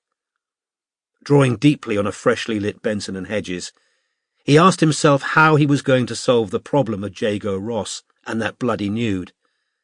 But his unruly thoughts careered back towards Robin, and he found himself doing the very thing he'd been avoiding doing for months, reliving that foolish, dangerous moment outside the Ritz, and for the first time, facing certain unpleasant truths. He hadn't wanted Robin to know about Madeline, because some small part of him continued to hope that he'd been wrong about that silent no Robin had given him. There was trauma in her past that might have made her flinch automatically from an unexpected advance. What if the no he'd seen had been a mere reflex, or conditional, or temporary? Lately, he'd thought she was trying to show him that she wasn't worried that his clumsy, drunken move would be repeated. In his experience, women found ways of letting a man know that further advances would be unwelcome. She hadn't grown colder, hadn't avoided one-on-one meetings, hadn't mentioned a new boyfriend to signal her unavailability. She'd been enthusiastic about the idea of drinks with him and hugged him spontaneously in the pub. None of that added up to a feeling of repulsion or of wanting to push him away. But if he hadn't blown his chance, what then? No easy answer came. The same old objections remained to his trying to push the relationship beyond the bounds of friendship. They were business partners. They spent too much time together, and when, a relationship with Robin went wrong, it would take everything with it. The whole edifice they'd built together, which was the one stable thing in Strike's life. But he was having great difficulty in stifling the feeling for Robin he never gave a name. The truth was, he wanted her to stay single while he disentangled what he felt and what he wanted. Now, thanks to Charlotte, Robin might just consider herself at liberty to find another Matthew, who'd offer her a ring. She was the kind of woman men wanted to marry. Strike had no doubt about that. And then everything would fall apart, just as surely as if they'd fallen into bed and regretted it. Because she'd end up leaving the agency, if not immediately, then eventually. He was living proof of how hard it was to do this job and have a permanent relationship. But of course, his own ability to do the job might soon be taken from him. A divorce and custody battle between Charlotte and Jago, with their ancestral castle up in Scotland and Charlotte's fractured, photogenic and scandal-prone family, would fill endless columns of newsprint, and unless he did something to prevent it, Strike's name and picture would be dotted all over those pages too, with the result that his only chance of continuing to do the job for which he'd sacrificed so much would be extensive facial surgery. Failing that, he'd be reduced to a desk-bound director, watching Robin and the subcontractors do all the actual investigative work, while he grew a little fatter every year, schmoozing clients in the office and making sure the accounts were in order. Strike stubbed out his half-smoked cigarette, picked up his mobile and called Dev Shah, who answered on the second ring. "What's up?" "Where are you currently?" "Newman Street, waiting for Montgomery to leave work," said Dev. "His girlfriend's here with a couple of mates. Looks like they're going drinking somewhere local." "Great," said Strike. "I want a quiet word with you. Let me know when they reach their destination and I'll join you." "Will do," said Shah. And Strike rang off. Chapter 26. And I walked as if apart from myself when I could stand, and I pitied my own heart, as if I held it in my hand. Elizabeth Barrett Browning. Bertha in the Lane. Robin's feet were behaving quite normally as she moved through Soho, as though they were transporting a normal human being who belonged in the physical world and wasn't full of a numb sense of disconnect. She recognized this feeling. She'd had it once before, after she'd found her ex-husband's mistress's diamond earring in her bedroom. While waiting for Matthew to come home, she'd experienced precisely this strange out-of-body sensation, during which she'd viewed the room in which she sat as though from a distance of years, knowing that she'd never be there again, and that she'd one day look back upon that brief sliver of time as a turning point in her life. I'm in love with him. She'd been kidding herself for too long. This wasn't friendship or mere fondness. You didn't feel as though all your intestines had been seared with dry ice when you found out your friend was sleeping with someone new. But what a brutal way to be forced into facing the truth. It would have been so much easier if the realization had crept gently upon her in the golden haze of the Ritz, while consuming cocktails that might have anesthetized her against the shock, or while contemplating the fang-like peak of the Matterhorn, where she'd have had time and space to deal with a truth she'd preferred not to face. When had Strike's new relationship started? How soon after that moment on the pavement outside the Ritz? Because she couldn't believe he'd been dating then, no matter how angry she felt at him right now. He surely hadn't held her and moved to kiss her when there was a girlfriend in the background, expecting to see him later. Her mobile rang in her bag. She didn't want it to be Strike. She didn't think she could stand talking to him right now. To her relief, it was an unknown number. Robin Ellicott. "Hi," said a male voice. "Ryan Murphy here." "Ryan," said Robin, unable to think who this was. "DCI Murphy. I came to your office about E.D. Led—" "Oh," said Robin. "Yes, of course. Sorry. Is this a convenient time?" "Yes," said Robin, trying to focus. "I wanted to check a couple of points with you, if you don't mind." "No, carry on," said Robin, as her feet still carried her onwards in the direction of the restaurant Ilsa wouldn't reach for another hour and a half. "I wondered whether, when she came to see you, Edie Ledwell mentioned a woman called Yasmin Weatherhead." "No, she didn't," said Robin, and as though she'd stepped back inside an office in her mind, she heard herself say perfectly calmly, "Is this the assistant who used to help Edie and Josh with fan mail?" "That's the one," said Murphy. "She was the person who took this dossier of supposed proof that Edie was enemy to Josh." "Already there, are you?" said Murphy, who sounded mildly impressed. "Yeah, that's her. We've heard the dossier wasn't in a cemetery when Josh and Edie were found. Have you got some tame policeman in your pocket who's leaking to you?" "No," said Robin. "It came from a bit of surveillance." "Ah, okay. Well, you're right. We didn't find it in the cemetery. Sorry, we're a bit sensitive about leaks right now. I assume you saw the Times article." "About the Havening, yes. Not helpful, having that splashed across the front page. We weren't aiming to let them know we're watching them." "No, I'm sure," said Robin. "How's the investigation going?" She asked mainly because she wanted a brief respite from thinking about Strike. Murphy made a noise midway between a sigh and a grunt. "Well, we might have cast our net a bit too widely, asking the public whether they'd noticed any unusual activity in or around Highgate Cemetery. We've heard about 2 stolen push bikes in the vicinity of the cemetery and an out-of-control Alsatian on Hampstead Heath, but no mention of a suspicious person running away from the scene, or anyone disguised or behaving strangely within the cemetery at the time they were stabbed. We're currently examining Ledwell's and Blaze phone records. The killer took Blaze mobile, didn't they? You sure you aren't getting information from my department? That came out of the same bit of surveillance. Both phones were missing. Do you know what happened to Ledwell's? No, said Robin, and in spite of her underlying shock and misery, her interest quickened. This might yet come out in the press, because police were seen dragging the ponds, but don't shout it around, please. According to the satellite signal, Ledwell's phone moved out of the cemetery and onto Hampstead Heath after she was killed. As far as we can tell, it was turned off near Highgate No. 1 pond. We've dragged the pond and the one beside it, but the phone wasn't in either.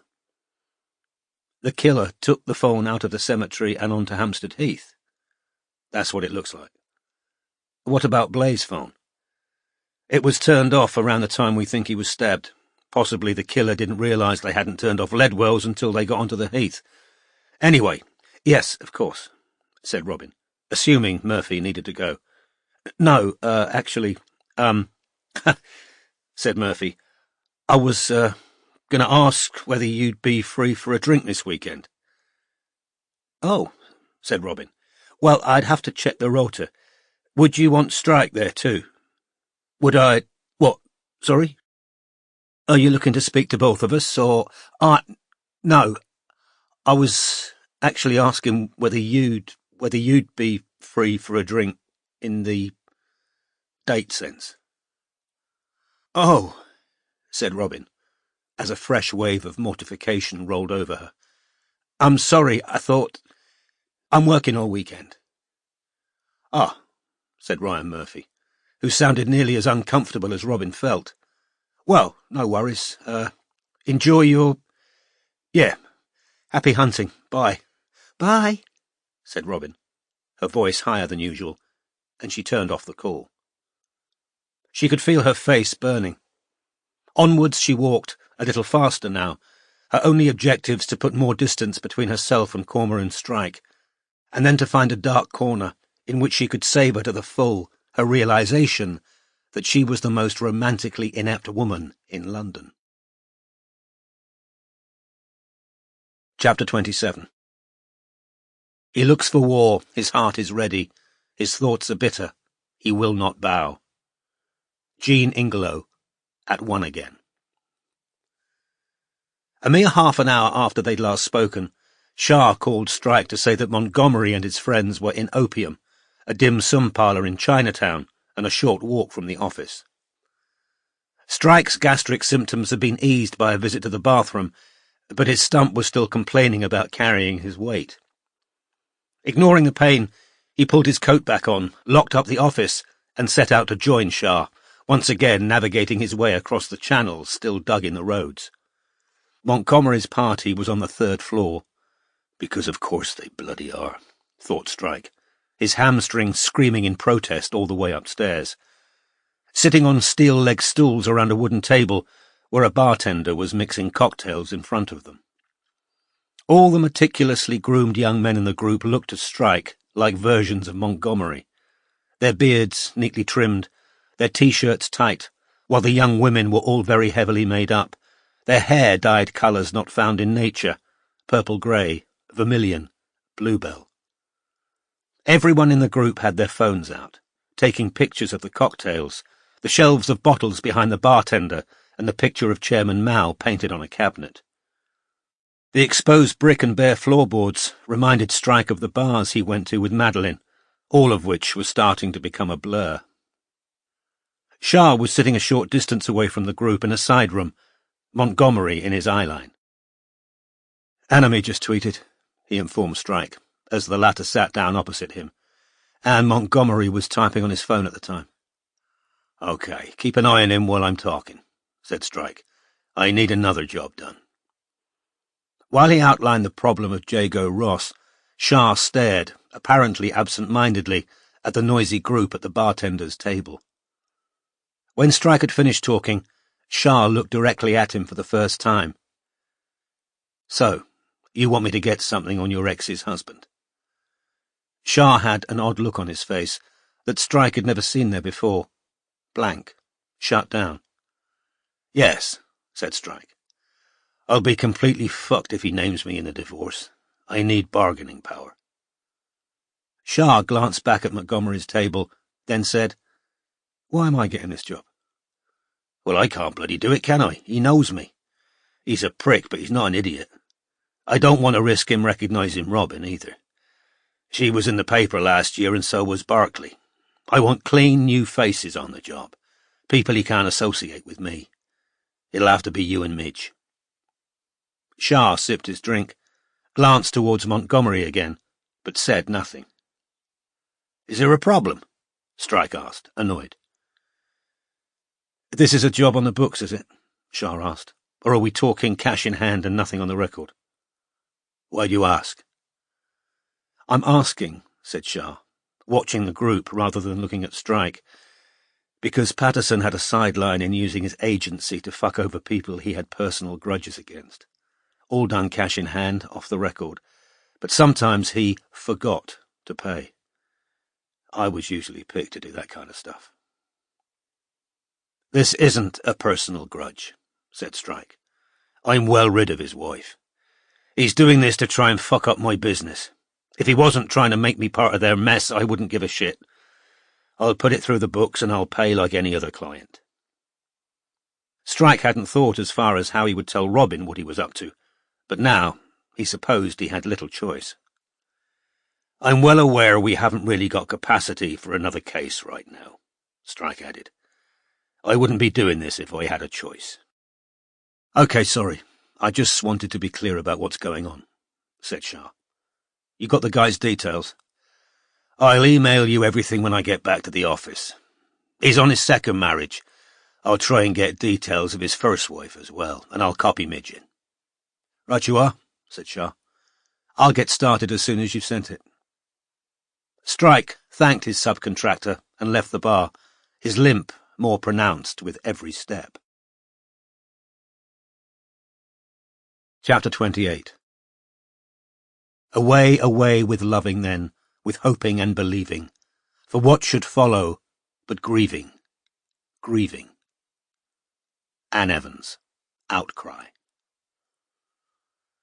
It was almost 7 o'clock, so Robin, who'd been sitting in a corner of a Soho cafe, alternating between feelings of humiliation and wretchedness, set out at last for Bob Ricard, nearing the entrance just as fair-haired, bespectacled Ilse got out of a cab in front of her. They hugged. Ilse looked tired but pleased to see Robin, who craved both a drink and the opportunity to unburden herself. The question was how much she wanted to share with Ilse, whose attempts at matchmaking between Robin and Strike had previously caused Robin some embarrassment. They were shown downstairs into a basement room that combined high Victorian opulence with the atmosphere of a nightclub, dramatically lit with red and gold decor, a floor decorated like a backgammon board, leather banquettes, and, she saw it as soon as they slid into their booth, a push for champagne button on the wall beside them. You all right? Said Ilse, looking concerned. Think I might need a drink before I tell you, said Robin. Well then, press the button. That's what we're here for, isn't it? Tell me about your case, said Robin.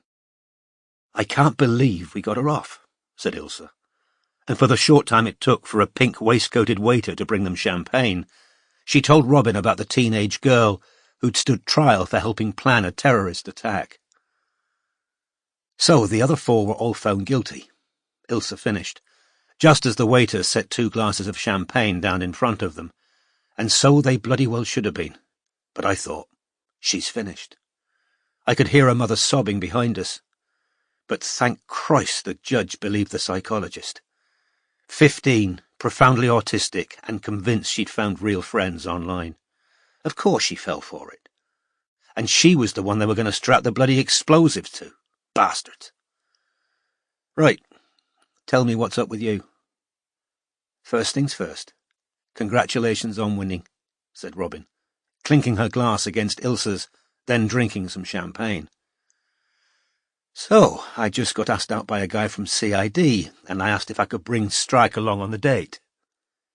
You what? By the end of Robin's explanation, Ilsa was laughing so much people were turning to look at her.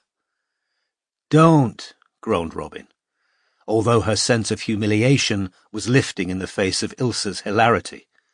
"I'm a moron." "You aren't a moron. The guy was calling about a case. What were you supposed to think?" "Come on, Robin, it's funny." "Yes, well, that's not everything.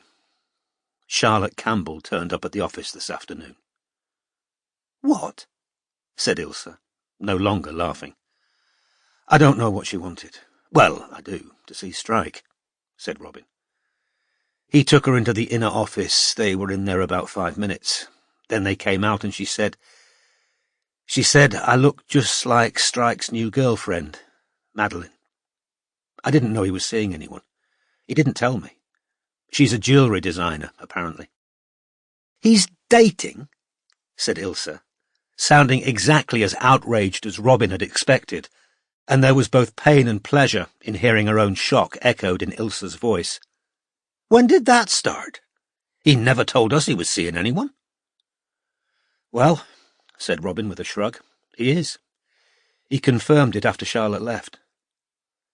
"All right, before we get into this Madeline person," said Ilsa, as though the very name was suspect, "let me tell you exactly what Charlotte was doing there." Ilsa took a deep breath, then said, "Robin, she can smell something between you and Corm, and she wants to screw it up."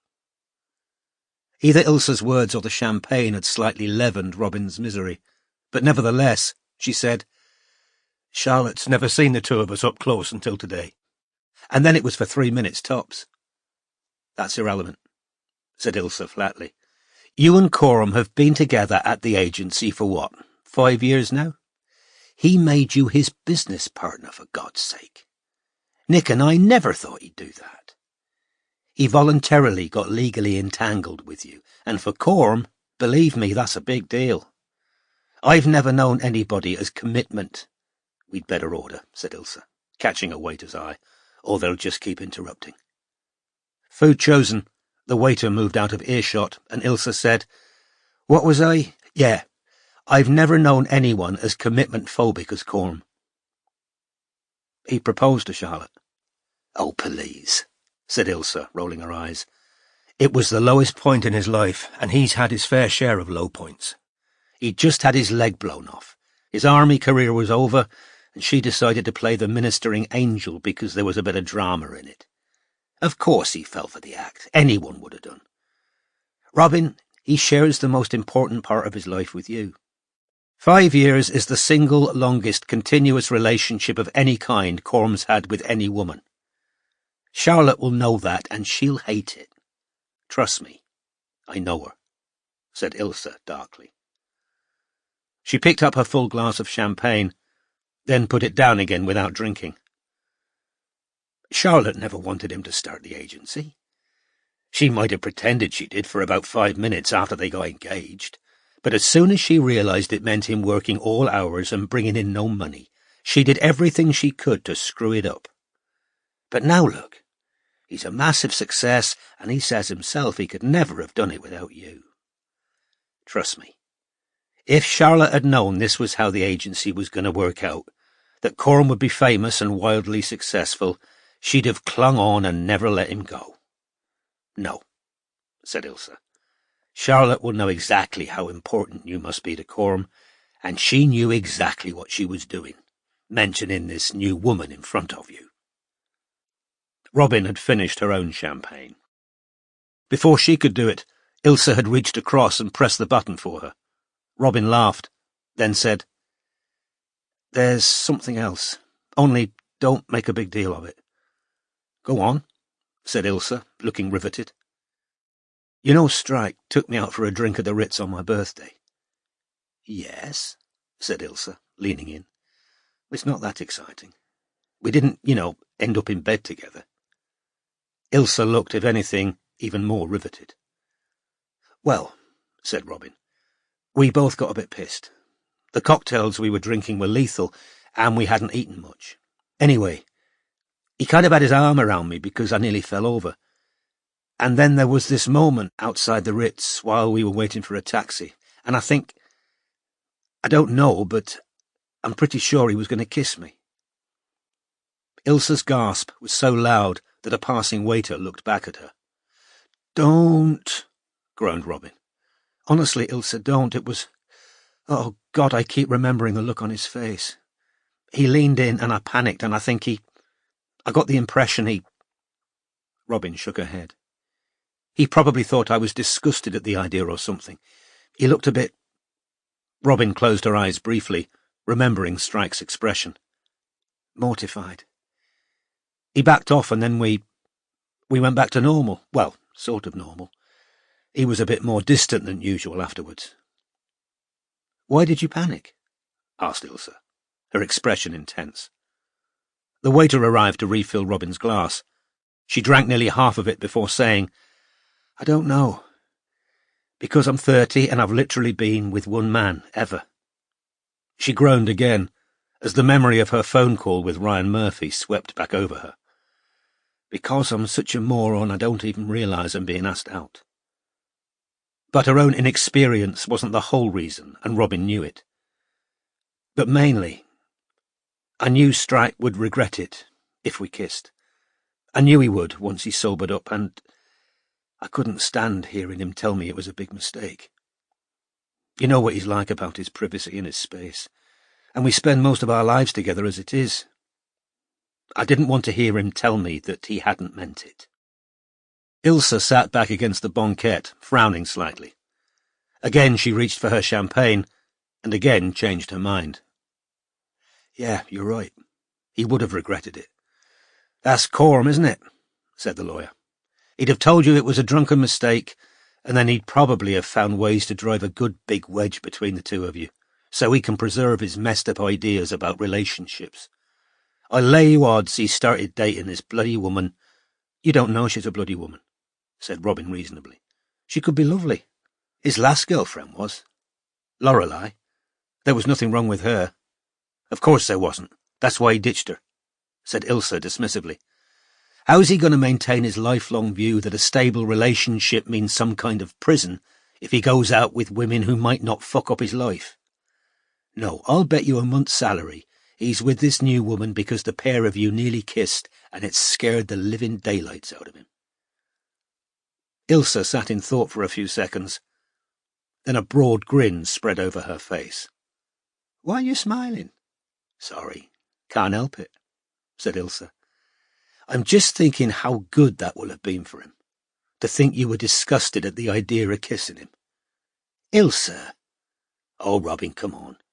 You've seen the effect he has on women. They think he's this big unshaven lump with an attitude, and half an hour later they've decided he's the sexiest thing on legs." "I'm immune," said Ilsa with another shrug.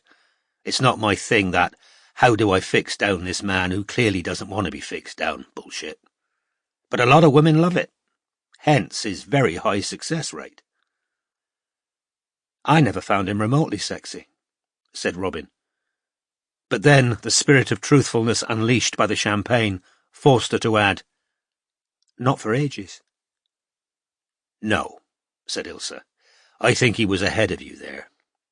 "Don't tell me I don't know what I'm talking about, Robin. I saw the way he was looking at you at your birthday dinner. Why do you think he didn't tell you he was seeing his Madeline person?" "I don't know." "I do," said Ilsa. "It's because he doesn't want you to feel free to go and shag CID officers. He wants to get his end away while you stay available, and he decides whether he can afford the consequences of another lunge." "I've known Coram since we were both 5, and bloody Dave Polwarth was pulling my hair in the playground." "You never met his Aunt Joan. I loved her, everyone did. But she was the polar opposite of his mother. Joan ran a tight ship. It was all about the manners and buttoned-up behaviour and not shaming the family. Then Leda used to turn up and snatch him back and let him do whatever the hell he liked while she got stoned in London. He spent his life bouncing between two extremes. Man of the house and too much responsibility whenever he was with Leda, but little boy who had to mind his P&Qs when he was with Joan. It's no wonder he's got very odd ideas about relationships." "But you," said Ilsa, staring shrewdly at Robin through her glasses, "you're something entirely novel for Coram. You don't need fixing. You fixed yourself. You also like him just the way he is. I wouldn't be too sure of that, said Robin. Not this evening. Do you want him to give up the job? Do you think he ought to settle down and have a couple of kids and start driving a Range Rover and join the PTA? No, said Robin, because the agency wouldn't be what it is without him. The agency, repeated Ilse, shaking her head in wonder. Honestly, you're just like him. What do you mean? The job comes first. Listen to yourself. The agency wouldn't be what it is. My God, he's lucky to have you. I don't think he's ever met any other woman who has wanted him to be free to do what he does best. What about all these women who find out how sexy he is after an hour in his company? Once they get past an hour or a week, he starts pissing them off, said Ilse. He'd piss me off. The weird thing is, I don't think he'd piss you off if you two ever get there. What else do you know about this woman he's dating? Only that her name's Madeline Corson-Miles, and she's a jewellery designer. She must be successful. Charlotte's done some modelling for a new collection. Ilse pulled her phone out of her bag and searched for the name. Robin, who wasn't sure she wanted to see the results, drained her second glass. Found her, said Ilse, peering down at her phone. Oh, for God's sake. Look at her. She passed the phone across the table. Robin looked down at beautiful, beaming, tousle-haired Madeline, who was standing between two supermodels, all three of them holding glasses of champagne. Can't you see it? Asked Ilse impatiently. See what? Robin, she looks just like you. Robin started to laugh. Ilse, she does, said Ilse, pulling her phone out of Robin's hand to examine the picture of Madeline again. Same hair colour, same. When have you ever seen me wear leather trousers and a silver lame shirt open to my navel? Well, admittedly you couldn't get away with the shirt, said Ilse. Your boobs are too big. So that's Ellicott 2, Corson-Miles 0 for a start. Robin laughed harder. Ilse, will you please drink your champagne? I don't want to be the only one pressing the button. Ilse hesitated, then said quietly, I can't. I'm pregnant. What? Robin knew that Ilse and Nick had been trying for years to have a baby, and that their final round of IVF had failed. Ilse, that's wonderful. I thought you said you weren't going to do another. It happened naturally, said Ilse, now looking tense. But it won't last. It never lasts. 3 rounds of IVF, 3 miscarriages. It'll go wrong, it always does. How far on are you? Nearly 12 weeks. What does Nick? He doesn't know, said Ilse. You're the only one I've told. What? I can't stand going through it all again, said Ilse. The hope and then ending. There's no need for Nick to suffer. But if you're nearly at 12, don't, said Ilse firmly. I can't, Robin, I'm 40. Even if it sticks around, there might be something wrong with it. So you haven't been for a scan or anything? I'm not staring at some tiny little wiggling blob that'll never make it. What's the point? I've done that before and it half killed me. Not again. How far along were you when you lost the others? 8 weeks, the first one, and 10 the other 2. Don't look at me like that. Just because this one's clung on an extra fortnight. And if you're still pregnant in another 2 weeks, a month? Well then I suppose I'll have to tell Nick, said Ilse. Then, looking suddenly panicked, she said, Don't tell... Of course I won't tell Strike. What do you take me for? You drink it, said Ilse, pushing the full glass across the table. Their starters arrived. As Robin took her first bite of pâté, Ilse said, What's this CID guy like, who just asked you out? He was tall, and I think he was quite nice looking, but we were talking about murder, so, that was uppermost in my mind. Bring him back. Say you'd like the drink. No, said Robin firmly. He probably thinks I'm special needs after the conversation we just had. How are you going to get past the I've only ever been with one man thing, unless you actually date some other people. It's only a drink. You aren't risking much with a drink. You never know what might come of it. Robin looked at her friend, eyes narrowed. And I'm sure making Strike jealous is the last thing on your mind. Well, said Ilsa with a wink, I wouldn't say it's the last. Chapter 29. I have been a witch's prey. Art mine enemy now by day, thou fell fear. There comes an end to the day, thou canst not wend after me where I shall fare. Jean Ingelow, at 1 again. By 10 o'clock, Strike, who'd just eaten the stir-fry that was his go-to when he couldn't think of anything else to cook, was lying on his bed in his attic room, still fully dressed, belt loosened and trouser button undone, a freshly lit cigarette in his mouth, a triple measure of his favourite single malt sitting on the small table beside him, and Robin's printed-out notes on the Pen of Justice blog next to him on the bed. Charlotte's intrusion into his office had occupied his thoughts for hours, but a measure of equilibrium was returning. Firstly, because he'd set some action in motion that would hopefully counter Jago Ross's determination to ruin Strike along with his estranged wife. Secondly, because this was his second triple whiskey. And lastly, because the habit of mental discipline that had stood him in good stead throughout his career had reinstated itself. Work had always been his best refuge, and if his own emotions weren't yet entirely subduable, he could at least attempt to impose order on the messy problem of anomie. So he pulled out his phone and tried, one more time, to sign up for Drek's game. But as had happened every other time, Harty appeared, shrugged, and told him to try again later. Setting his mobile down on the bed, Strike took a swig of scotch, then picked up Robin's printed notes on the Pen of Justice blog and began to read. Note on the Pen of Justice blog. The anonymous Pen of Justice blog was started in January 2012. Whoever's behind it is on Twitter as @PenJustRights. Their location isn't disclosed. The focus of the blog is to critique pop culture. However, the Pen of Justice writes at least 3 blogs about the ink black heart for every one they write about other shows/movies. Anomie has only once shared a Pen of Justice blog. See attached. Anomie and the Pen of Justice have interacted with each other occasionally.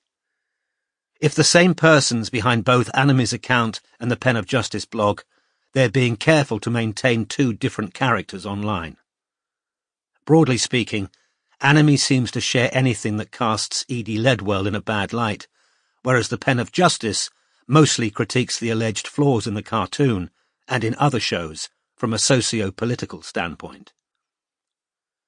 After Edie tried to kill herself in May 2014, Anomie and the Pen of Justice were both accused of having hounded her into it. Anomie claimed Ledwell's suicide attempt was faked. The Pen of Justice went quiet for 6 weeks, then returned with a blog post entitled, "Why Call Out Culture is a Powerful Tool for Social Change," which concluded, "I've been accused of trying to shame and bully people into conformity with my views. Well, I make no apology for this. If society is to change for the better, if it is to be inclusive of all races, all genders, all people with disabilities, making bigots scared is no bad place to start.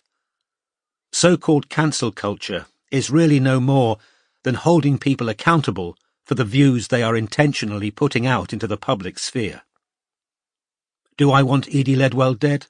Of course not. Does Edie Ledwell make the world a more unsafe place for marginalised groups with every thoughtless stereotype she puts on screen? Yes, she does. I'm glad she's feeling better. Now I want to see her do better."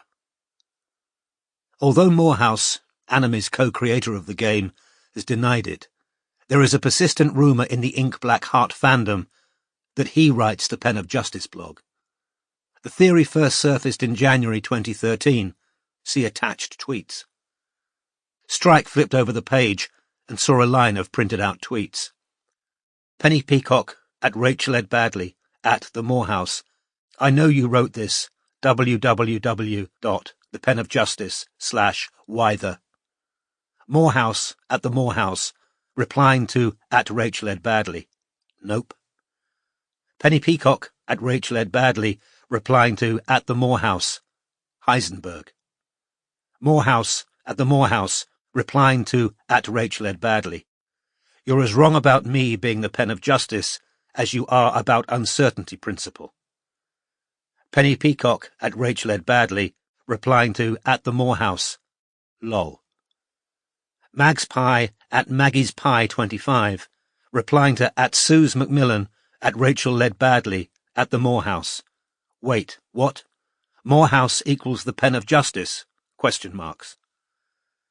Carol S. at CJS Inkheart, replying to @Maggie's Pie 25, @Suze Macmillan at Rachel Ed Badley at the Morehouse. This blog is spot on.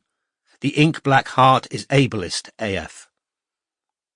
Dan Spinkman at Spinky Dan, replying to @CJS Inkheart, @Maggie's Pie 25, @Suze Macmillan at Rachel Ed Badley at the Morehouse.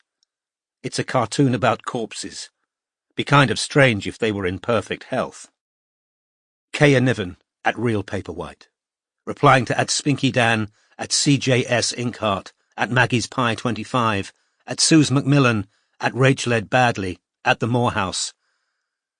Please do able-splain why disabled people like me should have to tolerate this kind of fucking humour. #Spoonie, #ableism, #the ink black heart. Lepine's Disciple at Lepine's Disciple, replying to @Real Paperwhite, @Spinky Dan, @CJS Inkheart, @Maggie's Pies 25, @Suze Macmillan at Rachel Ed Badley at the Morehouse. Being too ugly to fuck does not equal being disabled. Strike had the feeling he'd just seen a name that ought to mean something to him, but possibly because he'd consumed a third of a bottle of whiskey, he couldn't put his finger on it. He turned to the next page, across the top of which Robin had written, "This is the article by the Pen of Justice that Anime retweeted. Why the ink black heart is seriously ableist, and why that should trouble you. Content warning. This article will use terms and words relating to physical and mental disabilities that you may find offensive, derogatory, or hurtful. While I'm using these terms for educational purposes, I would strongly advise you practicing sensible self-care and postponing a read if you're currently in a place of pain or vulnerability, or feeling unsafe in your current environment. The issues with which this piece engages will necessarily be a triggering subject for many people with disabilities." Strike paused to scratch his leg at the point where the end of his stump met the prosthesis.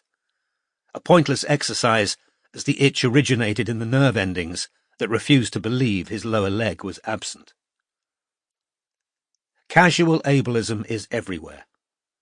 When did you last go an entire day without hearing or reading somebody using the words idiot, cretin, moron, dumb, dim, nuts, insane, lame, daft, delusional, deranged, demented, crazy, mad, deformed, handicapped, disorder, hysterical, sociopath, or narc?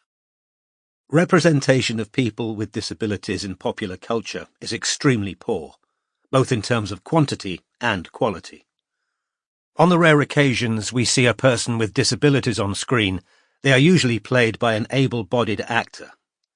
Moreover, characters with disabilities are generally defined by their physical or mental issue in superficial or stereotypical ways. Given that one of the creators claims to have had mental health issues, one might have expected the ink black heart to buck this trend. Unfortunately, it is undoubtedly one of the greatest offenders currently on our screens. Nearly all of the characters have comical disabilities of some kind. From Harty's regular palpitations to bones dropping randomly off the wordygrob's skeletons, we're invited to laugh at the strangeness of imperfect bodies. Sick minds fare no better. Paperwhite's depression and anorexia, and Dreck's arguably manic-depressive episodes are likewise mocked. The Worm and Magpie, clearly the only two working-class characters, are shown as having caused their own illnesses. The worm by overeating, and Magpie by stealing objects too heavy to lift. This, of course, furthers the stereotype that the criminal poor have only themselves to blame for conditions of obesity and chronic pain. The language used throughout the cartoon is consistently problematic. Barely an episode passes without one character calling another madsick or grusog, meaning mentally unstable/ugly. Casual cruelty is endemic. Drek capitalizing on Harty's lack of legs and kicking him like a football. Magpie taunting Paperwhite for not pulling herself together and making the most of her unhappy life. All the other characters laughing at the wordygrob's delusion that they remain healthy and beautiful in spite of being reduced to literal piles of bones.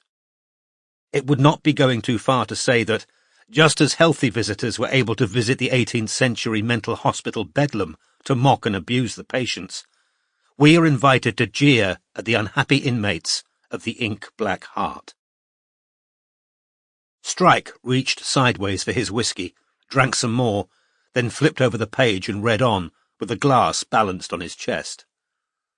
At the top of the new page, Robin had written, "Row between Anime and Edie after Anime retweeted the blog about disabilities. Note, Kea Niven joining in." With an effort, Strike now succeeded in recalling what Robin had told him earlier, about the girl who believed Edie Ledwell had stolen her ideas for the Ink Black Heart. Anime at Anime Game Master. Decent analysis of Greedy Fedwell's weird fascination with disabilities and ugliness. www.penofjustice/Why the Ink Black Heart. Anime at Anime Game Master, replying to @Anime Game Master. Extra fun fact: Fedwell's foster brother's disabled. Apparently, Lord Wordygrob's walk is based on his. Edie Ledwell @EdLedDraws, replying to @Anime Game Master. That's a fucking lie. Anime at Anime Game Master, replying to @EdLedDraws. Where'd you get the idea for his walk? Edie Ledwell @EdLedDraws, replying to @Anime Game Master. I don't animate Lord Wordygrob, Josh does. Anime at Anime Game Master, replying to @EdLedDraws. Sure he does. Seriously, have you ever considered not lying? Edie Ledwell @EdLedDraws, replying to @Anime Game Master. It isn't a fucking lie, and you need to leave my friends and family alone. Anime at Anime Game Master, replying to @EdLedDraws. Says the woman who claims she's got no family and has literally no friends left because she's fucked them all over. Edie Ledwell @EdLedDraws, replying to @Anime Game Master. You're full of shit. Anime at Anime Game Master, replying to @EdLedDraws.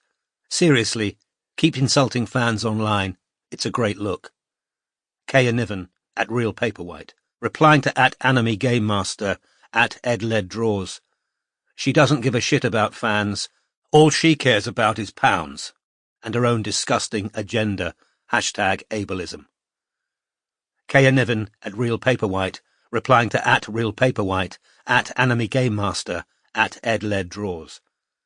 Her vile cartoon promotes the idea that disabled people are other/laughable/strange, #spoony, #ableism. Yasmin Weatherhead @YazzyWeathers, replying to @RealPaperwhite, @Anime Game Master, @EdLedDraws. And she still hasn't sat down with any disability group to discuss fans' valid concerns, #ableism. Lepine's Disciple @Lepine's Disciple, replying to @YazzyWeathers, @RealPaperwhite, @EdLedDraws, @PenJustWrites, @Anime Game Master. What's your disability? Being a land whale? Robin's note on the Pen of Justice ended here. Strike set down the pages, drained his glass of whiskey, stubbed out his cigarette, then picked up his phone again and went to examine Kea Niven's Twitter page. After noting how pretty Kea was, he accidentally pressed the link to her Tumblr page with his thumb. Strike, who'd never heard of Tumblr, found himself momentarily confused as to what he was looking at. Kea's page was covered in images and short written pieces, some re-blogged from other accounts, others written or drawn by herself. At the top was a picture of many silver spoons and the legend, "Disabled artist, fashion, music and bird lover. Life right now is mostly about being sick.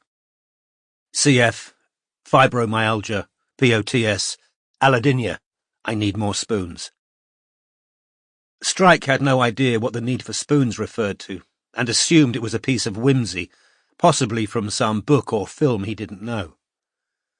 He read Kaya's post about being forced to return to live with her mother, then began to scroll through examples of her art, which was heavily anime-influenced. There were many reblogged statements about chronic illness. The hardest pill to swallow is some things aren't fixed by mind over matter.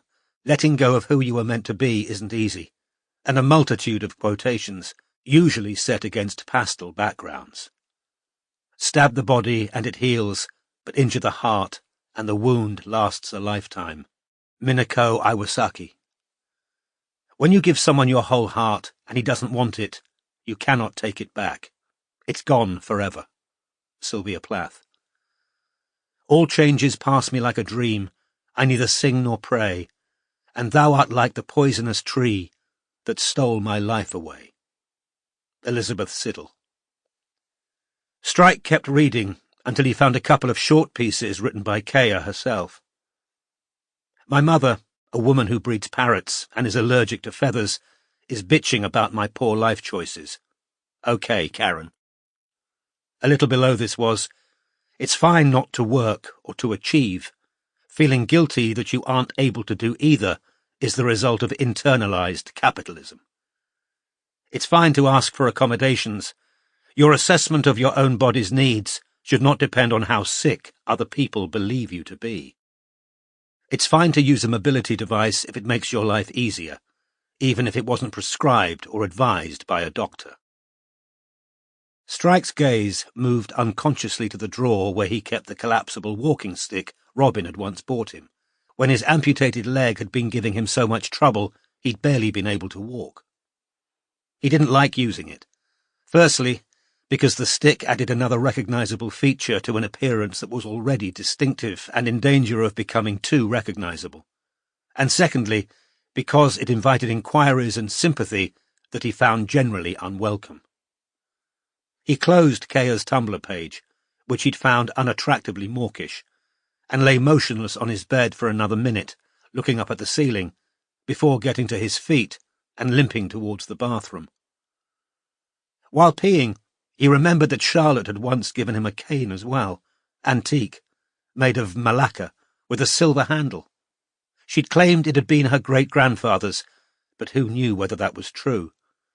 It might just as easily have been bought from an antique shop. In any case, it had been useless. Far too short for Strike, and when they'd split for the final time, Charlotte had kept it. Staring at the bathroom wall, waiting for his bladder to drain, Strike felt he might be on the verge of coining an aphorism about what seemed attractive in times of trouble versus what a man actually needed, what was of value as opposed to what cost a lot. But his tired brain, rendered sluggish by the whiskey, refused to turn neat phrases. He therefore turned instead to the more practical issues of taking off his false leg, rubbing cream onto the end of his stump, and falling into bed. Chapter 30. But if I can cheat my heart with the old comfort that love can be forgotten, is it not better? Ada Isaacs Menken, myself. Champagne and her chat with Ilse had temporarily lifted Robin's spirits, but she felt them sagging again now that she was heading home in a taxi. Aftershocks from the revelation that Strike was in a relationship kept hitting her in the solar plexus. Ilse had wanted to give her hope. Hope that Strike would miraculously change and want a real relationship with a woman he called his best friend. But that would jeopardize the agency and the Spartan's self-sufficient life in his attic flat he'd never shown the slightest sign of wishing to exchange for a less lonely existence. Ilse might have known Strike a long time, but Robin suspected she knew the man he was now better than Ilse did. Whether or not Ilse was right about his reasons for hiding the relationship with Madeline, it sprang from a habit of self-protective compartmentalization Robin doubted Strike was likely ever to give up. Staring out of the taxi window, watching dark shops slide past, some of them still with their lit neon signs above their blackened windows, she told herself, "You need to fall out of love. It's that simple." But how exactly she was to do that, she had no idea. There'd been no effort required with her ex-husband. Love had slowly been eroded by an incompatibility hidden by circumstance, until at last she'd realized it had vanished, and his betrayal had set her free. As though she'd willed it to happen, onto the taxi radio came "Wherever You Will Go" by The Calling. It had been her and Matthew's song, the first dance at their wedding, and even though she tried to find humour in the coincidence, tears pricked Robin's eyes. The song had still been playing when she'd run out on her first dance to pursue Strike, who'd left the reception, thereby setting the tone, or so it seemed to Robin in retrospect, for her short, doomed marriage. Run away with my heart, run away with my hope, run away with my love. Ridiculous, Robin whispered to herself, wiping the tears away. Then she did exactly what her business partner had done an hour previously, and turned to work as a better refuge than drink. Opening Twitter, she saw she'd had 2 more direct messages from her would-be flirt, @JBaldwin1. @JBaldwin1, not even gonna fucking answer? @JBaldwin1, fuck you then, you snobby fucking bitch. Closing her direct messages, Robin checked Anami's Twitter feed and saw that a new tweet had been posted while she'd been at the restaurant. Anami @AnamiGameMaster. This is how much the Protector of the Flame cares about the Ink Black Heart and its fans. Grant Ledwell @Gledwell101. A brief message to thank fans for their condolences. Edie Ledwell's family are committed to developing and protecting #the Black Ink Heart as Edie would have wished. 11:15 p.m, 10th of April, 2015.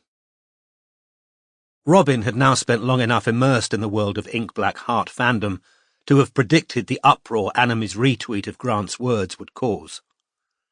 Drek is my spirit animal, @PlayDrexGame, replying to @AnamiGameMaster, @Gledwell101. Fucking prick can't even get the title right. Cries laughing. Bell @Hell5, Bell5, reply to @AnamiGameMaster, @Gledwell101. Try getting the title right, you moron. Lepine's Disciple @Lepine's Disciple, replying to @AnamiGameMaster, @Gledwell101. Hey, Grunt, your wife looks like the stuff left in a bucket after liposuction. Black Heart @Sam Mitchie Woo, replying to @AnamiGameMaster, @Gledwell101. We listen to Josh, not you. He knows the title for one thing. #No to Maverick, #I stand with Josh. Zozo @InkyHeart28, replying to @AnamiGameMaster, @Gledwell101. OMFG, Josh is tweeting again. Josh is asking people not to attack the Ledwells. Josh Blay @RealJoshBlay, replying to @AnamiGameMaster. Please leave the Ledwells alone. Please stop what you're doing. Lepine's Disciple @Lepine's Disciple, replying to @InkyHeart28, @RealJoshBlay, @AnamiGameMaster, @Gledwell101. That's not him, he's a vegetable now. It'll be some little PR tit from Maverick. Streetlights cast sliding orange bars across the taxi seat and the screen of Robin's phone. Feeling a sudden revulsion against Twitter, Robin closed the app and instead tried to enter Drek's game again, but couldn't get in. As she watched Harty smiling and shrugging, Robin concluded that Strike was right. Anami didn't want anyone new in the game right now. And then, quite suddenly, the solution to their problem came to her as though it had been whispered in her ear by one of the Davers Alan Yeoman had mentioned. They'd get in by being somebody who wasn't new. Depression lifting in a sudden rush of adrenaline, Robin tried to remember the night's rota. Barclay was watching Cardew, Shah was tailing Montgomery, so Midge was surely on fingers. She pressed Midge's number, and the latter answered on the second ring. "What's up?" "Oh, good, you're awake." "Yep, still in Belgravia with a bunch of arseholes." "Midge, I need a favour. The agency will reimburse you if it takes money." "Go on." "Strike and I still haven't been able to get into Anamy's game. It looks like they aren't admitting anyone new. So I was wondering—" "Robin," said Midge, "you better not be thinking what I think you're thinking." "I'm pretty sure I am." Ahead of the taxi, a police car had pulled over beside what looked like the aftermath of a fight. A gaggle of people stood outside a bar, one man on the ground, nursing his head. Broken glass sparkled all around him on the pavement. Midge groaned in Robin's ear. "Fuck's sake, Robin. Was Beth still playing the game when you split up?" "Not as much. I think she was getting bored of it." "Well," said Robin, "that's kind of ideal from our point of view." "It might be from your fucking point of view, but I hope never to speak to her again." "Is there anything we could offer her in exchange for her login details?" Another longer pause followed. "You couldn't," said Midge at last, "but I could, I suppose." "I wouldn't want you to do anything that makes you uncomfortable," said Robin, crossing the fingers of her free hand. "It won't make me uncomfortable. It'll just fuck me off to give her what she wants." "What's that?" "I kept an antique mirror when we split. She's mad about the thing." "We could buy you a new one," suggested Robin. "I don't want a new one, I hate it. I only kept it because she wanted it so much and I fucking paid for it," said Midge. She heaved a loud sigh. "All right, I'll see what I can do." "Midge, I can't thank you enough," said Robin, now beaming. After Midge had hung up, and in spite of the fact that she'd closed it minutes earlier, Robin opened Twitter again. The responses to Anamy's retweet of Grant's unfortunate mistake were still flooding in. Soph the Gopher, at BlackHeartIsMe, replying to @AnamyGameMaster @Gledwell101. "If that dumb fucker's in charge, hashtag the ink black heart is over." Brother of Ultima Thule, @UltimaBro88, replying to @AnamyGameMaster @Gledwell101, hashtag bring back Wallier's Drek. Algernon Gizzard Esquire, @GizzardAl, replying to @AnamyGameMaster @Gledwell101. "Hey, Anamy, you should kill Grunt next." Chapter 31. The rat is the concisest tenant. He pays no rent, repudiates the obligation, on schemes intent. Emily Dickinson, The Rat. In-game chats between all 8 moderators of Drek's game. Moderator channel, 10th of April 2015, 23:29. Anamy, Valpachora, Paperwhite, Fiendy1, Hartella, Worm28. Anamy. Right, everyone here? Worm28. Morehouse isn't. Hartella. Lord Drek isn't either. Anamy. OK, we'll wait, because I want everyone to hear this. Did you all see what Grunt just did on Twitter? Valpachora. Getting the title wrong? Yeah. Worm28. Josh doesn't want us to attack him, though. Valpachora. Has Josh got magic powers in hospital? Worm28. Question mark. Valpachora.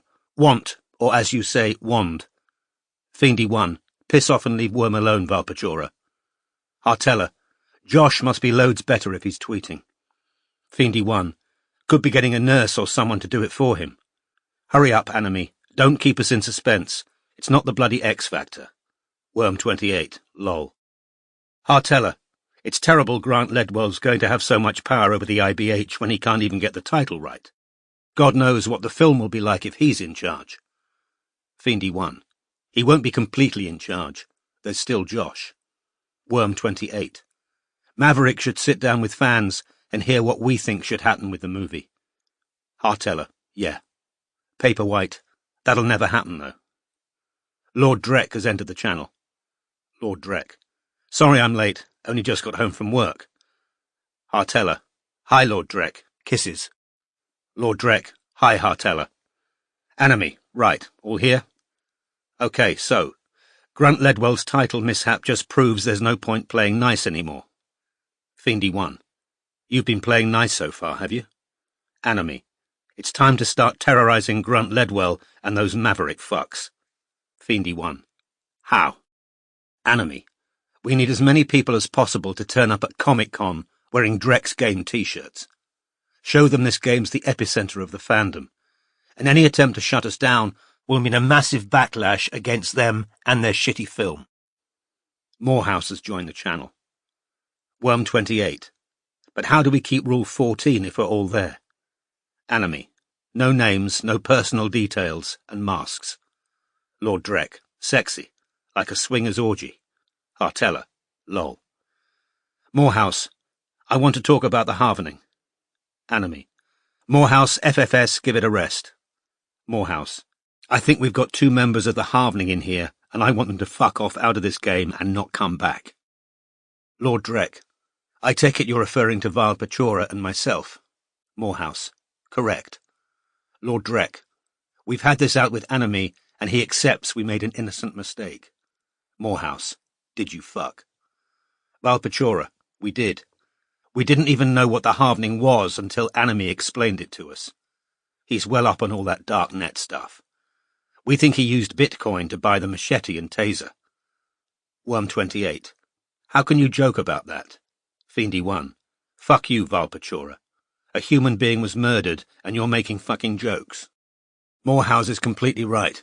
If it was an innocent mistake, you'd be hiding under a rock after what happened to Ledwell and Blay, but here you are bloody laughing about it. I don't think it was a mistake. Fiendy 1 has left the channel. Enemy. Made it up with Fiendy 1, eh, Morehouse? Been having little cosy private channel chats again like in the old days. Morehouse. You can keep Lord Drek and Vile, or you can keep me, Enemy. Morehouse has left the channel. Lord Drek. Look. If our presence is ruining the game for everyone else, we'll bow out. Hartella. Don't be silly. Morehouse is being ridiculous. Lord Drek. But he's co-creator. We're just a pair of shitheads who thought Drek's game was cool. Vile Pachora. Yeah. Hartella. Enemy. Tell them we know it isn't true. Lord Drek. If we can't get back in here tomorrow, fair enough. We'll know we got voted out. Lord Drek has left the channel. Vile Pachora has left the channel. Hartella. This is crazy. Enemy. You know they just made a mistake. You aren't going to let Morehouse blackmail you. Enemy. Of course not. Hartella. If we had a vote, Morehouse is the only one who'd vote against them. You wouldn't, would you, Worm? Worm 28. I don't know. Hartella. Worm, we can't chuck them out. Enemy. What do you mean we, Hartella? Hartella. I mean all the moderators. Enemy. I don't remember you creating this game. Hartella. I know. I didn't mean to imply I did. Sorry, Enemy. Worm 28.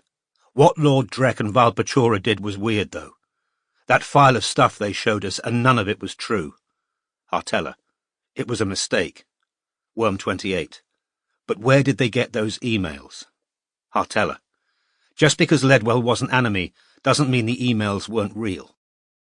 Worm 28. I know you really like Lord Drek, but what if they faked that stuff? Hartella. Oh, piss off, Worm. Worm 28 has left the channel.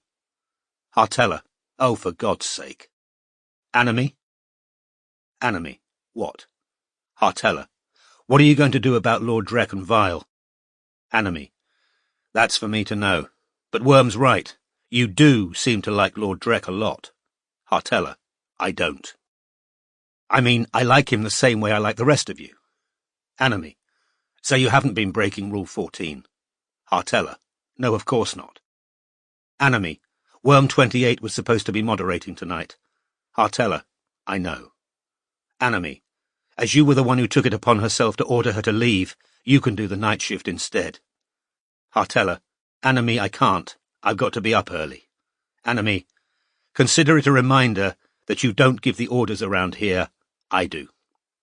Hartella. Please, Enemy, I've got a 6 a.m. start. Anime. Too bad. Anime has left the channel. Morehouse has left the channel. A new private channel has opened. 10th of April, 2015, 23:29. Morehouse invites Anime. Anime has joined the channel. Anime. There's a meeting on the Mod Chan. Come join us. Morehouse. Why haven't you kicked out Valpachora and Lord Drek like you said you were going to? Anime. I said I'd look into them. I did, and they're not hardening. Morehouse.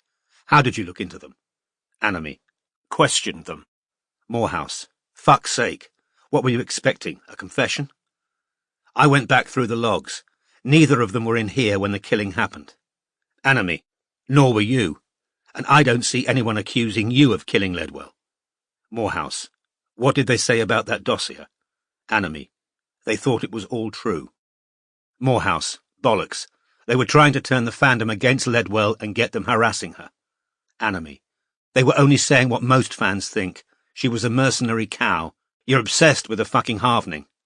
Morehouse. FFS. You should be too. Anime. Just come into the mod channel. I'm telling them my plan for Comic-Con. Morehouse. Fuck your plan. I'm not finished talking about this. Anime has left the channel. Morehouse has left the channel. Private channel has closed. A new private channel has opened. 10th of April 2015, 23:37. Hartella invites Morehouse. Hartella. Morehouse, hun, don't do this, please. There's no way Lord Drek's hardening. Please don't tell Anime that I know this, because I've broken Rule 14, but Lord Drek's black. So how can he be a white supremacist? Morehouse? Hartella has left the channel. Private channel has closed. A new private channel has opened. 10th of April 2015, 23:46. Paperwhite invites Morehouse. Paperwhite, you're my fucking hero. Morehouse has joined the channel. Paperwhite, it's only what the rest of us have been too scared to say. Morehouse, it's them or me, and Anime needs me a fuckside more than he needs them. He couldn't have done any of this without me. His coding's shit. I'm mad enough right now to tell you who he is. Paperwhite, don't. You'd hate yourself afterwards. He's still your friend. Morehouse, is he? Paperwhite, you told me you were really close. Morehouse, not recently. Sometimes I think he did it. Paperwhite, did what? Morehouse, what do you think? Paperwhite, come off it. That's crazy. Why would he? Morehouse, literally all he cares about is Drek's game. Being in charge of the game and being a leader of the fandom out on Twitter. Paperwhite, that's not a motive. Morehouse, not to a normal person. Okay, forget I said that. I'm just feeling really weird about him lately. How's your mum? Paperwhite, okay. She's had 3 chemo sessions. Her hair's starting to fall out. But as long as it works. Morehouse, yeah. Everything crossed. Paperwhite, kisses. Listen, I know this will sound insecure AF, but you're not having chats with Fiendy 1 I don't know about, are you? Morehouse, no, of course not. Why are you asking? Paperwhite, it was just what Anime said on the mod channel, the cosy little chat thing. Like if you were bi, it wouldn't matter to me. Morehouse, I'm not bi, I'm straight, and I haven't spoken to Fiendy 1 on a private channel for over a year. Paperwhite, okay, only from things people have said in here, it sounds though Fiendy 1 used to like you. Morehouse, he definitely didn't, not that way. Paperwhite, I want to ask you something else, but I'm scared you'll freak out. Morehouse, ask. Paperwhite, are you disabled? Morehouse, why are you asking me that? Paperwhite, Mouse, it wouldn't matter at all to me if you were. Morehouse, what made you think I was? Paperwhite, well, it was just something Fiendy 1 once said. Morehouse has left the channel.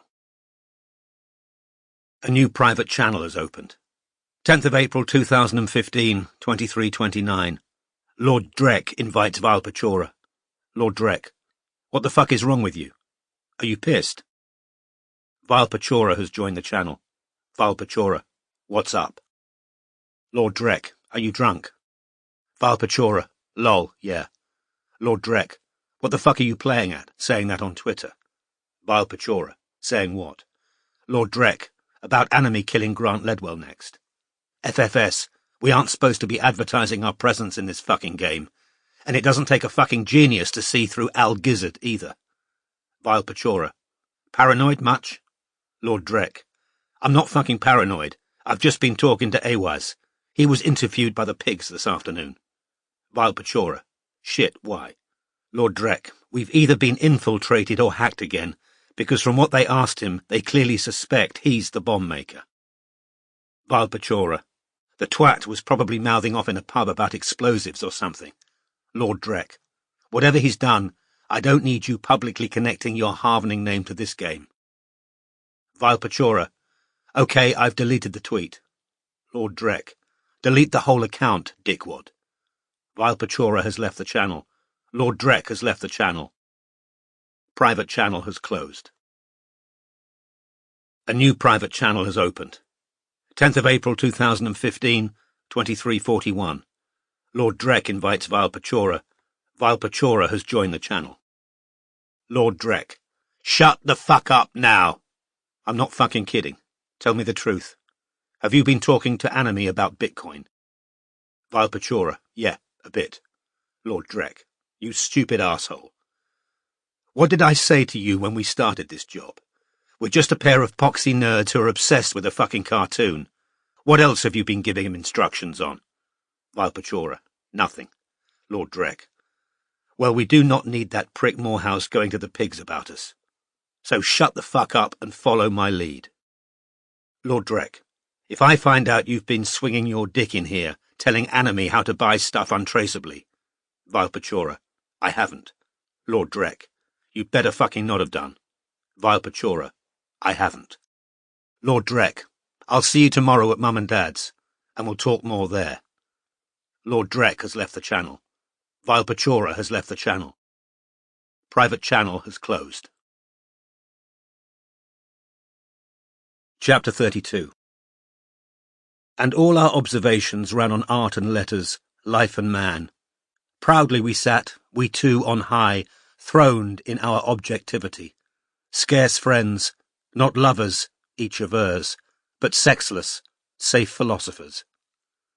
Amy Levy, Philosophy. In the 5 days that passed before Strike and Robin next saw each other, they communicated only by text and email. It was by the latter that Strike told Robin the agency had taken on another job, of finding something to the discredit of Jago Ross, which could be used against him to prevent Strike being dragged into the Rosses' divorce case. As Strike didn't tell Robin why Jago might suspect him and Charlotte of conducting an affair, Robin was given fresh fodder for painful speculation, and in spite of her recent admission to herself that she might just be in love with her business partner, she'd never felt more sympathy for the women who, in Ilsa's words, he pissed off. Ordinarily, she'd have called him to discuss the fresh detail of the case Ryan Murphy had given her by phone, the strange behaviour of Edie Ledwell's phone, which had travelled out of Highgate Cemetery to the vicinity of a pond on Hampstead Heath after its owner's death. But she chose instead to pass on the information by return email. Meanwhile, Strike was in the not altogether unfamiliar position of feeling that his life had become one long procession of emotional demands he was failing to meet, and physical requirements he was barely able to fulfill. His hamstring was continuing to play up, and in spite of twice-daily applications of cream, the end of his amputated leg remained inflamed. Given that he was to blame for adding an extra job to the agency's workload, he was trying to cover as many hours as possible to free up Dev and Midge for the Ross investigation. Not only did this mean it was impossible to remove his prosthesis and rest up with an ice pack pressed to the end of his stump, as he knew his specialist would have advised, he'd been forced to turn down invitations both from Madeline, who had tickets to La Fille Malgardée at the Royal Opera House, and Lucy, who'd expected him to spend the weekend at her house in Bromley with their recently bereaved Uncle Ted. Neither woman had hidden their disappointment and displeasure when he said he had to work, and Strike, who was far less fond of the ballet than of his uncle, had at least made time to snatch a coffee with Ted before he returned to Cornwall. Days out with his favourite nephew had also had to be shelved for the present. Strike's growing closeness to Jack was as much of a surprise to him as to his sister. He'd had little voluntary contact with Lucy's 3 sons before Jack had been hospitalised, when Strike had been forced to deputise for the parents who were stuck in Italy. Out of that traumatic chance event had grown a totally unforeseen connection that had strengthened over the next couple of years. Strike genuinely missed his and Jack's outings, which usually involved going to see things of mutual, usually military interest. As Jack now had his own mobile phone, they occasionally texted each other jokes or information they thought the other might appreciate.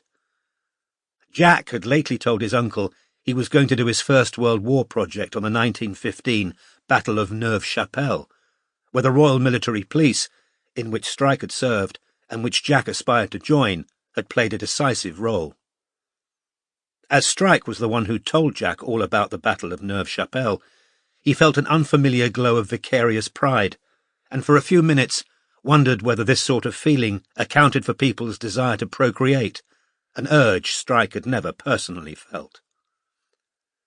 Adding to his general feeling of strain, Strike realised on Wednesday night that 2 of the 3 dates his half-sister Prudence had proposed for a possible meeting had already passed. He wrote a hasty email apologising for not answering her sooner, told her truthfully that he was exceptionally busy, and said, somewhat recklessly, that he'd try to make the 3rd of her suggested dates. When Robin picked Strike up from the office at midday on Thursday, she saw in the rear-view mirror of her old Land Rover that he was limping. As Strike never responded well to inquiries about his leg, and as she was in any case feeling a good degree of resentment towards him just now, she passed no comment. "Just had a call from Katia," said Strike, trying not to wince as he clambered into the Land Rover. "Venue for the meeting's changed. She wants us to go to her house, not the cafe, because her daughter is unwell and off school. Lisburn Road in Hampstead. I can navigate." "OK," said Robin coolly, moving off. "That stuff on the dashboard's for you to look at. I think I've found that Brotherhood the police asked Wally Cardew about, and I've also found out something about Edie's phone that might be relevant." Strike reached for the plastic folder and took out the sheets of paper inside. The first was a printout of a web page. Brotherhood of Ultima Thule, B-O-U-T. Let a man never stir on his road a step without his weapons of war, for unsure is the knowing when need shall arise of a spear on the way without. The Harvermal. The Brotherhood of Ultima Thule is committed to defending the civilized values common to the northern European nations: justice, racial purity, Enlightenment values, and national sovereignty. We subscribe to the Viking ideals of strength, solidarity, and brotherhood. We live by the laws and maxims laid down in the Harvermal. We believe that feminism and the legalization of homosexuality have disastrously undermined both the traditional family and wider society. We believe that multiculturalism has failed. We support humane repatriation of Jews and other non-native ethnic groups from all northern nations. Ultima Thule. Ultima Thule was the name given in ancient times to a landmass in the extreme north, a place at the far reaches of the known world. Ultima Thule was the capital of Hyperborea, the land beyond the north wind. Recent archaeological finds confirm that the hominids who first populated the boreal regions originated in the distant north. The birthplace of the northern races is not Africa, but Ultima Thule. Faith. The Brotherhood of Ultima Thule practices the ancient faith of Odinism. Odinism is an ancient religion of the northern races, entirely uncorrupted by Jewish influence. Publications.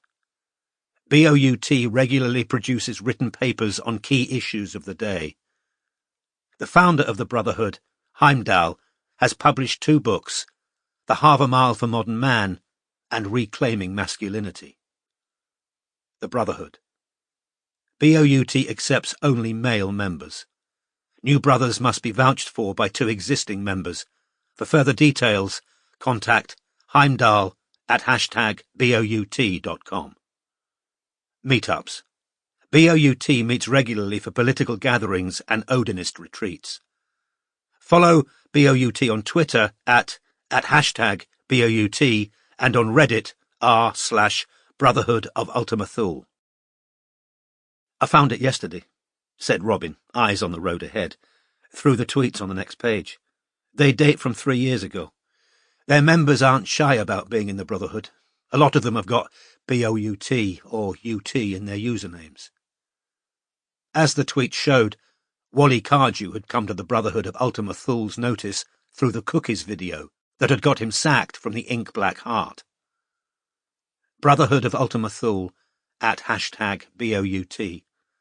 Literally the funniest thing you'll see this year. www.youtube.com/DrekMakesCookies.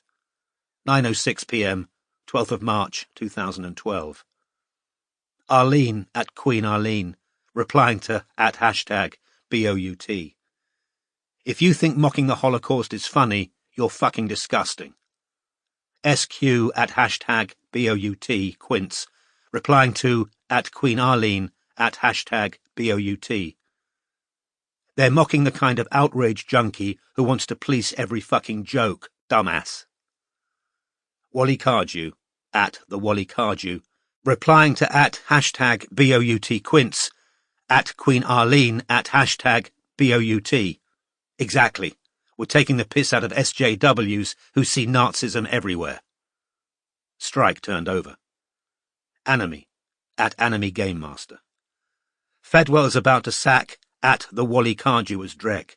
I'm hearing at Real Josh Blay doesn't want him to go. Sign petition below to #KeepWallyDrek. Change.org/KeepWallyDrek. 7:27 p.m, 15th of March 2012. Zozo at InkyHeart28, replying to at Anime Game Master. No! #KeepWallyDrek. Terence Ryder at Ultima Brother 14, replying to at Anime Game Master. This better not be fucking true. #KeepWallyDrek. Pen of Justice at PenJustRights, replying to at Anime Game Master. I've disagreed with a lot Ledwell's done, but in fairness, I don't see that at the Wally Cardew left her with a lot of choice. Algernon Gizzard Esquire at Gizzard Al, replying to at PenJustRights at Anime Game Master. Fuck off, cuck. Wally's literally the only good thing about that shitty cartoon. Pen of Justice at PenJustRights, replying to at Gizzard Al at Anime Game Master. Sure, if by good you mean literally a Nazi. Wally Cardew at the Wally Cardew, replying to at Anime Game Master. First I've heard I'm being sacked. Anime at Anime Game Master, replying to at the Wally Cardew. Sorry to be the one to break it to you. You're getting too famous for #GreedyFedwell. Can't have anyone outshining Greedy. King of Ultima Thule at HeimD and 1188, replying to the at Wally Cardew at Anime Game Master. What you get for working for SJWs, mate. Check out www.brotherhoodofultimathule.com. So, Anime knew Cardew was being sacked before he did, said Strike, and then the head of the Brotherhood tried to recruit him. He tried twice, said Robin. Look at the rest of the tweets. Brotherhood of Ultima Thule at #BOUT at the Wally Cardew. Check out our response to your sacking. www.brotherhoodofultimathule/the sacking of 8:03 p.m, 18th of March 2012. Wally Cardew at the Wally Cardew, replying to at #BOUT. Yeah, that about sums it up. Cheers for the support. Brotherhood of Ultima Thule at #BOUT, replying to at the Wally Cardew. We're big fans of yours. Would be great to meet up. Contact me here or at HeimD and 1188. Good work finding this, said Strike. Was that the last time the Brotherhood and Wally interacted on Twitter 3 years ago? I think so. I couldn't see anything else. Maybe they took the relationship offline after that. Did you read what the Brotherhood had to say about Wally's sacking? He added, checking that the article wasn't attached. Yes, said Robin, but there was nothing new there. Boiled down to Wally being discriminated against because he was a straight white man. Feminazis are taking over the world, and you can't make a simple joke about burning Jews without the thought police coming for you. The car rolled on up Tottenham Court Road. Mind if I smoke? Asked Strike, in deference to Robin's definitely cold manner. He wouldn't normally have asked, given that she kept a tin in the glove compartment for him to use as an ashtray. No, she said, and then, do you think there's any chance the Brotherhood of Ultima Thule and the Harvening are the public and secret face of the same organisation? Exactly. A bloody good chance, I'd have thought, said Strike, blowing his smoke carefully out of the window. The Brotherhood's the recruitment tool, and the hardcore members get drafted into the militant wing. Strike now turned to the last page Robin had printed out, which was a short excerpt from an online interview with Edie Ledwell from a website called Women Who Create, back in 2011. Women Who Create. What's a typical day like for you? Edie. There isn't really a typical day. Getting Josh out of bed is the first big job, but then we often work through till 3 or 4 a.m, so I suppose he's entitled to a lie-in. Women Who Create. And what's the division of labour? Edie. Well, I tend to come up with a story for each episode, although Josh is always throwing in ideas, and I often use them or develop them or whatever. We both animate. He does Hearty, Magspie and Lord and Lady Wordygrob, and I do Drek, the Worm and Paperwhite. Women Who Create. Has your process evolved, or has it remained the same? Edie. We've got a bit more organised. I've started putting ideas and reminders on my phone instead of scraps of paper I immediately drop or throw away by mistake. She kept ideas on her phone, said Strike. Interesting. I've been wondering why the phones were taken. The obvious answer was to try and stop the police seeing who they'd called before they were killed at the cemetery. But that would have meant the killer didn't realise the police could get that information anyway. If getting hold of her ideas was the motive, it fits better with my other theory. Which is? That the phones were taken as trophies, said Strike. Mark Chapman made sure to get his album signed before he killed Lennon. An unpleasant prickle ran down Robin's spine. They drove on, up through Camden, Strike smoking out of the window. He was wondering exactly why Robin's manner was so frosty. Usually, when a woman gave him the silent treatment, he could hazard a good guess at what he'd done wrong. He'd certainly detected an edge to her voice after Charlotte had so skillfully broken the news that he was dating Madeline. But he'd been so consumed by his own fury, discomfort and worry in the aftermath of her visit, he hadn't had much room in his head for analysing what Robin felt about it all. Was her continuing coolness merely down to the fact that, as her supposed best friend, he'd failed to mention the relationship, and therefore rooted in hurt pride at being the last to know? Or was she pissed off that he'd added another case to their already groaning workload? A case, moreover, that she might see, however unfairly, as of his own making. Or, and he was well aware that even posing the question to himself might be more of the same vanity that had led him to assume she'd welcome his advances outside the Ritz. Was she jealous? Merely to break the silence, he said, I still can't get into that bloody game. Nor can I, said Robin.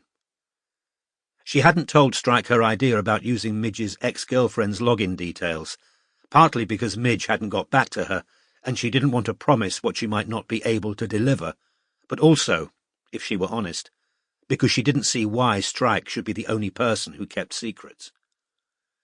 Oh, and I read your notes about the Pen of Justice, Strike said, flicking ash out of the window. We should definitely ask Katya Upcott what she knows about the pen, and about Kay and Niven.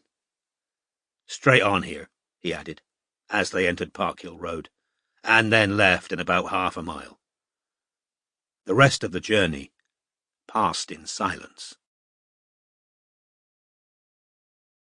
Chapter 33. By slow degrees it broke on her slow sense, that she too in that Eden of delight was out of place and, like the silly kid, still did most mischief where she meant most love, a thought enough to make a woman mad. Elizabeth Barrett Browning, Aurora Leigh. Lisburn Road was a quiet residential street of terraced red brick houses, solid, palatial family homes. As most of the parking spaces were full, Strike and Robin had to park some distance from Katia Upcott's house, and Strike suffered in silence the renewed twinges of his hamstring and the irritated end of his stump as they proceeded up the street, which was built on a slight incline. As they approached the front door, the sound of a cello reached them through the downstairs window. So accomplished was the solo that Robin assumed it was a recording. But when Strike pressed the doorbell, a long, drawn-out note broke off, and they heard a male voice call, "I'll get it." The door was opened by a thin young man in a very baggy sweatshirt. The most noticeable features of his face were painful-looking raised cauliflower-like bumps over both cheeks and the swelling of one eye. "Hi," he mumbled. "Come in." The walls of the hall were painted cream and hung with oil paintings. A stair lift had been installed, and it currently sat at the top landing. 3 large cardboard boxes stood beside the stairs. One had been opened and revealed a selection of fabric squares. "Oh, thank you, Gus, darling," said a flustered female voice, and a woman they assumed was Katia Upcott came hurrying downstairs. Like her son, she was thin, but where Gus had dark, thick hair, Katia's was mousy and sparse. She was wearing a mustard-yellow sweater, which looked homemade, a tweed skirt, and sensible sheepskin slippers. A pair of reading glasses swung on a chain around her neck. As Gus retreated into what Strike and Robin assumed was the sitting room and closed the door, Katia said, "That's actually Gus's bedroom. We remodelled the house to make things easier for Inigo, so he can stay mostly on one level. He's got ME. Inigo, I mean. So we put Gus downstairs and moved the drawing room upstairs, knocked through, and Inigo has a study and combined bedroom off it, and a bathroom he can get his wheelchair into." "Oh!" She gave a little gasping laugh and held out a thin hand. "I'm Katja, obviously, and you must be, Cormoran, and you're—" "Robin," said Robin, who was used to her name not springing as readily to clients' lips as Strike's did. As they followed Katja upstairs, the sound of the cello started up again through Gus's bedroom door. "He's wonderful," said Robin. "Yes, isn't he?" said Katja, looking delighted by Robin's praise. "He should be doing his final year at the Royal College of Music, but we had to take him out while we try and sort out his urticaria." "You saw," she whispered, making a circular movement towards her own face with a forefinger. "We thought it was under control. Then it came back with a vengeance, and he got angioedema. Even his throat swelled up. He's been really ill, poor thing. He was in hospital for a bit. But we've got him a really good new specialist in Harley Street, and hopefully that will sort him out. He just wants to get back to college. Nobody wants to be stuck at home with their parents at that age, do they?" The entrance to the drawing room had a push-button set at waist height beside a snugly fitting door. When Katja pressed the button, the door swung slowly open. Robin wondered how much money it had cost to renovate the house to this standard, and assumed that Katja's crafting supplies business must be doing very well. Once they'd entered the drawing room and the door had closed behind them, the sound of the cello disappeared entirely. "We had the door and floor soundproofed," Katja explained, "so Gus practicing doesn't disturb Inigo when he's napping. Now, would you like tea, coffee?" Before either could answer, a second electric door at the end of the room slid open, and a man in a wheelchair emerged slowly to the accompaniment of "The Show Must Go On" by Queen, which was playing in the room behind him. Puffy-faced and yellowish of skin, he had untidy grey hair and thick lips that gave him a petulant air, and wore half-moon glasses perched on the end of his nose. There were flecks of dandruff on the shoulders of his thin maroon sweater, and his legs showed signs of muscle wastage. Without acknowledging either Strike or Robin, he addressed his wife in a slow, quiet voice that gave the impression of a man who spoke only with immense effort. "Well, it's a total mess. Barely turned a penny's profit this month."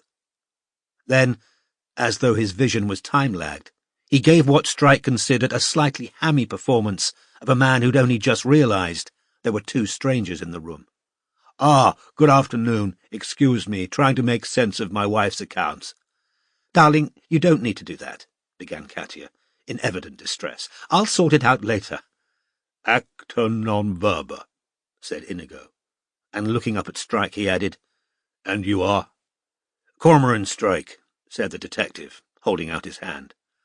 "I don't shake, I'm afraid," said Inigo, unsmiling, his hands remaining on his knees. "I have to be exceptionally careful about germs." "Ah," said Strike. "Well, this is Robin Ellicott." Robin smiled. Inigo blinked slowly back at her, poker-faced, and she felt as though she'd committed a social solecism. "Yes, so would you like tea or coffee?" Katia asked Strike and Robin nervously. Both accepted the offer of coffee. "Darling?" she asked Inigo. "One of those non-caffeinated teas," he said. "But not that strawberry thing," he called after her, as the door swung closed. After another slight pause, Inigo said, "Sit down, do," and rolled himself to sit at the end of the coffee table that stood between twin sofas, both of which were the same mustard yellow as his wife's sweater. An abstract painting in shades of brown hung over the mantelpiece, and a modernist marble sculpture of a woman's torso sat squatly on the side table. Otherwise, the room was sparsely furnished and devoid of decorative objects. The polished floorboards an ideal surface for the wheelchair. Strike and Robin sat down facing each other on different sofas. From the side room, which contained a daybed and a desk, Freddie Mercury continued to sing, "Outside the dawn is breaking, but inside in the dark I'm aching to be free." It seemed to Strike that Inigo's entrance into the room had been highly contrived, perhaps even down to the grandeur and melancholy of the song still playing. From putting down his wife's business in front of strangers and his implausible pretense that he didn't know or had forgotten that Katia had an appointment with two detectives, to the unsmiling way he'd offered his justification for not wishing to shake hands, Strike thought he sensed a thwarted, even embittered will to power. "An accountant, are you, Mr. Upcott?" he asked. "Why should you think I'm an accountant?" said Inigo, who appeared offended by the suggestion, which, in fact, Strike had made purely to draw him out, without believing it. "You said you were sorting out your wife's—" "Any fool can read a spreadsheet, except Katia, it appears," said Inigo. "She runs a crafting business. Thought she could make a go of it. Ever the optimist." After a short pause he went on, "I used to be an independent music publisher." "Really? What kind of—" "Largely ecclesiastical. We had an extensive—" The electrically operated door from the landing opened, and a girl of around 12 walked in. She had long dark hair and wore thick lensed glasses and a fleece onesie patterned like a Christmas pudding with a sprig of holly on the hood. Either the presence of strangers or her mother's absence seemed to disconcert her, and she turned to leave without speaking, but was called back by her father. "What did I tell you, Flavia?" he demanded. "Not to come." "Not to come anywhere near me," said Inigo. "If you're ill enough to be off school, you should be in bed. Now get out." Flavia pressed the button opening the electric door and departed. "I have to be exceptionally careful about viruses," Inigo told Strike and Robin. Another pause ensued, until Inigo said, "Well, this is all a bloody fine mess, isn't it?" "What's that?" asked Strike. "These stabbings and what have you," said Inigo. "Certainly is," said the detective. "Katia's at the hospital nearly every day. She won't be able to press the button if she's holding a tray," he added, looking towards the door, but as he spoke, the door opened again. Gus had accompanied his mother upstairs to press the button for her, Robin saw Gus try to duck out of sight again, but Inigo called him back into the room. "Been practising?" "Yes," said Gus a little defensively, and he showed his father the calloused fingertips of his left hand, in which were deep grooves made by the strings. "Did you hear him as you came to the door?" Inigo asked Robin, who wasn't sure whether Inigo was fishing for vicarious compliments or thought his son might be lying. "We did, yes," she said. "It was beautiful." Looking self-conscious, Gus edged towards the door again. "Heard from Darcy, darling?" his mother asked him. "No," said Gus, and before anyone could ask him anything else, he slid out of the room. The electric door swung closed. Katia whispered, "We think he's split up with his girlfriend." "There's no need to whisper, we're soundproofed," said Inigo. And with sudden vehemence he said, "And she's a bloody waste of time if she can't stick by a man when he's sick, isn't she? So why'd you keep pestering him about her? Good riddance." The short silence that followed was enlivened by Freddie Mercury, now singing a different song. "I'm going slightly mad, I'm going slightly mad." "Turn that off, will you?" Inigo barked at Katia, who hurried off to do so. "Inigo's a musician too," she said, with brittle brightness, as she returned and began handing around mugs. "Was," Inigo corrected her, "until this bloody thing happened." He gestured towards his chair. "What did you play?" asked Strike. "Guitar and keyboards. Band. Songwriter, too." "What kind of music?" "Rock," said Inigo with a faint flicker of animation. "When we were doing our own stuff, a few covers. Nothing of your father's." He shot at Strike, who registered with silent amusement Inigo's sudden swerve away from pretending he'd forgotten the detectives were coming to knowing Strike's parentage. "Could have gone the classical route like Gus, had the ability, but there you are. I never did the expected thing. Despair of my parents. You're looking at a bishop's son. Nobody much appreciated rock music at home." Turning to his wife, he added, "Flavia was just in here, by the way. If she's got a fever, she shouldn't be anywhere near me." "I know, I'm sorry, darling," said Katia, who remained standing. "She's just bored up there, you know." "Our problem child," said Inigo, looking at Robin, who could think of no appropriate response to this. "We had her late. Bad timing. I just got this bloody thing." Again, he indicated his wheelchair. "Oh, she's not so bad," said Katia weakly, and possibly to stop further discussion of Flavia, she said to Strike, "You said on the phone you wanted to know all about Josh and Edie's friends, so I thought—" She crossed to a small escritoire in the corner of the room, took a sheet of writing paper from the top, and returned to Strike, holding it out. "This might help. I've made a list of everybody I can remember who was close to Edie and Josh when Anime's game first appeared." "That," said Strike, taking the handwritten sheet, "is extremely helpful. Thank you very much." "I had to look up some of the surnames," said Katia, now perching on the edge of the sofa beside Robin, "but luckily they were on the credits of the early episodes, so I could go online and check. I know you'll need to rule out as many people as you can. I'm quite sure," she added emphatically, "none of Josh's friends can be Anime. They were all lovely people, but I understand you need to rule people out." The sun, flooding through the large bay window, showed every line on Katia's exhausted face.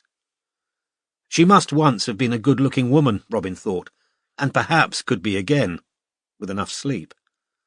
Her warm brown eyes and full-lipped mouth were attractive, but her skin was dry and slightly flaky, and the deep lines across her forehead and around her mouth suggested a state of perennial anxiety. "How's Josh?" Robin asked Katia. "Oh, thank you for— There's no change, but the doctors say they wouldn't expect any so soon." Her voice rose to a near squeak. She fumbled with her sleeve, took out a wad of tissue, and pressed it to her eyes. Robin noticed how much Inigo's hands were shaking as he tried to raise the mug to his lips. He seemed in imminent danger of spilling boiling tea onto himself. "Would you like me to—" she offered.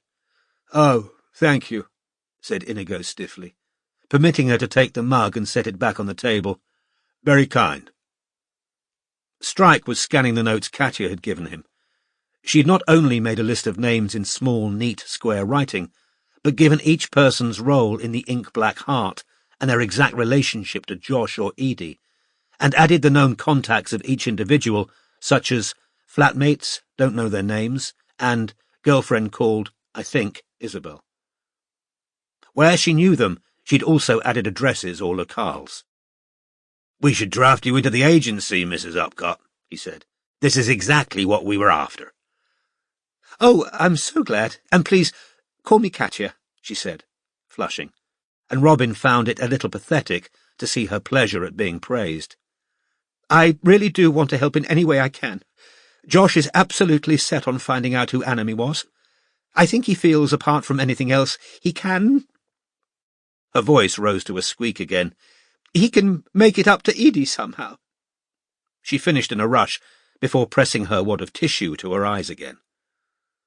Strike folded up the list Katya had given him, put it into an inner pocket and said, "Well, that's hugely helpful, thank you. We've got a few questions, if you don't mind. Would it be okay to take notes?" "Yes, of course," said Katya in a muffled voice. "Perhaps we could start with Josh's thoughts on Anime," said Strike, opening his notebook. "Did he ever have any ideas about who was behind the game, before he got the idea it was Edie?" "Oh dear," said Katya, looking distressed. "I was afraid you were going to ask me that." Strike waited, pen poised. "Would you mind giving me back my tea?" Inigo said in a low voice to Robin. She handed him back his mug and watched a little apprehensively as he raised it tremulously to his mouth again. "Well, yes, Josh did tell me once who he thought Anime was, but he was talking a bit wildly at the time," Katya said. "Was that one of the nights he turned up here drunk?" asked Inigo, over the rim of his shaking mug. "Innie, that only happened a couple of times," said Katya, with a weak smile, and turning back to Strike, she said, "You really need me to say?" "It would be helpful." "All right, well, it's so silly, but Josh thought it was a 12-year-old boy." "A specific 12-year-old boy?" Yes," said Katya. His name's Bram de Jong. He's Nils's son, the man who owns the art collective." Out of the corner of her eye, Robin saw Inigo give a very slow, world-weary shake of his head, as though the conversation was moving in a direction he'd expected, but deplored. Katya went on quickly. "But Josh definitely doesn't think it's Bram anymore, because—" Her voice became still higher as she fought off tears again. "Because, you see, Josh thinks Anime's the one who stabbed them," she said. "That's the first thing he said to me when I saw him after what happened. It was Anime." "Has he told the police that?" said Strike. "Oh, yes. They didn't understand what he was mouthing at first, but I realized what he was saying.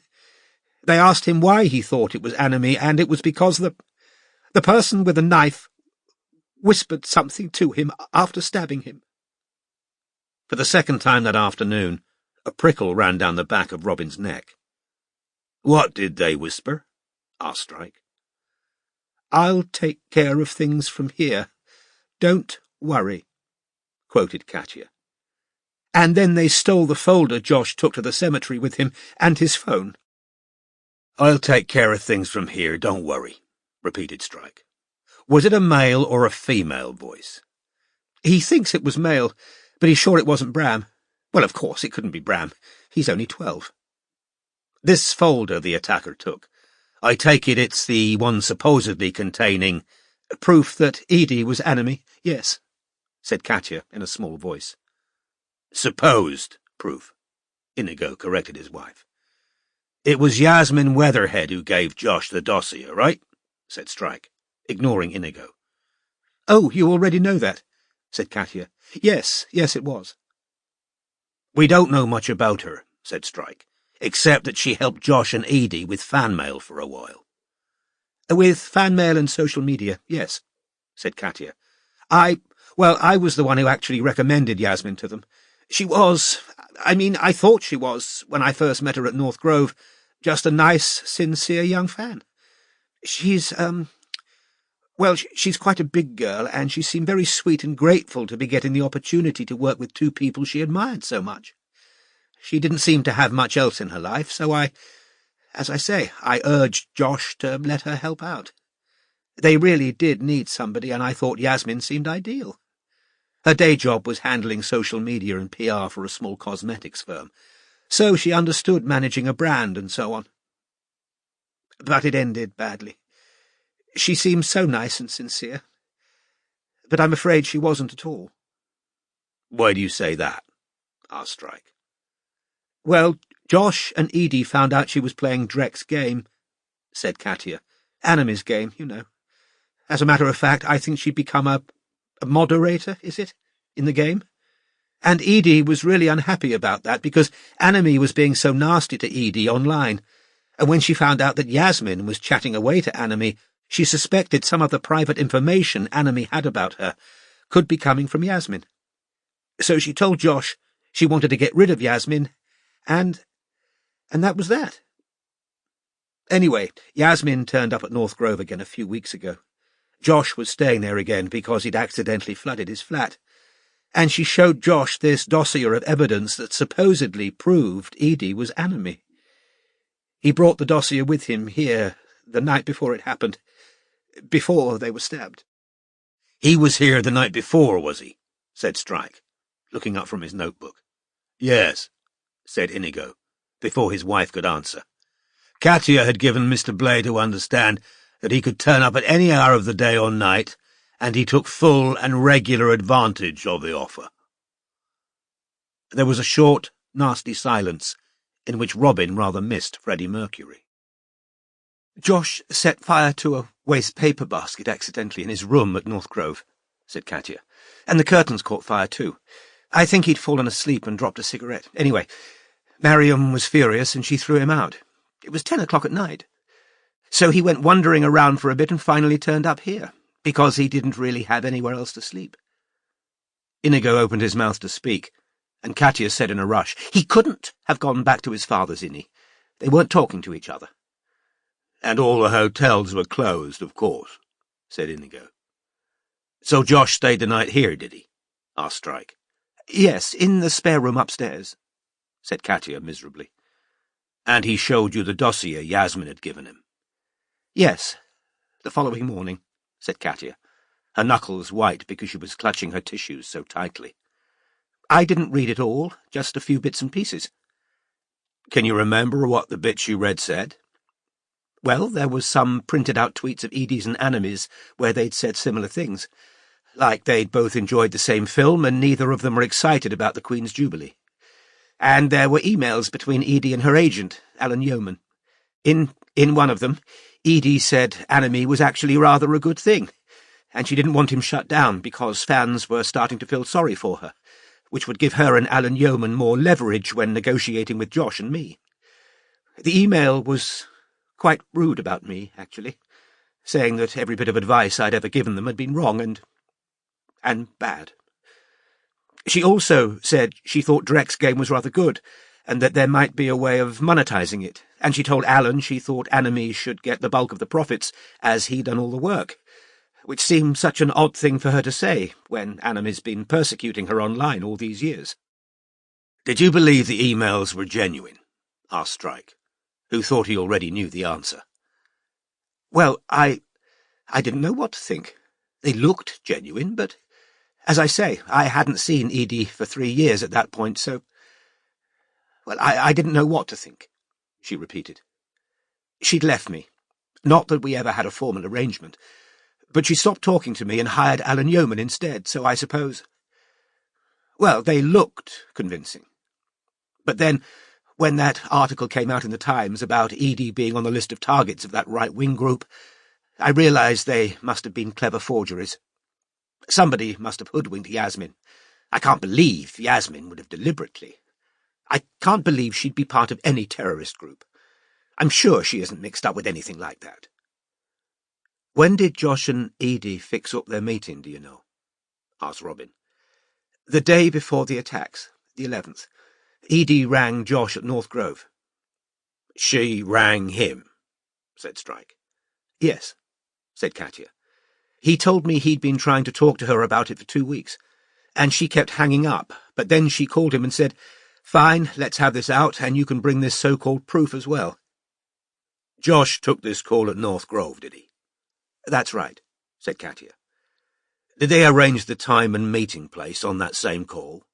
"Yes," said Katia. Whose idea was it to meet in the cemetery? "Edie's. Josh told me she said something like, 'I want you to look me in the face in the place where it all started and tell me you honestly believe I could have been planning to fuck you over 5 years ago.'" Meaning when the game appeared online? Asked Robin. "Exactly," said Katia. Did they fix a specific spot in the cemetery? "Yes," said Katia, her voice shaking again. "At the place where they first had all the ideas. A hidden place among the graves. It's in a part of the cemetery you're only supposed to enter as part of a guided tour, but they knew a place you could sneak in. Very naughty," she said faintly. Where did Edie call Josh from, do you know? Asked Robin. "No, I don't, but she was living in Finchley at the time with her new boyfriend, Philip Ormond." She looked at Strike. "You said you're meeting him After this, yes, said Strike. Were Josh and Edie together when the attacks happened?" Robin asked.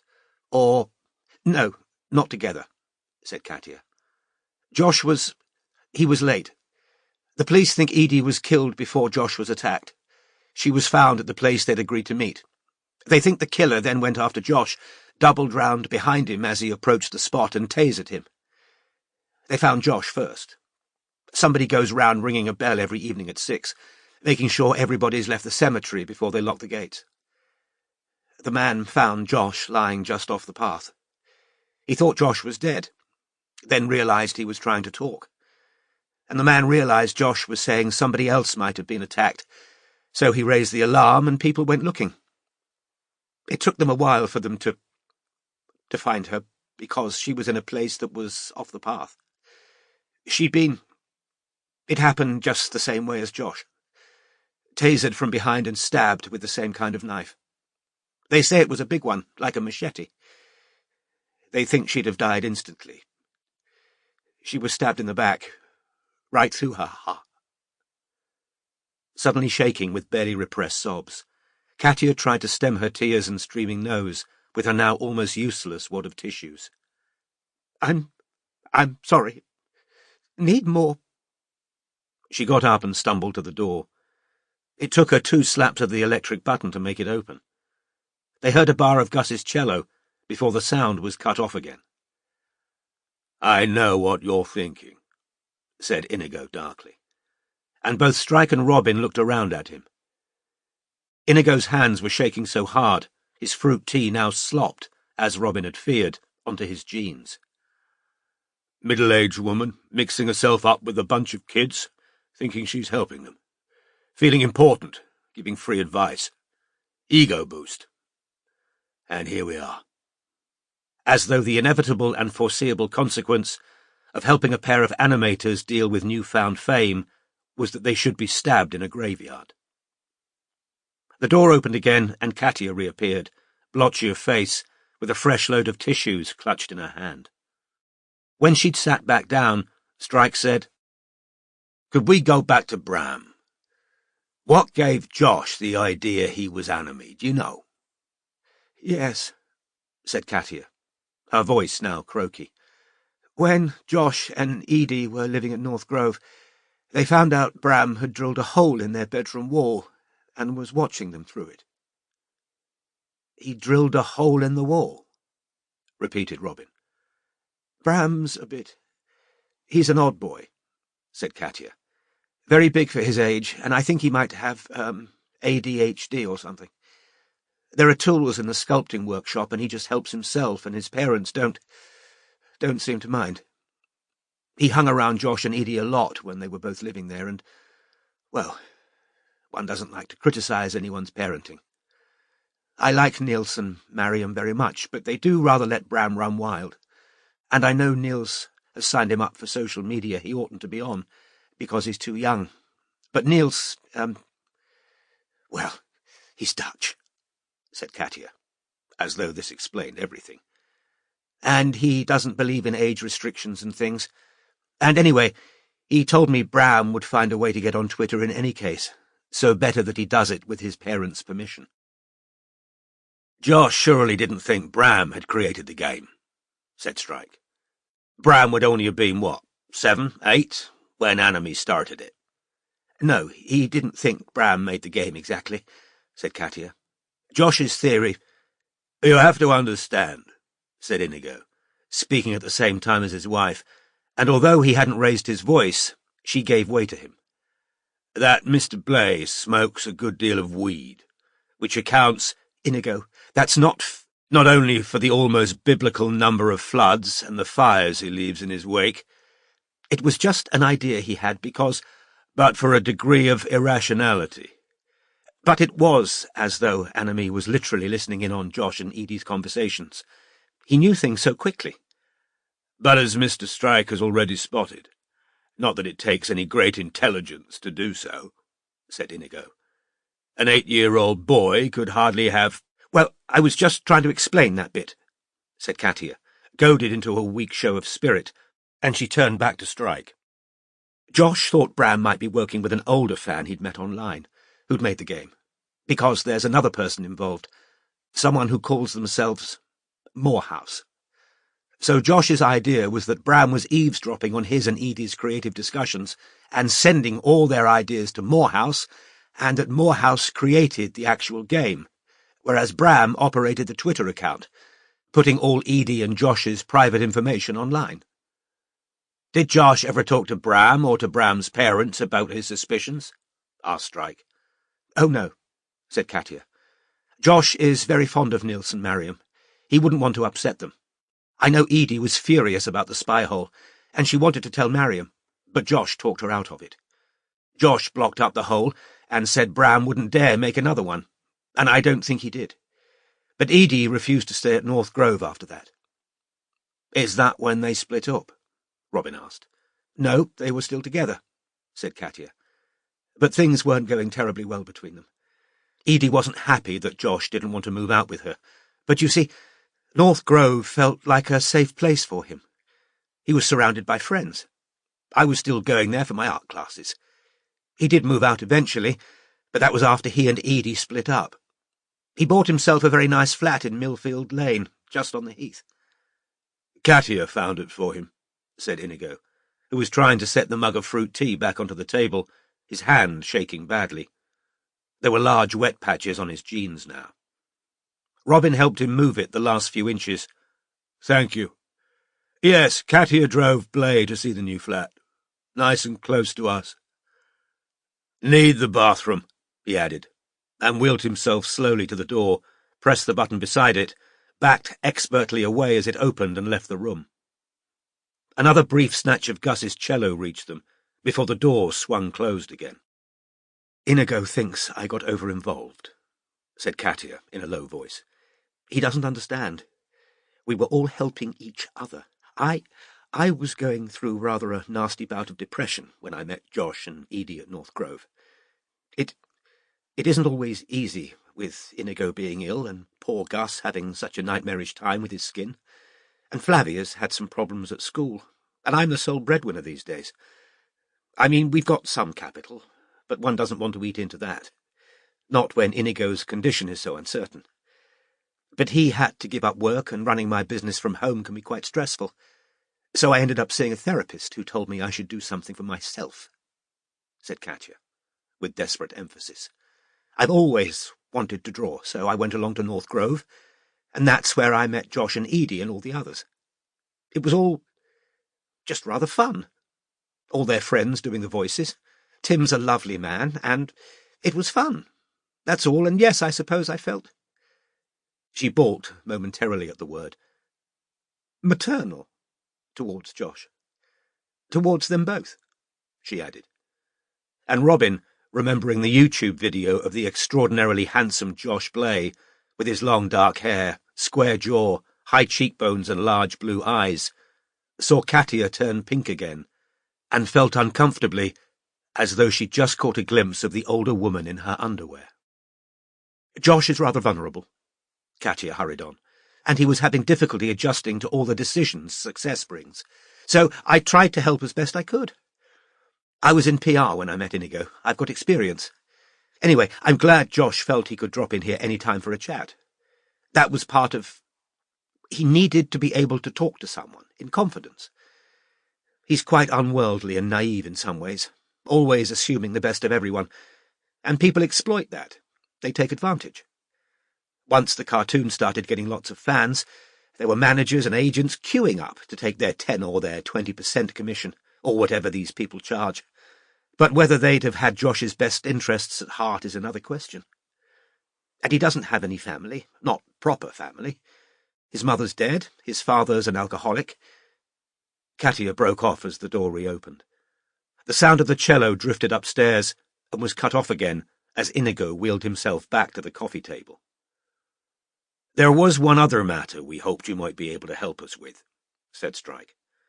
"We've come across a blog called The Pen of Justice, which has been quite critical of Edie and Oh, I think I know who that is," said Katia, and the change in her manner was so sudden as to be startling. She now spoke eagerly. "I'm certain that's written by—" "Katia," said Inigo, eyes now narrowed. "Before you do even more damage under the guise of being helpful, I'd advise you to carefully consider what you're saying." Katia looked stricken. "My wife," said Inigo, looking at Strike, and while he was clearly angry, he was also, Strike thought, finding cathartic pleasure in venting his rage, "has become quite obsessive about the Pen of Justice blog. If you spent as much time running your business as you do obsessing over that damn website, we wouldn't be having to cash in half our investments to pay for Gus's treatment," said Inigo, whose hands were shaking again. "I'd have thought, after everything that's happened, you'd be ready to learn from your mistakes." "What do you—" "Egging Blay on to go and confront Edie about all the nasty things she'd supposedly written about you in her emails," spat Inigo, "encouraging him to think the only woman in the world he could trust is you. And now you're going to denigrate some young girl out of jealousy." "Jealousy? What do you mean, jealousy?" stammered Katia. "Don't be so ridiculous. There's no question." "You haven't a shred of evidence."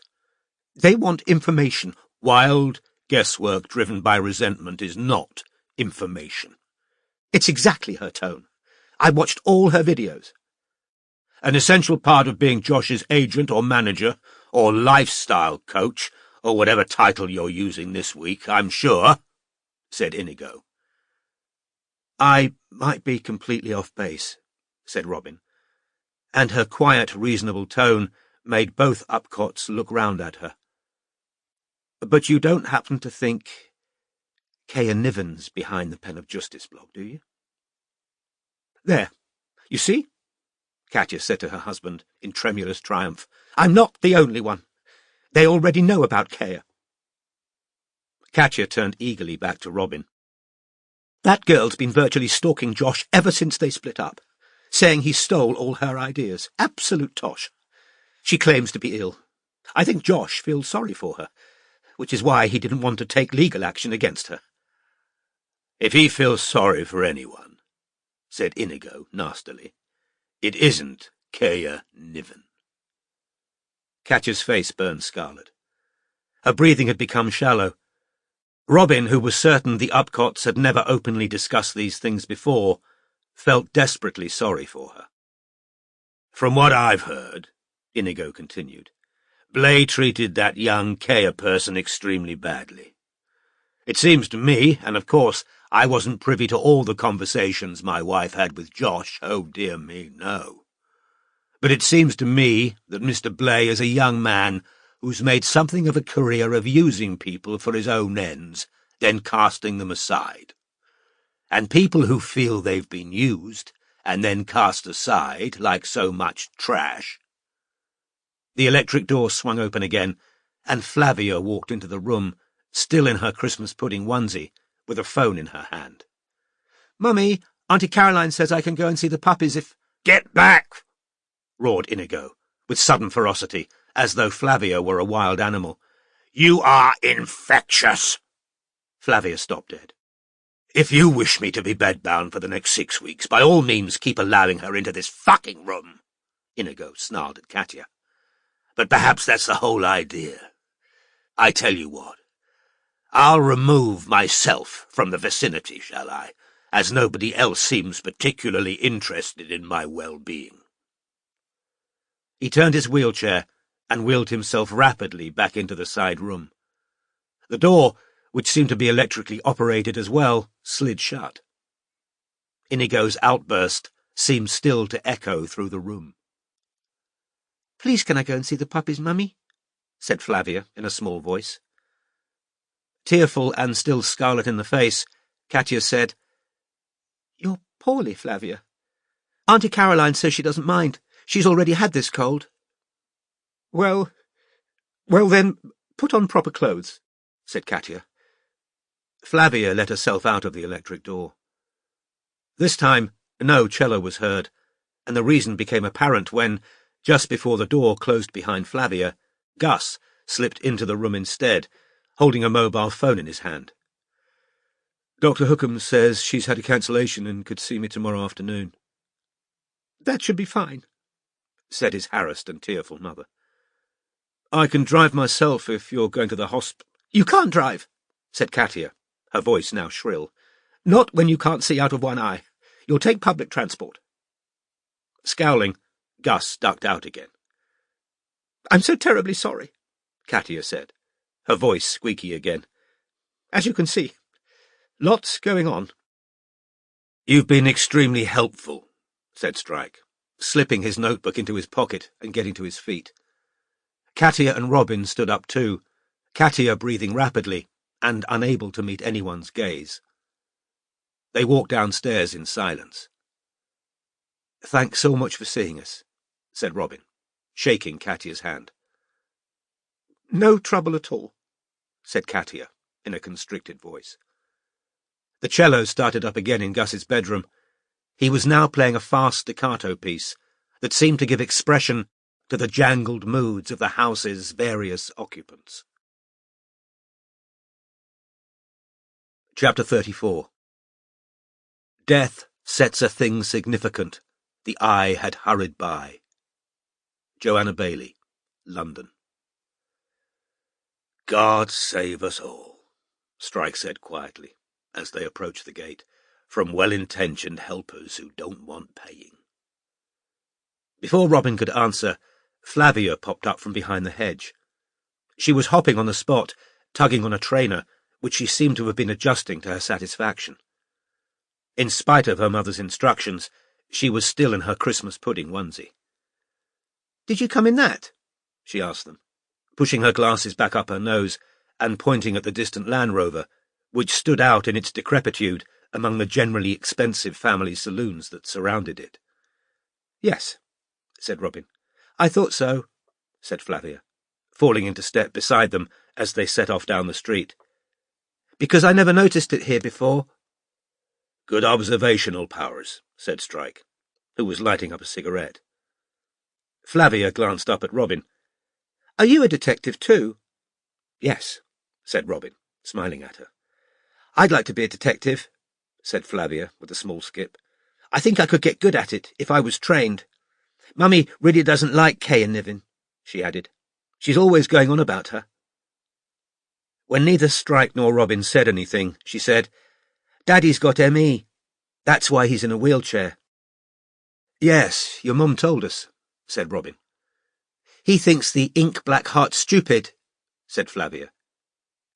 "Have you ever seen it?" asked Robin, diplomatically ignoring Inigo's opinion.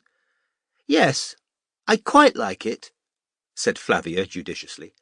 "The worm's the funniest.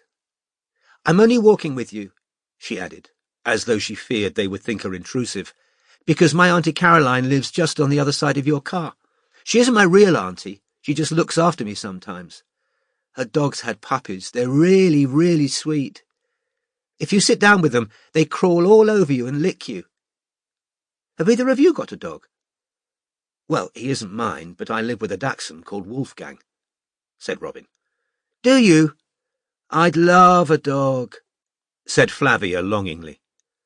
"I really, really want one of Auntie Caroline's puppies, but Daddy says we can't because dogs are unhygienic. It would make too much work for Mummy, and Gus is frightened of dogs because one bit him when he was 4. I said I'd look after the dog so Mummy wouldn't have to, and Gus could be hypnotized. I saw a program about people being hypnotized, and there was a woman who was scared of spiders, and by the end she could hold a tarantula." But Daddy still said no, Flavia concluded mournfully. After a few steps of silence, she said, "Are you going to go to North Grove to ask them questions too?" "Maybe," said Robin. "I've been there a few times with Mummy. The people there are weird. There's a man who walks around without a shirt on, all the time.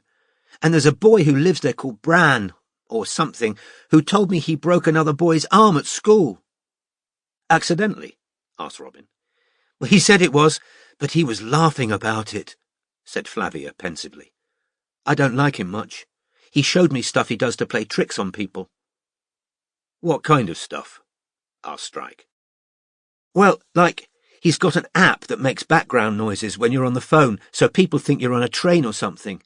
And he told me he hid once and called his dad, using the noise that sounded as if you were in an airport, and told him he was at Heathrow and was going to get on a plane because his stepmom had told him off, and his dad believed it," said Flavia solemnly, "and drove off to Heathrow and had them putting out appeals for Bran over the loudspeaker, and all the time he was at North Grove, hiding under his bed." "I expect his dad was pretty angry when he found out," said Robin. "I don't know if he was or not," said Flavia. "I think he was just glad Bran was all right. But if I did that, Daddy would kill me." "Have you met Tim? He's bald." "Not yet," said Robin. "He's nice," said Flavia. "One time, when I was at North Grove and he was waiting to do the worm's voice, he showed me how to draw animals by starting with shapes. It was quite clever. Are you going to come back to our house again?" "I don't think we'll need to," said Strike. "Your mum was a big help." "Oh," said Flavia, who seemed disappointed. They'd reached the car. "I was at Edie's funeral," she said, stopping as they did. "Have you seen her boyfriend yet? He's called Philip. He's sometimes at North Grove." "Yes, we're meeting him in—" Strike checked his watch. "Just over an hour." Flavia seemed to teeter on the verge of saying something else, then change her mind. "Maybe you'll have to come back again," she said to Robin. "Maybe," said Robin, smiling. "OK, well, bye," said Flavia, as she walked off down the street. Strike and Robin got into the Land Rover. As Robin did up her seatbelt, she watched Flavia through the windscreen.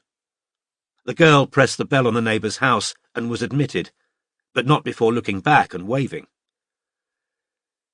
"Can't really see what makes her a problem child, can you?" she asked Strike. "No," he said, slamming the car door. "On short exposure, I'd have to say she comes as the least fucked up end of the Upcott spectrum." Robin started the car and drove off down Lisburn Road, while Strike consulted his phone. "How would you feel," he said, "about going to have a look at Highgate No. 1 pond before we meet Philip Ormond? It's only a 4-minute drive from there to the Flask." "OK," said Robin. Strike exhaled, then said, "Well, there was a hell of a lot of food for thought at the Upcotts, wasn't there?" "There was," agreed Robin. "How do you fancy a musical prodigy for Anime?" asked Strike, as they turned the corner at the end of the road. "Are you serious?" "He ticks quite a few boxes on our profile. Not working, supported by his family, plenty of time on his hands. You don't get that good at the cello by sitting around on the computer all day." "True, but he's not being watched by a supervisor 9 to 5, is he? I get the feeling that's a family where individual members are happiest staying well away from each other. Ever see that old film The Lady Killers?" "No, why?" "Gang of crooks rent a room in an old lady's house pretending to be a musical quintet. They play classical records while planning their heist and only pick up their instruments whenever she knocks on the door to offer them tea." "Gus didn't get into the Royal College of Music by playing them records." I'm not suggesting he never plays. I'm saying there might be times when he doesn't. And he's had potential access to a lot of personal information on Josh and Edie via his mother. If I were Gus Upcott, said Robin, I'd stay downstairs as much as possible, and as they've soundproofed the upper floor... He could have bugged the upstairs. Come on. If he's enemy, he bloody bugged the upstairs, said Strike. A bad case of hives and a cello aren't good enough reasons not to have a good look at him. Fine, said Robin, although I'm not sure how we put surveillance on him if he's holed up in his bedroom all the time. Yeah, well, that's the bugger of this case, isn't it? Said Strike. Keep going left, he added, checking the map on his phone. We've got to go round the edge of the heath to the other side. We need to get inside that fucking game, Strike said. It's going to take years to narrow down the suspect list if all we've got is Anime's Twitter feed. That said, Strike continued, struck by a thought, Gus Upcott's going to his doctor's in Harley Street tomorrow afternoon. If we get lucky and Anime tweets while Gus is reception-free on the tube, we can count him out. Might see if Barkley can do that little job, he added, now typing out a message to the office manager. This done, he said, how's your application to get into North Grove going? I'm in, said Robin, but the course doesn't start for another fortnight. Good going. Incidentally, have you had any luck on that girl with the tattoos who lives off Junction Road? She isn't on any record I can find, said Robin. Maybe she only just moved in. Then it'll probably have to be surveillance on her as well, to find out who she is, said Strike. Jesus, we could put everyone in the agency on this case and still be stretched. Robin, who hadn't forgotten he had just added another case to their workload, one she considered entirely of his own making, said nothing. After a brief pause, Strike said, So, Blay thinks Anime stabbed them. I'll take care of things from here, don't you worry. Hard to see what that meant, unless it was the cartoon. Do you think Maverick would still have made the film if Josh and Edie had both died? Asked Robin. Annoyed as she felt at Strike personally, the interest of the discussion was temporarily overcoming her irritation. I'd have thought it would have felt pretty bloody tasteless to press on, said Strike. So in some senses, Anime would be in charge of the fandom. All there'd be left were old episodes and Drek's game. The police will be concentrating on who knew Josh and Edie were going to be in the cemetery that afternoon. And now we know the Upcotts did, for starters. Katya knew, Robin contradicted him.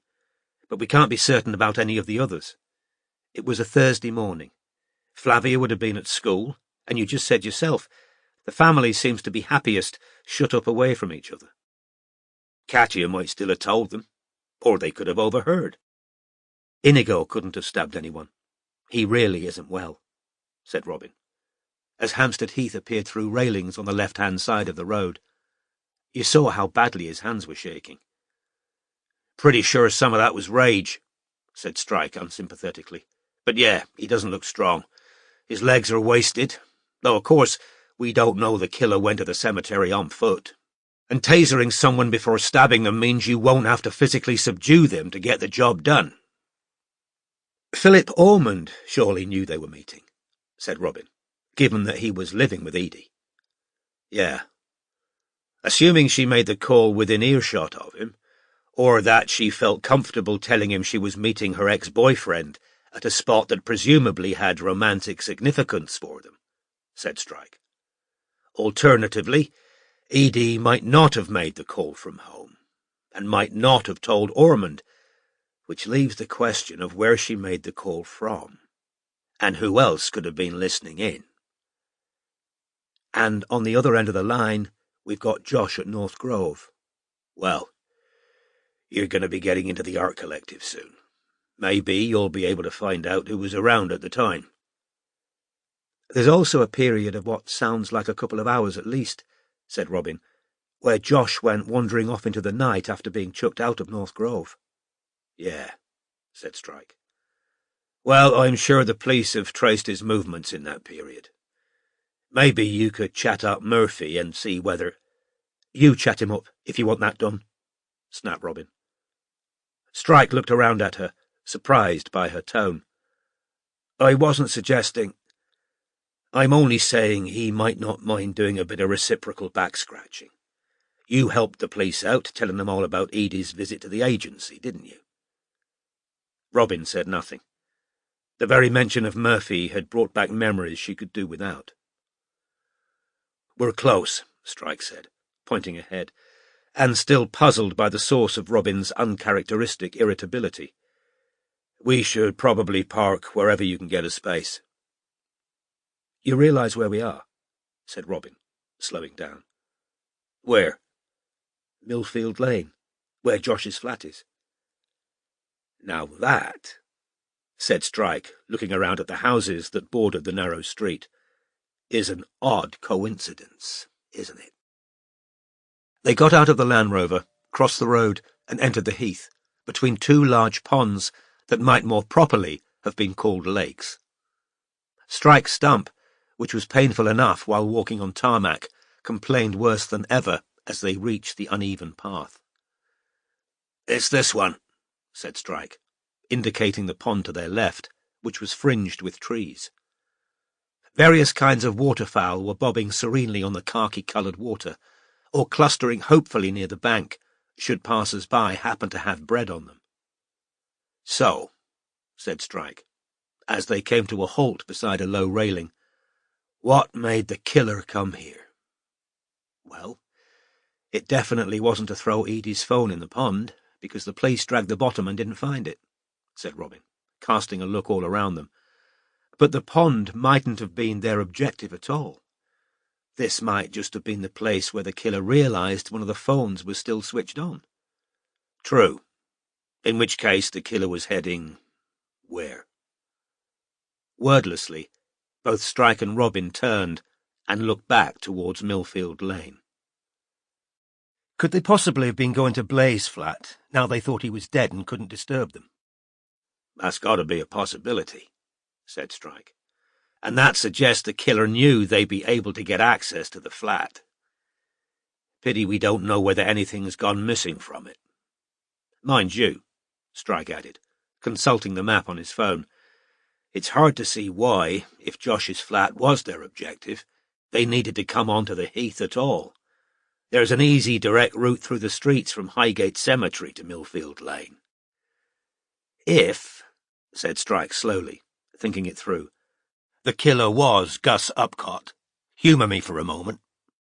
Crossing the heath to get to and from the cemetery would have been the quickest route and avoided CCTV cameras. However, said Strike, scratching his chin while staring at the map, he shouldn't have come anywhere near this pond. It's right off his route, assuming he headed straight home after stabbing them. Could the killer have been meeting someone else here? Asked Robin. There are a lot of trees, good place of concealment. Or did they head into the trees to take off a disguise? Both possibilities, said Strike, nodding. Although there are clumps of trees closer to where Gus would have logically entered the heath. Of course, this all assumes the killer meant to come here. The alternative is that they were forced to divert for some reason. To avoid people. People, or maybe just one person, who'd have recognised them, said Strike, who'd just pulled the list of names Katya had given him out of his pocket. Yeah, look at this. A lot of people originally connected to the Ink Black Heart grew up in this area or live locally. Wally Cardew, Ian Baker and Lucy Drew, who played Lord and Lady... Strike squinted at the paper. Wordygrob, were all from Gospel Oak, school friends of Josh Blaze. And Preston Pierce was living at North Grove at the same time as Edie and Josh, said Strike, reading off Katya's notes. Liverpudlian, voiced Magpie for 2 episodes. Pez, said Robin suddenly. What? Preston. Pez. The person who was supposed to be meeting Nils, Wally, Seb and Tim at the Red Lion and Sun. It was in your notes. Bloody well remembered, said Strike. Yeah, I'll bet that's him.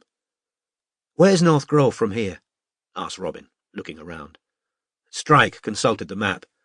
That way, said Strike, pointing across the pond towards the road. "No earthly reason to come onto the heath if you were heading back to North Grove. It'd be a very short walk home from the cemetery if the killer were someone from that art collective." Strike folded up Catch's paper and tucked it back into his notebook, and contemplated a passing swan for a few moments before saying, "These attacks were planned. The time and place might not have been predetermined, but you can't buy tasers in this country, and people don't generally have machetes lying around. This whole thing smacks of someone just waiting for a decent opportunity. They had everything ready to go." Robin's phone rang. It was Midge. Robin answered, her heart suddenly racing. "Hi," she said. "You owe me big time for this, Ellicott." "Oh, wow," said Robin, and Strike wondered why she was suddenly looking elated. "Got a pen?" "Yes," said Robin, rummaging in her pocket and pulling out her notebook. She dropped into a crouch, pulled off the lid of her pen with her teeth, and readied herself to write with the notebook open on her knee.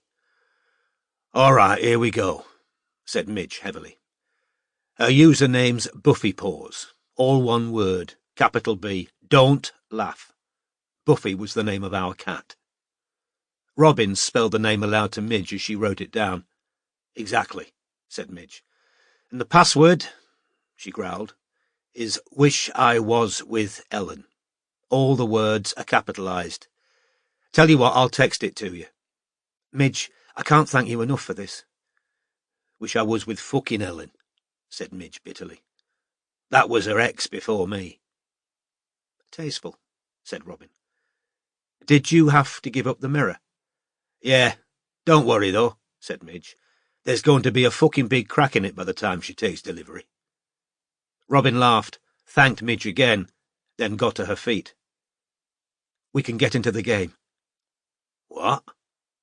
Robin explained. "Ellicott, you're a genius," said Strike. "You can be inside the game while I'm interviewing Ormond. If Enemy turns up while Ormond's talking to me, we're down one suspect." Chapter 35. By that gate I entered lone, a fair city of white stone. Yet I heard no human sound, all was still and silent round, as a city of the dead. Christina Rossetti, The Dead City. The Flask, which lay close to Hampstead Heath, was a very old pub, which had 3 separate parlours and 2 different bars. It was, in fact, tailor-made for 2 people who wished to coordinate their activities while out of sight of each other. "Great, it's got Wi-Fi," said Robin, checking her phone as she and Strike stood at the bar together 15 minutes before Philip Ormond was due to arrive. "I'll keep my phone for Anime's Twitter feed and use my iPad to access the game. I've been carrying it around ever since I asked Midge for Beth's login details," she explained to Strike, pulling the iPad out of the small nylon backpack she usually took on surveillance, just in case. "The Boy Scouts missed a trick not recruiting you," said Strike. "What do you want?" "Tomato juice and a bag of crisps, please. I'm starving," said Robin. "Then I'll get out of the way so Ormond can't see me." Once she had her drink and crisps, Robin left Strike for the parlour adjacent to the main bar, where she sat down at a small corner table beside a fireplace. Having eaten a third of the crisps in a couple of mouthfuls, she propped up her iPad in front of her, took out her notebook and pen, checked Anime's Twitter feed, which showed no new activity, then brought up Drek's game. A group of 4 middle-aged Americans entered the small parlour, one of the women reading aloud from a guidebook. "Haunted," said a voice from the deep south, and the word seemed to have twice as many vowels as Robin would have given it. "By the ghost of her Spanish barmaid who hanged herself in the cellar for unrequited love of the pub's owner." A good deal of loudly interested comment ensued, and much scraping of chairs, as the foursome took the table beside Robin. Feeling tense, Robin typed the username Buffypaws into Drek's game login panel, and then, after checking the capitalization on Midge's text, the password, Wish I Was With Ellen. Please work, please work, please work. The flask, continued the American woman with the guidebook, was the site of one of England's first ever autopsies performed. Oh, my word! Robin hadn't ever watched a loading GIF revolve with such anticipation. On a body stolen by gravediggers from Highgate Cemetery. The screen on Robin's iPad turned black. White letters floated into sight like spectres. Welcome to Drek's game. The letters faded. Robin was looking at a beautifully animated Highgate cemetery, in which wisps of mist curled around ivy-draped stone angels. The colour palette was monochrome, like the original animation. White figures drifted across the screen. Some looked like Paperwhite the Ghost, others were skeletal, still more were bounding hearts, like the hero, Hearty. Evidently, you could choose what you looked like in the game from a limited number of options. Robin had no idea how she appeared to the other players, each of whom had their usernames written in tiny print above them. Meanwhile, a sidebar showed everyone who was entering and leaving the game. Inkheart66 has left the game. Paperwhite Mod has entered the game. Ink Black Stacy has entered the game. After some trial and error, Robin located a control panel that enabled her to move around. Slowly she made her way up a misty path, past urns wrapped in overgrown vegetation. Suddenly, a bat swooped low over her character and transformed into a vampire, blocking her path. The vampire, who looked weak and weedy, stood panting, his hand on his chest, before speaking to her, the dialogue appearing across its chest. Mind if I suck on an artery? Robin hastened to find the place where you type dialogue, and after a few seconds fumbling, found a pull-up keyboard. Having no idea what the correct answer was, or indeed whether there was a correct answer, she typed, I'd rather you didn't. The vampire appeared to sigh, but I'm anemic. Mildly amused, Robin typed, sorry. The vampire replied, one day you'll be undead. Then you'll be sorry. He turned back into a bat and fluttered away. Robin continued up the path. Some of the tombs had interactive features, opening to reveal skulls and bones, or, in one case, a gigantic spider, which showed signs of giving chase and made Robin move her character swiftly away. Then one of the drifting Paperwhites crossed the path ahead, paused, and spoke to her. Ink Black Stacy. Hey, Buffy Paws, long time no see. Buffy Paws. Hi, Ink Black Stacy. Ink Black Stacy. How's it going? Buffy Paws. Good, thanks. And you? Ink Black Stacy. How fucking awful is it about J, 3 asterisks, and E, 3 asterisks? Buffy Paws. I know. Terrible. Robin wondered what the asterisks were about. Were players not supposed to write Josh and Edie's names inside the game? Was Anime's ego such that the creators mustn't be mentioned? Before she could consider that point any further, 2 dialogue boxes opened simultaneously in front of her. A new private channel has opened. 16th of April 2015, 1757. Worm28, Mod invites Buffy Paws. Worm28, OMG, I thought you'd gone forever. A new private channel has opened. 16th of April 2015, 1757. Vilpachora, Mod, invites Buffy Paws. Vilpachora, thought you'd gone for good. Shit. Robin reached for her phone and typed a hasty text to Midge. Tell me literally anything about Beth. I'm inside the game. Some of these people know her. Beside Robin, the American woman with the guidebook, whose purple plastic glasses were perched on the end of her nose, continued to read aloud. Byron, Keats, and Shelley are known to have drunk in the flask, as is the famous highwayman Dick Turpin. Deciding it would look too fishy not to respond to the 2 moderators, Robin began to type again. Worm 28. I thought I drove you away with all my problems. Buffy paws. No, I miss this place. Don't be silly, of course not. How are you? Worm 28. Guess what? I'm in L. 5 asterisks. Buffy paws. No way. Worm 28. Yeah. I came down to be with my BF. Buffy paws. OMG, that's great. Valpachora. Still a dyke? Buffy paws. Yeah. Turns out you can't unlearn it. Valpachora. Lol. Maybe you just haven't had good dick. Buffy paws.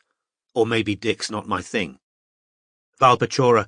If you've only fucked cucks, you won't know. Buffy paws. Interesting theory.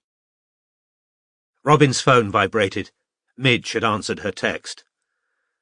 Self-obsessed, unfaithful cow. Likes cats. Writing novel, 3 paragraphs. Aspiring artist, shit collages. Fancies Rachel Maddow. Can't cook anything except pasta with a tin of tuna dumped on top. Collects Christmas tree ornaments and pissed off girlfriends. Grinning, Robin texted back. And broken mirrors. Thanks, kiss. She returned to her iPad. Buffy paws. Back. Worm 28. It's not going well, though. Buffy paws. What do you mean? Worm 28. Guess how many times I've seen him since I got here. Buffy paws. Go on. Worm 28. Once. Buffy paws. Oh no, that's shit. Worm 28. He's super busy, though. What happened with you and your girlfriend? Buffy paws.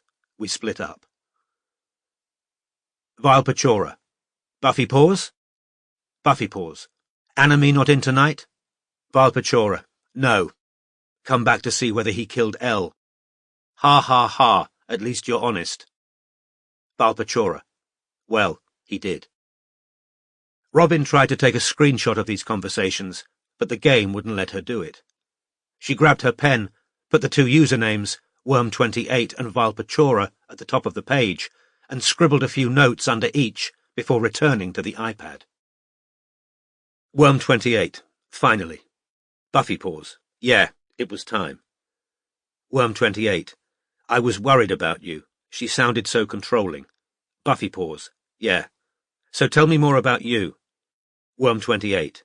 I'm working, kind of. Fuck, I wish I could tell you where. Buffy paws. Tell me. Worm28. Lol. I'm scared of anime. If I tell you, we trigger consequence 14. Buffy paws. Okay, hint. Worm28. Lol. No, better not. Guess what, though? I met B. 3 asterisks. Buffy paws. No way. Valpachora. So pissed right now. Buffy paws. Aren't we all? Valpachora. What you wearing? Buffy paws. Full body armor. Valpachora. So fucking bored of this place. Buffy paws. Why are you still here then? Valpachora. Intel. So do you use a strap-on or what? Robin picked up her pen again and jotted rapidly under Worm28, Posmet Blay, kind of working. Beneath Valpachora, here for Intel, and on the facing so far blank page, trigger consequence 14, what is this? She resumed her typing. Worm28. Yeah, true story. I just walked in the room and he was there. I nearly fainted. Buffy paws. Did you talk to him? Worm28. No, I was shaking. Buffy paws. Lol. Valpachora. Are you sitting on a strap-on right now? Buffy paws. Your sense of humour as sophisticated as ever, I see. Valpachora. You're lucky I don't ban you. Buffy paws. What for? Valpachora. For being a fucking pervert. The American reader of the guidebook was now reading the menu aloud to her companions, even though each had one of their own. Steak and kidney pie, boiled potatoes. Robin's phone vibrated. She looked down. Strike had texted, Ormond's here. Chapter 36. And on his shield a bleeding heart he bore. Mary Ty, Psyche. Strike, who was sitting at a table for 2, facing the door of the pub, correctly identified Philip Ormond as soon as he entered, even though the man in no way conformed in Strike's mental image of either a geography teacher or a person likely to sign up for art classes. Strike might even have suspected a military background, given the man's bearing and the meticulous smartness of his appearance. Several inches shorter than the man he'd come to meet, Ormond looked as though he might be a regular gym user. He had light blue, wide-set eyes, light brown hair, which was worn short and neat, and a pointed jaw covered in carefully trimmed stubble. Without the black briefcase he was carrying, his dark suit and plain navy tie might have suggested funeral wear. He paused inside the doorway to look around, squaring his shoulders as he did so. Catching the detective's eye, Ormond approached Strike's table. "Cormoran, Strike?" "That's me," said Strike, standing to shake hands, his stump protesting angrily at having to bear his weight so soon after sitting down. "Philip." Ormond now proved himself to belong to that category of men who seem to think they'll be suspected of impotence unless their handshake causes the recipient physical pain. "I'll get a drink," said Ormond, before departing for the bar. He returned to the table carrying a half-pint of lager and sat down facing Strike, giving off an aura of slight suspicion. "Well, as I told you on the phone," Strike began, "you're trying to find out who Anime is, yeah? Would you mind if I took notes?" "Feel free," said Ormond, though he didn't look particularly happy about it. "What happened there?" Strike asked, now noticing that 2 fingers on Ormond's left hand were bandaged. "Hydrofluoric acid spill," said Ormond, and when Strike looked blank he said, "I was doing a bit of steel etching at North Grove. Won't be trying that again. Burn got infected. I've had 2 lots of antibiotics so far." "Sounds nasty." "Hardly the worst thing that's happened to me lately," said Ormond, with a trace of aggression. "No, of course not," said Strike. "I'm very sorry for your loss." "Thanks," said Ormond, unbending very slightly. "It's been a bad time." "I'm sure," said Strike. "Would you mind answering a couple of questions about North Grove?" "Far away." "When did you start classes there?" 2011, said Ormond. "Do you do a lot of art, or not really? Writing's more my thing, actually." "Really?" said Strike. "Published?" "Not yet. Just playing around with a few ideas.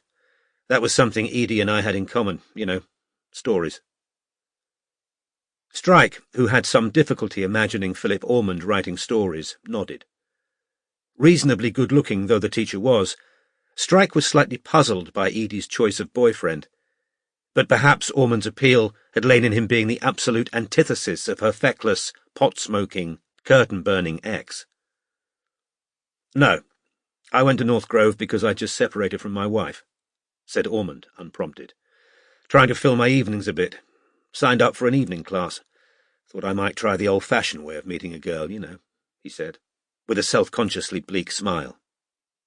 "Met my wife on a dating site, and the ones you meet at the gym, they haven't usually got enough upstairs for me," he added, tapping his temple. "So when you first met Edie, she was still dating Blay, yeah. I got interested in their cartoon, listening to people at North Grove talking about it, and ended up inviting her and Blay to come into school and give my Year 7s a talk about animation and computer-generated imagery. The kids enjoyed it," said Ormond, though not as if this gave him any particular gratification. "You teach geography, right?" "Computing," said Ormond, frowning. "Who told you I teach geography?" "Think it was Edie's agent," said Strike, making a note. "Cross wires somewhere. When did you first become aware of Anime?" "I saw he'd posted a picture of Edie's flat on Twitter. I sent her a text to see whether she was okay. I still had her phone number from when she came into school to talk to the kids. We texted back and forth a bit and ended up going for a drink. She and Blay had split up by that time. Found out we had quite a bit in common. Writing," he said again. "Stories. We had a bit of a laugh about North Grove. There are some real characters there. A kid who's a proper Jeremy Kyle candidate. Would that be Bram de Jong? Asked Strike, noting that Ormond had just used a bit of police slang. That's him, yeah, said Ormond, nodding. I was leaving North Grove one night and took a fucking rock to the back of my head. He was up on the roof throwing them at anyone he could hit. If I could have laid hands on him— He cut me, said Ormond, pointing at the back of his head. I've still got a scar there. Edie told me about some of the things he did while she was living there. She found a dead bird in her bed one time. The parents are just— There's no control, said Ormond. And Strike noticed his nostrils flare as he said it. None. Did you discuss Annemie when the two of you went for a drink? Oh, yeah, she told me all about it. She thought it was someone she knew because of him knowing so much about her. She sort of went through the people she suspected with me. I thought it sounded like that girl. What's her name? Blaze X. Kaya Niven. Yeah, but Edie said she'd ruled her out. How did she do that? Edie told me she was at the animation studio one afternoon, Looked out the window and saw her hanging around in the street. hoping to run into Blay, see? Edie had Annemie's game running on her laptop and checked it. Annemie was in there, moving around and talking, but Niven wasn't using a phone or an iPad or anything. That's very helpful, thanks, said Strike, making a note before looking up again. Kaya was hanging around the animation studio, was she? Yeah. Edie told me she turned up a couple of times when Edie was with Blay, staring at them across bars and pubs. Had an ex like that myself. Psycho.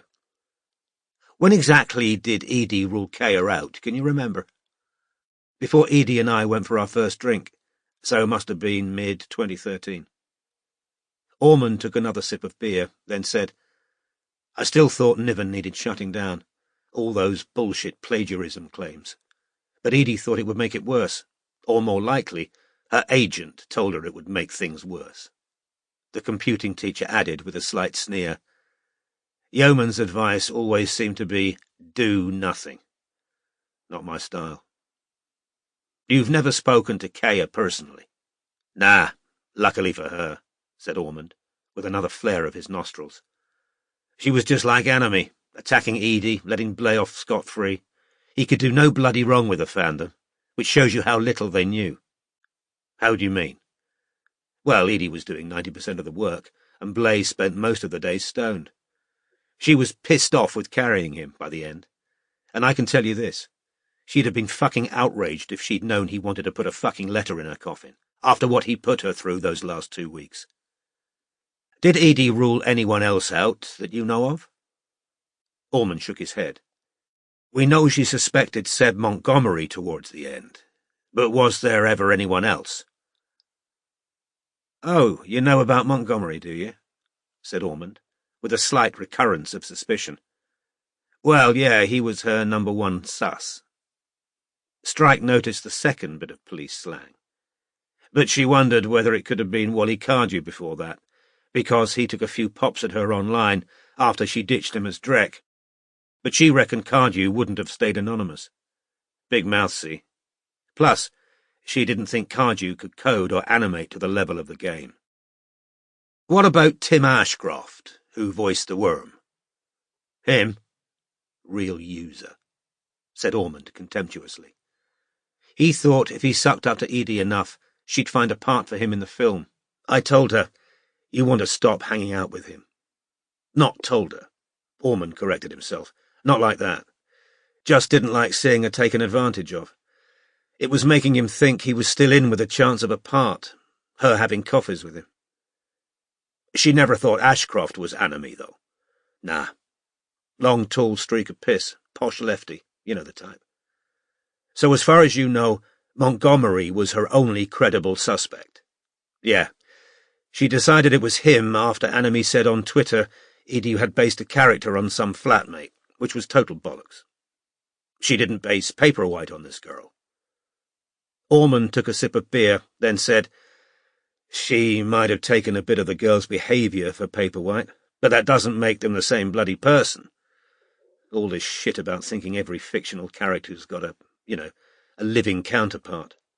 Inspiration can come from anywhere, said Ormond, a slight flush rising in his face as he spoke. You can't say that such and such a character is a living person.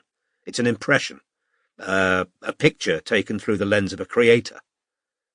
He took another swig of beer. That's what I find, anyway, he said, having set his glass back down, in my writing.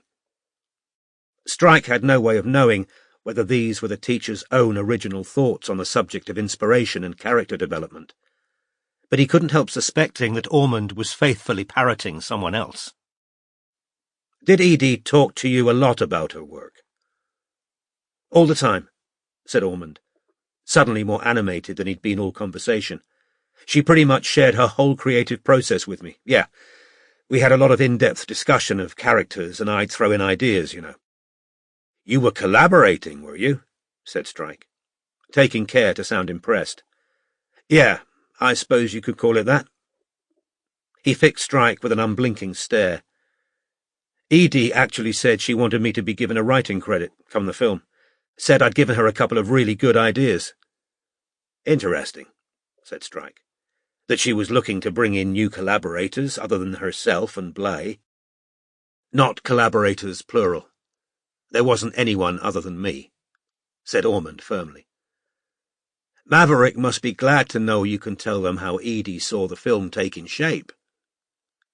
There was a short pause before Ormond said, You'd think so, but nobody's deigned to respond to my email. Seems short-sighted. You've got it all written down, presumably. We didn't write it down, just talked it all out. It's all in here, said Ormond, tapping his temple again. And as I'm the only one who knows, you think they'd— He shrugged irritably. Frustrating, said Strike. Yeah. And now that bloody uncle of hers, who bunged her a couple of £100 to get rid of her when she was literally sleeping on the streets, stands to— Funny who ends up benefiting. But she didn't make a will, so there you are, said Ormond, a definite undertone of bitterness in his voice. This next point is sensitive, said Strike. Edie tried to kill herself in 2014. Anime knew what had happened, and even the hospital she was in, within a very short space of time. Yeah, I remember, said Ormond darkly. I'm interested in finding out who could have known that. Search me. I was one of the last to find out, said Ormond. Really? Yeah. She tried to call me, obviously, the teacher added quickly, and Strike wondered whether this was true. But I didn't hear my phone ring over the noise of the pub. I was out with people from work. So then she called Blay. He realised what she'd done and called the police. They had to break down the door. The memory of Charlotte's groggy voice, speaking on a mobile from the grounds at Simmons' house, surfaced and was immediately repressed. She overdosed after drinking alone in her flat all evening, and watching people on Twitter tell her to kill herself, said Ormond. This was before we moved in together. Blamed myself, obviously, when I found out what she'd done. She wasn't really fit to live alone, not by that stage. It was after the overdose she moved in with me, and that was a big turning point, you know. She was much happier. Much. Do you live locally? No, I'm up in Finchley, Ballard's Lane. Do you know if Blay was alone when he realised she'd overdosed? Asked Strike. No idea, said Ormond. But he took his bloody time about telling me. When he first started talking, I thought it was an LOB. Got to ask, interrupted Strike. Are you ex-police? Ormond looked momentarily taken aback, but then, for the first time, grinned. Still that obvious, is it? Yeah, I was met. Got out because the ex-wife wanted me to. Retrained as a teacher, and then the marriage went tits up anyway. Sorry, go on. You thought Blay was talking a load of bollocks. Yeah, he sounded stoned. Mind you, he usually did. Probably had a spliff to limber himself up to call me.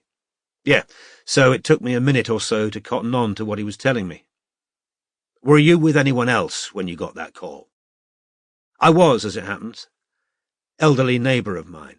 He's 90-odd. I help him out with a bit of shopping from time to time, said Ormond, self-consciously modest. Give him a lift to the doctor's when he needs it. Nice old guy.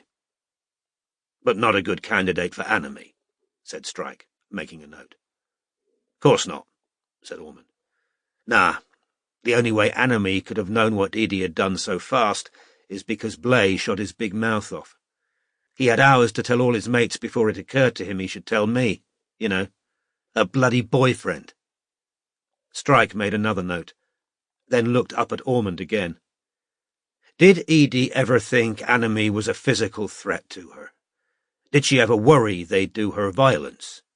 Nah, I don't think so, said Ormond. Not even after Anime put her address online. That wasn't Anime. I thought he put a picture of the flat online, yeah, but some other guy told people to direct message him if they wanted the full address. Who was the person who offered the address, do you know? No idea. There were so many of them having a go at her. Do you think Anime might have killed her? Strike asked, watching closely for Ormond's reaction. I don't know, said the teacher. The question seemed to have jolted him. How would I? I've got no reason to say it was him. Well, I've got no reason to think it was anyone. Strike took care to write Ormond's words down as spoken before saying, This dossier Blay said he had, allegedly proving Edie herself was Anime. What a load of bullshit, snarled Ormond. Edie persecuting herself to the point of suicide for 3 years, 4 years, whatever it was? Piss off. I presume Yasmin Weatherhead was before your time? Asked Strike. Yeah, said Ormond. Why? She took the dossier of supposed proof to Blay. Oh, right, yeah. No, they sacked her before Edie and I got together. Ormond took another sip of beer. Bit harsh, actually, I thought, letting the girl go just because she played the game. Not that, but Edie was probably getting paranoid, imagining that everyone around her was feeding information to Anime. Strike, who wouldn't have expected this leniency towards Yasmin, given Ormond's uncompromising opinions on everyone else in Edie's vicinity, said, You don't think it was an odd thing for an assistant to do, to join Anime's game, or keep playing it, given that Anime was giving Edie such a hard time? Well, I suppose from that point of view. Yeah, I suppose, said Ormond, as though the subject was of little interest to him. You and Edie got engaged before she died, I heard. Oh, you knew about that? Ormond sounded pleased to hear it. Yeah, I proposed 2 days before it happened. We were going to get her a ring that weekend. Very sad, said Strike, allowing a moment's pause before saying, To go back to the dossier, Blay called Edie and accused her of being Anime, right? That's right, said Ormond, his expression hardening. Did Edie discuss that with you? Of course. What was your advice? Meet Blay and have it out, or— I told her, said Ormond forcefully, to tell him to go fuck himself. He kept calling and she kept hanging up. Quite bloody right. If he was smoking so much weed he'd believe something like that. Screw him. But then, said Strike, Edie changed her mind and decided to meet him face to face. Yeah, to tell him in person what she thought of him. Who called who? Asked Strike. He called her, said Ormond. Like I said, he kept doing it. Right, said Strike. And finally she decided, OK, let's have it out. Edie told you that, did she? Obviously, yeah, said Ormond impatiently. So you knew they were meeting that afternoon? Yeah. Did you know where they were meeting? No, said Ormond. I assumed it'd be in a cafe or what have you. And when Edie didn't come home, well, obviously I was worried. I'd been taking a detention at school that afternoon. Afterwards, I realised I'd been watching bloody Sophie Webster write lines when the actual, when it happened. I got home expecting Edie to be there. She wasn't. I waited. By 11 o'clock I was getting worried. I called the police round about midnight. Did you try and call Edie during that time? A couple of times, yeah, but she didn't pick up. The police put me on hold and, well, obviously I knew then there was something up. I used to be a copper. I know how this stuff works. They asked me to describe Edie, which I did. Then they said they were going to send people out to talk to me, They came to the flat and they told me a body matching my fiancée's description had been found in Highgate Cemetery. I had to go and ID her. I'm sorry, said Strike. Must have been hell. Yeah, said Ormond, the undertone of aggression back in his voice. It was. Strike looked over his notes. As far as Anime went, he'd learned very little. He did, however, feel immeasurably better informed about Philip Ormond. Well, unless you've got any more thoughts or information on who Anime might be.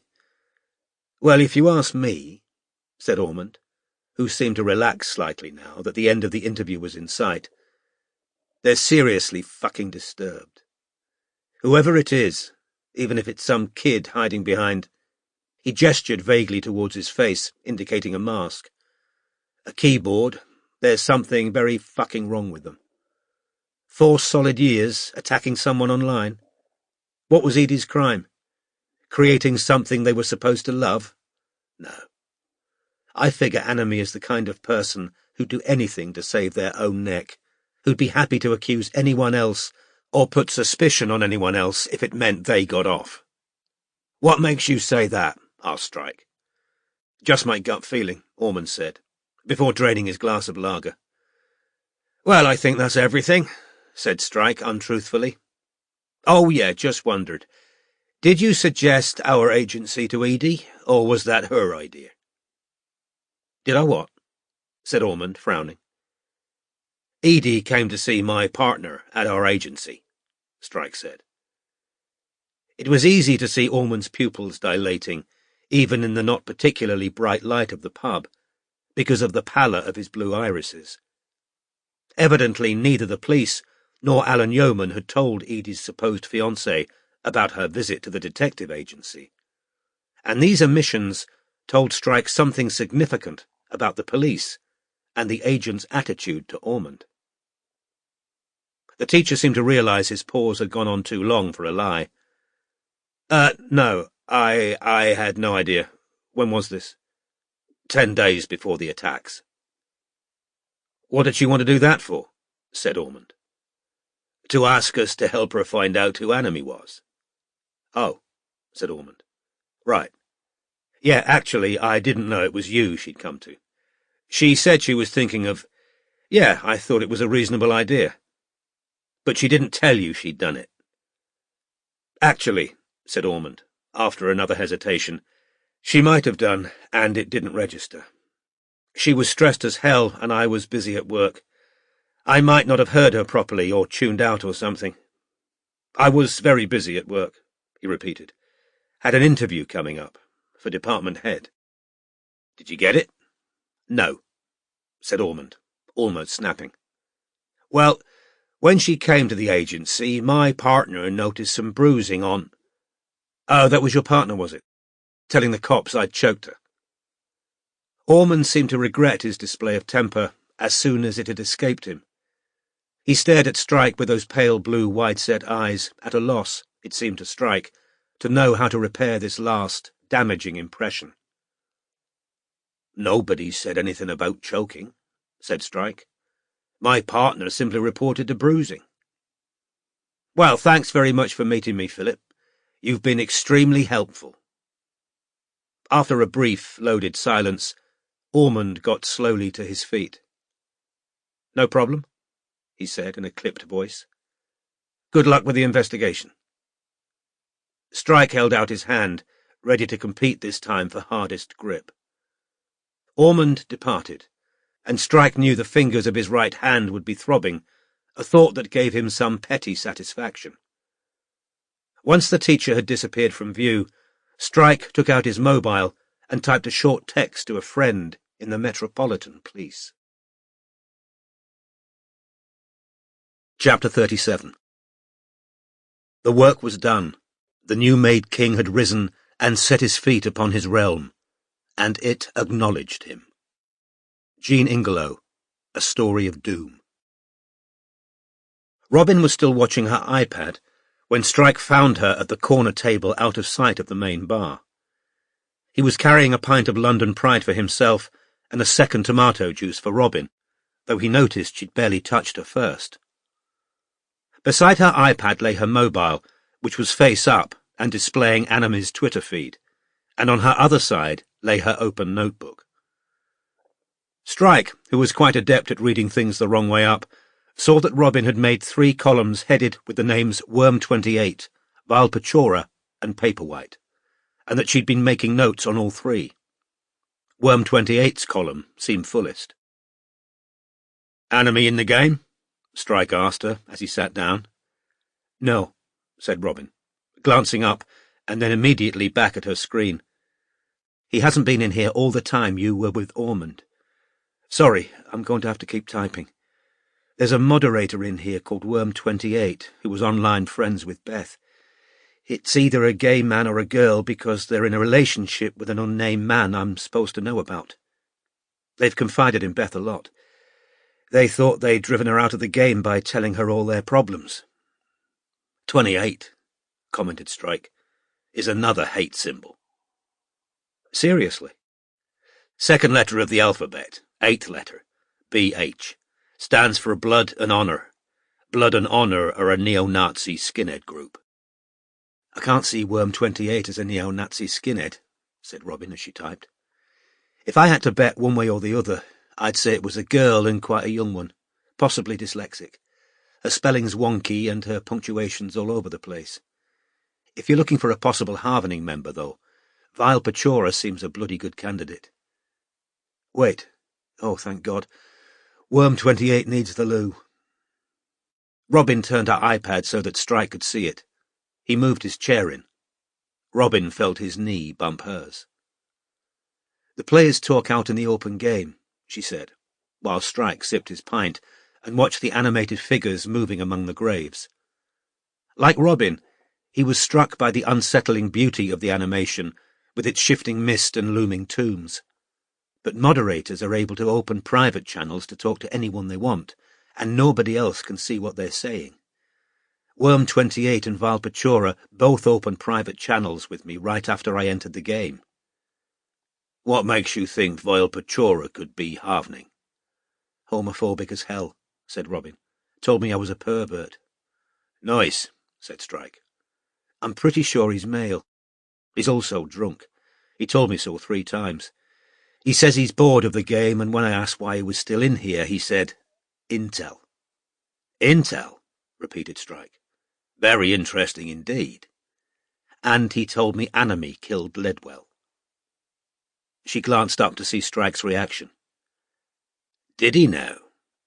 "Under the guise of banter," said Robin, looking back at the game. "The only other moderator I've spoken to is Paperwhite. She asked me if I needed help navigating the game and gave me some hints about getting into an expanded area that's been created since Beth was last in here. She didn't open a private channel, she just offered to help out in the open game. I don't actually know that she's female, obviously. I'm just assuming so because of the username. No personal chat." Strike was watching the sidebar of player arrivals and departures. Borkald Drek has left the game. Inky 1010 has entered the game. Magspie 7 has entered the game. "If I log out," said Robin, turning the iPad back towards herself, "you can tell me about Ormond." "Stay logged in," said Strike, "so we can keep an eye out for Anami. I'd like to see how they behave in there. Can you tell this worm person you got to go and do something offline for a bit?" "Need to take clothes out of washing machine," said Robin, typing. "Back in a bit." She sat back with an air of relief, drank some tomato juice, and readjusted the angle of the iPad so that both of them could continue watching it. "How was Ormond?" "Ormond," said Strike, "was quite interesting. Not what I was expecting. He's a computing teacher and ex-police." "Really?" said Robin. "Yeah, and if I had to bet either way, I'd say they weren't in a relationship prior to her trying to kill herself. I think he took advantage of her being vulnerable to ask her to stay at his place, and she found it hard to get out again. I asked about the fingertip bruising to the neck. He didn't like that much. You amaze me, said Robin. I'm sceptical about the supposed engagement as well. I think Heather Ledwell was right. He's pissed off he's not going to get a penny out of her estate, or any financial benefit from the cartoon if it's made into a movie. He mentioned her not having written a will, but he hasn't given up hope of benefiting. He spent half the interview positioning himself as a writer. He claims he was collaborating with her on future storylines, and that she wanted him to have a writing credit if the film happened. I asked whether this had all been put in writing, and no. The ideas are all in his head. He's emailed Maverick to offer his services, but they haven't got back to him. Bloody hell, said Robin quietly. There are a few other interesting points. For one, he says Edie told him she was going to meet Josh the afternoon she was killed, but claims he didn't know exactly where they planned to meet. The fishy bit is that he said Blay called her to suggest the meeting. Either Ormond or Katya's got it wrong, and my money's on Ormond. My suspicion is he had no idea she was going to meet Blay, which begs the question, why lie? If he's worried about being suspected of the stabbings, it would make more sense to tell the truth and say he had no idea they were meeting. It's an odd half-lie, saying he knew they were meeting but not where. Of course, it might be ego. He doesn't want to look like a bloke whose girlfriend's meeting her ex on the sly. He strikes me as that type. Also, and this is definitely strange, said Strike, flicking open his notebook. He told me he thinks Annam is the kind of person who'd do anything to save their own neck. Specifically that they'd try and blame or throw suspicion on someone else. I asked him why he was saying that, and he told me it was just a gut feeling. But I found that pretty bloody suggestive. Sounds to me like he thinks Anime might have something on him. But that surely means he knows who it is. You'd think so. But he wasn't in any hurry to tell me who he thinks it might be. The reverse. He dismissed everyone I mentioned. Incidentally, he says Edie ruled Kaya out. Observed her on the street without a digital device while Anime was in the game. Oh, said Robin. Well, that's useful to know. Yeah. One last weird thing Ormond said. I asked whether he thought Anime might have killed Edie, and he said, I've got no reason to say it was him. I've got no reason to say it was him, repeated Robin. Odd form of words. My thoughts exactly, said Strike. Why not just say no? The phone in his pocket rang. He took it out. The caller ID was hidden. The suspicion it would be Charlotte made him hesitate. But after a couple of seconds he answered. Strike? He could hear breathing.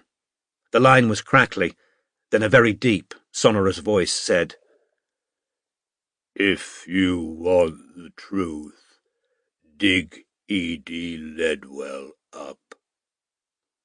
The line went dead. Robin could tell by Strike's expression that something out of the ordinary had just happened. Her immediate thought was Charlotte. Then she wondered whether it could be Madeline who'd made his face go blank. Strike lowered the mobile and looked at it as though the caller ID might somehow materialize.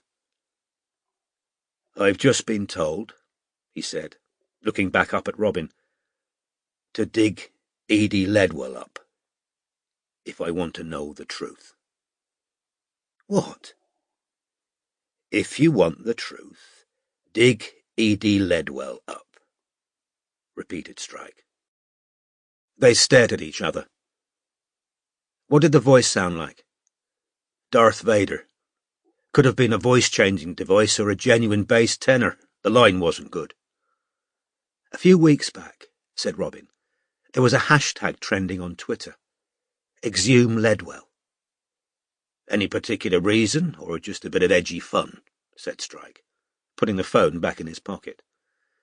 Some troll said she'd probably faked her own murder to get sympathy, and that they should dig up the body to make sure. Well, if it's a troll calling me, they know we're on the case. I hope to Christ neither of us has been recognised while we've been keeping suspects under surveillance." "Look," said Robin with a sudden gasp, pointing at the iPad. "He's there." A unique figure had appeared on the screen. It looked nothing like any of the other figures, the drifting imitations of pretty paperwhite, the bobbing heartyish hearts or the wondering skeletons. This was an empty cloak, which rippled as though it stood in a wind. There was no face. The being inside the cloak was invisible. Though animated simply, it was odd how eerie it was. The legend Anime Mod was suspended over its head. The figure began to talk, the type appearing across its non-existent face. Anime. Good evening, children. And the avatars of the other players clustered round, type appearing across each of their faces as they greeted him. Inky 101, Anime in the house. Mr. Drek D. How you doing, boy?